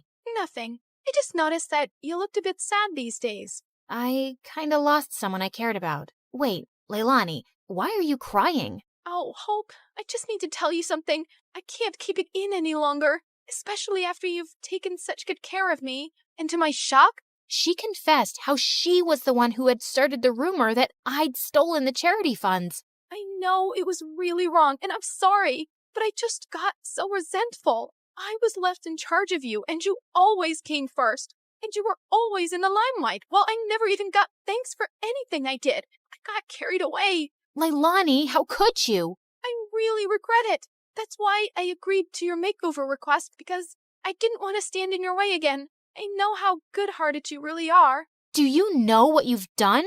I immediately thought of Kai, this great guy, and how I'd shut him out. I wanted to slap Leilani, but I just stormed off angrily. I told Mom what Leilani had done and said I couldn't stand to be around her right now. To my shock, Mom agreed that I should take a break from her. We arranged for me to stay at my bodyguard's house, and I found out that he lived close to Kai. On my first night there, I walked over to Kai's place. I needed to fix things between us, but his butler informed me that he'd gone to Tokyo for 2 weeks or longer. My heart sank. For 3 days, I texted and called Kai, but he never answered. I knew he was avoiding me, and I deserved it, but I wasn't giving up. I called Mom and explained everything about Kai to her, and she actually listened. Tokyo might be a nicer break for you. OMG, Mom, you'd let me go? Yes, sweetheart. Ever since the accident, your dad and I have been thinking how hard we've pushed you and your sister. We just wanted you girls to know success early on, but we've realized there are more important things than success and money, like happiness and family. You've been amazing during our recovery, honey, and you really deserve to go. Thanks, Mom. I love you. And the next day, I was on a flight to Tokyo with my bodyguard and checked into the same hotel as Kai. Just as I stepped onto the elevator, I was shocked to see Kai inside. He looked awkwardly at me. Hi, can I help you with something? I suddenly realized he couldn't recognize me without my disguise. Kai, you're the reason I'm here. I came to tell you the truth. I'm Minnie. Minnie? Minnie from Honolulu? Yes, except my real name is Hope. What? I told him everything. My trust issues and my disguise and what my sister did, how awful I felt for abandoning him, and how I tried calling him. I'm using a different phone here, and I understand why you wanted to hide yourself, Hope.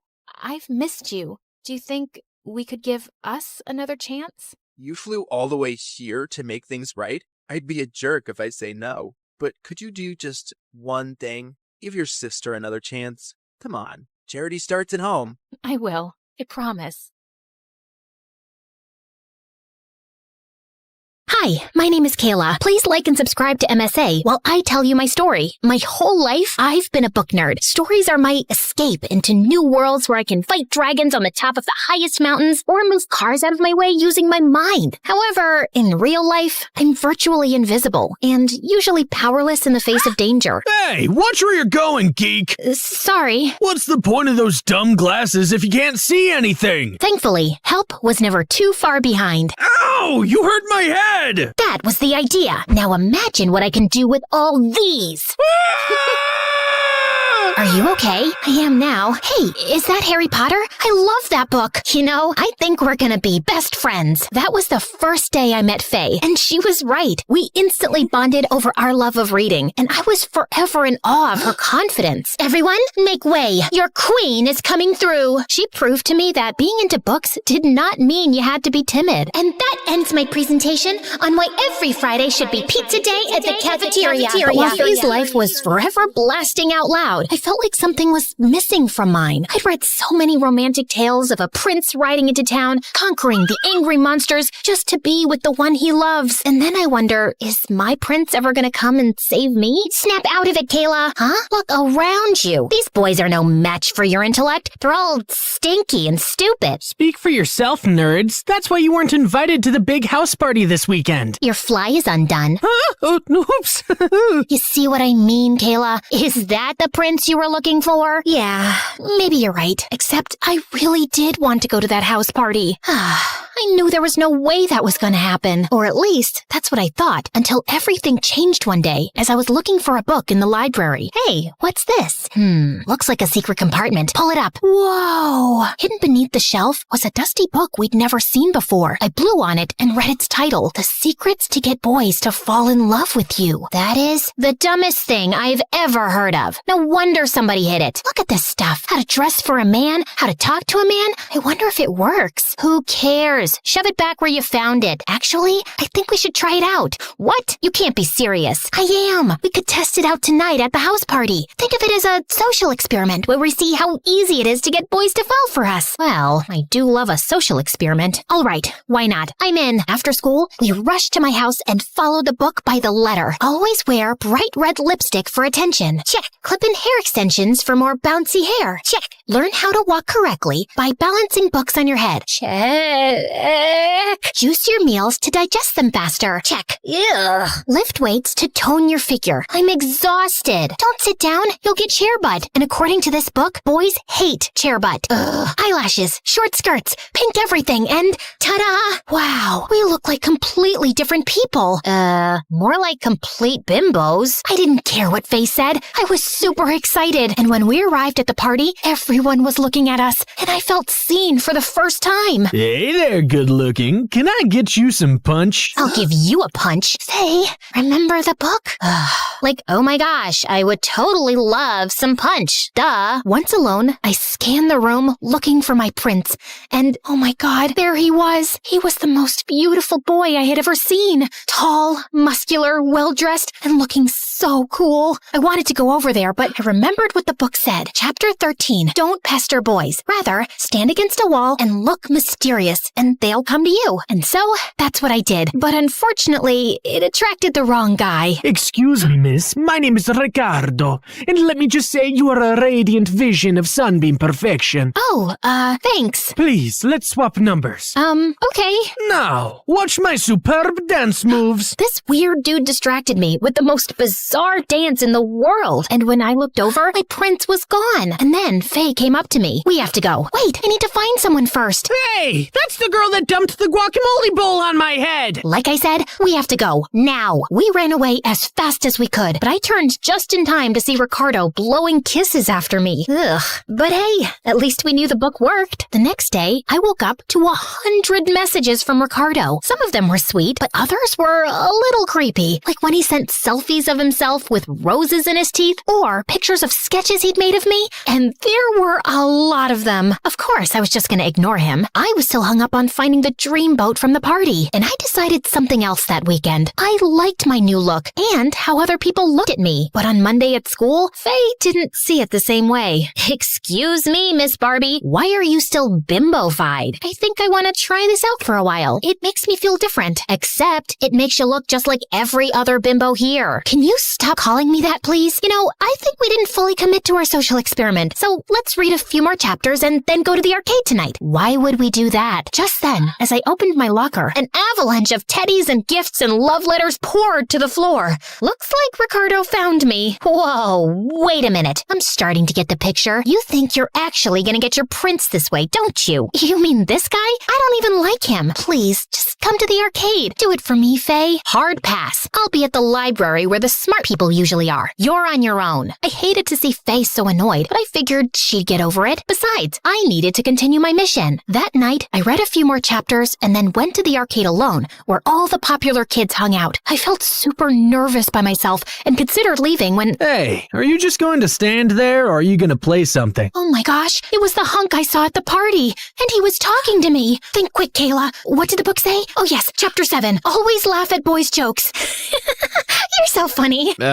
Thanks. My name's Lloyd. Are you waiting to play this claw game? Chapter 20. Be the damsel in distress. Oh, it's too complicated for me. Oh, here, I'll show you. The trick is all about timing. Like, oh wow, you're so good at that. Thank you. Sure thing. Would you like to get ice cream? Uh-oh. Chapter 3. Avoid fatty desserts. How about a low-fat milkshake instead? As we shared a vegan milkshake, Lloyd started telling me about his life. He was a part-time model, but his true passion was volunteering at the children's hospital. I mean, can someone be more perfect? I gazed into his eyes, and then we both moved forward to sip our straws at the same time. Our faces were so close, I almost thought he might kiss me, when suddenly my phone rang, and it was my mom telling me to come home immediately. Apparently, my grandma had broken her hip, and my parents needed to go out of town to see her. Since I couldn't miss school, they asked me to stay with Faye for a few days. I know the timing isn't great, and you're mad at me. Don't be silly. What are friends for? You packed all that makeup to bring over? Since when do you even have so much makeup? I went shopping yesterday, and what is this ridiculous bag? Wait, I've seen all the cheerleaders carrying this lately. Are you gonna start waving pom-poms in my face next? Faye, is me staying over gonna be a problem? No, of course not. Fine, I won't say anything. Although, the amount of money you spent on that makeup could run a soup kitchen for a year. Okay, I'm done now. But she really wasn't. She stared at me disapprovingly every day as we headed out for school. She huffed away angrily whenever any of the popular girls gave me compliments or invited me to sit with them at recess. And she gave me the silent treatment as I headed out for the arcade in the evenings. I'd met up with Lloyd there a couple more times, and I thought it was going well. Just as we were sharing another milkshake, we almost came close to kissing again, when suddenly, hey, bestie, I thought I'd find you here. Ooh, aren't you gonna introduce me to this hunky monkey? What? Faye was here? And she was dressed by the book too? Lloyd Faye Lloyd. That's such a manly name. So Lloyd, can you show me how the photo booth works? Oh my gosh, it's so confusing. Yeah, I can show you. This was crazy. Faye was trying to steal the spotlight from me. Well, two can play at that game. Oh, wow. Look at these photos. We'd make such a cute couple for sure. If you say so. Oh, Lloyd, let's have a dance battle. All right. Oh, Lloyd, let's sing karaoke. Okay. Oh, Lloyd, let's get some cotton candy. Sure. Oh, Lloyd, let's shoot some zombies. Can do. Oh, Lloyd, let's break the basketball high score. No, Lloyd, let's trade some prizes for our tickets. Well... Oh, please, Lloyd. Ow. Lloyd, this way. Ouch! Come on, Lloyd. Stop! I don't know what's happening here, but it's freaking me out. It's not me. It's her. She's a phony. Me? You're the phony. Look at her. What the heck? Look, I don't know what's going on here, but you two clearly have some serious issues, and I don't want to get in the middle of it. Goodbye. No, Lloyd, come back. I can explain. Wait, Kayla, don't be a fool. Suddenly, I heard a loud crack and turned to see Faye tumble to the floor. Ow, these dumb heels. Faye, are you okay? I think I broke my ankle. Call an ambulance. As we waited for the ambulance, Faye turned to me angrily. This is all your fault. Me? You're the one who thinks all boys are trash, but then you just show up here to hit on Lloyd and ruin my chances with him? What's wrong with you? I don't want Lloyd. I was just trying to show you the mirror by acting like you. You look pathetic trying to be someone you're not just to make some stranger like you. I thought we were the cool, smart ones who don't care about what's on the outside. If you don't care about that, why does it bother you how I choose to dress or what I put on my face? You know what? You're just so used to bossing me around, you're pissed off I'm doing something on my own that you don't agree with. Fine, be a wannabe bimbo. We can't be friends then. Thanks for letting me know that our friendship is conditional on me always listening to you. The ambulance arrived and took Faye away. I didn't want to go to her place right away, so I went to my own house to cry it out. But to my shock, I found my room was overflowing with gifts from Ricardo. Heart heart-shaped balloons, bouquets, and dozens of teddy bears. This was all too much. And when I looked in the mirror, I didn't even recognize myself. I had lost my chances with Lloyd, and things with A were all messed up. Plus, these new clothes were so uncomfortable. And that's when I realized all these troubles started with the book. I opened it up to the final chapter and read in horror. Chapter 31, Charm Boys by cleaning up after their mess. Chapter 32, make boys sandwiches when they are sad. This was not a magic guide to romance. This was the most sexist book in the world. And I had been such an idiot. I needed to make it right. The next day, I returned to the arcade, only this time as boring old Kayla. Excuse me, Lloyd? Hey, Kayla? Yeah, this is how I really look, and I'm just here to apologize. I've been acting like somebody I'm not, which isn't cool or fair to you. Seems like you have some self-work to do. Most definitely. Okay, well, sorry again. Goodbye. Hold on.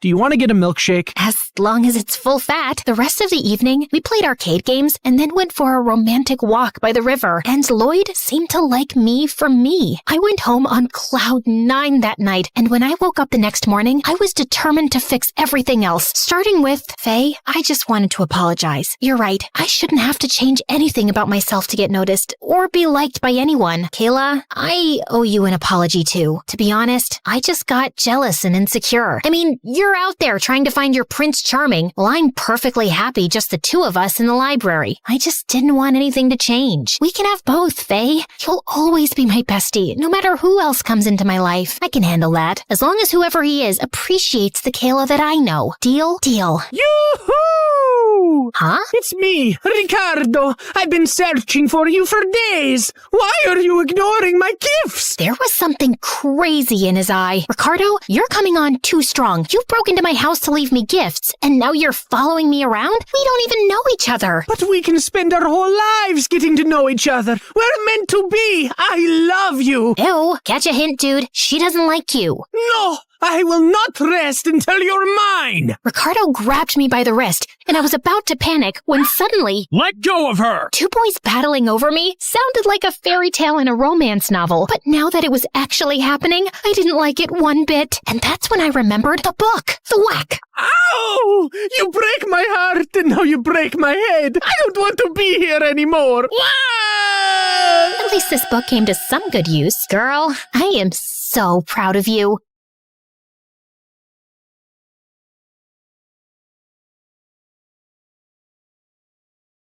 And then finally, a letter arrived one morning. My hands were trembling so much, I almost ripped the letter trying to open the envelope. Dear Drizella, my delegation has been extended and my duties have grown. I'm far too busy now to keep up with our correspondence. I hope you understand and wish you well. Prince Henry. I read it 3 times, as if expecting other words to magically appear the more I stared at the paper. But that was it. Just this cold, impersonal letter after all these months. I told myself that he was really busy with big, important things. It had been almost a year since he left, and people can change. It's not like he ever said he loved me or promised me anything. And of course, there was nothing left to do now but move on with dignity and grace. I found great comfort in pastries and gained a lot of weight. I considered becoming a nun, but decided against it since nuns aren't allowed to curse. I went to the village witch and said a friend was asking about ways to hex a prince. I started writing a vicious breakup letter to Henry, then realized you can't break up with someone you were never technically with, so I ate more pastries. Then I started running at dawn, lost all the weight, and used Cinderella's stupidly good skin and hair stuff so he'd choke on his regret the next time he laid eyes on me. But no matter what I did, it didn't dull the ache of missing someone who didn't miss me back anymore. It had been months since that last letter, and I had picked myself up and moved on. So I wasn't expecting my stomach to lurch when an official invitation arrived from the palace, announcing a grand ball in honor of the prince's return. Great. Other people could honor him. I wasn't going. Besides, Anastasia was terrified of dancing, and Mother wouldn't be up for it either. Over the past few months, she'd grown very weak and was always tired. I'd asked a couple of doctors to examine her, but they had no answers. Cinderella had been on top of her care, of course, always fluffing her pillows, rubbing her feet, making her special herbal teas. And the thought had crossed my mind more than once. What exactly was she putting in those concoctions?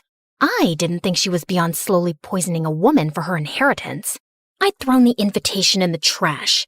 But sometime later, Cinderella came into the living room, clutching it to her chest. You're invited to a royal ball. Can you believe it? Oh, I've never been to a proper ball or worn a ball gown, and I've never seen the palace. I know I'm not invited, but maybe I could go, if you could take me with you. Yeah, no. We're not going. Royal balls are dull. Take our invitation and go, love. I'll arrange a carriage for you. You deserve to have some fun. Yeah, there was no cute fairy swishing a wand and going bibbidi-bobbidi-boo.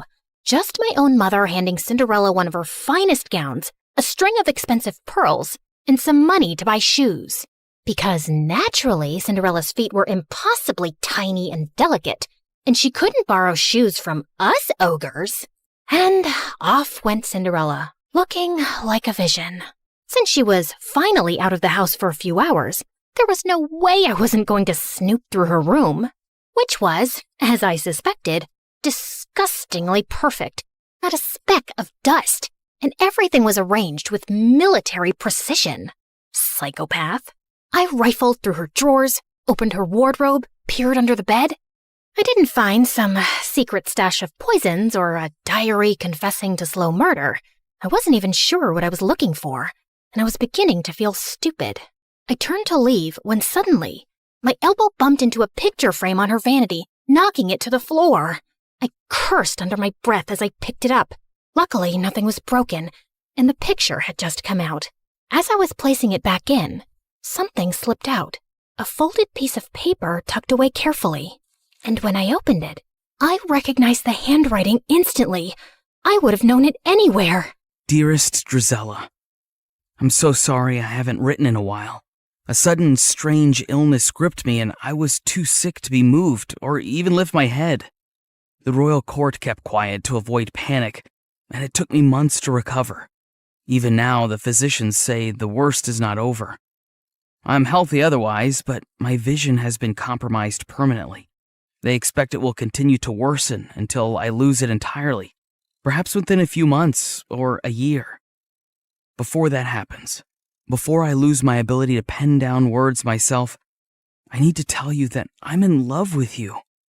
I'm not the man you deserve, but if you could ever imagine a future with me, one where I will not have my sight, but you will have all my heart, I would ask you to marry me. Yours always, Just Henry. I read it again and again and again. My knees gave out and I sank to the floor. He had loved me. He had wanted to marry me. He had needed me when he had gotten such terrible news, and I'd never even known. I'd spent all this time thinking he'd forgotten me so easily, but it wasn't true. None of it was true. But Cinderella had known. How had she gotten this letter? Had she stolen it before it reached me? Did she intercept others too? Did Henry get mine?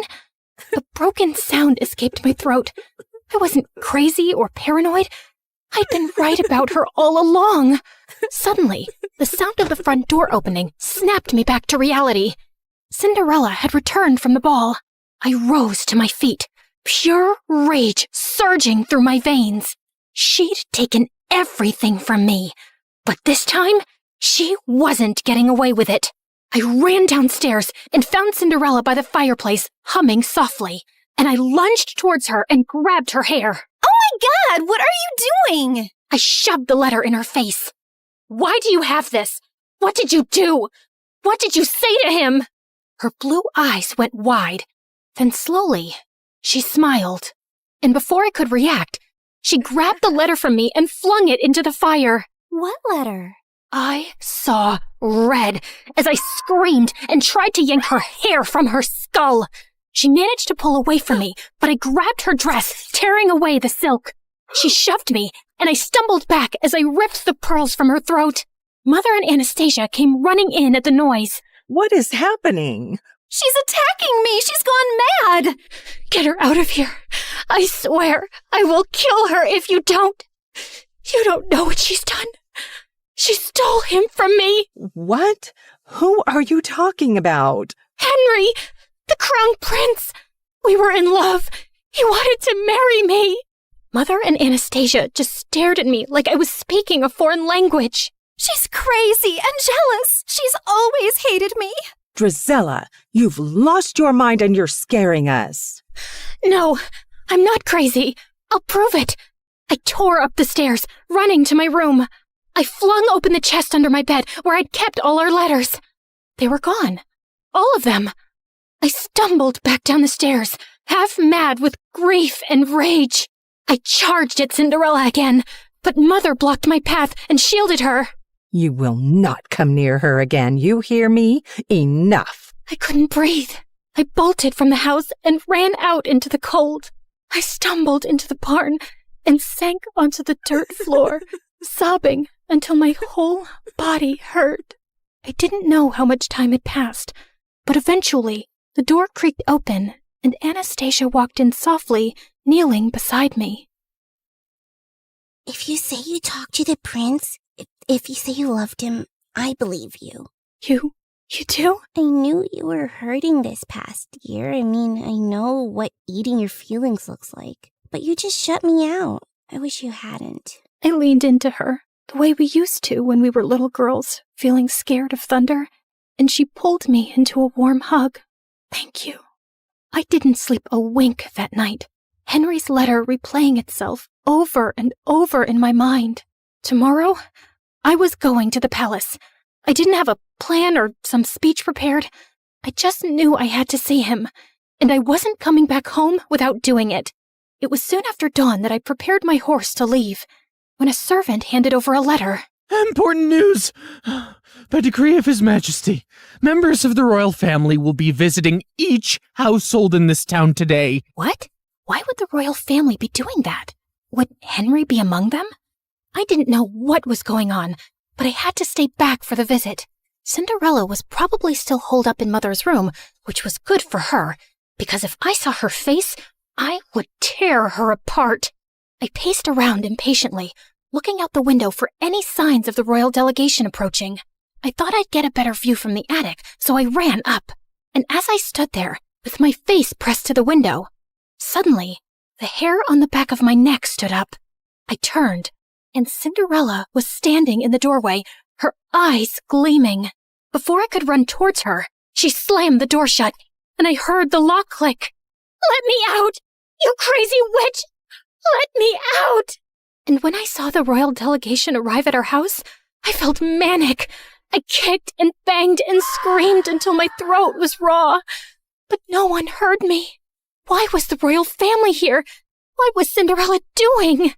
Finally, I heard someone running up the stairs, and the door burst open. The prince, he's here. He's here. And he just asked Cinderella to marry him. The words punched the air out of my lungs. You have to go. You have to stop him. Hurry.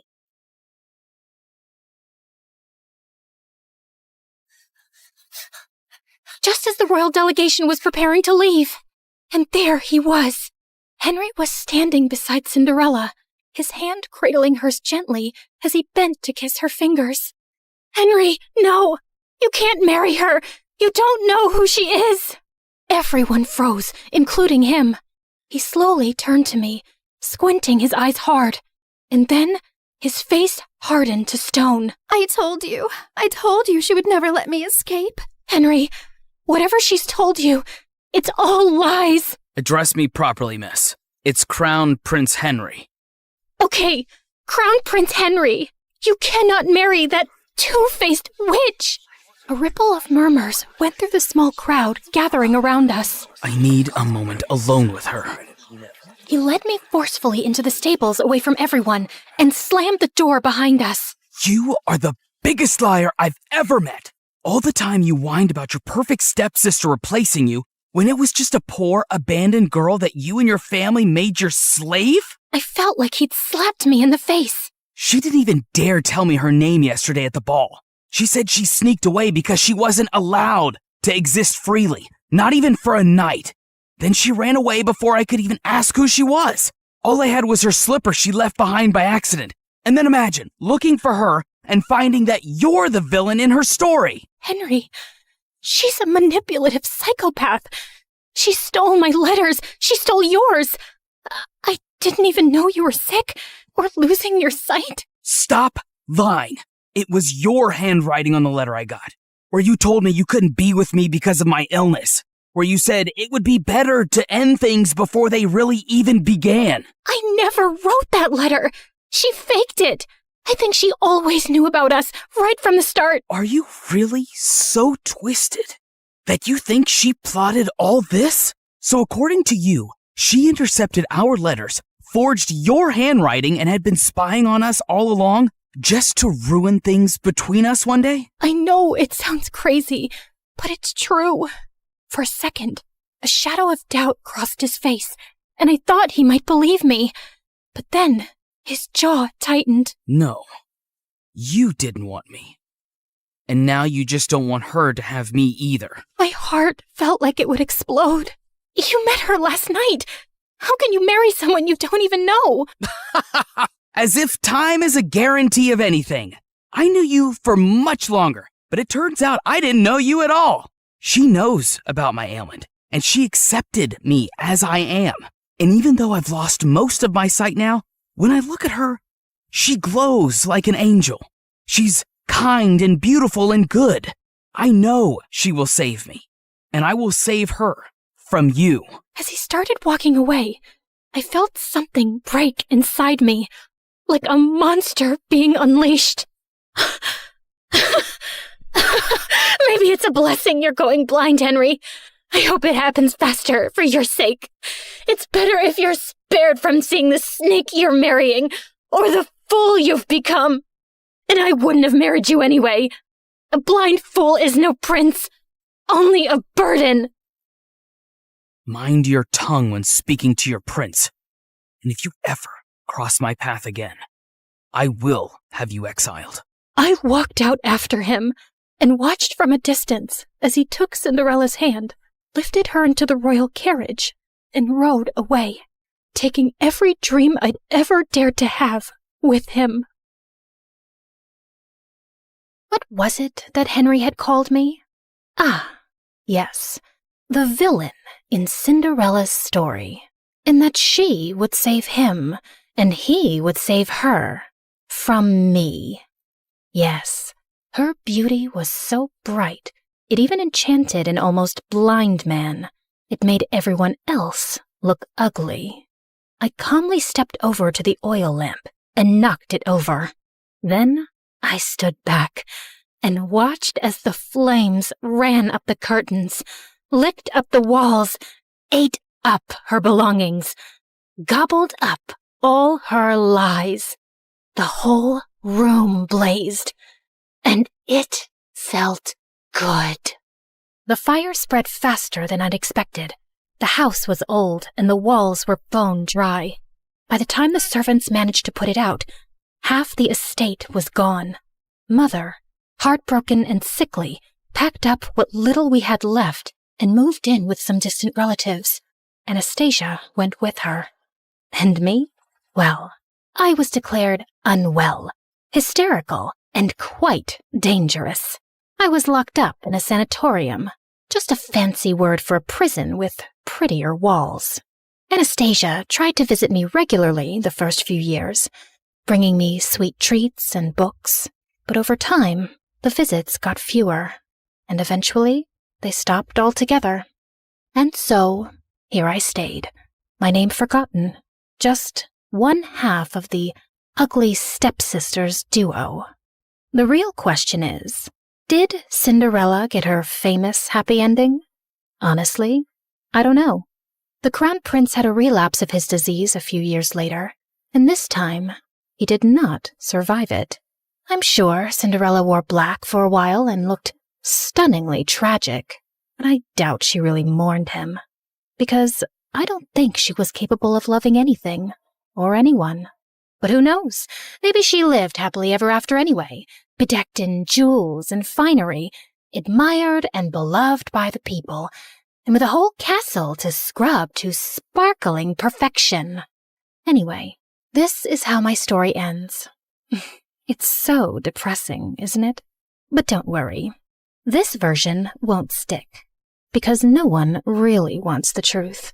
Not when the truth is ugly and the liar is beautiful. Hey, before you click away, can we talk? Like, really talk? You just spent time with me and my story. Not 30 seconds, not a quick swipe, actual time. And that's kind of rare now, isn't it? Look, I get it. TikTok is addictive.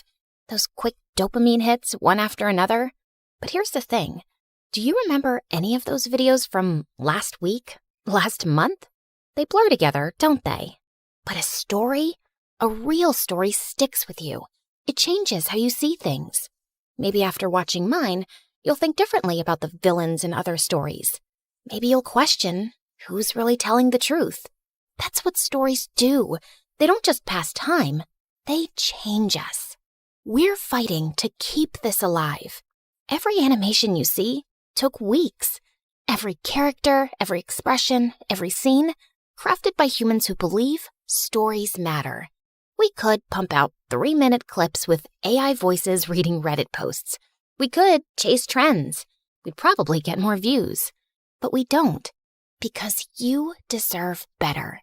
Here's the truth. Platforms push short-form content because it keeps you scrolling longer. But we're not trying to steal your time. We're trying to earn it, to give you something worth those minutes. So if this story made you feel something, anything, then please share it.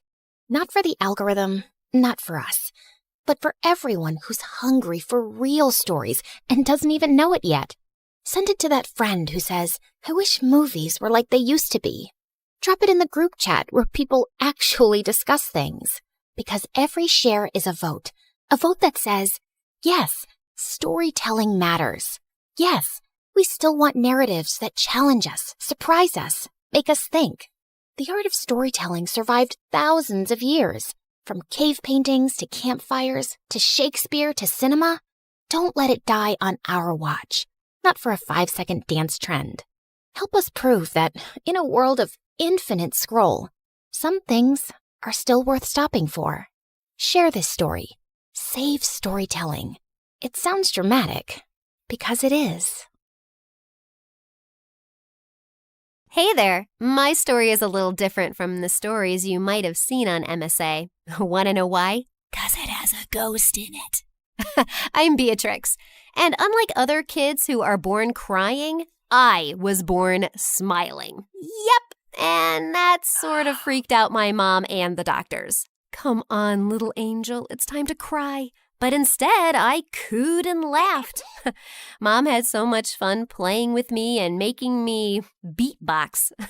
That's the reason she named me Beatrix. Needless to say, growing up, I had a great life, and my parents absolutely adored me. They made me feel like I was the center of their universe, especially Dad. We were like two birds of a feather. He was an amazing singer and owned a studio. He often took me there, and I was always in awe of the place. Daddy, can I be a singer too when I grow up? You already are, kiddo. In fact, you're so good, you even make crying sound like a melody. I always thought that nothing would ever break us apart, and our family would stay together forever. I was so wrong. One day, Dad told Mom he had taken on some debt and was unable to pay it back. From that day on, they started fighting over the smallest of things and soon ended up getting divorced. Dad left the city and never looked back. I was heartbroken and hoped he'd come back for me, but he didn't come, even on my birthday. I felt shattered. Mommy, why didn't Daddy come? He promised he'd come for my birthday. Please call him. I did, sweetheart. He must be busy. You have me. Come on, let's cut the cake. No, I want Daddy, or else I don't want this cake at all. After that day, I was asking Mom for Dad all the time, but he changed his number. And then to make things even worse, she married again. I was nervous at first when I met my stepdad, but it turned out he was an absolute gem.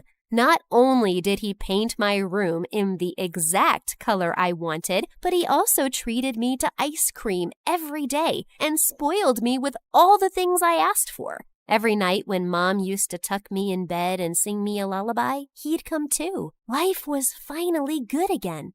And then my half-sister Jennifer was born. Mom and my stepdad only had eyes for her, and it seemed like it was all Jennifer all the time. I started to get jealous of her, but one time when she was crying and Mom and my stepdad weren't around, she gave me the most beautiful smile ever, and I melted. Aw, aren't you the cutest thing in the world? I tried to lift her, but Jennifer ended up crying again, and right then my stepdad stomped into the room. He looked really pissed. I just put her to sleep. Did you wake her up? Did you make her cry? What? No, I was just... Don't yell at her. She's just a kid. Then they started fighting over me all the time. When my stepdad said I was always causing trouble and should be sent away to live with my real dad, I felt like someone punched me in the gut. That's when I felt like I wasn't a part of my own family. But I kept quiet and didn't complain. And since no one even knew where my real dad was, I wasn't sent away. But then I noticed something strange was happening. I couldn't go outside anymore. Mom even had to homeschool me for a month. Thankfully, I grew out of it eventually with Mom's help. And as Jennifer grew up, she loved being around me. We were pretty close, even though she was competitive and wanted Mom's attention all the time. Like, when I'd come home from school and run to hug Mom, she'd jump in and hug her first, then talk to her and keep her busy until I gave up and would go to my room. I didn't mind, because she was still very small. But one day, she broke Dad's phone by accident when we were playing with it. Beatrix, please don't let them know it was me. It was an accident. Please, please, please. I don't want them to be mad at me. I couldn't see my baby sister that way, so when Mom entered the room and saw Jennifer crying, she assumed I had done something. Mom, we were playing, and I accidentally broke Dad's phone. Why can't you be more careful, Beatrix? Why are you two in his office anyway? Don't you know how angry? At that exact moment, Dad rushed in and turned as red as a fire truck. He began yelling at me and Mom. Look at what your daughter did. I told you she's only trouble. Your daughter? Oh, wow, that hurt. After that fight, I began distancing and avoiding my stepdad every time I saw him. Since at home I had so many problems, school was a relief. There I was part of the music club, and singing always felt like a joy. One time when I was in 12th grade, I was performing in a school play, and the lead had to sing a lullaby but forgot the words. I didn't know them either, but I jumped up and sang the same lullaby Mom used to sing me when I was little. When I was done, there was silence. Oh, shoot, I must have sounded bad. But then, all of a sudden, there was a thunder of applause, and I was stunned. Oh my God, Beatrix, you sounded so amazing! Oh, stop, you're just being nice. Wait, who are you? I'm an ad producer, and I'd like to work with you.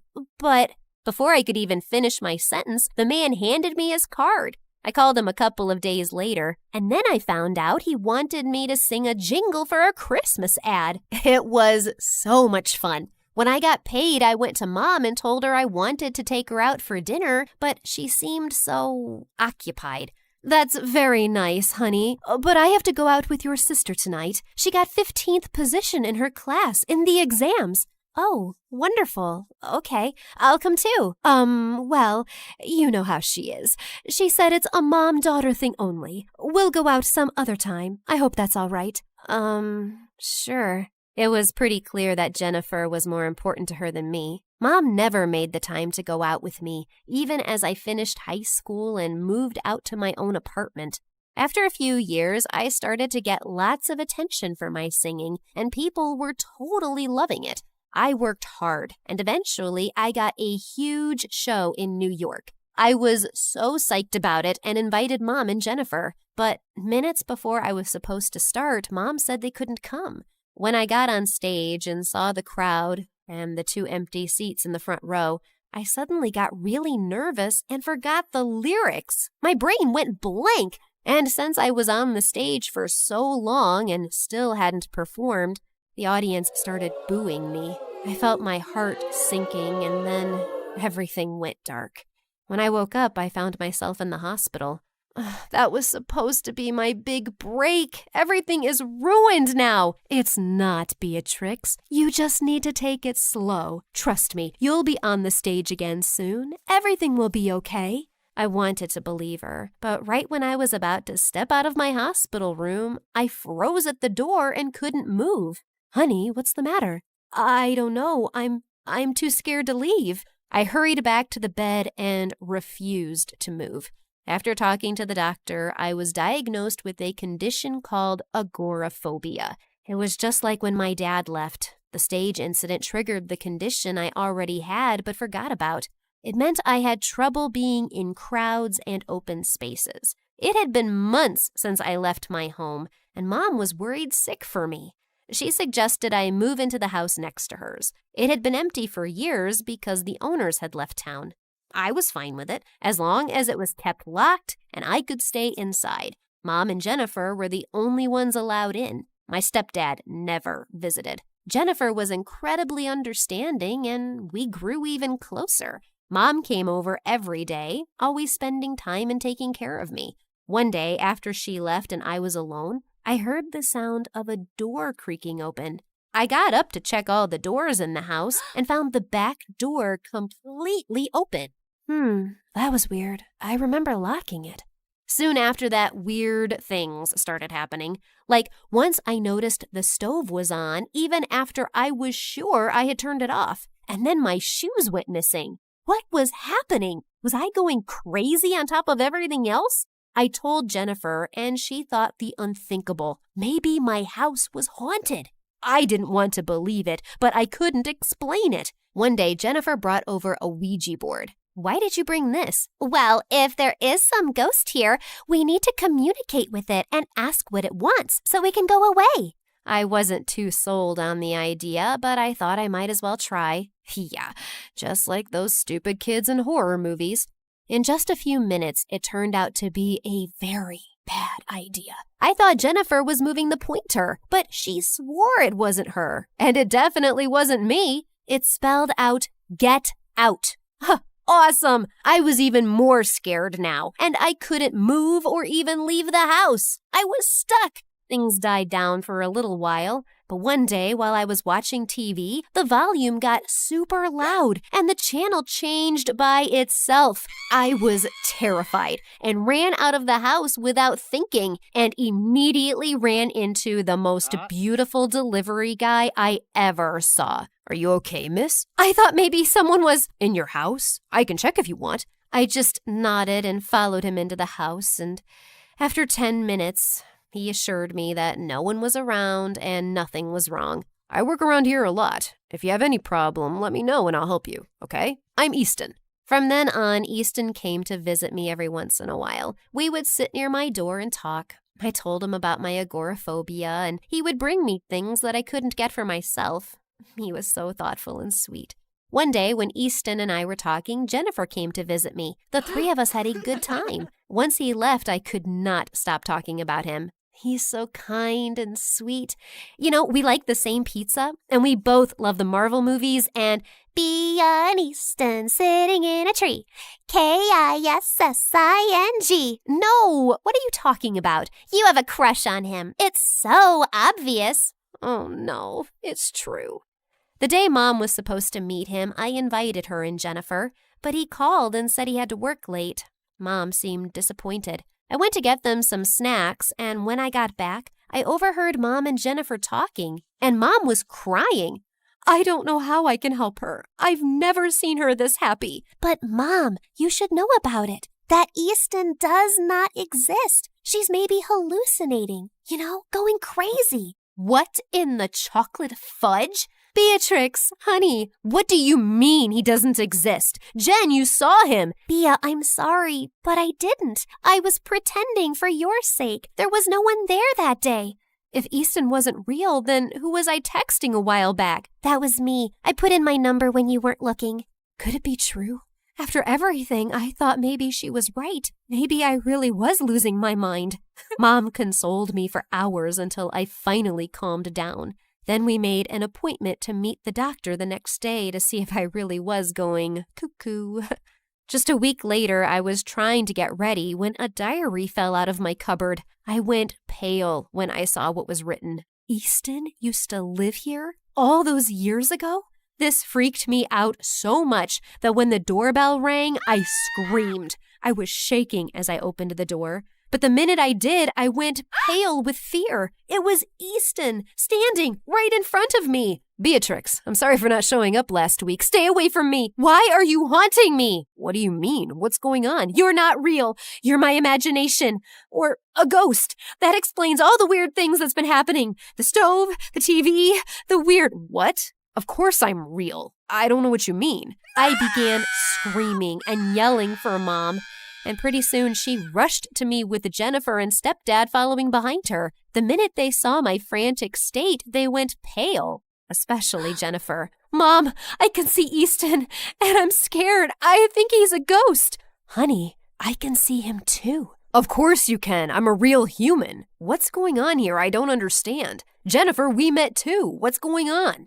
We all turned towards Jennifer, and as if on cue, she began crying and wailing. It was all about Beatrix. She's my mom, too. Ever since she got that condition, she's been with you, not me. I've done things to try to make her angry at you and happy with me, but it never works. Jennifer, how could you do this to your sister? You made her think her house was haunted? It ain't my fault she's so dumb. Believing there was some ghost. Stupid Beatrix. How dare you do all of this? All I've been is nice to you. And you're so ungrateful. But Mom, Dad, I did this all because I love you and want you to myself. Enough. I can't believe you could stoop down to this level, Jennifer. You're the one who has a problem. And this is all my fault. I'm sorry, Beatrix. If I had never behaved that way towards you as a child, Jennifer wouldn't have grown up hating you this way. Easton just stood there, shocked at the entire situation. After talking to him later, we continued to stay friends. Mom and Dad helped me get through my agoraphobia and get better. Jennifer was sent away for therapy and treatment. With my parents' support, I was able to turn my focus back to music. It took a lot of hard work and dedication, but eventually I was able to start performing again. Mom, stepdad, and Easton were all there in the front row when I went on stage again. And when the show was over, Jennifer surprised me with flowers. She was finally better. I'm sorry for everything. You were always a great sister. I was selfish. No more ghost stuff? Never. Good. Let's go to my not haunted house and celebrate.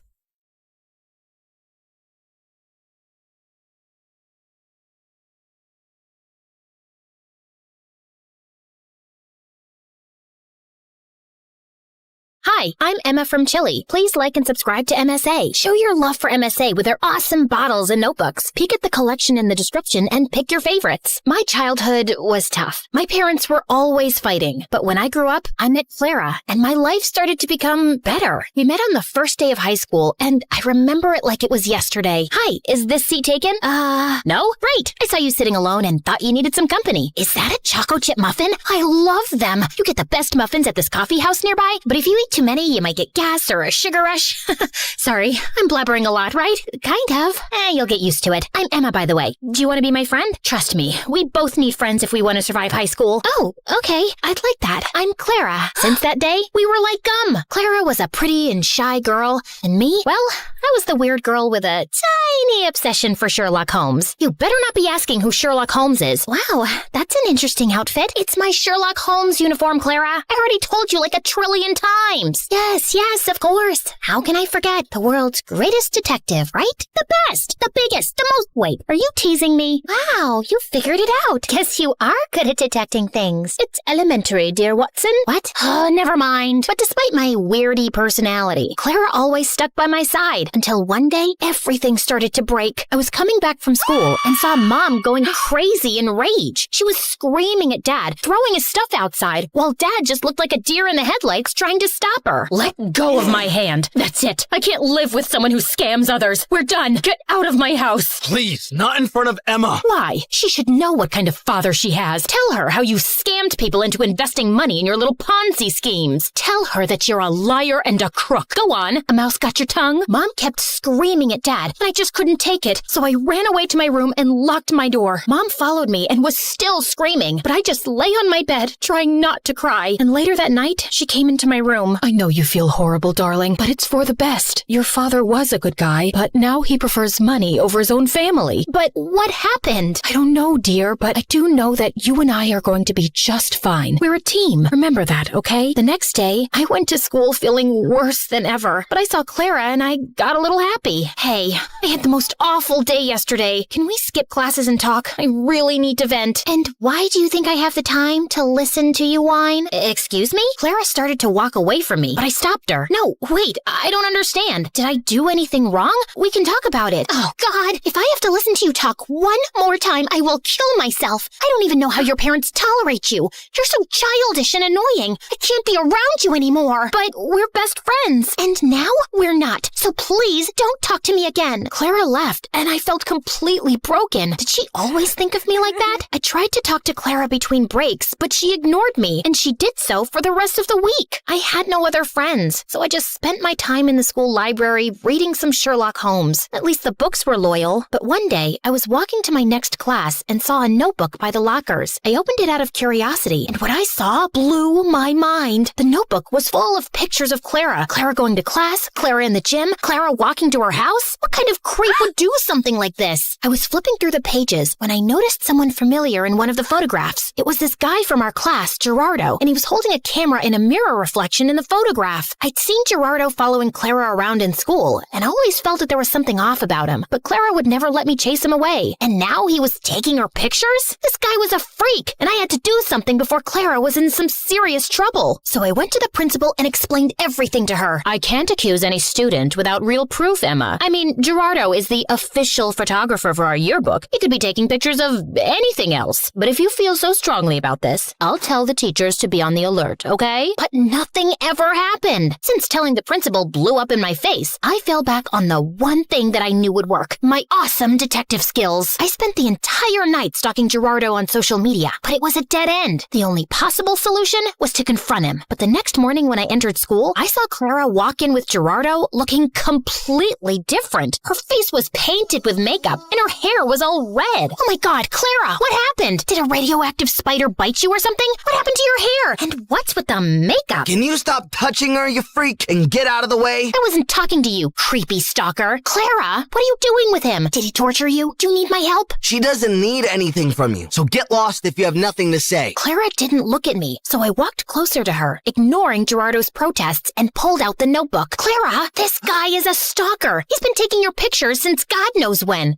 Look, he's even in one of these pictures. Can you see that tiny little reflection in the background? Clara ripped the notebook out of my hands and finally looked at me, angry. What part of I don't want to be your friend didn't you understand? I don't care about your little detective games, okay? It's not a game. This guy is creepy and weird, and my boyfriend? He's my boyfriend, okay? Now stop insulting him with your dumb games and get out of my face. Clara stormed off before I could ask any questions, but Gerardo stayed, smiling at me. Thank you for finding my notebook. I was worried about losing my favorite photos of my girlfriend. Listen, I don't know how you brainwashed her, but she's not like that. I didn't do anything to her. I just offered her a quick way to earn money. What did you make her do? Why don't you ask her? He left with a victorious grin on his face. I started to feel really worried about Clara. The next day, after the end of the school day, I was determined to save Clara any way I could, so I decided to follow Gerardo like a shadow. After a while, I saw him slipping through the school back gate and entering a scary dark alley. I hid behind a pillar and saw him wait there, and moments later, a bunch of guys came in on their motorcycles, each scarier than the next. How you feeling about tomorrow, boss? Pretty good. You have the motorcycle I asked for? Yeah, it's in Clara's house. Perfect. I taught Clara everything she needs to know about riding motorcycles, and I've told her to meet us right here tomorrow. I'm telling you, Clara's so ready for this race. She's gonna nail it. And what if she doesn't? Then we train her more till she can. But don't worry, I can feel that money is ours already. Everyone started cheering in celebration, so I got out of there before they saw me. I ran until I found a bench and sat down. Clara was participating in a motorcycle race? Why? I had so many questions, but right now, the only thing on my mind was to save Clara from this dumb race. The plan was simple. I was gonna go to the dark alley after school and wait for Clara to show up. And then I would just grab her arm and run till we were safe. So the next day, I went to the alley extra early and waited for everyone to show up. Everyone, including Gerardo, was around, but Clara was nowhere in sight. Half an hour went by, and when she didn't show up, I decided to leave. But my jacket got caught in one of the boxes, and I fell, and all eyes turned to me. Whoopsie! I was just making sure there was no rats here. I think it's safe to say that this place is officially rat-free. Okay, bye! I turned around to run for my life when suddenly Clara popped in front of me looking like a raging bull. I thought I asked you to stay away. I just want to help you, Clara. This is too much. I don't know what's happening with you, but I can help. How? You didn't even know your father's a scamster till your mom told you. I know you think you're some great detective and you can help everyone, but no, Emma, you can't. You have to stay away from this. Get that in your thick skull and leave me alone. I know you're saying this to hurt me, and I am hurt, I won't lie. But Clara, this is too dangerous and— Okay, enough. My head's hurting listening to your annoying voice. Lock her up. Wait, Clara tried to protest, but someone dragged me into a room nearby, took off my backpack, threw me in, and shut the door. I could hear Clara almost crying, so I pressed my ear to the door, trying to hear outside. I know she's in trouble, but you can't leave her here. You need to focus right now. We'll come back for her later, I promise. Now get on the motorcycle. You've got a race to win. I tried to scream for help, but I gave up after a while and just sat down on the floor. Ugh, how did I let this happen? I spent hours walking in circles and knocking on the door, but then I suddenly came up with an idea. I'd read in the Sherlock Holmes books how to pick locks with a hairpin, so I took the one I had in my hair and started to try it. Something clicked, and all of a sudden, the door opened. Bullseye! I knew I had it in me. Okay, now focus. I left the alley and started to run without direction, but then I heard sounds of motorcycles. I went down a stone stairway and found a giant tunnel full of motorcycles and people. And Clara! But before I get Clara out of there, I need to do something else. Hello? 911? Come to Keller Street, down the stone stairway, and hurry up. There's an illegal motorcycle street race happening. Can you provide me with your name? There's no time. Hurry up! I hung up and ran down the stairs. All the motorcycles were already lined up, and Clara was on one of them. I could see Gerardo talking to some guy, so I ran to Clara without him seeing me. Come with me. It's impossible to escape from you, right? You can roll your eyes later. Just get off this thing and come. Emma, you don't understand. I found out a week ago that my parents declared bankruptcy, and we might have to move to a homeless shelter. He's a liar. Look at that nose on his face. It's so plastic and fake. You can't trust him. His nose was really crooked. You should have seen— Wow, great story. Let's save it for another time. Now come. Just as Clara stepped down from the motorcycle, we heard police sirens outside. I pulled Clara away before Gerardo or anyone else could frame her. How? Shh, you're a suspect. If anyone asks why you're hiding behind this bush, pretend that you're from a really exotic island, you know? Maybe you're collecting a— Emma, I'm such an idiot. I've ruined everything. My grades, my life, my future, our relationship. Gerardo told me not to talk to you anymore because he wanted me all to himself. Emma, I am so sorry about everything. I just really need my friend right now. Hey, don't worry. I'm not going anywhere. You and your family can stay with us until you guys get back on your feet. Let's just go home and get you cleaned up. I missed you. I missed you too, Emma. Thank you.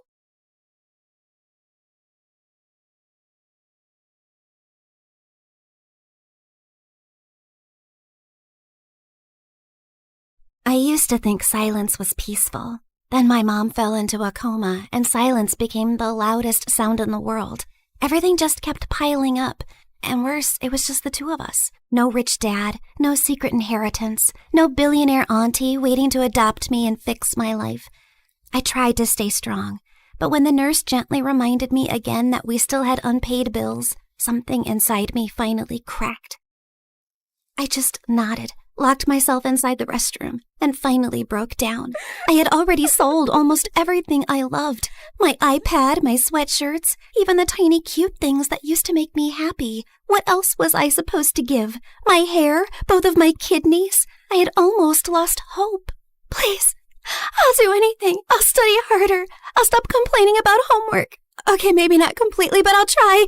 I won't even call the mean girls at school ugly goblins anymore. Just, please, I need a miracle. Just then, I heard a calm woman's voice speak. If you want a miracle, then look up. Wait, like treasure? You are reading it right. A special treasure awaits you. Is this a prank or something? Hello? I slowly turned around, expecting a hidden speaker or a hospital ghost with good acoustics. But there was nothing. I did not just hear a bathroom wall answer me. The wall did not answer you. I did. This is stress. People cry too hard and start hearing things, so this is totally normal, right? Just then, an arrow beneath the message suddenly started glowing. First I'm hearing things, and now I'm seeing things.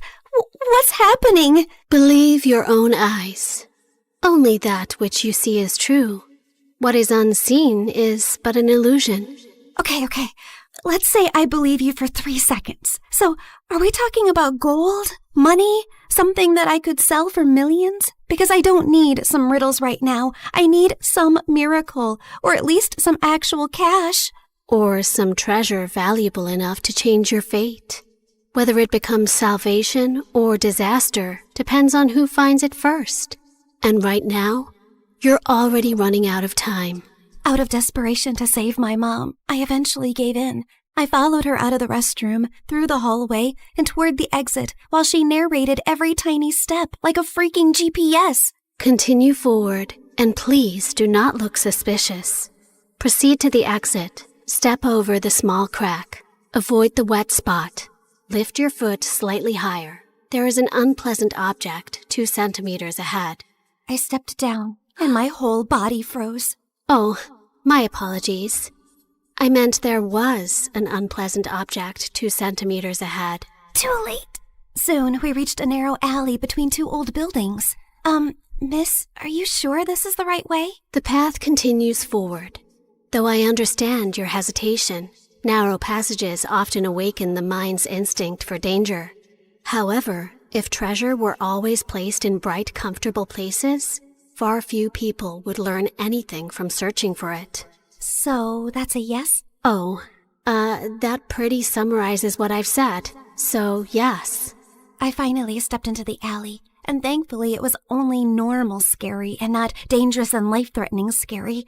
Just then, everything went silent all at once. Even the dramatic pigeon on the street shut up. Miss Lady Voice? Hello? Are you still here with me? Don't worry. I'm here. Just keep walking. Do not turn back yet. Step back and just breathe slowly. I only asked if you were there. And I answered with additional guidance. The alley stretched longer than it should have. Soon warm wind rushed past me, and when I looked back, the alley was gone, and I was now standing in an open field under a bright blue sky. Holy yummy cheese balls! Did I just teleport to another place? I also noticed a small glowing orb floating in front of me, shining softly like a tiny star. Yes, you have arrived in Mondstadt, the city of freedom, a land of wind, songs, nights, and many stories carried through time. I realized that the glowing orb pulsed when the voice lady continued yapping. So that meant her voice now had some sort of a body? So you mean I'm not somewhere in Europe and not dreaming? Yes. This is not Europe, nor is it a dream. A world with its own laws, gods, stories, wounds, and miracles. Why am I exactly in this unfamiliar land? I just want my mom to wake up. Then keep walking, Sabrina. The treasure hunt begins here. Fine. If this treasure can really give me a miracle, then lead the way. Watch out! Explosive encounter highly likely nearby. Explosive what? Just then, a loud boom suddenly echoed from somewhere near the trees, and a tiny red figure then burst out from behind a bush. Ta-da! Clee is here! Spark Knight of the Knights of Favonius. She is known throughout for her enthusiasm, remarkable explosive talent, and a long history of incidents that are best described as energetic. Sorry about that. Clee was only doing a little fish blasting. Well, maybe not a little. But the fish tastes so good, so Clee thinks being grounded for a day is worth it. Anyway, are you here for the treasure hunt? You know about that? Uh-huh. Miss Nicole told Clee. She said a dear traveler named Sabrina would arrive. Wait, you can hear her too? And she actually has a name? Of course. Miss Nicole is the best. And she talks inside heads because she can't talk with her mouth. Mom says she's very smart and very nice, but also talks a lot. Alice said that? Yep.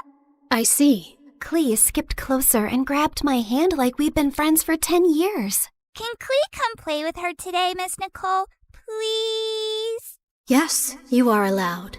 As far as Alice is concerned, nothing is more important than a request from her beloved daughter. Yay! But why does Sabrina look so sad? Did someone make you cry? Was it a bad guy? Clee can blow them up! Only a little. Well, maybe not a little, but Clee will try. I'm not sad. You are. I know crying faces. Jean makes that face when Clee accidentally causes big disasters. My mom is really sick. She's in a coma right now. That's why I need to find the treasure so I can buy her medicines and pay the bills. Clee gave me a soft smile and squeezed my hand. Mom always says love can travel very far, even farther than my best bombs. So your mom's love must still be with you too, even if she's sleeping. Thanks, Clee. You're welcome. And don't worry, we're going to find that treasure, help your mom, and only blow up the bad guys. Maybe we can do the first two without the third one? Clee will try very hard. Just then, Nicole's panicked voice suddenly filled my head. Watch out! Hilly Charles incoming! Hilly what? Literally 6 seconds later, masked monsters burst out of the bushes, and Clee pulled out her bombs like this was a normal Tuesday. Jumpy, jumpy, go! Boing, boing, boom! Yeah! Oh my god, am I gonna die? Stay calm. Step back. Duck! Now! Before I could fully lose it, golden light bloomed beneath us. Moment of birth. A glowing flower platform rose from the ground, blocking the monsters just in time. Then a calm boy appeared above us and landed lightly. Mr. Albedo, you came! Clee knew you would. I heard explosions nearby and thought it would be wise to investigate. Finding Clee here confirms my hypothesis. Sabrina, this is Mr. Albedo. He's like my big brother, and he's super smart. Nicole quickly explained that Albedo was the chief alchemist of the Knights of Favonius, and that his knowledge of ancient mechanisms would be very useful for our treasure hunt. Clee is my little spark knight. I need to keep her safe and sound. Besides, investigating the unknown is certainly my thing, so count me in. Well, I guess the more the merrier. After that, Nicole led us to Thousand Winds Temple, an ancient ruin full of broken pillars, weird symbols, traps, slimes, and things that clearly wanted me flattened. But somehow, because of Nicole's directions, Albedo's magic, and Clee's little bombs, we made it through. I thought you were just going to lead me to the treasure. You did not warn me about all this. Seriously, did I get transported into a video game world or what? A world is only called a game by those watching safely from the outside. To those inside it, every path, every danger, every choice is real. Wow, that was beautiful, but also very unhelpful. Then allow me to be more direct. Keep moving. Something larger is approaching. Larger? Just then the ground shook. From the dark corners of the ruin, 2 giant metal monsters slowly woke up. Please tell me those are statues. Please? Unfortunately, no. Those are ruin guards. Ancient machines built for battle. And judging by the glow in their eyes, they have already identified us as a threat. Before I could pee my pants, someone crashed down from a broken wall and stood between us and the machines like a walking shield. One swing sent a ruin guard flying back like a stupid little tin can. Whoa, this guy looked like he could punch a mountain and the mountain would apologize. Uncle Varka, you came! Clee knew you would. Now the big metal meanies are in trouble. Ah, the almighty Knight of Favonius to the rescue. How timely. Ha! Miss Nicole! Didn't expect to find you leading children into ancient ruins. And I didn't expect you to enter by jumping from a wall. Yet, here you are. Fair enough. When the coast was finally clear, Albedo calmly stepped toward the broken machines and found a small glowing fragment inside them. The moment he lifted it, the air around us shimmered. The first clue has awakened. First clue? Nicole's glowing orb rose into the air, stretched like a flower opening, and became a beautiful woman. Well, there you are. I was wondering how long you planned to stay as a floating light. Wait, you're Miss Voice Lady? You actually had a physical form this whole time? Nicole looked at me, and even though her lips did not move, her voice gently entered my head again. My apologies. Until the first clue awakened, I could only guide you through a small projection of my presence. Now that the path has opened, I can take this form before you. However, for certain reasons, I am unable to speak. This is the only way I can communicate with you. Now then. She continued yapping for 8 more minutes straight. And from what I understood, she was an angel called N from the Hexen Circle, a circle of powerful witches. She then explained that the glowing fragment was a piece of the treasure's scattered light and could lead us to the traces left across Tivat. The treasure you seek was broken long ago. Its light scattered across Tivat, leaving traces behind. This fragment will reach those traces. The brighter it shines, the closer we are to the treasure. Across Tivat? As in, this whole world of yours? Several regions, yes.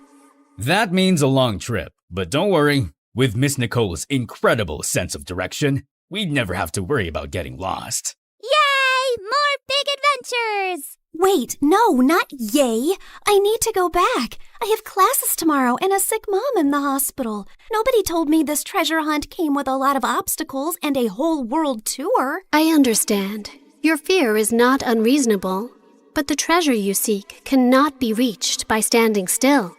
Each clue will bring us closer, and each step will return you to the wish that brought you here. Fine. For Mom, I would continue this crazy mission. After that, everything turned into the fastest, weirdest world tour of my life.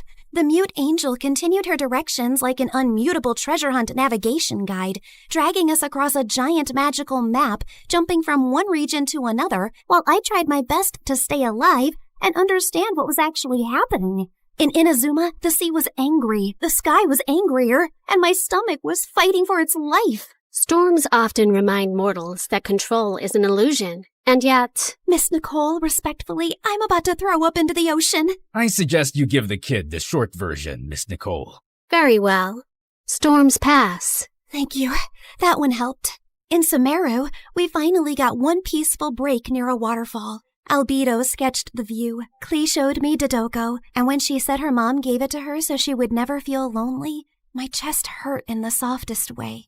After our little break, Nicole led us to Natlan, where we were nearly roasted alive. Fiery creatures chased us through rocky paths while she calmly yelled directions. And at one point, Varka carried Klee and me like luggage. This is fun! Uncle Varka is the best! Hold on tighter! Every trace we followed made the fragment shine brighter. And by the time we reached Fontaine, it was full-on glowing, like it had finally remembered where the real treasure was hidden. Nicole led us beneath the water to hidden ruins, where the fragment pointed us toward the final trace, the one hiding the real treasure. Freaking finally! Soon, we found a mysterious sealed door, and Albedo figured it out like a puzzle in minutes, using one of Fontaine's underwater mechanisms like it was nothing. The sealed door opened, and I thought we had finally reached the treasure. Behind it were more passages, hidden compartments, and even more puzzles. I swear to God, is the treasure shy or what? Ancient civilizations valued protection. Finally, we reached a chamber where a small chest waited on a pedestal. I opened it with shaking hands, but there was no gold, no money, no jewels, nothing I could sell. Inside was just a small, broken, flower-shaped relic. No, we traveled across Tivat for this? For a broken thing? It is indeed damaged. We can fix this, right? Yes, but not with gold, not with force, not even with knowledge alone. Then how? This relic is a vessel of hope. It reflects the heart's deepest wish. It was never meant to make someone rich. It was meant to answer the part of a person who refuses to give up. I stared at the tiny broken flower and slowly understood. The treasure was never something I could sell to fix my life overnight. It was hope. The one thing I had almost lost in that hospital restroom. Nicole said every region had left something inside me. Courage, endurance, wisdom, strength, and truth. I held the broken relic and thought of Mom's smile, her warm hugs, and the little things she did whenever I was sad. I wish for my mom to wake up. I don't need gold or anything. I just want more time with her. Please. Just then, the relic started glowing. Golden light filled the cracks, and the broken petals slowly repaired themselves until the flower became whole again. You fixed it! The restoration is complete. The way home can now be opened. A portal appeared behind us, and my chest hurt when I realized I was really leaving them. They were supposed to be just my treasure hunting team, but somehow they had become my friends. Klee hugged me first and gave me a tiny Dodoko charm. So you won't forget Klee. Fear doesn't mean you're weak. It means what you're fighting for matters. Always remember that, kid. If fate allows us to meet again, perhaps we could continue this conversation over dessert. You asked for a miracle, but you were the one who kept walking toward it. Remember that, too. After a tearful goodbye with them, I finally stepped into the light. When I opened my eyes again, I was back in the hospital restroom. I thought it had all been a dream until I felt Klee's Dodoku charm in my pocket. So it was real. Everything was real. I ran back to Mom's room. The bills were still there. Mom was still sleeping. But I felt different. Scared, yes, but not empty and hopeless anymore. One day, my seatmate was secretly playing some online game called Genshin Impact. And the second I saw her screen, my soul almost left my body. The characters looked way too familiar. And then it hit me. So I was in a game? That night, I downloaded the game beside Mom's hospital bed. And when Nicole's banner finally appeared, I pulled for her. Not gonna lie, I really miss her voice and her endless yapping about lore and random facts. Step into the world of Genshin Impact, the open-world action RPG where you explore, battle, and uncover the secrets of Tivat across PC, mobile, and console, all seamlessly connected. Experience exciting new adventures in Luna 7 Truth Amongst the Pages of Piranha, featuring powerful new weapons, fun minigames, and exciting rewards to enjoy. Uncover a brand new story chapter in Sumeru. Meet new Wishbanner characters like Nicole, Prune, and Lowen. One afternoon while I was studying beside Mom, her fingers finally moved. Mom? Hey, sweetie. Mommy, you're awake. You're really awake. I missed you so much. And for the first time in a long time, the silence in the room did not feel scary. It felt peaceful at last.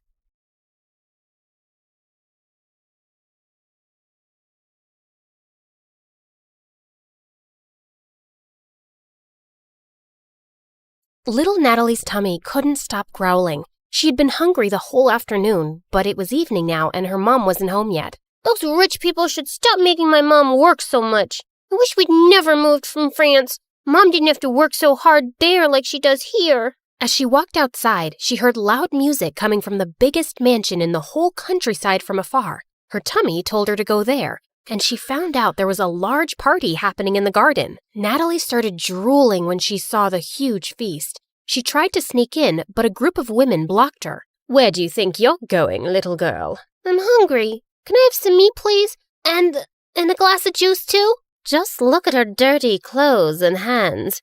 Disgusting. You're not welcome here, child. Be off with you. Natalie was so mad at their meanness. Just as she turned to leave, she noticed a young boy around her age hiding in the bushes, and he looked furious. He was staring at a maid who was being scolded by the lady of the mansion, Mrs. Harrison. How can you serve these fruits in a stupid basket? We have an expensive tray for this. Another mistake, and you're fired. Mr. Harrison was trying to calm his wife down when their daughter Harper, who was the same age as Natalie, was making things worse. I don't have the mood to eat those fruits anymore, Mom.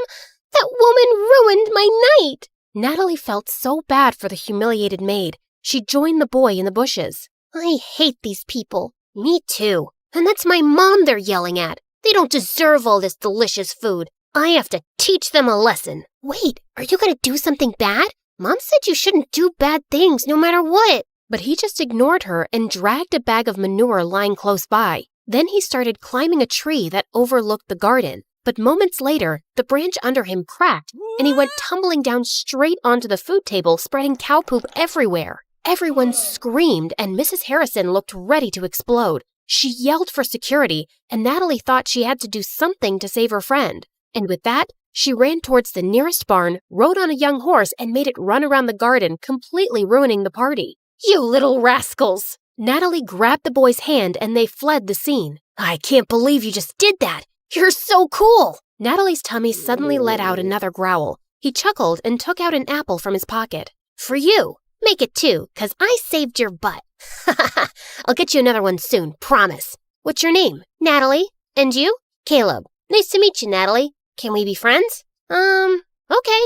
And since then, Caleb and Natalie became best friends. Growing up, they shared their love for food and their hate for rich and mean people, especially for people like the Harrisons. Caleb was 11 years old when his mom met a guy, Mr. Cross, a gardener for the Harrisons. His mom said that from now on, Mr. Cross would be taking care of them. Hello, Caleb. Your mom told me you like apples. And reading? Not long after, Mr. Cross and Caleb's mom got married, and he became the hero in Caleb's eyes. He was so amazed by his stepdad, how smart and strong he was, and how good he was to both him and his mom. When I grow up, I want to be just like you, Dad. I'm sure you'll be better than me and every wealthy man in this land, my child. He would help Caleb understand his math homework, give him tips on how to build a dove house, and he also gave him really good life lessons. My dad told me something. I want to share it with you too, 'cause you're my best friend. Really?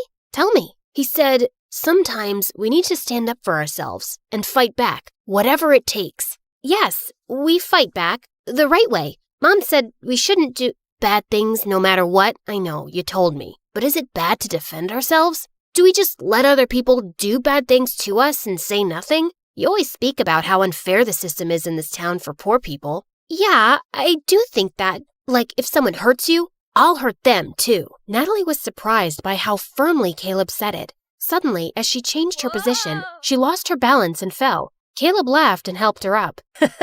Now, I don't know how to hurt the fence or the ground, but Caleb then kicked the fence and stomped his foot on the ground. Natalie found it funny. She liked the thought of Caleb as her protector and felt really lucky to have a best friend like him. And over the years, she grew to like him as much more, but she was too scared to admit it, too scared to ruin their friendship. One day in high school, she decided to cook his favorite food and surprise him at lunch, but her heart ached with jealousy when she saw him laughing with some girls in the canteen. She was leaving when Caleb called her name and walked up to her. Is that for me? Before she could reply, the girls jumped in and glared at Natalie. Why are you friends with that dumbhead, Caleb? Same question. Handsome boys like you should hang out with pretty girls like us. Suddenly, Caleb wrapped his arm around Natalie's shoulder. My girlfriend is not a dumbhead. She's the smartest, coolest, and most beautiful girl I've ever known. So please, stop talking rubbish about her. Girlfriend? As the humiliated girls left, Natalie turned to him. Why did you tell them that nonsense? Those girls are going to hate me forever.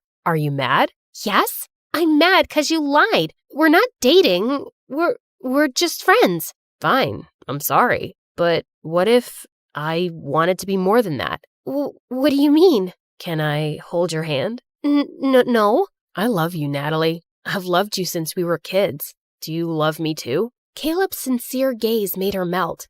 Yes, I think I feel the same way. Caleb started to lean in closer, and when their lips finally touched, she felt like she was on cloud 9. After that, the best friends became lovers, and Natalie was really happy with Caleb as his girlfriend. But over time, things started to get complicated. His mom fell really sick, and his stepdad's earnings weren't enough for her medicines. So Caleb was forced to take more part-time jobs around the farm. He hardly had any time to spend with Natalie anymore. Meanwhile, that night at the Harrisons, the family was having their usual dinner. Mr. Harrison was talking about the progress of their business, while Mrs. Harrison was being pushy towards their son to date someone. I don't understand the rush. I'm so young, I'll have plenty of time later on. You have plenty of time now. I don't, Mom. I'd rather focus on school than date. Love is nothing but a stupid distraction. All work and no play makes people really dull, darling. Remember Sheila? Benjamin's daughter.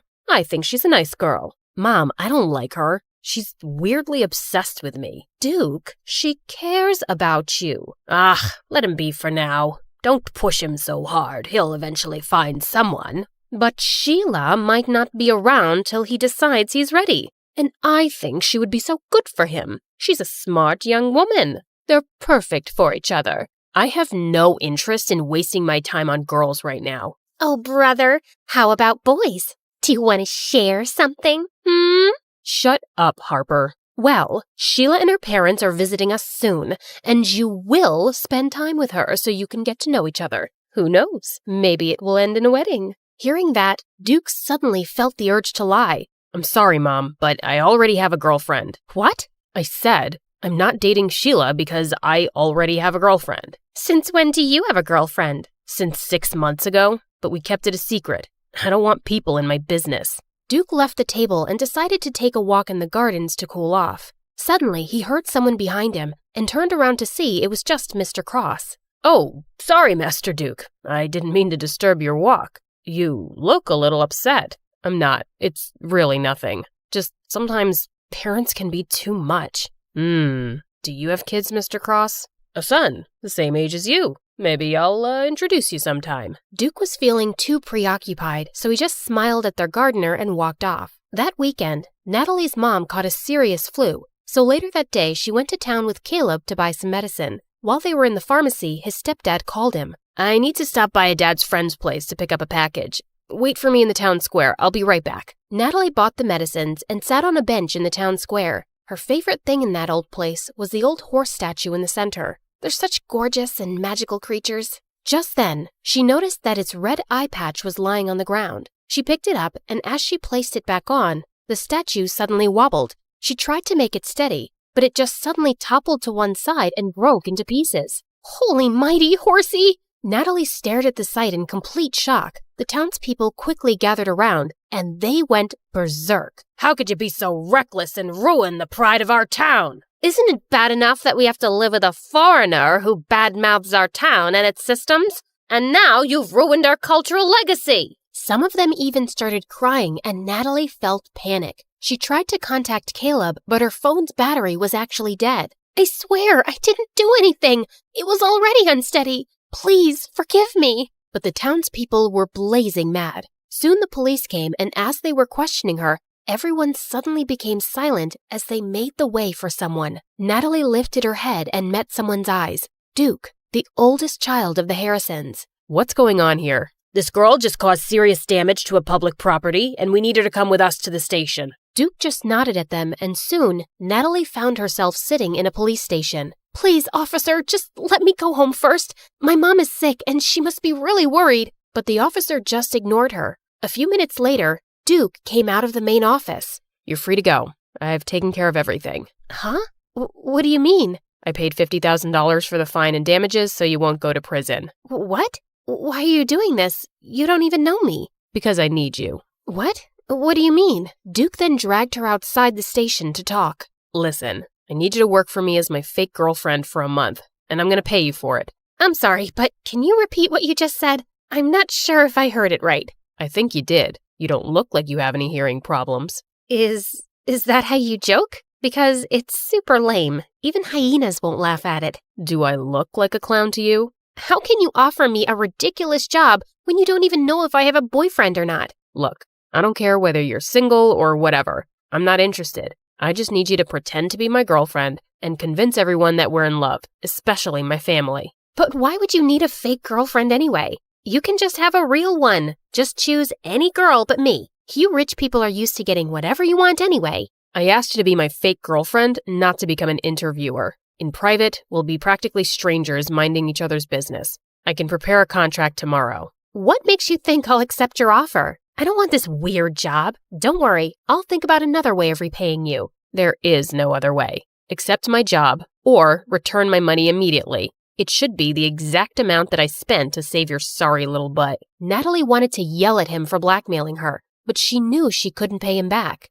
Let me think about it. I don't have much time. I'll give you a day. Let's meet at the cafe tomorrow, same time as this. Before Natalie could say anything more, he turned around and left. When she got home, she found Caleb's messages saying that he'd be staying at his stepdad's friend's house for the night. Natalie really needed to talk to him, but she was also worried about how he would react. She also didn't want to tell her mom about this yet and stress her out. So later that night, she went to her favorite spot on the farm to think it over alone. Suddenly, Caleb appeared beside her. Hey, what are you doing here? Wait, Nat, are you crying? Tell me what's wrong. She didn't have a choice but to tell him everything. Are you serious? You shouldn't have let him help you. He took care of it himself, and I could never pay $50,000 on my own. But of all the girls, why does he want you? This is stupid. I thought Harper was evil. I didn't expect that her brother would be worse. Look, if he didn't help me, I'd be cold and miserable in jail right now. But he obviously helped you just to force you into this stupid job.